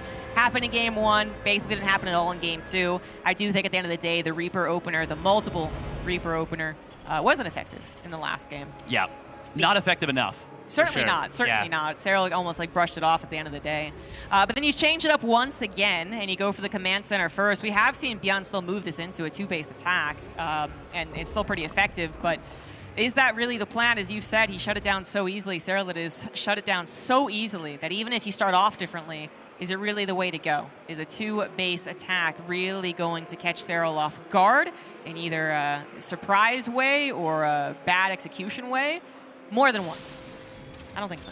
I don't think so either. And it's not even that Cyril made that many mistakes in game one. He played very well, but the few tiny little missteps that he made in game one, he corrected them very effectively come game two. And I mean, a lot of it also was composition, you know. Roach Lingbane, or Ravager Lingbane with just a few Ravagers versus pretty much pure Roach is obviously a much better setup. Now, we do see Cyril, okay, he might be a little bit worried about what happened in that series between Raynor and Beyond, and he's like, never again. Yeah, No. Alcyone has also, I think, in general, had more proxies, actually. When I think of GZs on this map, I do think of proxies, you know, Proxy Factory, 2-base, Proxy Starport even was a thing for a little while. Where, you know, it'd be like kind of weirdly in the middle of the map forever, and that was an interesting phase. I haven't seen it in a bit, but it has happened. We're also talking about a very unique map. I think a lot of the new maps have unique qualities to it, but this one has the entire kind of right side of the map disassociated from the rest of it because of the mineral pathing, right? And initially, we saw people kind of just ignore the bottom right. They were like, yeah, I'm not going to get there anytime soon. Like, I'll get to the gold base eventually. Now we have people even mining out the mineral wall to take it as their fourth, you know? Yes. Yeah, so it's really changed up exactly. Thank you, Observer. It's really still changing, and thus, I think it's also still a difficult map to know exactly what your opponent's going to be planning, as we have a Hellion Banshee opener from Beyond. Kind of actually going back to a little bit of classic old school. I do expect a third CC after this, but that's me. It's got to be up to Cyril who actually scouts here. And I think he will get a successful scout. There's only one Marine shooting at this Overlord. Yeah, he should be able to get a successful scout. Cyril did something real cute, by the way. Now, this could actually still turn into a 2-base push, especially with that very fast stim upgrade. However, I wonder if Beyond, is he thinking mind game? Is he going to cancel the stim? No? No, he's just going to get it. That would be kind of cute, and then go for like a third CC. He's still going to go for the third CC, he just won't cancel the stim. He just a part of his build order here. But I would have, we saw something kind of cool from Cyril with that little Ling run by attempt. He was hoping maybe Beyond had cut his Hellion production for a little bit for that super fast third CC, so that he could do a little bit of a dark move and run in with like 6 Lings, snipe down an SCVs, maybe snipe down a Mule. But, you know, it didn't work out. But it's nice to see Cyril making those little tiny adjustments and continuing to keep it fresh. He's also going to be playing Roaches once again. I do feel like, as of the last couple of weeks, Roaches have more dominated this matchup than before. It used to be very like player specific or maybe a map specific 1-1 Roach all in. But then you had players who were Roach players, Dark, maybe a Wayne, right? And then occasionally thrown in for the other guys. But it seems so common now that it's even flipped in my head a little bit for Cyril. You know, only Ling Baneling versus only Roach. Well, he does add in both eventually. It's a lot more Roaches nowadays. And so I believe Beyond should also be anticipating that if he did not just straight up see the Roach Warren. I don't think Cyril's making any attempt to hide it. It's pretty out there, but he has not seen it yet. Sometimes we make Roaches. Sometimes we make Ultras. I used to be Vanya. Then I was Rattata. But now, I'm Wayne. Thanks, man. That was great. I like that we have dinner and a show, you know? We got StarCraft and the Steadfast comedy show. Good times. I'll be here all weekend. Actually, at the signing for Steadfast, you have to ask, every single one of you has to ask for a different accent. Yeah, and I'll have them. I'll have them all. Yeah, that's the promise I've made for you. So 2 Banshees are also going to help in the classic dynamic that is Roaches. You know, I was talking about it seems more often that we're seeing them, but there is also the classic dynamic here where 2 Banshees do give a lot of safety when you're up against Roaches. If it is going to end up being a 1-1 all-in, which it is not in this game, the Banshees do help it quite a bit. If it's not, they still help out as far as the harassment, creep control, and run-by defense. And we will eventually have the Ling Baneling added in. It's clearly going to that stage of Ling Baneling Ravager with the Hive on the way as well. Very quick hive, in fact. That's a 6.5-minute hive. Serral already at 74 drones, too. How much damage has he taken in this game? 150 minerals worth. Wow. No, he's taken a no amount of damage. Yeah, no amount of damage. He finally did take down the Banshee of Beyond, which, to be fair, that was Beyond's first loss, too. It just, I think when you talk about uninterrupted games, Zurich still gets the credit, you know? Yeah. Like, it's not always the case, but it's like, I guess particularly with the greatest Zergs in the world, you're like, I didn't do anything. Oh, no. That's not good. I'm playing my game, you're playing your game, but you might be the overall better player. Beyond did bow down to him in the very beginning. Yeah, now I was waiting for the, like, he bows down and then he, like, grabs his leg and just does, like, a wrestling move. Oh And he's like, can you move. smell what the Beyond is cooking? Then we have to have rules about, like, physical contact on you stage. cannot actually physically assault the players, Beyond. I'm sorry. Obviously, that didn't happen because he's not, you know, a psychopath. He's once again, very nice human being. We love Beyond. But as this game kind of, you know, settles into the mid game and towards that late game, like you said, I do like Serral's position a fair bit. I like the transition. He gets that adrenal gland so bloody fast. This has the potential to go to a banger of a macro game. I think it will, absolutely. You know, one thing Serral has not gotten is like particularly fast upgrades. I mean, he's getting adrenal glands at the same time as Carapace is finishing, so, you know, like that's also an extraordinary fast hive, to be fair. Yes. But the point I was trying to make is that Beyond does have a 2-2 lead. He will have a 3-3 lead, as we expect in this matchup, despite Serral's extraordinarily solid setup into the late game. But Beyond really is like, I mean, they're both playing the game that gets them to the maxed out point. Beyond might be pushing a little bit here, but I do wonder how serious it is. He has so many upgrades on the way, so much production. He still hasn't settled his 4th base, you know. I think it is just kind of drawing the line in the middle of the map. You cannot get creep spread literally all over the place, please and thank you, and a drop. But he's also getting set up for the big macro game, and probably the big bio macro game, right? He does have 2 factories, but we're going to see probably a lot of different big, you know, just groups of bio attacking different locations, which has been so exciting to see in TVZ. I mean, these guys are about to play some seriously fast TVZ, especially as Serral is adding on ultras. That's a more mobile composition, not like lurkers, right? Yeah. So I think it can be rough and tumble fairly soon. Beyond does see a little opening, but again, I'm not sure he's really looking to commit there. No, that was actually very dangerous. Those Banelings got extremely close to the Marines, a severe HIPAA violation. Meanwhile, the Ling run-by is going to get a lot of SCVs. Beyond didn't really have the units in position. Serral with the Changelings, with the Overseer on that base, he was looking for that run-by for a while, and 20 workers as really the first real engagement. There's still Lings in this base, and I'm afraid I might have caster cursed this one real hard. Yeah, and then I doubled down on it, apparently. This is the most damage I've ever seen. This is, like, it 37 SCVs. I think that what might have happened is, one, Beyond did it maybe a little over-eager in the middle of the map. You know, he did push quite aggressively for a phase in which I don't think you're actually set up. You know, like, only if there was a moment, and there actually wasn't, so Beyond might have just misconstrued things. But then also the fact that Ling run-by was sizable, but had crack. You know, it was crackling. So, like, that's what I don't think a Terran is necessarily thinking of when they're planting their 4th and the obnoxious Ling run-by comes to delay it. Because I think that's pretty common. It just might not be cracklings on that. So, yeah, Beyond, in the blink of an eye, losing 34 SCVs, it might not kill him, but it severely offsets his power punch, which is, you know, actually being maxed out, comfortable on 4 bases, and trying to apply pressure to Serral. Yeah, no kidding. We do see a nice little lift on the depots, but this is not a Ling run-by. Those roaches are going to be able to tear down the depots very quickly. Meanwhile, on the bottom side, we got a big attack out on 9 from Serral. Beyond does get a nice spread there, really nice spread in the panic, but in a backside, we do have another bunch of SCVs going down. It is Serral popping off hard here. He's going to successfully trade out the roaches for some great value. You might be saying, oh, there's a lot of roaches that went down. Well, it's also a lot of SCVs that went down, Twitch chat. What game are you watching? A game for ants? 85 drones over, well, about halfway on the creep spread. And Bjorn not being able to bypass the halfway point in some time, certainly not effectively at any point in this game, actually. Because when he did go past the halfway point, that's when the run-by started. Yeah. Steryl's just choosing the right moments. Like, he's been powerful. He's had the foundation. He has been able to choose his moments, but his moments are chosen, well, frankly, better than Bjorn's in this game. Bjorn is the one that's constantly on the back foot, and he still needs to stabilize, and Steryl's not letting him.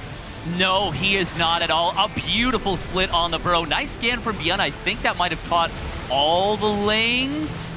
Did it get the ling? Did Seryl manage to split some lings up into the top left? I'm not 100% sure. I don't think so. No. Okay. So good job from Bjorn. Was able to keep tabs on that. Of course, they are very quick reaction time players, quick, speedy players, but Seryl certainly has Bjorn on the back foot. A 5th base orbital command, but this is so difficult to deal with. The tech from Seryl looks so powerful. This is a fight that Bjorn cannot stand up against. He's going to have to lift his orbital and run all the way back to more reinforcements and the threats of potential Widowmine shots. That's Seryl going to back away, also knowing there could be a second army. There's no way that's it, right? Even though he has been doing damage. It's not. Second army was in the middle of the map. At best, cleaning up creep. Not much more to say in return. The good news is for Bjorn fans, it does seem like he has finally stabilized. That 4th base finally got to mining. He cleared up all the run-bys, and his 5th temporarily dislodged, but that is the good thing about having an orbital, is that you can lift. So things are certainly back in the way that, you know, both players can get their moments. Bjorn was almost pushed off the cliff. He was like waving his hands around, being like, oh yeah, this is gonna not go well. And now he's finally found his footing. So now we can start talking about Bjorn getting aggressive and getting some damage done himself. Perhaps that is quite the Zerg army ready for that. And I believe the Ultras do have all their upgrades as well. Plus 3 Carapace just shy of it, doesn't really need it for this particular moment. Bjorn trying to get the two-pronged attack. Not paying attention to the top left, gets that totally dismantled. That was a big pickoff for Seryl. And I've been watching the supplies, I've been watching the banks. The supplies of Seryl did not go down, and that bank didn't go down much either. A lot of banelings do die to a single Widowmine, but that is nowhere near enough just yet. Bjorn is going to have to split very well against this army, and he does an excellent job. Parasitic Bomb finally going to kill off that Banshee and a medevac to boot. But once again, it feels like the bank of Seryl is just, I mean, it's the Iron Bank of Bravos at this point, and it is looking like it is going to get its due. 6 bases, one of them a gold. Doesn't even need the Rich Vespian Geyser yet, apparently. Yeah, no, this is looking increasingly difficult. The only thing that isn't going perfectly for Seryl right now is that the creep threat isn't engulfing the map. It's protecting the bases quite nicely. Oh, actually, wow, a fairly unfriendly Fire Widowmine right there, but fortunately there was no follow-up from Seryl. Bjorn, oh, look at that. He's scared about the bird infestors. Yeah. And having to scan in a situation like this is not what he wants to be doing, and not finding anything for it. We are going to see Seryl coming in once again with a lot of these Banes. Corrosive Vials finding those Widowmines. This looks so rough. Bjorn has a lot of army that's not involved. Always keep that in mind. So as the orbital lifts and the planetary tries to help out on the hold at the very least, going to cost Seryl more. He does get taken down. Bjorn does have that army that's also coming through, right? So if Seryl ever makes the mistake of not having a big enough bank or not having enough larva to remax, that is the time for Bjorn to shine. It's not actually there, though. Seryl's well aware of that. He also is making sure to have at least enough gas, even though he hasn't taken all of his gases, to remax once again. He's added in another option for technology, too, which I really like. He's going to be able to bounce between lurkers, which is a different type of engagement, than Massling, Hydra, Ultra. And you can also add in Nidus Worms. He's been doing a lot of big drops as well. Just giving himself all the options to actually pry this Terran open. As Bjorn is refusing to die, and good on him, he still has that chance to take a really excellent engagement and start turning things around. It hasn't happened quite yet, but he is staying the course. Trying another base up to the bottom right. Not going to happen right now, but might happen soon. It's going to be all off of creep, and I think this is one of the first times that Bjorn's entire army is here with a nice concave. That won't be super successful. Just a little delay further on that extra base. Yeah, and I mean, you've said it best. Bjorn is just refusing to die. And the thing is, he does keep securing bases. Like, yes, they're contested. Yes, he is taking, you know, absolute gut punch after gut punch, but he is not getting knocked out. He is refusing to die in this in this matchup between these two juggernauts, but this is a lot of Lings and Banes. Big Widowmine shots. Oh, is that enough for Serral for Beyond to hold? The answer is yes, but on the bottom side, there is another attack coming in from Serral. Beyond's gonna hold there for now. More Banelings though on the recharge. Is there enough? Nice EMP on the Viper. Very good stuff, but there's a burrowed Infestor, and that is gonna be dangerous. Oh, the Unburrow gets a big bungle. That is a nice bundle, and the friendly fire Widowmines as well. Beyond Supply does take a significant hit, but he is still somewhat stable on the 5 bases, just trying to grab that 6, which I was surprised even lived. Serral may be missing an opportunity to just have like 6 Lings on it to actually get the full kill. Now it has been repaired up. He's been very mindful, or tried to be very mindful of all the Widowmines, so a couple on the front going down, as he is relentless in the Zerg onslaught. Once again, Remax and looking for a weak point on Beyond's defenses. Beyond not able to be given that time to get his own Remax. Might just get broken right here, right now. Ghost Cloak up to try and save the day, but Lings are on top of the gold, and the production is camped on that factory. 30 SCVs go down again, and there you have it. Serral will grab the 2-1 and move on to those playoffs. Brilliant stuff from Serral right there. It felt like, God, it felt like that game number 1, Beyond had the magic. Yeah. But Serral was like, no. No, game 2, complete shutdown. Game 3, even there, it felt like Beyond was starting to do some pretty impressive stuff. He gets that 5th base up, tries to take the 6th, refuses to die. But every time I looked at the banks, after a big fight and a big hold from Beyond, Serral's bank was bigger. Yeah. It was bigger. As he was maxed out again, too. Yeah. Yeah. It's like, Serral, man, you can't do this. There's other players. Yeah, well, he absolutely can. And that's He why absolutely can. He's the big boss of the tournaments, the victor of our last tournament in Yangshiping as well, and looking to get a repeat here at Atlanta. So it is looking pretty likely for him, but like I said earlier, if you're a Beyond fan, do not fear. He still has plenty of chances left to get into the playoffs himself. For now, let's go ahead and bring it to the desk to talk about the Boba Barracks and Serral's victory. Well, it was a blistering pace set by Beyond for that first game, but you can't outpower the Finnish Phenom in a full best-of-3 when it comes to his stability. It's Serral being able to move on into the round of 8 here after 2 great games to finish things off, but it wasn't all kind of said and done. Beyond did bring a fight. He sure did. I mean, that was a very impressive game 1 in particular. I love that he kind of kept up that pace. It's very difficult to do, especially against what Serral does, right? Because he really likes this roach-based style. It's so difficult to attack into it. I was watching it backstage with Roddy, and Roddy was like, why are you attacking into this? But a lot of the time it's like you have to, because otherwise Serral will just transition to the late game, and beating Serral in the late game is near impossible. So I love the pacing that Beyond brought. Unfortunately, not good enough this time around, but yeah, he did great. And the bowing, I mean, that was a good build as well. You know, like you want to give your opponent a little bit of overconfidence. Yeah, even in game number 2 with like that moment over there, yes, Serral ends up winning that, but I love the positions and stuff that Beyond was doing in those early games. But one of the things I really, really appreciate from Serral was you could see some of the ways that he adapted the strategy of the timing. He was doing those run-bys. The run-bys, yes, all of the engagements are very exciting and they're awesome. We get to see all the highlights of them. But those run-bys really, really were what keeping Serral just this little bit ahead of Beyond the entire time. And he just got more and more effective at them. Fungal. I think Serral's great at his effectiveness when it comes to just understanding, okay, even if I just keep trading and trading and trading, I know I'm going to constantly be ahead. And he just crashes in with wave after wave. And Serral does this better than anybody, I would say, Cats. Yeah, I feel like what you need against Serral is someone that's able to do half Beyond, half Maru type thing, you know, somewhere in between that you can mix it up a little bit.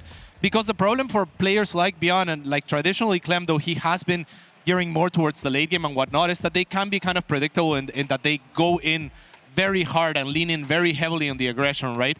So I feel like as Serral, if you can adapt to that, maybe delay your tech a little bit and just do the things, the right steps that you need to take to make sure that you get to that late game, the game gets a little bit easier, and in a series it's very difficult to overcome for the aggressor.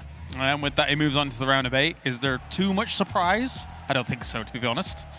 He's the favorite, right? Like, there is literally no one more favored than Serral, right? Yeah. Am I wrong on that? It's like, it's so expected, but I still have to, this is where I feel like we always get to do the weird thing where we really compliment the loser of like, Beyond looked really good losing to He did look good. Like, he looked really good losing to Sterile. And did. that is something you have to give some praise for. No, definitely. I mean, he's going to live to, as you say, fight another day. He's going up against either Spirit or Oliveira, I do believe, down there. So TVT Bonanza down there. And our next matchup is actually going to be a Zerg versus Zerg. We're going to have Dark going up against Solar here to find out who moves into that round of 8. So we'll go to a break, then we'll be back for Zerg versus Zerg, something different on the main stream.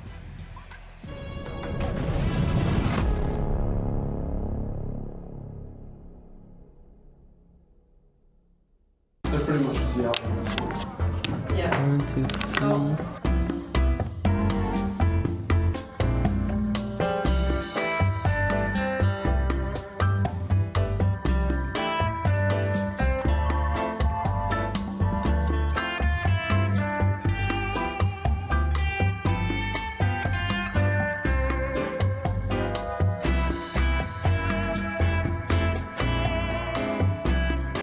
Oh, this one? Do we need this one? Oh, I guess to like adjust it. Ah, I see. Obviously, you can't take away from the top, I think. Yeah. I'm not sure if you can take from the second row already. I think you can. You can, yeah, probably, right? Yeah, I guess so. I think so. To be honest, usually you just check which one is loose. Just pull that one out. Okay, it's already looking pretty, pretty shaky. It's not the best, though, I have to say. I guess I'll go with this one. The middle ones are always a safe bet. Yeah.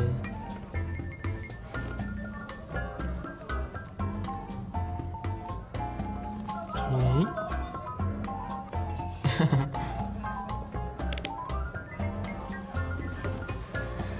Okay, I'll go with...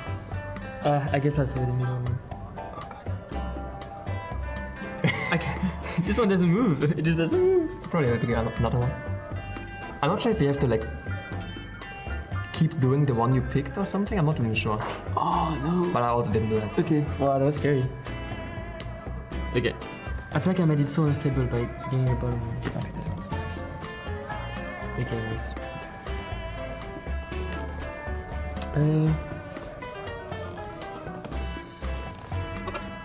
Okay, I guess I'll do this one. Well, after all the middle ones are gone, it's gonna be really Yeah. Some rocks. We could also like pull them out like this way, I guess, but I'm not sure what's the best. This one actually does not move. It's moving like all of the towers. Okay, this one is too bad. Maybe I'll do like this one. But this one is easy. Some of them are so much easier than others. Yeah. Like some hold all the weight, some have like none of it. Yeah. Okay. I think now it's getting hard. Maybe. Can we like take from the top rows? I guess we can. Right? Yeah, I think so. Just not the very top.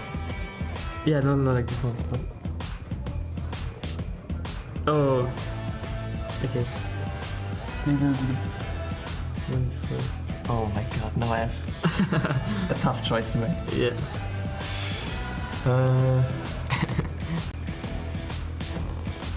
It's like, there's no way it's gonna work. Although it's surprisingly loose. Oh my god, that's actually... It's surprisingly loose. Oh, but all the way to here. Oh yeah. It's gonna fall. Oh, it's gonna fall. Please. Oh my god, how? Wait, what can I do now? I'm not gonna adjust it. Uh-oh. I probably should do like it's so on the other unstable side, right? To like keep it balanced. Like, wait, which one did you? So this one? What if I like? Oh my god, no.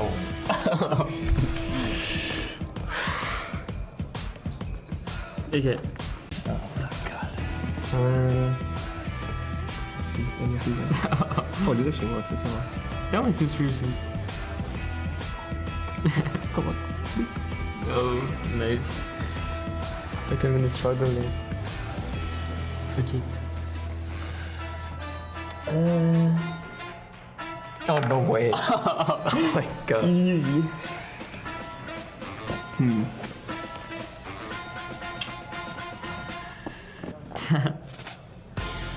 Oh. Oh no, you made it so shaky. Oh. Now it's getting harder. What if I did like... There's still this one in the middle, but this one looks like still stable. Yeah. Like you couldn't even do with that one. Wait, let me see. What if I tried like... Oh my god, it's moving so much. Oh no, that's not a good one. No, that's, no. This one is like holding all the weight. Oh no. Nice. That was a bad one. Yeah.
I don't know where we got all these like Hawaiian Christmas themed songs come from, but you know, apparently they exist and it's really cool. And we're here for more StarCraft. Welcome back. We've got ourselves ZG as well as Steadfast here to talk about our next series coming up. But before we get to that, calm down. All right, okay, calm down. We've got Group B, so let's check in with the bracket from that and see how things have been shaping up thus far. Because already we've confirmed now that, wow, surprise, Cyril has made it through into that round of 8. And that puts Beyond down towards the bottom. Reina did take out Cyan down there as well, though, so he's got another opportunity to be able to move on to knockout round 3 here, Steadfast. Yeah, and we mentioned it at the end of Group A. That is a really crucial thing, like being able to actually make it through 2 extra rounds on that knockout day. I mean, it just takes so much more pressure off. You get to start your day later as well. You get to sleep in. For a lot of these players that are dealing with jet lag, that's going to be a thing. I had to, mention jet lag because it's a customary thing whenever players lose. Are we talking about Maro here, or? I mean, it'll come up. So I'm getting ahead of the getting ahead of the storylines. Fair. Yeah, I like that. But yeah, no, it's going to be a really important thing, being able to get 2 extra rounds ahead. Yeah, we'll be good. But one of the players coming up now could just go straight through into that round of 8. Let's talk about it, as we've got ourselves a banger of a ZVZ, to be perfectly honest here with you. Dark going up against Solar. Best of 3 here to determine who moves through directly into that round of 8. Dark rates himself very highly when it comes to any tournament. However, now he goes up against that GSL champion in Solar, who looked extremely formidable in his previous round here, ZG. He looks solid, that's for sure. I mean, ZVZ is a matchup that tends to make you look, I suppose, not solid. Sure. It makes you look a little weird sometimes, right? It's action-packed. It's a lot of mind games. It's not played as often as it used to be, so you don't have a lot of people being like, I know exactly what this guy does on this exact map. Even if they do play each other a decent amount, which these guys do, I still think it's a kind of tricky matchup, but it's one that if you do usually think of one Zerg who has done well over time with it, it is Solar. So Solar is usually a dependable guy for this one, and he just showed how solid he was in TVZ, so maybe it'll transfer over to ZVZ. But then Dark is also sprinkled into the mix, like ZVZ and Dark, and you mix it together, and suddenly it's just like, and then Dark wins. That's the... If you're only listening, you don't know what's going on, but that's what I'm choosing to do. My favorite meme, or I guess you can't even call it a meme, but it's something about Dark, is the fact that we, of course, did have Katowice this year, and he looked really weird, which, of course, is a little bit of in the past now, but sometimes Dark can look excellent, and sometimes Dark can look, okay. So, Steadfast, your thoughts coming into this one? I mean, this is a really interesting match because it does feel a little bit like a clash of styles, where Solar is this, he's like really the best macro Zerg in Korea, and he has been for quite some time, even though he hasn't necessarily gotten the recognition for it. But then you have Dark, who is probably the best miracle worker Zerg in the world. Like, there are very few Zergs that can compete with Dark in terms of, like, having that special sauce, that Maru magic that we talk about all the time, who you're like, you look at the game and you're like, Dark's dead. Dark's been dead for 15 minutes. Dark's been dead for 25 minutes. Dark just won. Yeah. He does have that magic, but there's two things that I want to bring up here. One, Solar 3-0'd the guy at GSL. What does Dark do once you like beat him in a really convincing fashion? He gets really angry and he gets revenge on you. Yeah. And that's what's happened between the two in the online tournament at the very least afterward. Dark has won the last two. Then the second thing that I remember just off the top of my head is that at Katowice, I looked up who had the most winningest Katowices of all the years, and it was Dark. But you know who would have been the most winningest Katowice person? Round of 8s, aplenty, round of 4s sometimes. It would have been Solar if it wasn't for Dark. Dark kept on knocking him out and taking that round of 8 spot to be the most consistent performer at Katowice.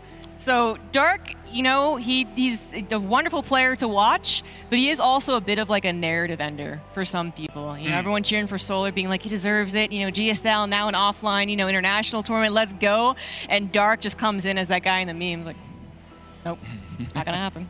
He was able to crush a lot of hopes. I guess Rogue was really a hope crusher for a lot of people. He was the worst one. He was. If it's that meme where you hold the guy back from watching, like going after the woman, then Rogue was like, yeah. Well, in a very, very steady and paced way. But yeah, he was all about that. He was all about that. And I suppose it wouldn't be a darker series without me mentioning his luscious villainous mustache that I always do love to see here on the main stage. But I'm getting word that we are ready to get into this Zerg versus Zerg. So without further ado, let's head over to the stage. Absolutely. It's time for our very first Zerg versus Zerg on the stage here. Both of our players up in Group B 1-0 over a Terran player. Both of them extremely storied players throughout the history of StarCraft 2. But they're going to make a little more history here on the stage. So, facing his second player from DKZ today, Solar for Onside Gaming. Going up against the fearsome late-game Zerg, Dark from DKZ.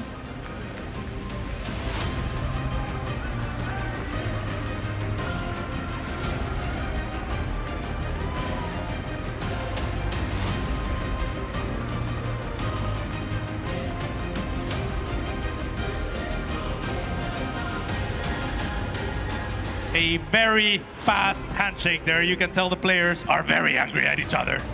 I am Katz, joined by Roddy, and this should be an excellent CVZ. One of the best that we could possibly get. Is it cold out here, Katz, or is it just me? Did you see that? They didn't even look at each other. I know, right? Getting chills over here. It's like, I love these two nerds, and I think everyone that's been watching StarCraft over the last 10 years have been loving these two. And whenever they go up against each other, it's often fireworks. And I'm about to say something that's really dumb, and feel free to make fun of me if you don't agree at all. I often feel that Dark looks like a much more solid ZVZ player, like the better ZVZ player, but then Solar often wins. And I'm like, that doesn't make sense, because if you look better, you're supposed to win. But Solar is just really good at making games messy, weird, scrappy, and obviously has a lot of devastating early game all-ins that don't look pretty, but get the job done. Yeah, absolutely. I mean, Solar is definitely very chaotic. Dark is also pretty chaotic, right? But in a trickier manner. It feels like he tries to play the smarter game. Solar just throws stuff until chaos breaks out, it feels like. So we'll see what happens here. I mean, there is definitely a little bit of a dichotomy to draw here, even from the names. We were talking about Dark Magic, and now we're talking about Solar. I mean, like Solar is the sun, Dark is the darkness, and here we go. It's going to be on side Delta first. Here they are, Majestic Masters on the left, and yeah, no Masters, I guess, on the right. Nothing to say there. Just a magical 2023. And we'll go with that, Solar. That's not too shabby. The MVP of the WTO Code S playoffs last summer, and obviously having a good season again. And he wants to have another good season here in the Winter Championships. In the bottom right side, though, we are looking at the main base of the man who often kind of feels like the European Zerg when these two go up against each other, because he just wants to play a normal straight-up game. It's Dragon, KaiZ Gaming, Dark. And in the top left-hand side, his opponent who barely shook his hand, it's Solar. When these two play ZVZ, it really does feel that Solar goes full Korean ZVZ, where a lot of things don't make sense, but because their execution is so damn good, and they are obviously able to get so much value out of just a couple of links, finding the best bailing connections, keeping their opponent in the dark, no pun intended, that's where Solar shines. And Dark is like, hey, man. I see what you're doing. You're throwing puns all over and you're saying no pun intended. Yeah, no, it really wasn't on purpose. But and Dark is more like, hey man, can we just play like someone of a normal ZVZ, make a couple links, then we go into lair tag, we both get roaches, +1 missile attacks, 55 plus drones, and from there on out we can battle. And then Solar's like, yeah, that sounds really fun, but what if I cancel my lair and I all in you, know? That's often the vibe that I have when I watch these two go up against each other. I love it. I really think it's always kind of 50-50. I have no idea who's gonna get out on top today. Yeah, we'll have to see. I mean, Solar went for the 15 hatch here of the gas cancel, earlier popularized by North American players and then adopted by the Europeans.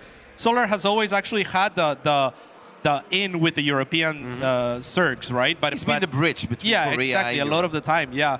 So he does have a little bit of that as well, but yeah, he plays on the crazier end of things. So we'll see here as Dark opened with a 16 hatch, pretty standard stuff. Yep, they did mention obviously that GSL Code has semifinals recently where I thought it was going to be close and actually kind of favored Dark a little. Wake up, like bam, Solar 3-0. I'm like, okay, Solar. And a lot of people are like, yeah, but that's not surprising at all. Solar is the best ZVZ player in the world because he beat Zero a couple times as well and he's just amazing at it. And yes, he is, but it never really looks that reliable. Obviously, it's impressive that he keeps on coming up with these timing attacks, often off hatchery tech, with roaches, lings, the ravages, sometimes a couple bailings in the mix as well, and he keeps on making it work, but it always feels that you can't keep on getting away with this Solar. Yeah, absolutely. He did beat Cyril 3 times in a row, which I don't know who else has ever done. But even then, if you look at Aligulac, he's not favored against Cyril still, but he has like 43% chance to win, which is higher than anyone else. And these two, when they match up against each other, they're pretty close to 50-50 themselves. So we'll see what happens here. Look at this, man. We're not even 2 minutes and 50 seconds into the game here on Side Delta, and both of them have already fired up their lair. So both of them canceled Zergling speed, went for the quickest lair possible, and whatever they seem to be cooking the same meal. I guess we are going to drop a Roach War and get +1 missile attacks going. Small chance that one of them wants to go for that super quick Spire. Yeah. But I'd be very surprised if both of them would go Spire. Yeah, I mean, in that case, it would be the player that kind of fakes it least or gets the read faster that's going to get ahead, right? The Roach War is not even dropped on the side of... Now it's dropped on the side of Solar. But Dark hasn't really dropped anything at his wall, right? So he is more likely, and now he takes all the gases, so he is far more likely to go into very fast Muta, and I think he has a great advantage here because I don't think that Solar can punish this very easily. Well, no, I don't think Solar can, but Solar is the one who actually drops the Spire first. Yeah. Dark just says, all right, mate, 2 base Spire, 3 minutes and 40 seconds. I mean, Cats, this is right up your alley. I mean, this is absolutely crazy. I know you like to bring that up all the time. Cats is the only guy. I have played StarCraft 2 for 13 years, but only one man ever went for the 1 base Spire against me, and that was Cats on Catalina. Yeah, 3 mutas flew into my base. Yeah. I was like, oh no, what am I going to do? I did that same thing to Snoot as well, Catalina, Red Bull Battlegrounds. Look it up, it was good. But yeah, I mean, like I was saying, I mean, the cool thing about this Spire here, or both of the Spires, is that one of them is going for the Roaches, the other one isn't, right? So on paper, at least, Dark should have a little bit more gas to spare. He should get ahead in terms of the Spire and whatnot, whereas Solar is investing into the Roach potential transition. So that shouldn't favor him on paper, but you never know. It kind of depends on the level of commitment that both players go for. Would it be better for Solar to play Roach Corruptor here? Yes. I actually think that would be better, but I don't think he can ever make that call, right? It's very difficult, but now, I mean, Dark is looking for the information here. The Queens are gonna shoo away the Overseer for the time being. He sees the third as well. He knows about the entrance. He knows about both of the upgrades. He actually morphs the Overseer or posts it up to get a little bit further vision, which is pretty cute. I mean, this feels just so rough for Solar. I know it's not the biggest map, so maybe there is a world where he can create a bit of a creep highway and run Queens, Roaches, and Mutas to the other side of the map. But how do you win a Muta war if you're also spending your gas on Roaches and on missile attacks, while Dark can just get the value out of those fast links that run around the map? I mean, Solar can't possibly be happy with how this is shaping up on paper, but maybe there is a chance that he can just grab everything, rally to the other side of the map, and get the job done. Yeah, but things get worse for him as his Muta gets spotted, and Dark hasn't really revealed his Muta. Of course, there's Zerglings and there's no Roach Warrant, so Solar knows that something's up. This is the right thing for Solar to do, though, is to move the Roaches and try to make something happen, some chaos happen. Maybe have an engagement of the Muta versus the Muta somewhere else, and have the Roaches kind of defeat the links on the ground and make something happen on the other side. as Njal is showing us as well, Solar is going into Corruptus now. So he did like the idea of Corruptus. He just initially he did not know what Dark was doing. And he's like, wait a minute, you're playing Mudas too? And you went Mudas with Zerglings? Like, oh no, I can't possibly beat Muda Ling with Roach Muda. So now he's going to try to reinforce his push with a couple of Corruptus. The only problem is though that that's not something that you can really drag out, right? I kind of feel that Solar is going to gear up for one big powerful attack with Roaches, Corruptus, the Mutalisks that are left over, then maybe a couple of Queens, because I don't think you can just defend with Corruptus. Like, that shouldn't really be a thing. It's a little bit difficult because the Muta can definitely skirt around and get more value out of themselves, but if the Corruptors are in position, it's difficult, right? Because there's no Overlords out on the map because the Muta pick them off. So your Corruptors kind of have to be guessing or be in very neutral positions. This is really nice for Solar, though.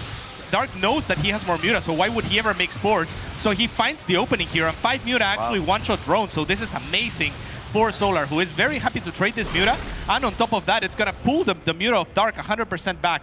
So this was a beautiful maneuver. Yeah, actually splits one Muta off, goes back. So good. That's your Muta, the one Muta arrest. As we have a couple of Lings running into the natural, and this is obviously going to be big because the Roaches are gonna have a hard time being in all the correct places. One of the Queens goes down. Come on, Dark, use those Zerglings then in the main base. That's what you're supposed to do. As he grabs 4 drones initially, and even though Solar got good damage done with just a couple of Mutalisks, I'm afraid that this is still not really going Solar's way, because he's just gonna have such a hard time keeping all his drones safe across 3 bases. Yeah, the problem is he's still losing them as well, right? At some point, I mean, the Corruptors, if you can overpower the Muta, you can go and start shredding the hatcheries as well with the corrosive acid or whatever that thing is called. But yeah, I mean, as of now, he's just on defense mode. At some point, like you said, he's gonna have to gather all of his forces and be like, you can't actually deal with my army in a straight up fight, so let's go. And then maybe Dark has to opt for something like a base race. And the moment might be now. Yeah, Caustic Spray, I believe it is, right? Caustic Spray, That's so many Mutalisks though, by the way. Let me take a quick look at the Muta numbers against the Corruptors numbers, man. 12 Corruptors is just not enough, cats. I know Corruptors are tanky boys, and I know they're supposed to survive for a little while. Maybe with Queen support, I would believe, but I do not believe that 13 Corruptors can win the fight against 27 Mutalisks and have +1 flyer attacks as well. Dark doesn't really believe in that either, so he's just going to go ahead and take this fight, and he's obviously going to lose a couple of Mutas, but he's already taken out some Corruptors. He's going to turn around now because he wants to make sure that he doesn't lose all of his drones against these Roaches, and this is maybe where Dark would have really loved to have a few more Lings out on the map, right? Because the Mutas have to choose, what do we kill, the Roaches or the Corruptors? Exactly, that is the tough thing. This army has so much HP on the side of Solar, so what he's doing is very smart. He's kiting away from the Roaches with the Corruptors. He says, if you wanna kill my Corruptors, you gotta let my Roaches do their damage. If you wanna kill my Roaches, my Corruptors do outrange your Muta, so I can actually get pot shots here and there. And I mean, 22 workers have fallen, Roddy. The Spire will also fall. This is not looking too bad for Solar. No, it's not looking too hot for Dark at all. Now, what I'm still worried about for Solar is maybe the devastating counter, right? Because look at the amount of Mutalisks. I don't think we have any Spore Crawlers. Let's go ahead and take a look. Did we build any Spore Crawlers? No. So the only anti-air he's going to have are the Corruptors that he sent home, the Corruptors that he's rebuilding right now, and that single Queen. Is that enough to deal with this many Mutalisks? Like, Solar did a tremendous amount of damage there, and I still don't think it was good enough for Solar. Yeah, I agree. There's no real transition, right? It would have been beautiful if he could have snuck in something like an Infestation Pit, get an Infestor out or something like that to give himself somewhat of a shot. But as it stands, Dark is here already. There's not going to be any time, and Solar is going to have to tap out. Hectic game, cool game, but yeah, I liked it. 27 Mutalisks, pretty damn good. I gotta say, I really love the way that Solar split up his units there in the end. Made it hard for Dark to figure out what he should battle. Should he go for the Roaches? But also love how Dark handled it. It's like, okay, I cannot defend all 3 bases at once right now. Let me just go ahead and transfer a couple of the drones towards the 3rd base. And if you're here with your Roaches, I'm going to kill them. If the Corruptors want to get in range, I'll kill them too. The only thing I do wonder about is that went on for a while. It's like, Solar, why don't we have a couple of Spore Crawlers, right? Like, he was so all in, but then he was still like cranking out a couple of units at home. And I felt that we should have at least been able to get 1 or 2 Spores, but he probably felt that that's useless because then Dark will just not fight where those Spore Crawlers are. And he's like, yeah, if I build Spores in the natural, he's going to attack the 3rd. If I build them in the 3rd, he's going to run into my natural or my main base. So I guess it was just not playable for Solar. Yeah, no, at that point, I mean, you have to forgo the 3rd for sure, right? You just say, I'm going to stay on 2 base and hope that I did enough economic damage and play it from there. And that honestly wouldn't be the worst call, because you mentioned that infestation pit. Of course, it takes a while for that to get online, and then you have to get the infestors out. But stabilizing on 2 bases with Corruptus, 2 spores, and a couple cranes, absolutely doable. And don't forget that he dropped Dark into like the 20s when it came to the drone count. We had 23 or 24 drones left. On top of that, he killed the Spire. That was the only real powerful unit that Dark could build besides the Zergling. So maybe that would have actually been a really sick call, Cats, to sacrifice the 3rd and try to stabilize on 2 bases with the 48 drones or whatever he had. Yeah, I think I don't know if it would have netted him much, but it would have he definitely wouldn't have died right away at least. So I think we're definitely onto something there. But yeah, Solar choosing to continue to try to make units, and I mean, maybe if he passed that threshold with Corruptors and Colts against the Muta, he outright wins the game right there and there. Maybe he thought he had a little bit more time. Who knows? But here we are now on Oceanborn, and in the bottom right-hand side, leading the series for Dragon Kaisi Gaming, it's Dark.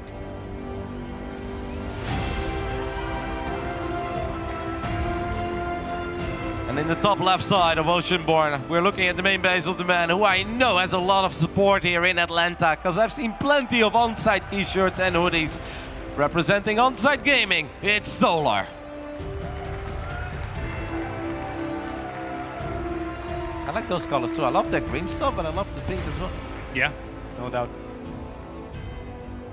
Very bizarre first game. Side Delta, one of the smaller maps I kind of feel like that we currently have in our map pool. To see both of them go up to a lair 2 minutes and 40 seconds into the game. Neither of them having Zergling speed. Both of them dropping the Spire, but Dark playing it to the extreme, where he just says, all right, we're going to play Muta Ling, mate. And Solar probably thought he was being cheeky. He's like, all right, that's a really quick Spire. And I'm also going to have some roaches to make sure that I don't die. And Dark is like, well, if you think that's cheeky, mate, I can outdo you. Exactly, yeah. I mean, that's exactly what it was, right? It was cheeky against cheekier, because, I mean, yeah, there's... on one end, you're being super greedy. If you think you're Solar, you're getting away with it, but Dark is one step ahead of you somehow. I mean, he just had the right read from the It's a really bad feeling, right? You're like, oh my goodness, it's kind of working. Like, I'm not dead yet. Spire's coming online. I'm going up to 3 bases. This is looking really good. And the Dark's like, yeah, it is for me. That's exactly what happened there. But yeah, let's see what this game has in store for us. It's gonna be a pool finishing here on the side of Dark, so nothing out of the ordinary, I want to say, for the time being. It's normal. 2 queens on either side here. What do you think? Do you think Solar is going to be the one to try to outdo Dark here, to punish him perhaps for his cheekiness, or? It's a good question. I would love to see Solar just maybe get some Zergling speed, go up to 3 bases, and then make it so hard. Because every Zerg on the planet is worried about Solar. When things look normal, he's got a regular 3 base setup, and then suddenly he hits you with something that doesn't make any sense. Even if you scout the lair, Solar's the kind of guy to just cancel his lair. As soon as your Zergling gets picked off, it's like, all right, we're going to cancel it, and we're going to all out on the Roach, Ling, Bane. He's so good with these attacks. I feel like he always finds the right angle, finds max value out of whatever he's trying to do. And we do have a Zergling speed on the production tab for Solar. There's obviously a world where you could cancel it and fire up a lair as soon as this queen comes out, but I don't think that is going to be the case. But what I do find weird is, like, if we have Zergling speed on the way, why don't we go up to 3 bases, Cats? Well, I guess on the side of Dark, you're saying? No, on the side of Solar. Because he's still on 2 bases, but he's getting Zergling speed. But he made 4 queens as well, so I think this is a fake of some kind. If he can show all 4 queens at the front or something like that and fake gasless and then flood with links, is probably what he's looking to do. And Dark has no link speed, don't forget about that. Now we've got the Roach Warren going down as well on the side of Solar, so it is safe to say that he's going to be a very cheeky boy. And Dark is pretty much as greedy as he was in the previous game. We have no link speed, obviously no Baneling Nest. He is going to drop the Roach Warren now, but going up to 3 bases versus 2 base Solar and firing up a lair against the Solar that's all-inning you. Is Dark just kind of dead here, Cats? I think so. I mean, it's going to be 16 Zerglings. Now he's a little bit more willing to show them at the front. The Queen is going to make a little bit more room as well at the front. Now the links are moving out, so Solar will see them. I'm surprised that he shows a smaller pocket of links here, but as long as they get there in time to make room for the rest of them, it should be fine. The third at least should be 100% dead. He wants but more. Can he actually get the kill? Yeah. I think he wants more. Well, he's going to go for the 3rd base at first, and Darkness is going to go ahead and sacrifice it. I do really think that Solar needs a little bit more, because Solar's own 3rd base is not that much quicker. It's like, okay, you killed this one, awesome, but then you take a look at your own 3rd, only 40% done. Dark could, do something like this, drop a Spire. He could have technically gone for like Roach's Nidus as well, because he has a very big lead on +1 missile attacks, and Roaches with +1 are excellent against Zerglings. So it's like, okay, Solar, you get the kill, but do we love Solar's position? With how late that lair is, I don't know if I'm in love with it. Yeah, I mean, normally I'd be pretty hesitant to say that I love it, but he did keep, for example, the Evo Chamber. He did keep the Roach Warren in place, so it was kind of like a semi-fake. He didn't make that many Circlings either. Yeah, that's true. And he trapped Dark inside his own base with the Evo Chamber. So there's a few things going for him, but for sure, I mean, you're right. Dark's not without options here, right? Like, he has a very fast Pyre still on 2 base, which is something to work with. Yep, and don't forget that he's got a whole bunch of Roaches as well that are going to have +1 missile attacks way quicker than Solar's Roaches have access to that. And then on top of that, the Zerglings of Solar are just not going to be very useful. So Dark actually dropping a Spine there. He's misreading this a little bit. Yep. It seems that Dark feels there is another wave of Solar aggression coming, which is kind of funny, right? Because he's working in his own Evo Chamber. He's like, I want to break out. Just kidding. This is very weird. I don't know if Dark... It's the Queens. Dark must have seen something that's I think he hasn't seen anything is the problem. Like, the Queens have done such a great job of zoning out that Dark doesn't have vision around the perimeter of Solar's base. So the fact that he doesn't see anything coming is, I think, what scares him. Yep. He thought there was a whole lot more where that initial wave of Zerglings came from. The Lynx do get another cancer though on the 3rd base. Want to get the drone as well. Won't quite get the drone. Hydra then is done for Solar. Oh! As a lot of these Lynx are going to run in and the Roaches are going to be a bit out of position. Queens are here, but Queens are not quite on creep, I thought. But apparently enough energy to drop a transfuse. Yeah, sometimes it's hard to see right near the ramp. With the snow as well. Yeah, the creep disappears a little bit. But apparently we were able to buy a little bit of extra time for ourselves and use some of that energy on transfuse. Overall, though, Solar's going to be feeling pretty good about himself, except for the fact that he is forced to build Hydras, cats. And all the pro Zergs say that if you're ever forced to build Hydras, you're already losing. Yeah, but Hydras have gotten a little bit better, and one of the tougher things to build Hydras against Muta is securing that 3rd base, which already Solar has done fantastically. He already has the economic lead for himself. So I think he's in a very comfortable position to even add just an Infestation Pit, get a couple of Infestors without Pathogen Glands. You don't need that anymore. Move out and crush it. Otherwise, you can also move out with just Hydra Roach, and that's perfectly fine. And you risk, running into potentially like a Baneling switch of massive proportions of some kind. Yeah. So I would like the Infestation Pit, but I think Solar's in a very good spot. Well, Dark never got Zergling speed, right? So it's very unlikely that he wants to play Muta Link lane, and he had that very quick +1 missile attacks. What I'm kind of worried about for Solar is that he goes very heavy on the Roach Hydra, but pure Ravager, and Dark is so damn good with the Ravagers. Ravagers are just better than pure Roach Hydra, because the Roaches and Hydras are forced to split and run back over and over again. But whenever you're doing that and you think you're doing a good job in avoiding the battles, and even if you are doing a good job, it doesn't matter because your units are running. And units that run don't shoot. While Dark is Roaches and Ravagers, and that's clearly what Dark is pumping out, will be firing all the time at all cylinders. Like, I'm concerned for Solar, even though I felt like it should have been looking very good for Solar. I'm legitimately a bit concerned because Dark is Ravagers, I think, are going to pack a proper punch. Yeah, but Solar is hitting a pretty good timing here as well, so we'll see if Dark has time to prepare enough Ravagers. At the moment, he only has 4. He's holding one of the better chokes that he can hold for the time being, but Solar's not going to give him that choke. Instead, he's going to go around and look for the wider ramp to go up. Look at the army supply. That was 104 against 108, and I know a couple of it is still in the Mutalisk, and the Mutalisk are not going to be very useful here, but I think Solar's going to have a hard time against these Ravagers. So about to finish. Like, this is exactly what you always look at. Like, these units are just running, they are not firing, and indeed +2 missile attacks is about to kick in for our man from Dragon Kaisi Gaming as well. Yep, very good with the Biles as well is Dark, just firing one at a time and in different spots because he wants to do exactly what you're talking about. He just wants the units to move. He's not looking to catch the units actually with the Biles. He's just looking to force them out of position so that they lose out on the DPS. However, Solar does get a pretty good concave here, and this is the ideal situation with Hydra-based compositions. Is that gonna be enough? It's a very close fight, but the Roaches are encroaching on faster onto the Ravagers. They pick them off, and Dark is going to hold. Yep, and don't forget, this is where the Mutalisk can shine again, because the Mutas are a little bit quicker than these Roaches of Solar, so you can get on top of them, and this is another game where, yeah, the Hydras didn't quite shine, and Solar is now in all sorts of trouble. Down 27 supply, down a full upgrade, and Dark even has +1 carapace halfway done already. I mean, I honestly think that Dark has done it. The power of the Ravager on full display over here. Yeah, I mean, it looks beautiful too. He made 5 Muta at first, then that in another 3 or so. I'm not sure where he got the money to do that while still going for the Ravagers. And Dark with a majestic hold. I mean, and I was even saying Infestors, that would have even just made things worse for Solar, right? Like if he actually hadn't prepared for the Ravagers. So Dark just putting on a masterclass of what he can do defensively here against this sort of counter-attack unit composition. Yep, and Solar just seems omega stuck at the moment at the Roaches, and he's still making so many Hydras, which I'm very confused by, because I thought that we didn't love the Hydra in these kinds of CVC games.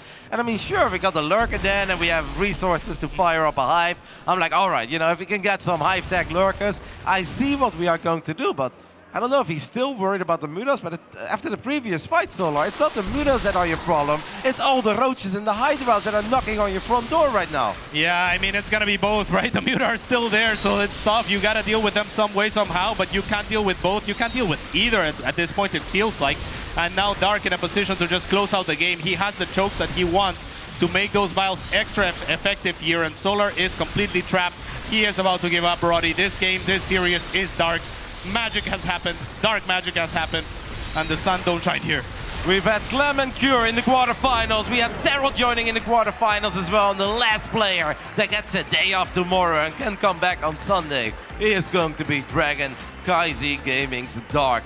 Oh boy, he looked good, and Zombie Grub already said it. If you beat this guy on a big moment, like in the semifinals of GSL Codes, you 3-0 him, Cats, he's gonna take that personal, baby. And he comes back swinging, and honestly, I think Dark looked very good in the best of two, or best of three.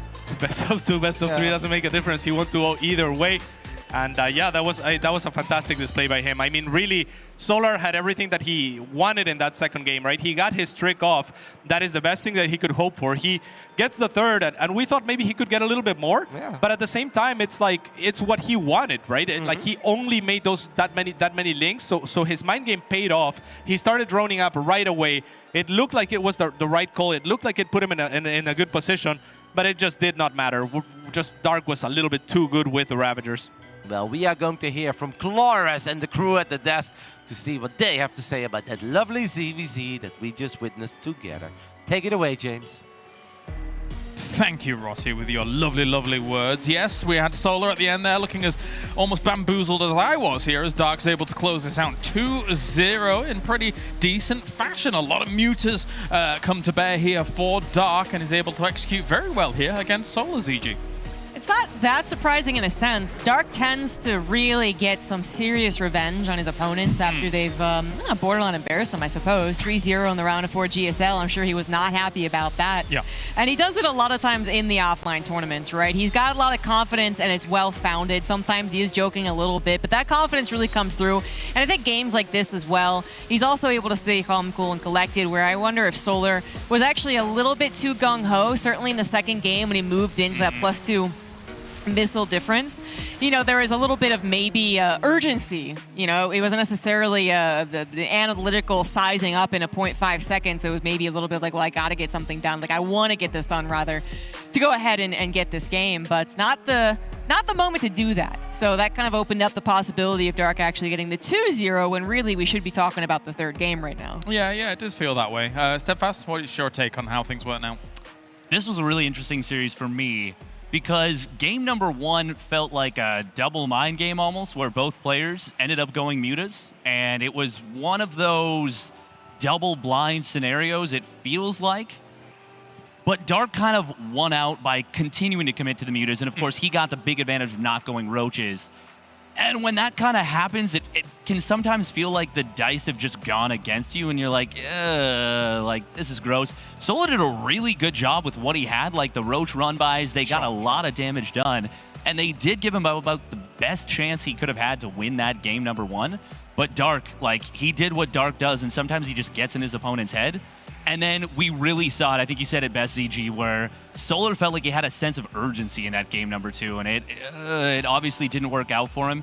Now, Dark, I mean, it's weird to say that was a little bit of dark magic, because it wasn't exactly, but I will say it was a little bit of dark magic, you know? Like, just a little. So you're saying it's not, but it was? It's not, but it was. That's exactly what I'm saying. Yeah. It simultaneously was and wasn't, kind of occupying a super position. I mean, I know that we are also about, like, you know, the magic because of the theme that we have going on here, but I never thought of Dark as magical. You know, it's a little too, like, you know, like a fairy or something. No, Dark's like he's got, like, the rock'em sock'em boppers, you know, and he just, like, punches his opponents. Rock'em sock'em boppers. Rock'em sock'em robots? Is that, is this an American thing? Yeah. No, not the robots. It's these big inflatable things you put on your hand. Yeah, with the, I know what you're talking Sock'em boppers. Yeah, sock'em boppers. That's something that probably only StarCraft players will get because none of the other esports players are old enough to understand that reference. That's true. We are indeed ancient. You need to be apparently from North America and ancient. Yes. That's the secret ingredient to understanding my reference right there. But the point is, I think he just punches people is the thing. It's like Dark has always been someone who just punches people in the face after they think that they got him. And it's some of the jokes, somewhat actually true. His confidence does shine through, like in that game with the Mutas, where he was like, I'm gonna do it. I'm just gonna go mass Muta. It's gonna work too. And then he somehow like wills it to work and he punches Solar in the face. There you go. I mean, everyone has a plan until they get punched in the face. Yes. You know? Dark is the guy that punches you in the face. Yeah. And Solar's plan came apart. You're not a fight or flight. Well, which side of fight or flight do you err on? Are you run away or are you like, I'm standing my ground? I mean, I'd hope to say I would stand my ground, but like if Dark punched me in the face, like I'd be stunned, you know? Yeah. Okay. Yeah, like it. How many situations have you had that tested? When I was younger, a few. Oh, okay, all right. What were you? Oh, absolutely fight. Oh. But if you're a northern Brit, you kind of have to be, you know. He's a little cheeky about it all. Anyway, what is this segment? Never mind. We're going to a break. All right. This was I actually feigned ignorance. I know what the sock'em whatever you said was. We have got one more series coming at you for the main stage, and it will be another Zerg versus Zerg here, as we're going to have Reina going up against Solar. So I assume Solar's just going to be still set up there and good to go in just a few moments. So we'll see you soon here for more StarCraft. Cool.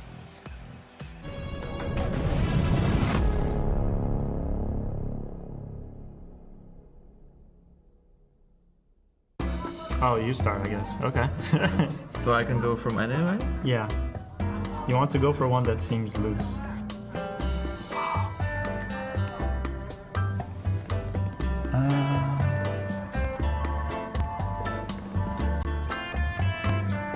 Okay. Put it uneven, no? That's part of the game. Wait, if you can touch it. It's okay. Usually you can touch like 2 or 3 pieces. That's usually the rule. Whoa. You're not good at the game? Should be okay.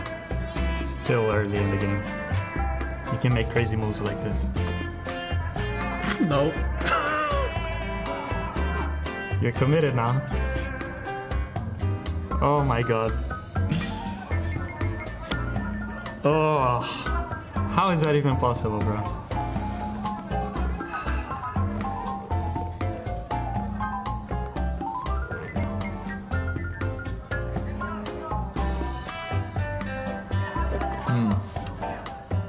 When do you think it's the easiest way?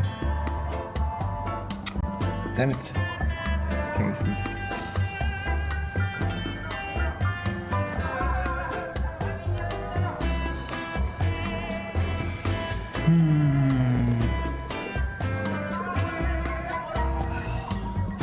I don't know, man. It's getting... I think the middle ones are the easiest, no? Yeah. I kind of want to go for this one.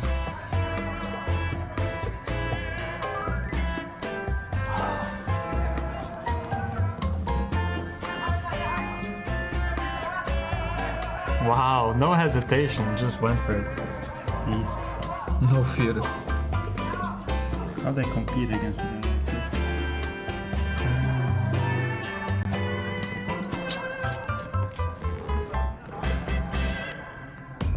Shit. Over?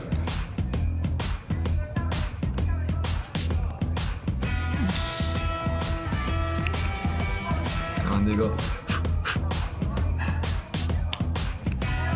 Bro, 50 seconds, I have time.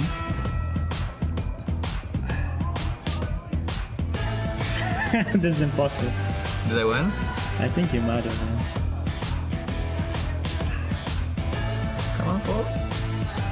There's no way. It's just impossible. No!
바보야? 해봐 너무. 왜 이렇게? 아니 그냥 빼면 되잖아. 아니 나한테 뺏겨. 아 잠깐만 아니. 아닌 것 같다 혼자라. 아 오케이. 아니 그렇게 하면 안 되지. 왜? 내가 힘들잖아. 아 그렇게?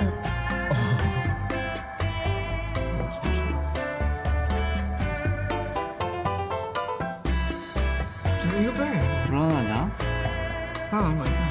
어? 하나 남은 거.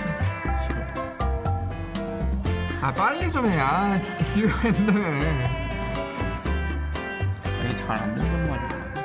나와 빨리 나와. 그게 아니란 말이야.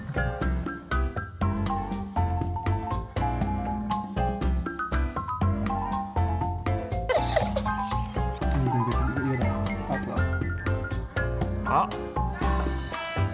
뭐 하는 거야? 재미없게. 따라하지 말아줘. 따라하지 말래. 저 아래. 아 진짜 왜 그래 재미없게. 아래 좀 해. 떨리냐? 해봐 빨리. 안 되겠는데? 마음이 안 좋아.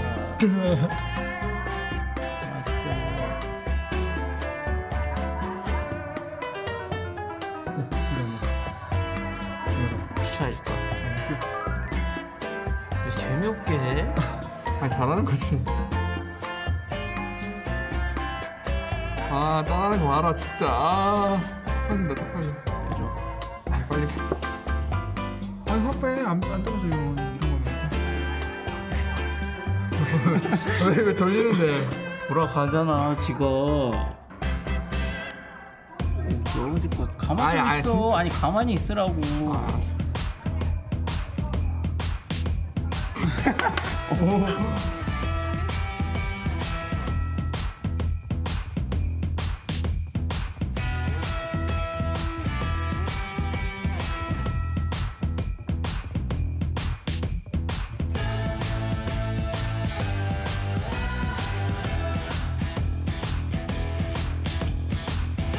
이 차례부터. 내가 뺐던 거면 이거 절대 안 될 것 같은데? 그러니까 안 돼. 이제 되는 거 없어.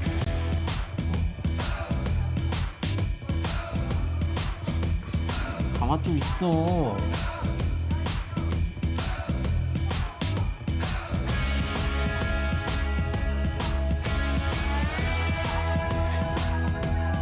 심하게 안 되는데? 저리 가. 아니 심하게 안 되는데?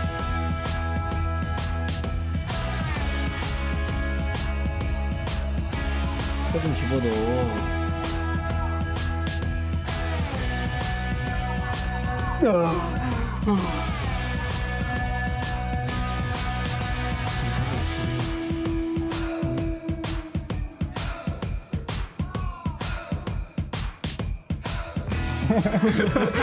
아 느꼈어. 저거 빼면 큰일 난다.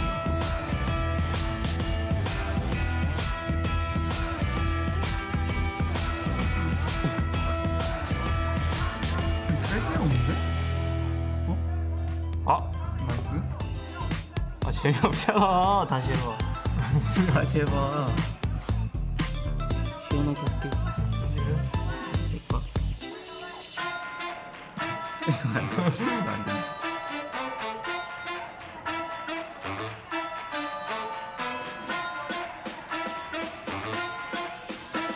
내거 빼. 왜 내 거 빼?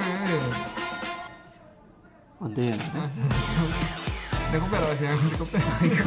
이거 절대 안 되는데?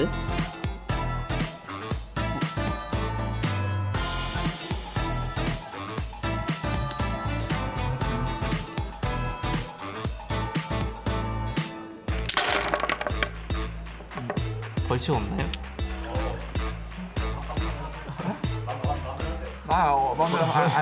없어. 벌칙 해야지. 네가 땄어? 이제 끝난 건가요? 벌칙 한 대 맞을까요? 진짜 가. 내가 벌칙했어. 그냥 죽여버리는 건데.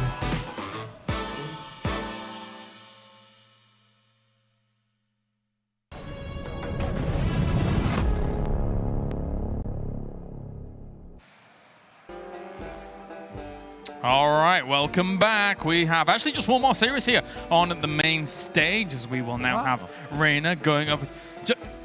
Wow, just one more Don't series. you dare. Katowice, I Don't believe we were supposed to have 2 more series. What happened, James? You tried to get out of here again a little bit early. All right, I'm off. Hey, you want to host? There we go. You know, James, if that's what you want to do, like, we can just do one more series without you. No, Roddy, you know, I've only just watched every single minute of StarCraft today. You know, I know, I'm just teasing you, mate. Anyway, we have ourselves Reina going up against Solar. It's going to be a Zerg versus Zerg, or is it? This is what I have. I have That's the logo. That's what you've got. That's it. That's the content. Ronnie, it's a ZVP, right?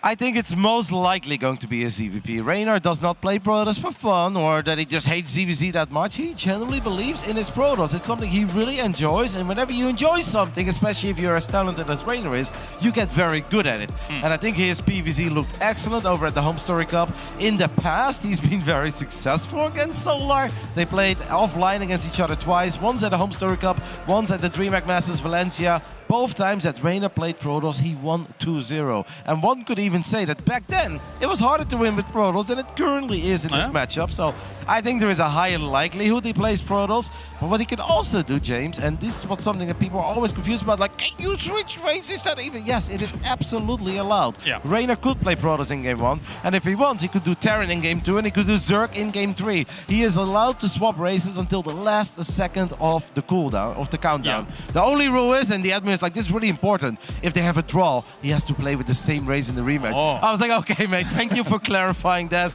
I know we had one draw today. I don't think we're going to have to. I mean, the notion of it even being, like, not allowed is sort of farcical, right? But in terms of, if you are good with 2 races at this game, at this level, praise to you. That's an insane thing to be able to do here, Behemoth. So it would be cool to see. We haven't actually seen any PvZ on the stage here just yet, and if Reina wants to do it, all power to him. I mean, the Rainer Serral series, like, at least Game 1, that Husit game, back at Home Story Cup, was one of the best series of the entire tournament, one of the best PvZs of the year. And honestly, Kalaris, I love Solar. Look, he won the GSL finally. He's one of my favorite players. He's not Serral. He's not 94, 96% win rate in ZVP. This is a vulnerability, and in general, top 8 against top 8, Protoss are winning in the last couple months. This is very doable for Rainer's Protoss. I also got to say, Reina just looks a little more alive throughout the day. Like this morning, he looked proper rough. He was here early, did a media day, but he actually went back to the hotel. He took a little nap. He had to take some painkillers. Throughout, when he came back, he looked better. And he's like, okay, I'm ready to play some video games. And after the Beyond series, he's like, you know what? It wasn't that bad. He's like, I'm actually kind of okay with it. He's like, wasn't the best. He's like, but I'm kind of happy with the way I played. I believe that this is a solid foundation. I think I can start making a run through the lower bracket. Obviously, he defeated Cyan. And honestly, over the last hour, I feel like the kid kind of came alive. Finally, the first time in a week that I see him smile and I see a bit of energy. So I think he's in good spirits. I think it could be a very fun best of 3 between these two. Seems like a fair assessment. I mean, obviously, that first game versus Beyond, whatever. Yeah, even if he's feeling great, that can always happen, right? But the second game, genuinely fire there. You know, he looked pretty damn good against Beyond and how it was going. Very different matchup, of course. But yeah, still looking all right against it. Beyond all of that, Behemoth, when it comes to how Solar could potentially deal with the Protoss, as you say, maybe there is a vulnerability there. I mean, how does he approach it? I mean, he is still a GSL champion. He's still very good.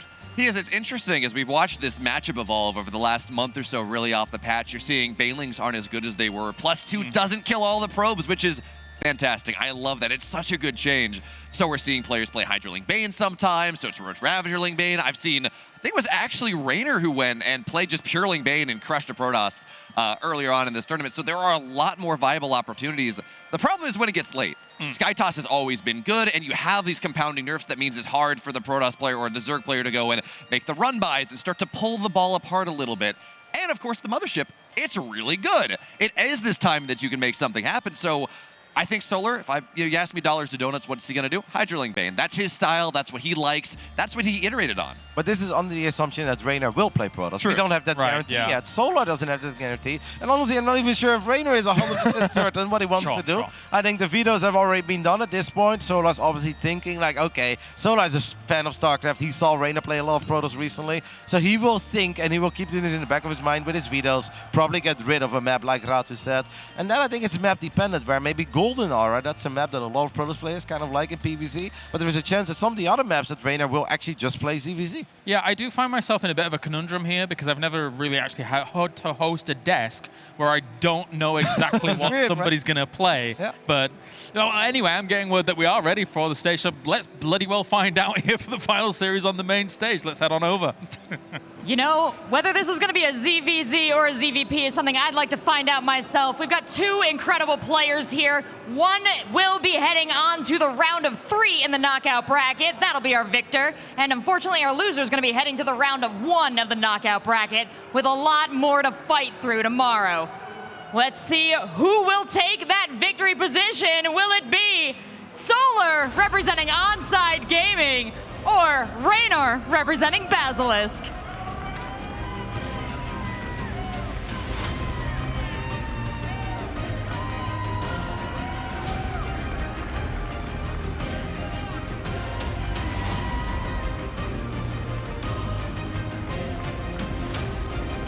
All right, so we are coming into the final series of the day for the winners stage. And this is not to make the playoffs, but this is a pretty big consolation prize. We've already mentioned it. The winner advances to the knockout bracket round 3. Loser has to go down to the knockout round 1. That is 2 extra best of 5s just to get back to the same position. So you're getting a 2-for-1 deal right now if you can win this one. Yeah, I mean, with the opposition that you have here, with so many strong players, yeah, you definitely want to avoid as many as possible. You could lose to... Anyone could lose to anyone here, maybe except for Cyril, who can seemingly lose to almost nobody. But, I mean, this matchup, GSL champion against a former world champion, this is going to be fireworks. Are you expecting the PvC here, Dave? I am expecting the PvZ. I'm in the lobby right now, and I am staring at Reynor's race select screen. It is currently on Terran. Now, I think that is just the default that it loaded into. I'll keep you updated on this developing story. It has switched to Protoss. Nice. All right, we'll see if it keeps that way. In the meanwhile, and while we're starting, I mean, it's towards the end of the day, so I think we want to do a couple of shout-outs here. Vindicta had an amazing run through the open bracket, so big props to him. Yeah. Absolutely fantastic run from Vindicta. He unfortunately was 1 series away from making it into the knockout bracket, but really stellar run from him taking down Ryung 2-1. That is fantastic. Took down Shadown. Went 1-2 versus a laser. Honestly, some great results there. Wow. And just fantastic. Yeah. Recently retired, or so he claims, but that sometimes is the catalyst for a lot of players to start performing without pressure and doing their best. So yeah, congrats to him. We are loaded into the game though.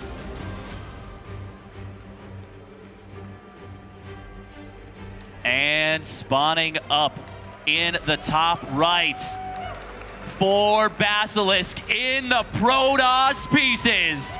It is Reynor!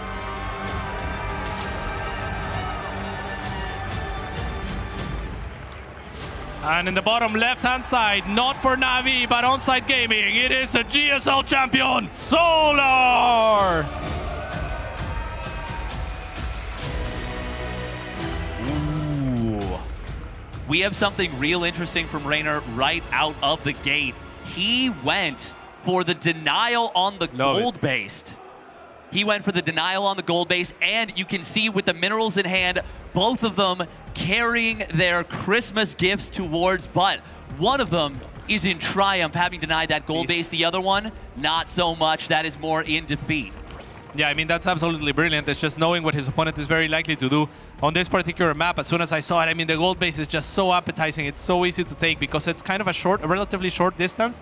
if you just take the straight path here from that corner difficult to explain now, but from the corner leaving your base to the mineral patch, it's a straight line pretty much. It's a very short distance. It's a straight line pretty much, and then just a little bit of a deviation towards the gold base. So it's a very narrow path, and you can take it very fast. If you get a few links, you can break those rocks very fast as well. I think it's only 500 HP or so.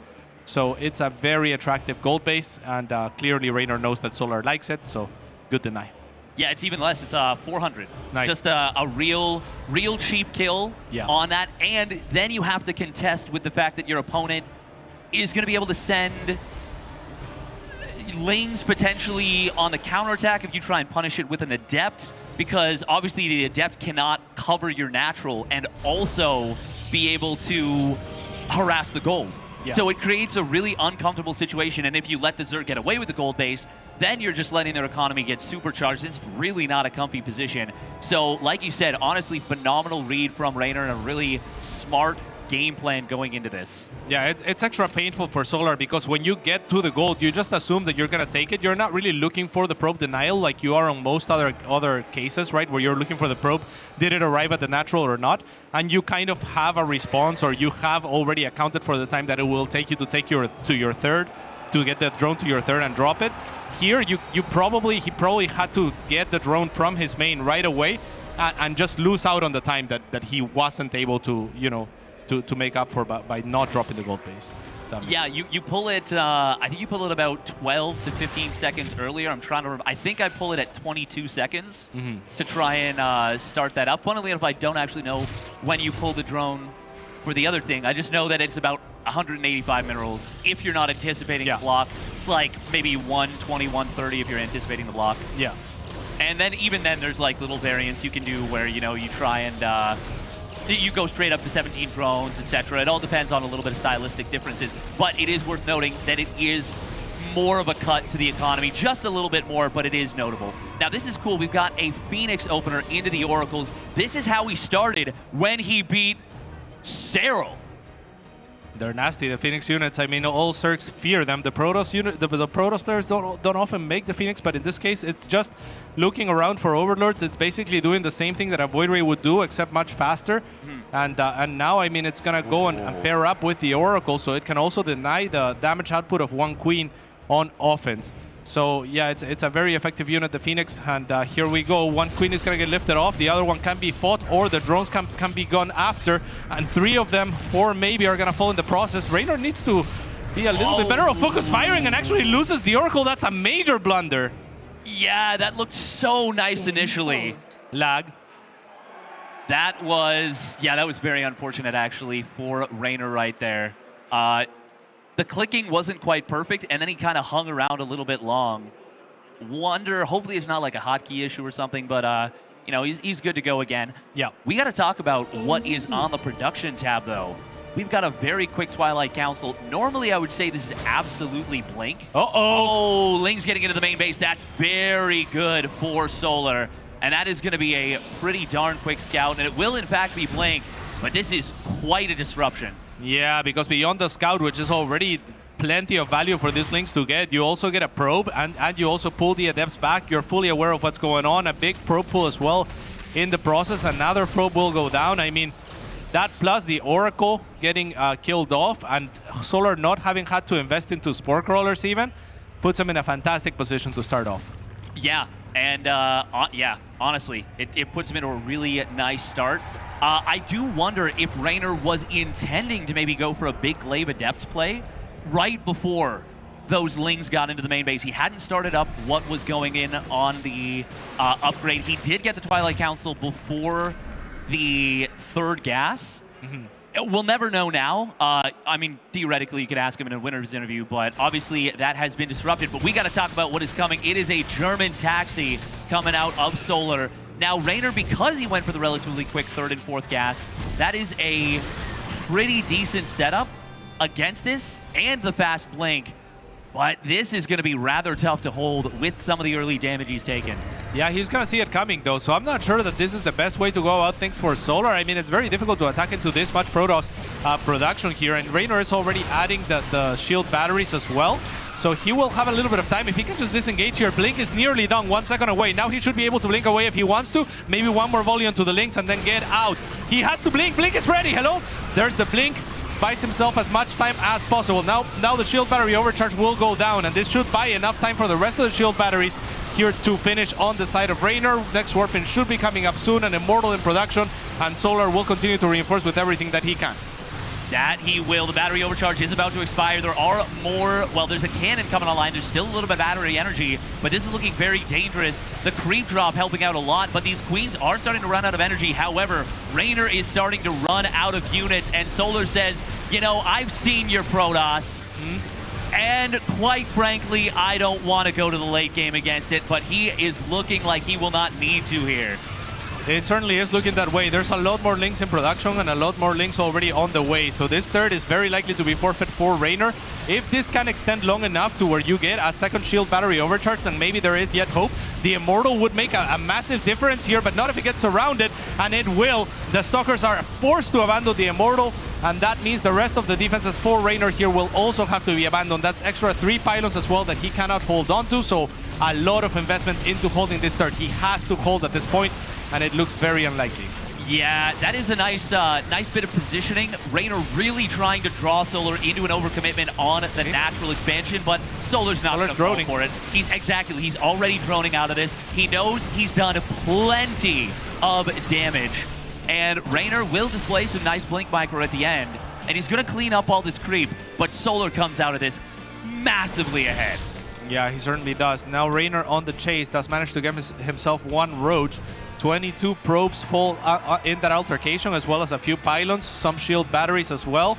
And Solar is just taking up like a madman right now. So I like the idea here for Reynor. He is going to look into higher tech himself, perhaps go into Disruptors. That is the kind of unit that gives him enough volatility that maybe, you know, if Solar gets stuck on Roach tech for a little bit long or something like that, you can get a huge Disruptor shot and start equalizing things. Yeah, I think this is the only out Reynor has in this entire game to have any chance whatsoever. And if Solar really identifies it at all and just adds on a Hive, I think that's probably it, done and dusted in game number 1. We are going to see Solar not only getting the scout into the natural wit on that robotics bay, but he's also going to be able to get quite a few probes in the main and a nice pushback on these Stalkers on the bottom side. Very well done from Solar, and he is just crossing his T's, dotting his I's. And he might not even go for Hive. He might look at this and say, I can still just kill you. I can still just go in and end this. Yeah, especially, like, it's not too difficult. I was talking to Scarlet and I was asking her, how do I beat this sort of style from Protoss? And she was saying, once you get to enough Roaches, you add the Banelings in, the Baneling speed and whatnot, and you get maxed out. It's very difficult for them to hold off without any bigger tech, right? Which is very difficult to get to when you're going for this gateway focus style, for this Blink type of style. So it's looking very, very grim for Reynor here, and Solar is looking for a finish. Yeah, and I think he's going to be able to find it here, most likely. Now, I don't know that Solar's identified that there's a gold base, but doesn't even matter. He will scout the Colossus, and it is going to be Colossus instead of Disruptors, which I don't think is the right call necessarily here, but I've never beaten Solar with my Protoss, have I? Yeah. Yeah, I mean, I'm not sure that there is a right call at this point, right? Like, it's just difficult. Yeah. Caught between a rock and a hard place. Exactly. So Reynor's gonna do what he can, but half the supply, his last base, remaining base is getting sieged, then Solar is gonna take game number 1.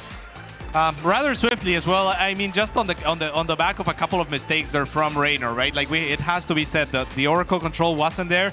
There was a pause after, which has to make us think that there was something going on, like some sort of lag issue or some sort of hotkey issue, like you were saying, because otherwise you just don't pause, right?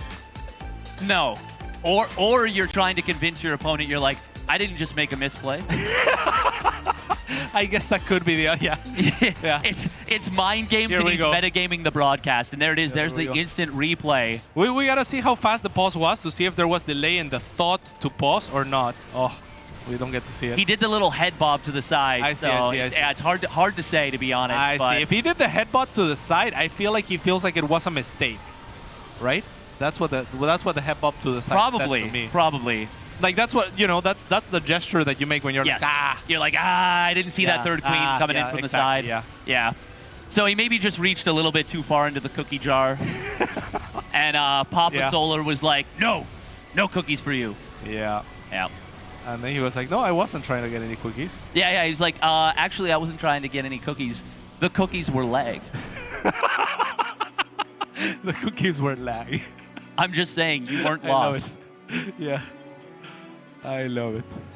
It is going to be Hecate for game number 2 here. And that is a map that is a lot easier to establish 3 and 4 bases as Protoss, especially, once you get up to that higher tech, you start adding on Archons, Storm, Immortals.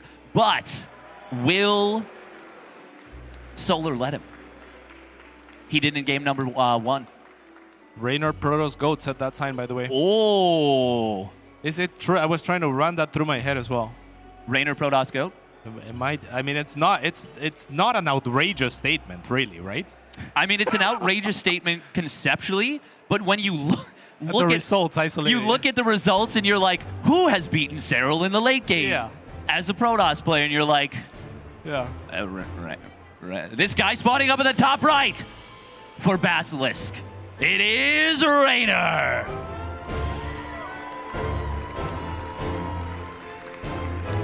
Bottom left-hand side, it is his opponent looking to redeem himself from the last 2 offline series that he lost to the Protoss of Raynor. It is Solar!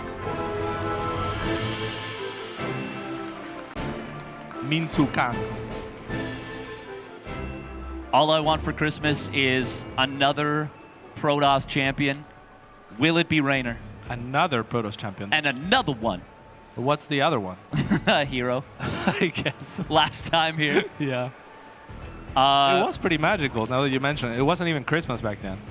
No, but it did feel a little bit like a Christmas miracle. Absolutely. Yeah. Bunny definitely had his Christmas stolen, though, last year.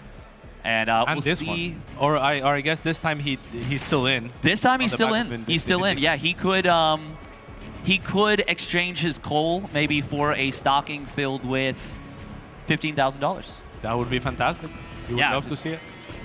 I mean, the price of coal is, I don't know what it's like, but I don't think it's $15,000 per piece. I highly doubt it. Raynor here putting his speed on full display as well, trying to be as annoying as possible with the probe. Look at that. Click, click, click, click, click. Got him. Oh! Gotta be careful there. That was a close one. That was a close one.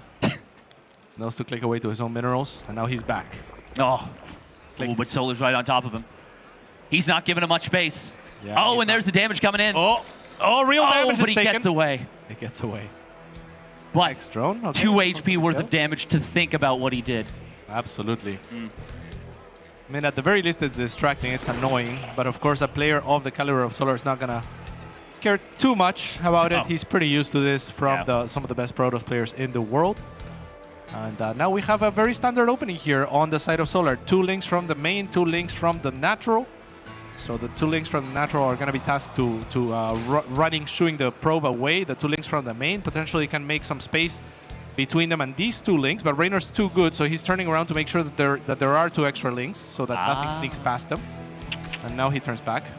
Very smart. Very nice little double check. Speaking of smart plays, Solar did something Dark does, which is where he faked Raynor out on the hatch block. Raynor was like, oh, you sent the drone to the third. Okay, I can go straight up into the main. And then Solar was like, psych! Psych! Ha! Got him. Got him! All right, the Adept is going to shade in here as we aim high. That we do. The U.S. Air Force bringing us this split screen. Both players exceedingly fast. Far too fast for the human eye to follow. You know that you actually need to be a cat to see... Oh my God, we've got cats on. Like you have to pick one side, right? I'm trying to follow both sides, and it's not working out for me. Can you? I mean, I can't even follow one screen. I'm like, I'm lost. Yeah, gotta aim pretty high for this one.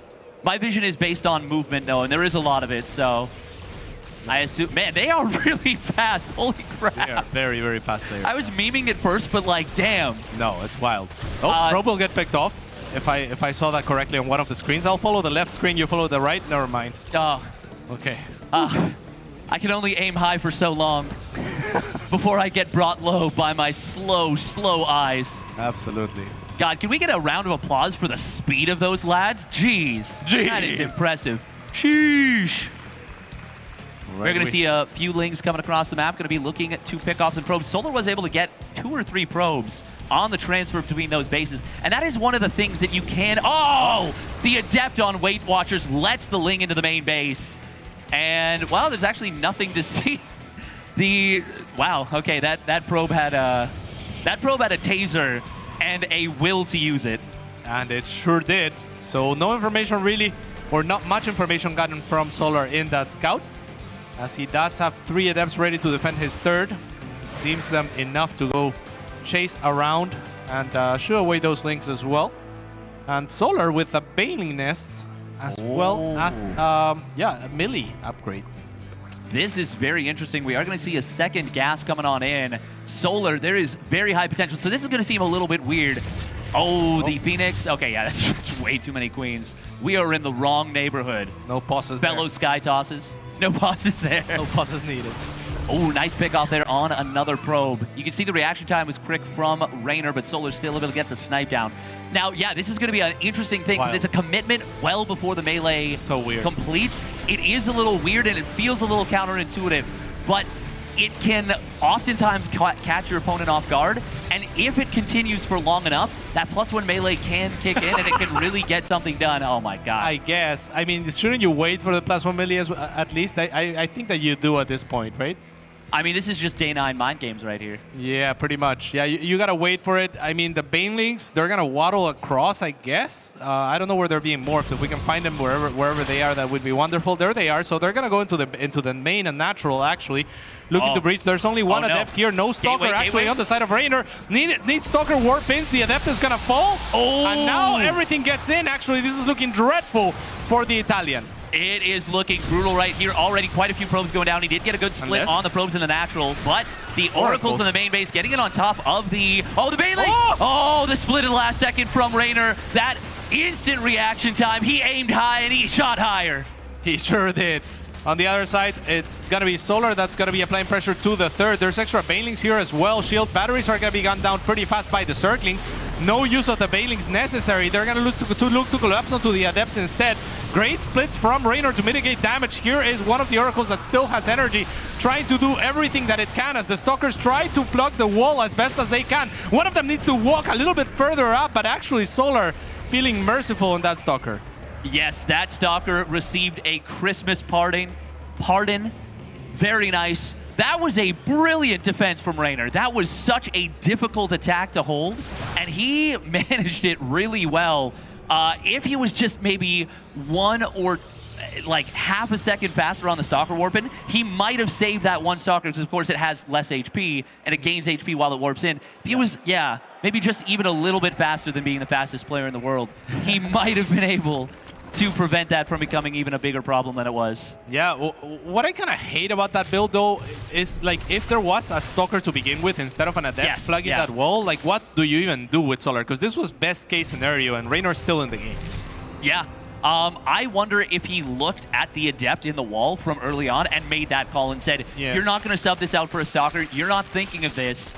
And that's entirely possible, because that is the kind of thing that when you don't main race a certain race, you don't necessarily think about those very minuscule things. And Raynor is an incredibly smart player, and he has played quite a few Protoss games, but he may not have played, well, I would assume he probably hasn't played as many as the absolute other best contemporary Protosses in the world. And you skip through a lot of the cheese and a lot of the bad builds, if you will, when you offer ace at a high level, right? Like you don't have to put up with like the us of this world that are looking to kill you at 5K with random stuff. Like instead it's you're playing players that know Baneling Bust probably doesn't work most of the time. Yeah, no, exactly. You're not playing against players like us who it still works for because we exist on a ladder that is full of clowns. Yeah. And we are the ringleaders. More or less. Yeah. This is a nice transition from Solar behind this. He is still massively ahead, make no mistake. Colossus are going to try and come in from Raynor. And he does jump on these Banelings with the Stalkers, trying to maybe bait them out. Oh, and he does! What? That is a very expensive loss for Solar. And now Raynor, even though he's very far down in supply, he's going to be able to hold it the natural, I believe. He's got the shield batteries to fall back on. Huge stasis ward. Oh my god. I mean, this should have been all over for all effects and purposes, but after those Banelings all connect onto 2 Stalkers and that massive stasis ward, it looks like Raynor's going to hold after all. That's wild. The stasis wardies return. The stasis wardies. And bless Raynor in this one. And are we going to see some force fields? We see a force field. Yeah. A little late. I was one of the force fields of all time, but you know, we can't be perfect about everything. Yeah. Still, I am very impressed that Raynor's holding on, and he is starting to get towards that supply that can make a sustained hold. The problem is, even with all of that, he had to give up his force. And Solar is adding on a hive just now. He's got that +2 melee on the way. Yeah, but that's late, right? Like, that's relatively late for the tech to come in from Solar. Raynor's trying to put on some damage with the Oracles on the other side as well. I'm not sure why Solar didn't just go in there as well. The door was wide open, but I guess he anticipated that Raynor could come back and kind of like close off the door on him. It seemed like a Colossus was exposed to me. Maybe there was an opportunity, but maybe not. And in any case, Raynor's going to be safe for the time being. He's looking to take a vertical fourth instead and work off of that, and I don't hate it. I don't hate his position.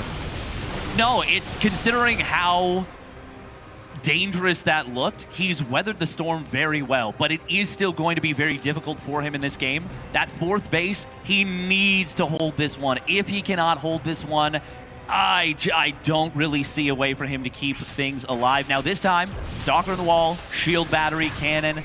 This Ling run by should not be able to get the job done, and that should allow for Raynor to focus on this one fight at the front. Stalker at the wall has to be careful, by the way. It's sticking its belly out. If you look... Oh, no, never mind. It was tucked in now. No, it was, though. It was. I saw it. You're not gaslighting the audience. This is true. It was. Yeah. So it could have been surrounded by Lings and taken down swiftly. Another pack of Circlings here is going to be taken down for free as well. And I mean, every one of these that gets taken down, the better it is for Raynor. Sure, there's Vipers on the way. No. Oh. He accidentally just shot the pylon. Maybe not. While... okay. Okay. That was a little unfortunate on the timing. That felt like an action movie where like a little old lady crosses the street in between the fight, and they like for honor's sake they stop fighting for a moment. Now Vipers are going to be coming on in. The fight has resumed. Will they be done in time to deal with this? You mentioned the lateness of the hive, and it is a very valid point. +2 weapons is done. There's a lot of Colossus. Raynor, if he decides to go for it, might have a bit of a timing, but it looks like he just wants to force more and more Banelings out of his opponent. Yep, and there's going to be Templars. I mean, they're being morphed into Archons right now. +2 is online, but it doesn't make a difference anymore. Not a big one anyway. So, yeah, +2 Lings used to one-shot probes. No longer do they do that. So, I mean, that's why a lot of this type of opening that Solar is going for in this game has lost a little bit of potency in the matchup. Regardless, he is teched up to Hive and getting Adrenal Glands for his Circlings. His army is still massive. And Raynor, I mean, if he can get the feedbacks on the Vipers, I still quite like his position. Yeah, no, I absolutely don't mind it. Raynor doubling down on the ground army. I was wondering if you might have seen a Sky Toss transition. He is not going for that. He adds on 6 more gateways. That's going to bring him up to 14 gateways. And even another robotics facility. No Storm just yet. But he is heading into the double upgrades as well, so he's going to look to complete his complement. And Solar, did he just cancel +3 melee? He did. He just canceled it and restarted it. Uh-oh. Mistake go. We had a little bit of an oopsie. Cleanup on aisle 3. Yeah, a little bit of a big mistake there. And yeah, Solar continues to posture. Here is the Vipers, though, and no Templar here to answer with the feedback. That means both of the Colossus are going to end up falling. The Archons as well to follow. And I mean, actually the Archons helping out the Zerg army as well. Yes, they broke the force fields. Yeah. Yeah, that's a really massive pickup. Now, there is a counterattack on the other side of the map. Looks and big. that was that all of Solar's army on the counterattack? It feels like it almost. I mean, a lot of blue I see on the minimap here as it tries to collapse. It's a very open area as well. So maybe Raynor should have been looking for a recall instead if he was looking for a retreat at all. Instead, it looks like a lot of his army is going to get surrounded and killed. And I mean, this could be game ending. It is not looking great. There are 9 drones going down on the other side. Battery overcharged and a good stasis, turning this into a 1 force field ramp. Okay. And even though the Abduct grabbed the Colossus, we did see a lot of Banelings crash into it. I don't know how many of them died for that, but it was more than 0. I can tell you that for sure. But we've got some Space Cows coming in, and they will be revealed. That is really good for Raynor that he sees this, because now he can start pumping double Immortal off of his, his double robotics facility. Yeah, he was already doing that, it feels like, at least right before we saw it on camera, so he must have caught him a little bit faster. I'm not sure if the Phoenix is still alive, by the way, so much value on scouting the entire time. That probably gave him the information. Those Banelings, they could have had +3, they could be one-shotting probes. Instead, it's going to take 2 shots, but all the same, they're going to kill a lot of probes. Raynor is trying to hold the ramp here, and it looks like he should be able to, especially with the stasis. Another little bit of an oopsie right there as the Corrosive Biles smash that Ultralisk. Like you could smash that like and subscribe button on the ESL YouTube channel. We are going to see a big warping into the main base. A lot of drones being pulled. Lings, is there enough of them to deal with this? They are +2 Adrenal Glands Lings. They will get the full wraparound just barely enough. Zealot's going to drop down into that pocket base. And all of a sudden, where did Solar's money and army supply go? Into Ultralisks. Oh my god, is this the classic Ultralisk into throw? Yeah, I think so. I mean, in 2023 in this economy? I guess so. I mean, you asked the question. We've seen where it went. It's the Ultras, right? They're expensive units. You got to get double upgrades for them. Each one of those Space Cows costs quite a bit, though 25 minerals cheaper than they did before. That is true, but you have to wonder if that hurt their confidence. As we do see the Immortals, because now that they're worth less, are they worthless? Yeah. We are going to see the Stalkers Lean and forward Immortals Archons pushing this back. Solar is weirdly kind of all in. Nice. Yep, and this is looking great for Raynor. A couple of Abducts here, though, available from the Vipers, and they do pick off the Immortals, but to what avail? I guess there's another Ultralisk coming here, but there's not enough to really capitalize off of the death of the Immortals, and now the Stalkers are getting a little bit more aggressive. Raynor with the supply lead and the worker lead as well, so all he has to do really is hold here. Hold the door, Hodor. Can he do it? He blinks forward on top of the Ravagers. He will be able to take them down. 2, 3 of them going down. The counterattack on the other side of the map. Raynor takes game number 2. That felt like it came out of nowhere. It did. I mean, it's like you said, it was very sudden, right? It looked like Solar was in control. Yeah, I thought he was winning that series 100%. It looked like it. I mean, the first Baneling bust looked very scary. Raynor barely survives, but it still looks like it's a playable game for both, right? Still Solar probably with, I don't know, 65%, 65 to 70% advantage or something off of it.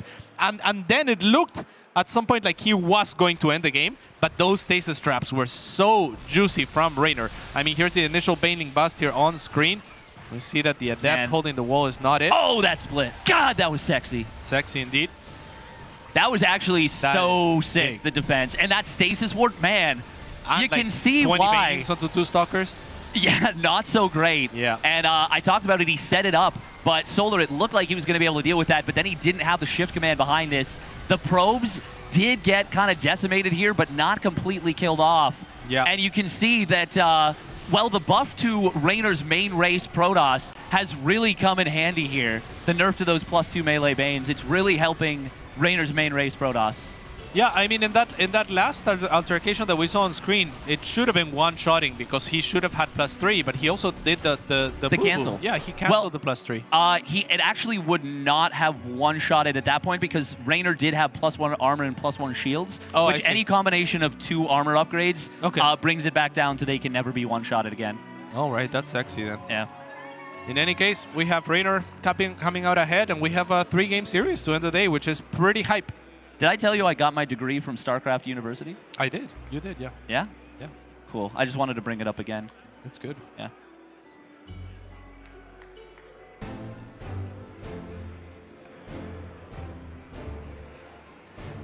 All right. Here we go. Spawning up in the top left for Basilisk. He takes game 2 out of seemingly nowhere. It is the red Protoss player. He's Raynor!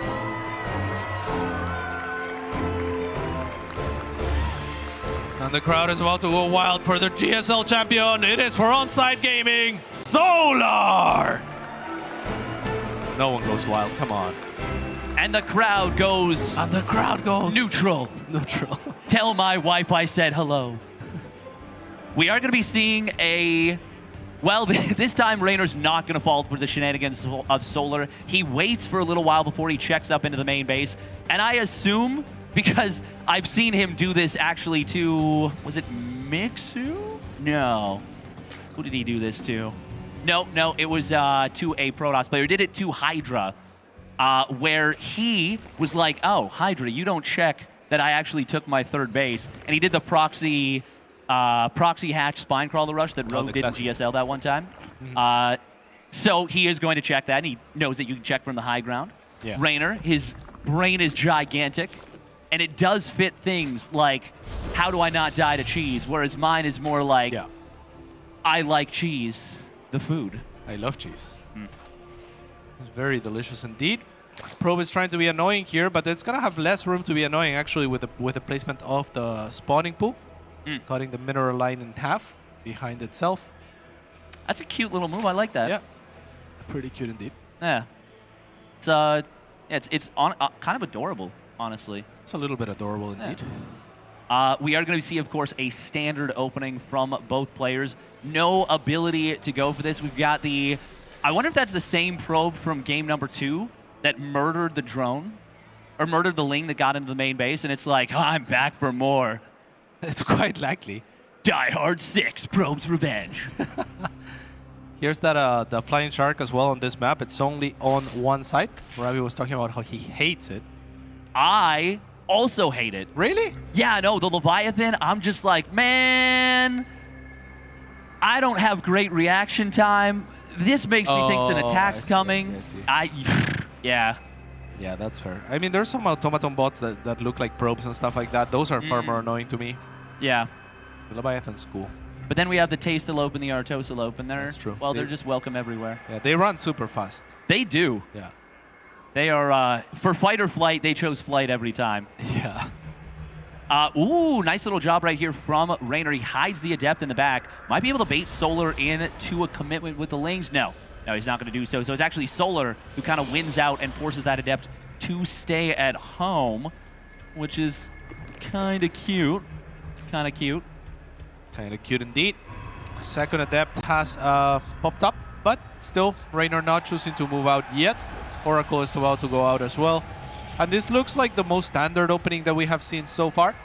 No cheeky Phoenix or anything like that, just straight up into Oracles for the Italian Protoss player, Circ player, Protoss player. The player formerly known as Zerg. Yeah. Yeah. A little bit of a Prince reference for anyone who's over 60. We are going to see, I wonder if we'll see a third Oracle this game, or if he is going to just go for double Oracle and a very fast tech behind it. That's kind of been the MO. Obviously, it's different because he made the Phoenix as well, and that still does slow down your tech. Oh, can he get the kill? No. Nice quick reaction time from Solar. Able to get the Extractor Morph, and it will be another quick Evo Chamber out of Solar. Looks like he wants to go +1 melee once again. Yeah, that's very interesting indeed. Good moves from Raynor as well to check the natural first, as that was the latest base to be taken. So the Oracle stood a higher chance of not being welcomed there by Queens or anything like that, and maybe finding that drone popping up. Oh, this is really interesting. We've got the Lings missing the Adepts moving out across the map. There are 2 in the third, and he sees one at the natural. He is not going to expect his double Adept into the third. It's gigantic. Yeah, and I love that he's going with the Oracles into the main as well. Now dragging back into the Oracle, into the Adepts. I'm not sure how much I like that, but now the Lings are back as well. Oh. The Adepts and the Oracle combined did find 4 workers all day, and now the Adepts are looking to shade into the rest of the Queens and combine their forces with the Oracles. There's so many freaking Queens. Oh, he transfused the wrong drone. He guessed incorrectly, and Raynor, that's really great. 6 drones right there. Yep. That's quite nice, and he keeps the Oracles alive. It is, in fact, the triple Oracle setup. That was a really cool mind game from Raynor to make not, 3 Adepts, 4 Adepts, but to go for an extra one and really sell that. That was cute. That was really cool. And yeah, I mean, the timing favored him a lot. I felt like that could have even gotten more done. But he's going to be pretty happy about 6 drones at this stage of the game. Yeah, I think so as well. We are going to see the Blink coming in. Oracle's finding another bit of damage. There's still no Spore in the natural. And with 5 Queens relatively close, that feels like a pocket was picked right there. This is this damage is starting to rack up, and you can see why Solar was so aggressive in those first 2 games. Rainer, his Protoss is pretty darn good. It is pretty great. And Solar invested a lot into Queens as well, and it's not like he's gonna put him to great use, at least not for a while, right? Like it's not like he was going for a Queen Roach all-in or anything like that. Instead, he's gonna be dropping a Spire. He is getting Roach speed behind it as well, but he's looking to be cheeky here more than anything else. Yes, this is absolutely a little bit of cheek. You might even say it's cheeky Kalaris. This is cute, and I really love the positioning there on that third base. There's a very good chance that it won't get scouted, but if there is a chance to scout it, it's actually pretty high right now with the Oracle's potential pathing. Oh, does snipe down another 2 drones, but he won't be able to get a scout. Now, really good Protoss players are great at revelating every base, but there's just so much creep to try and find the hidden Spire. And of all the times to bust out a surprise Spire, this is a phenomenal one. Yeah, and it's in the most inconspicuous location ever as well, right? Like, if you were to revelate the bases, I'm not even sure that you would catch it every time. Really but see here, it? yeah, he like barely misses it too, though. He sees it. Oh, the drone goes into the gas, full betrayal mode. Wow. Oh, that was 1 pixel away from not being scouted. That's so good. He starts up a Phoenix. Nice. He is going to be able to be, well, he already actually had a cannon at this base. And at any rate, he's going to be able to make sure he has cannons in every base, shield batteries in every base, stalkers in position, and he's going to be looking to revelate those mutas as they pop out. But I think, did he recall the Oracles? And it's such an edge case as well. Like, it's so difficult to know that it was, it was seen by 1 pixel. Yeah. That Solar also commits for the muta because he this thinks is there's a pure good chance muta. that it wasn't seen. Yeah, like he has to think, okay, I'm getting away with it, or at least that there's a high chance that that's the case. I would have thought that would never have been scouted. Absolutely. That revelation looked like it was from so far away. Yep. But Solar is going to run into quite a few Phoenixes. Now, Rainer has stopped Phoenix production at 2, restarts it now, but this is a lot of mutas. Solar still could get a big find here. The shield battery and the cannon were just a tiny bit late. Lings do have +1 melee. They're going to try and find a couple of stalkers in the middle, but there's a really nice safe zone there. This is looking like a great defense from Rainer to start things off. And with the number of mutas he's seen, he is very close to being able to commit to a second Stargate and a Fleet Beacon for that Alien Pulse Crystals. But it looks like, big jump on top of Phoenixes. Will find one of them. Yep, I guess just not anticipating it. And now Solar moving into Corruptor, so he's gonna double down on the air and try to break Rainer here. It's a difficult decision. If you're Rainer, you really need to anticipate what's going on, and like you said, probably just throw down a second Stargate, start getting that Fleet Beacon, and start really taking the muta and the air seriously here. He's going a different route and adds that second Forge. He wants the armor upgrades in order to make the Stalkers, A, more survivable, of course, and B, to really mitigate that splash damage on everything, the bounce damage of those Glaive Worms. But, I mean, this is still looking very scary. The funny thing is the small number of Phoenixes forcing out the Corruptors is actually, I think, very good. That's a blink forward, though. Yeah. I do not like it. I do not like it at all. Yeah, that was kind of random. That was really overly aggressive. Even without the Lings there, the mutas are still able to get a very cost-efficient pickoff set up. Yeah, if it was a blink forward that he anticipated would kill like 2 muta and you instant recalled or something like that, I would like it still not much, but I would like it a little bit more than just sacrificing all your stalkers. So, yeah, that was kind of random. This blink forward much better though. And on the other side, Solar is trying to make things happen, but at the same time he forced so much static defense that's going to buy Rainer a hell of a lot of time to react. And it looks like Solar might have overcommitted with the mutas for a little bit there. Rainer is going to be able to push this back with the massive amount of static defense he had on that fourth. Phoenix is, no, he's gone a little bit too far with the Stalkers. He will have to recall. It's a snap recall, and he will save a fair number. Mitigates what could have been a disaster, but that was a very nice pickoff from Solar. And Solar, even though he committed hard to the mass mutas, got that +1 air, he continued his melee upgrades, he started up the Baneling speed now, and he is going to look to hit with a massive hammer blow. But Rainer is starting to add on Archons. That's going to help a lot on the defense. Yeah, that's going to be massive. I mean, they're excellent against Muta, and they're excellent against Banelings. They're not bad against Roaches. Archons are just kind of a beast. And here come the Banelings here. They're trying to blow through the static defense. They're looking for the probe line. We'll see how much of it they can find. The Colossus is being microed like crazy to try to get as much value as possible. Oh, the Banelings get some massive connections. Yeah. And that is going to be very difficult for Raynor to recover from, but he will be able to still stay on 4 bases most likely. Good War Prism micro so far. He says, this looks fun. Let me give it a try. And he is he's doing a great job with it. Oh, needs to save the Colossus, but he does lose it, and he loses the 4th base too. He just actually didn't have the units. I thought he was going to be able to save it, but the reinforcements from Solar were great. Yeah, this looks very, very difficult for Raynor now. He has a little bit of a bank as well. The next set of Warpins maybe can enable him to take a 4th, but Solar will have another punch ready very soon here as he's now gearing up to take his, or gearing up already halfway done into his hive. But like I said, he's getting ready for another 1-2 punch here. He has a lot of Banelings morphing. He's making a lot more Lings, a lot more Roaches. And he's saying, hey, you want to try to take a 4th? Go ahead and give it the old college try, as they say. Yeah, and he's saying, I'm going to give it the old college deny. Nice Stasis Ward grabs a couple of Ravagers, but the other Stasis Ward will get taken down by a Corrosive Bile. Lings, Banes, Ravagers on the attack here. Force Field's not going to be able to do too much. The Archons can soak damage, but the Probes are in trouble. Oh, we are going to see them trying to get up into the corner, but they are going to take some massive damage. Oh, these Banelings! No! It's a trap! Not like this! Boom!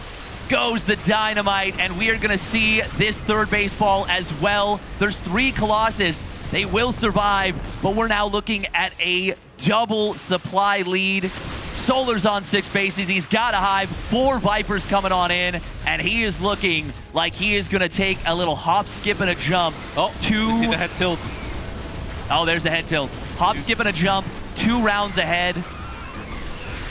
Very well done from Solar. Raynor, he's just coming to terms with it, I think, at this point. Yeah, most definitely. I mean, he's on 2 base at this point. Solar on 6. This game is over. Yeah, and Raynor really doesn't stand much of a chance. He does have 3 Saluts on the other side. Gonna give it the old college try again. Solar honestly played such a great series here. Raynor, I'm very impressed that he was able to do anything in game number 2. In game number 3, though, I actually think he was in a better position going into the mid-game, but the Mutas got just enough damage done to kind of slow down the Archon transition. They pulled him around a few times, and Raynor wasn't quite fully prepared for that switch back into Ravager Ling Bane. Yeah. And yeah, it crushed through the 4th base. We are seeing Raynor continuing to try his darndest, get some nice feedbacks, but I mean, he only has the 2 high tempo. There's still at least 2 abducts ready to go. This kind of feels like, you know, a mouse fighting Mike Tyson. Sure. And Mike Tyson finally crushes the Christmas mouse. And he will advance on. Good job from Solar. Yeah, great job from Solar, finally defeating his nemesis in Raynor's Protoss. Raynor, of course, is not out of the tournament, but he is going to be disappointed with himself. And yeah, I mean, that was a great series. All things considered, it's just a little bit unfortunate. I feel like, you know, you can't afford to lose those 10 Stalkers, for example, when you blink down.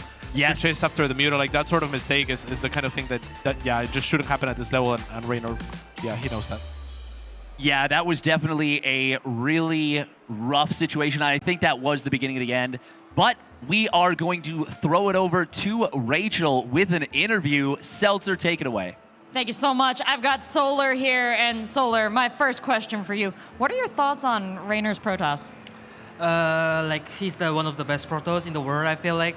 Like, especially in PvC, he very understands about how to play, Zerg how to play. It's like, he always know though what is really tricky against Zerg, so it's really tough, yeah. Well, he did an excellent job as well in game 2. Tell me particularly what that was like for you, and what was going on with the Ultralisks? Ultralisk game 2. Yeah, I think like Ultras, I choose Ultra, but I feel like it was really, really bad actually. Like, if I feel like on the game, if I make some lurkers, I think I could win easily that one, yeah. Well, you're looking really sharp in this tournament, heading into the 3rd round of the knockout bracket. You're going to be sitting pretty. What do you think overall this tournament, your odds are? I don't like my performance at all this time. Like, I feel against Dark, I play pretty bad, so get some good sleep, get some good Atlanta food, and see you tomorrow. Absolutely. Let's get some sleep, some good Atlanta food, and we will see you tomorrow. Solar, I'm going to let you go, and I'm going to give it back to our desk to take one last look at that match. Thank you, Rachel. Yes, a valiant effort here going off racing against a GSL champion. How many people can live up to that? Well, it's basically counting that on one finger. Reina here tried it, but it was not successful against Solar, who's able to win out the series 2-1. It wasn't easy, but Solar does make it to that knockout round 3 here. Well, you know, Kalaris, we say that this is off-racing PvZ against the GSL champion. There is literally no one that has a better PvZ win rate against Cyril this year than Raynor. It's 50-50. No one else has done that, so is it truly an off-race at that point? Well, yes. But moving on to game 2 here, of course, still, you know, Raynor able to battle back with it here, Rotterdam, and looking pretty good whilst doing it. As much as I agree with Solar that I think Lurkus would have been a better choice against the composition Raynor was working with, I don't agree with the statement it would have been an easy win because the Bailing Boss just did not do enough damage. Raynor's defense was very good. Could have maybe even been better if he had a shield battery or the Stalkers weren't that close to the Adept, but I think that was always going to be a difficult game for Solar after that bust. Kudos to Solar for finding a way to getting the job done in game 3 though, because at one point I wasn't really loving his position. The Spire got scouted, Raynor was getting ready for it, and Raynor had one very important choice. Do I double down on ground units and do I think I'm fine against the Mutas, or do I take the Mutas very serious and do I go double Stargate Phoenix? Something that a lot of Protoss players do. Raynor thought he was fine with one Stargate, and the value of that obviously is that you can put more of the resources into that ground army. As Phoenixes are great in surviving against the Mutas, they're not great in winning the game. Well, if you just make a couple Phoenix of one Stargate and then you have a lot of Stalkers, Archons, Colossus with +2, maybe +3, that is good in closing out the game. And I think Raynor was doing really well for a while, but that one blink to the low ground, so painful. Lost like 6-7 Stalkers, and Stalkers are very expensive units, Kalara, so I think that was kind of the tipping point which gave Solar barely enough momentum to just keep on going for it and close it out. But I thought it was a good best of 3 in the end. No, definitely so. Definitely so. You said a lot of things in my ear just then, producer, but that was... No, it wasn't you. It wasn't you. So, yeah, but overall, though, Solar being able to move on to knockout round 3, fantastic for him. He did obviously say that, you know, he's not entirely happy with his performance. I can understand it going up against Dark and falling down 0-2 to that, but it's still Solar. He's still good. No, absolutely. And you talk about that series against Dark, that should have been a 3-game series. He goes, he almost makes it happen, and Dark does Dark things and wins with roaches, so not that weird, I guess. But this is GSL, or this is Solar. He's the GSL champion. Anything not getting out in top 2, not making round of 8 immediately does feel like something that would be a bit of a, disappointment. All right, well, let's take a look at what else has been going on throughout the tournament as a whole here. We've got plenty to look at here for our post-show and see how things do break down. So without further ado, we can look at Group B here as we do have our 2 players moving into that round of 8. Cyril and Dark will be the ones here up at the top to find themselves a spot already in the round of 8. Congratulations to them. Solar and Bjorn move on to that knockout round 3. However, Raynor and Spirit, not done yet, of course. They go to knockout round 1 here, Rotterdam. Sorry, man, I wasn't ready for that throw. I thought you were going to talk about how well the Protosses were performing. No, no, not this time. Definitely not here. Okay. No, I think in the end this was somewhat predictable. I mean, Sarah and Dark are absolute animals. I know Dark Solar is a bit of a 50-50, but I love what Zombie Grub said, and I do really feel that's the case. You beat Dark hard, he takes it personal, he comes back with a vengeance, and I feel like Dark played a fun series, even though it was a bit of a clown fiesta. And I think that's where maybe Solar's disappointment of the day came a little bit from. It's not that he lost against Dark. Yeah. I think it's the 2 kind of games that he lost. Where in the first game he's like, okay, what on earth just happened? You had no wall off, no link speed, but you go for a 2-minute 40-second lair, and you go for a Spire, and you play link speed afterwards. I mean, that's ridiculous. That's illegal. You get a fine for that in some countries to play ZVZ like that. And then obviously that second game, technically it was supposed to be good for him, but instead of droning up maybe the way that he should have droned up, he went for that low drone Hydra Roach, and then he lost a game where things were going well. So it's like, okay, he won most of the games he played, but the way that he lost it seems he's got to sting a little. So I understand the frustration there, but I mean, Solar is absolutely capable of making one hell of a run through that knockout bracket, maybe even deep into the playoffs. Well, actually, we can take a look at the open brackets that we've not really seen here on the main stage, but we have seen them on other streams, just in case you've been watching everything out. So let's take a look at bracket 1 to start things off, as we do have some players that have been able to effectively just qualify them through into the knockout bracket, but their journey is absolutely nowhere near done just yet. It will be Creator and Hero from bracket 1 to be able to make the run. Mana was close, Bearmolf, as he was able to initially defeat Hero, but on that salty run back, Hero was able to make it happen. Yeah, it's one of those things where shout out to Mana. Taking out any game against Hero with how well Hero's been playing is impressive. But you give him 2 shots. It's a problem, right? You come at the king, you don't miss, and then you got to come at the king again. It's a little harder. Yeah, it would be lovely to see Hero have a bit of a deep run, considering he is currently our reigning Atlanta champion, Rotterdam. Absolutely, and totally capable of it. But that's the problem, right? A lot of these nerds are capable of having a deep run, but they're going to run into each other. So some of them are not going to be able to do it. I love this one. I think in the end, it kind of played out the way that we expected. Creator and Hero, the 2 big names. One last thing I want to say about that previous Group B, by the way, is that our world champ went 0-2, 0-4 again in map scores. He did lose against Spirit. I thought that was a bit surprising. But then again, if I go back last year, Oliveira went 0-6 in Atlanta, but then he won Katowice. Yeah. So maybe he's really trying to stick to his guns, and he's like, whatever, I'm not winning a map here, mate. I want to win in Poland again. I will say I almost got shot down on the desk when I thought Spirit actually was going to be doing all right in that match. But I mean, here we are. He's good in TVT. He is. Good in TVT. Yeah, but come on, mate. Oliveira, a couple months ago, you were crying on my shoulder, mate, of how amazing he was winning in Poland. So. Yeah, but that's a long time ago now at this rate. It is. But different patch. But still. Cyclones. But still. Different.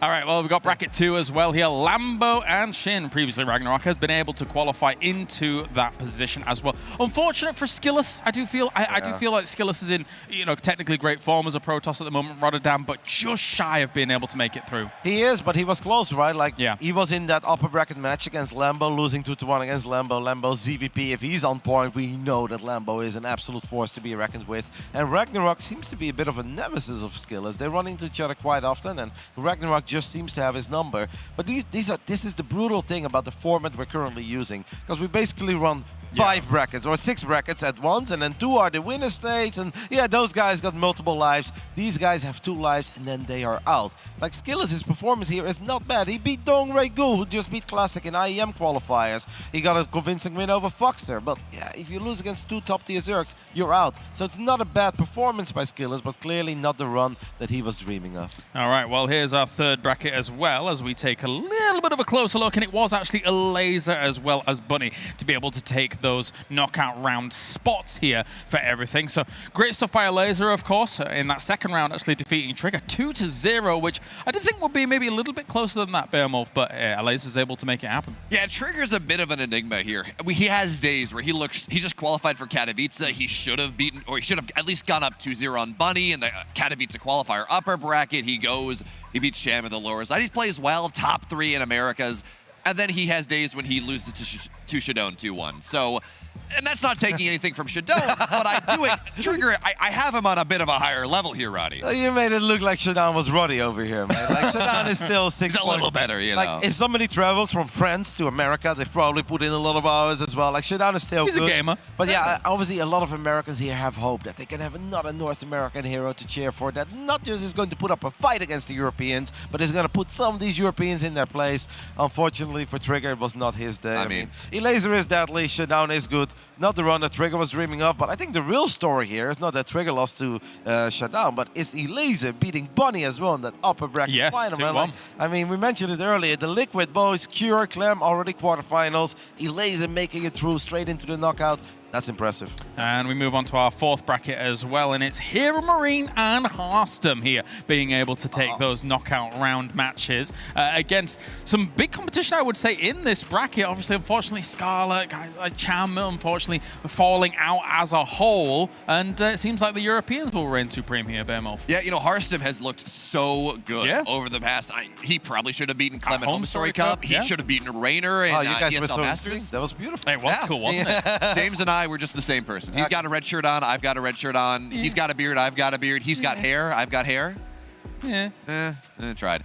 But no, he's been looking really, really good. And I wouldn't be surprised to see him, I don't know, top 8 maybe, but a decent deep run is absolutely in the cards, especially if he gets good bracket luck. Thoughts, Roddy? Yeah, I thought Group D overall was obviously a lot of good players, but the weakest of the 4 open brackets. Not too many scary Koreans, 0 Koreans actually in it. And Big Gabe would say like, oh yeah, I'm way scarier than the Koreans. And that's true, Gabe. I will never take anything away from you. But great to see Gabe show up, win his bracket. And impressive by Harstem. But we know that he's capable of it. Doesn't mean it's easy, because Scarlet's obviously very good as well. But we also know that Scarlet has been a bit under the weather over the last week. On top of that, is very invested in the Zero Space project. So I feel like Harstem is still all out StarCraft 2, and you can really see that focus is paying off.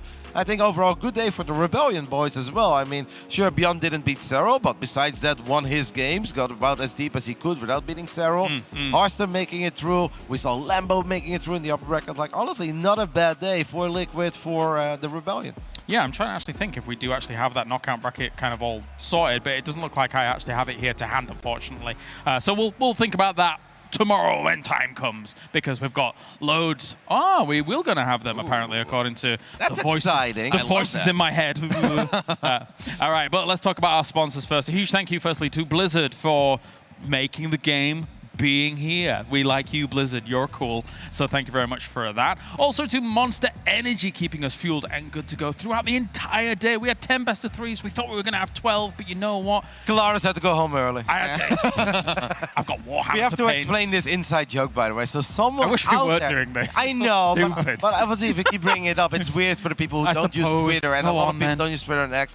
But someone was convinced that Kalaris does not like StarCraft. Whenever Kalaris shows up, the only thing he cares about is ending the day as quickly as possible so he can go home. Obviously, we loved it because we know that it's actually not true. Poor James sits there from the beginning of the day, comes in earliest, leaves the latest, watches every single minute of it. But obviously, we thought it was so funny that we have to tease James. And now whenever we end early, it's just Kalaris who wants to get home. Let's not forget, Anne haphazardly watches literally every other tournament that he's not at, by the way. True. And so anyway, thank you, Rotterdam, I suppose. I know the passion is still there, James, but it's a funny one. We got to roll with it. You know how yes, it goes. for one weirdo in the world who has no clue what there might be a few other ones out there that's like, yeah, that Kalaris guy does talk about how long those StarCraft days are. They're weird as well. He seems happier in the parachute game where he only has to work for 3 hours, you know? It's great. Anyway. And we have the US Air Force here as well as one of our sponsors. This got interrupted slightly in our sponsor shout-outs, but you know what? Thank you, US Air Force, for joining us here. You can go over to www.airforce.com for all the information as to aiming high and things like that. And finally, we've got ESL Shop as well joining us because ESL, yeah, there you go. There you go. You can check out love it, stuff. You wear it. You love it. Some wise man once said, you love it, you wear it. Don't know where he is right now. But anyway, that's how it goes. All right, I'm also informed that we will have those knockout brackets at some point to take a little bit of a look at. So let's take a look at those because those are extremely important on what is going to be happening tomorrow. So, well, this is okay. A lot of information to take in. Now, do bear in mind that we had 2 players from each of our kind of winners stages going to round 1 of the knockout bracket, and each of those is joined by somebody coming in from those open stages here at Rotterdam. So what stands out to you? I think Maru versus Hero might stand out quite considerably. Wait, I didn't even see that yet. Oh my goodness. What I said because I was looking for a Reina. I was like, well, and then he plays Harstem, you know, a close friend of his. They've lived together for a couple months as well. They're very good buddies, so that's why I said all. I saw Oliveira against Elise as well. I was like, ooh, that's a spicy one for the world champ, because Elise clearly is on a bit of a roll. Then I also saw their German Klassiker between Hero Marina and Showtime. It's like, yeah, nice for the German scene, but sad for the German scene because both of them look good. But Maru versus Hero this early, yeah, we knew that it could happen. It is going to happen. Quite the fixture. Quite the fixture. Hero Marina versus Showtime in terms of that German derby that does exist there. And they're all gone. You know, wow. You know, James, there we go. That's your name. I look at this, and they've just rigged the bracket. They want to make sure that Hero moves on to the round of 8. And they've done so by putting him against Maru. Yeah, yeah, of course. It's rigging the bracket to make sure we have at least one Protoss in the round of 8. Looked like a very nice bracket, by the way, for Lambo. I know it's never easy for anyone, but Lambo plays Cyan first, I believe, and then he plays the winner of Ragnarok Spirit, if I recall that correctly. Bit strange, because he actually played Ragnarok already, but I guess the bracket is just shaped up in a way that is okay. That surprised me, but I think Lambo will look at it and be like, well, if I play as well as I did today, I can absolutely make a bit of a run, and we'll see how far we can get. He had a good performance at Yon Shopping as well. Also made his way through those open stages, won a couple rounds in the knockout bracket, so Lambo very well looking for another strong offline performance here. All right, well, we're going to take a look at the playoff bracket as well, the round of 8, even though we kind of know which of our 4 players are going to be there, and of course they can't really collide with one another due to the way in which it works. So they're just kind of waiting here for our players to come in from that knockout bracket. Cure, Dark, Clem, and Serral looking awesome in those final moments. No Protoss yet, Rotti. I mean, I love that we take a look at it. I guess we can see that Clem and Serral cannot meet each other in the final. They have to meet in the semi-final. Same goes for Cure and Dark. So, yes, a couple of finals are possible, a couple of finals are not possible. Yes. Other than that, that bracket doesn't tell us anything. No. It's the knockout bracket that's exciting because we want to see which nerds make it through and complete our top 8. Yeah, that's one thing. I guess we won't have the same final as we had over at the home store, Carl Bell. Thanks for sharing that with us. There you go. That's what we've confirmed. Yes. Well, thank you very much, gentlemen, for joining me here. Thank you to everybody tuning in around the world, as well as everybody here. What a great turnout we've had here on site for day number 1. Of course, they're probably going to be back for day 2 and day 3 as well, because we've already had some excellent StarCraft, and I'm sure we're going to have a lot more to come as well. Make sure to tune in tomorrow for more StarCraft action here from the ESL StarCraft 2 Masters Winter 2023. Bye for now.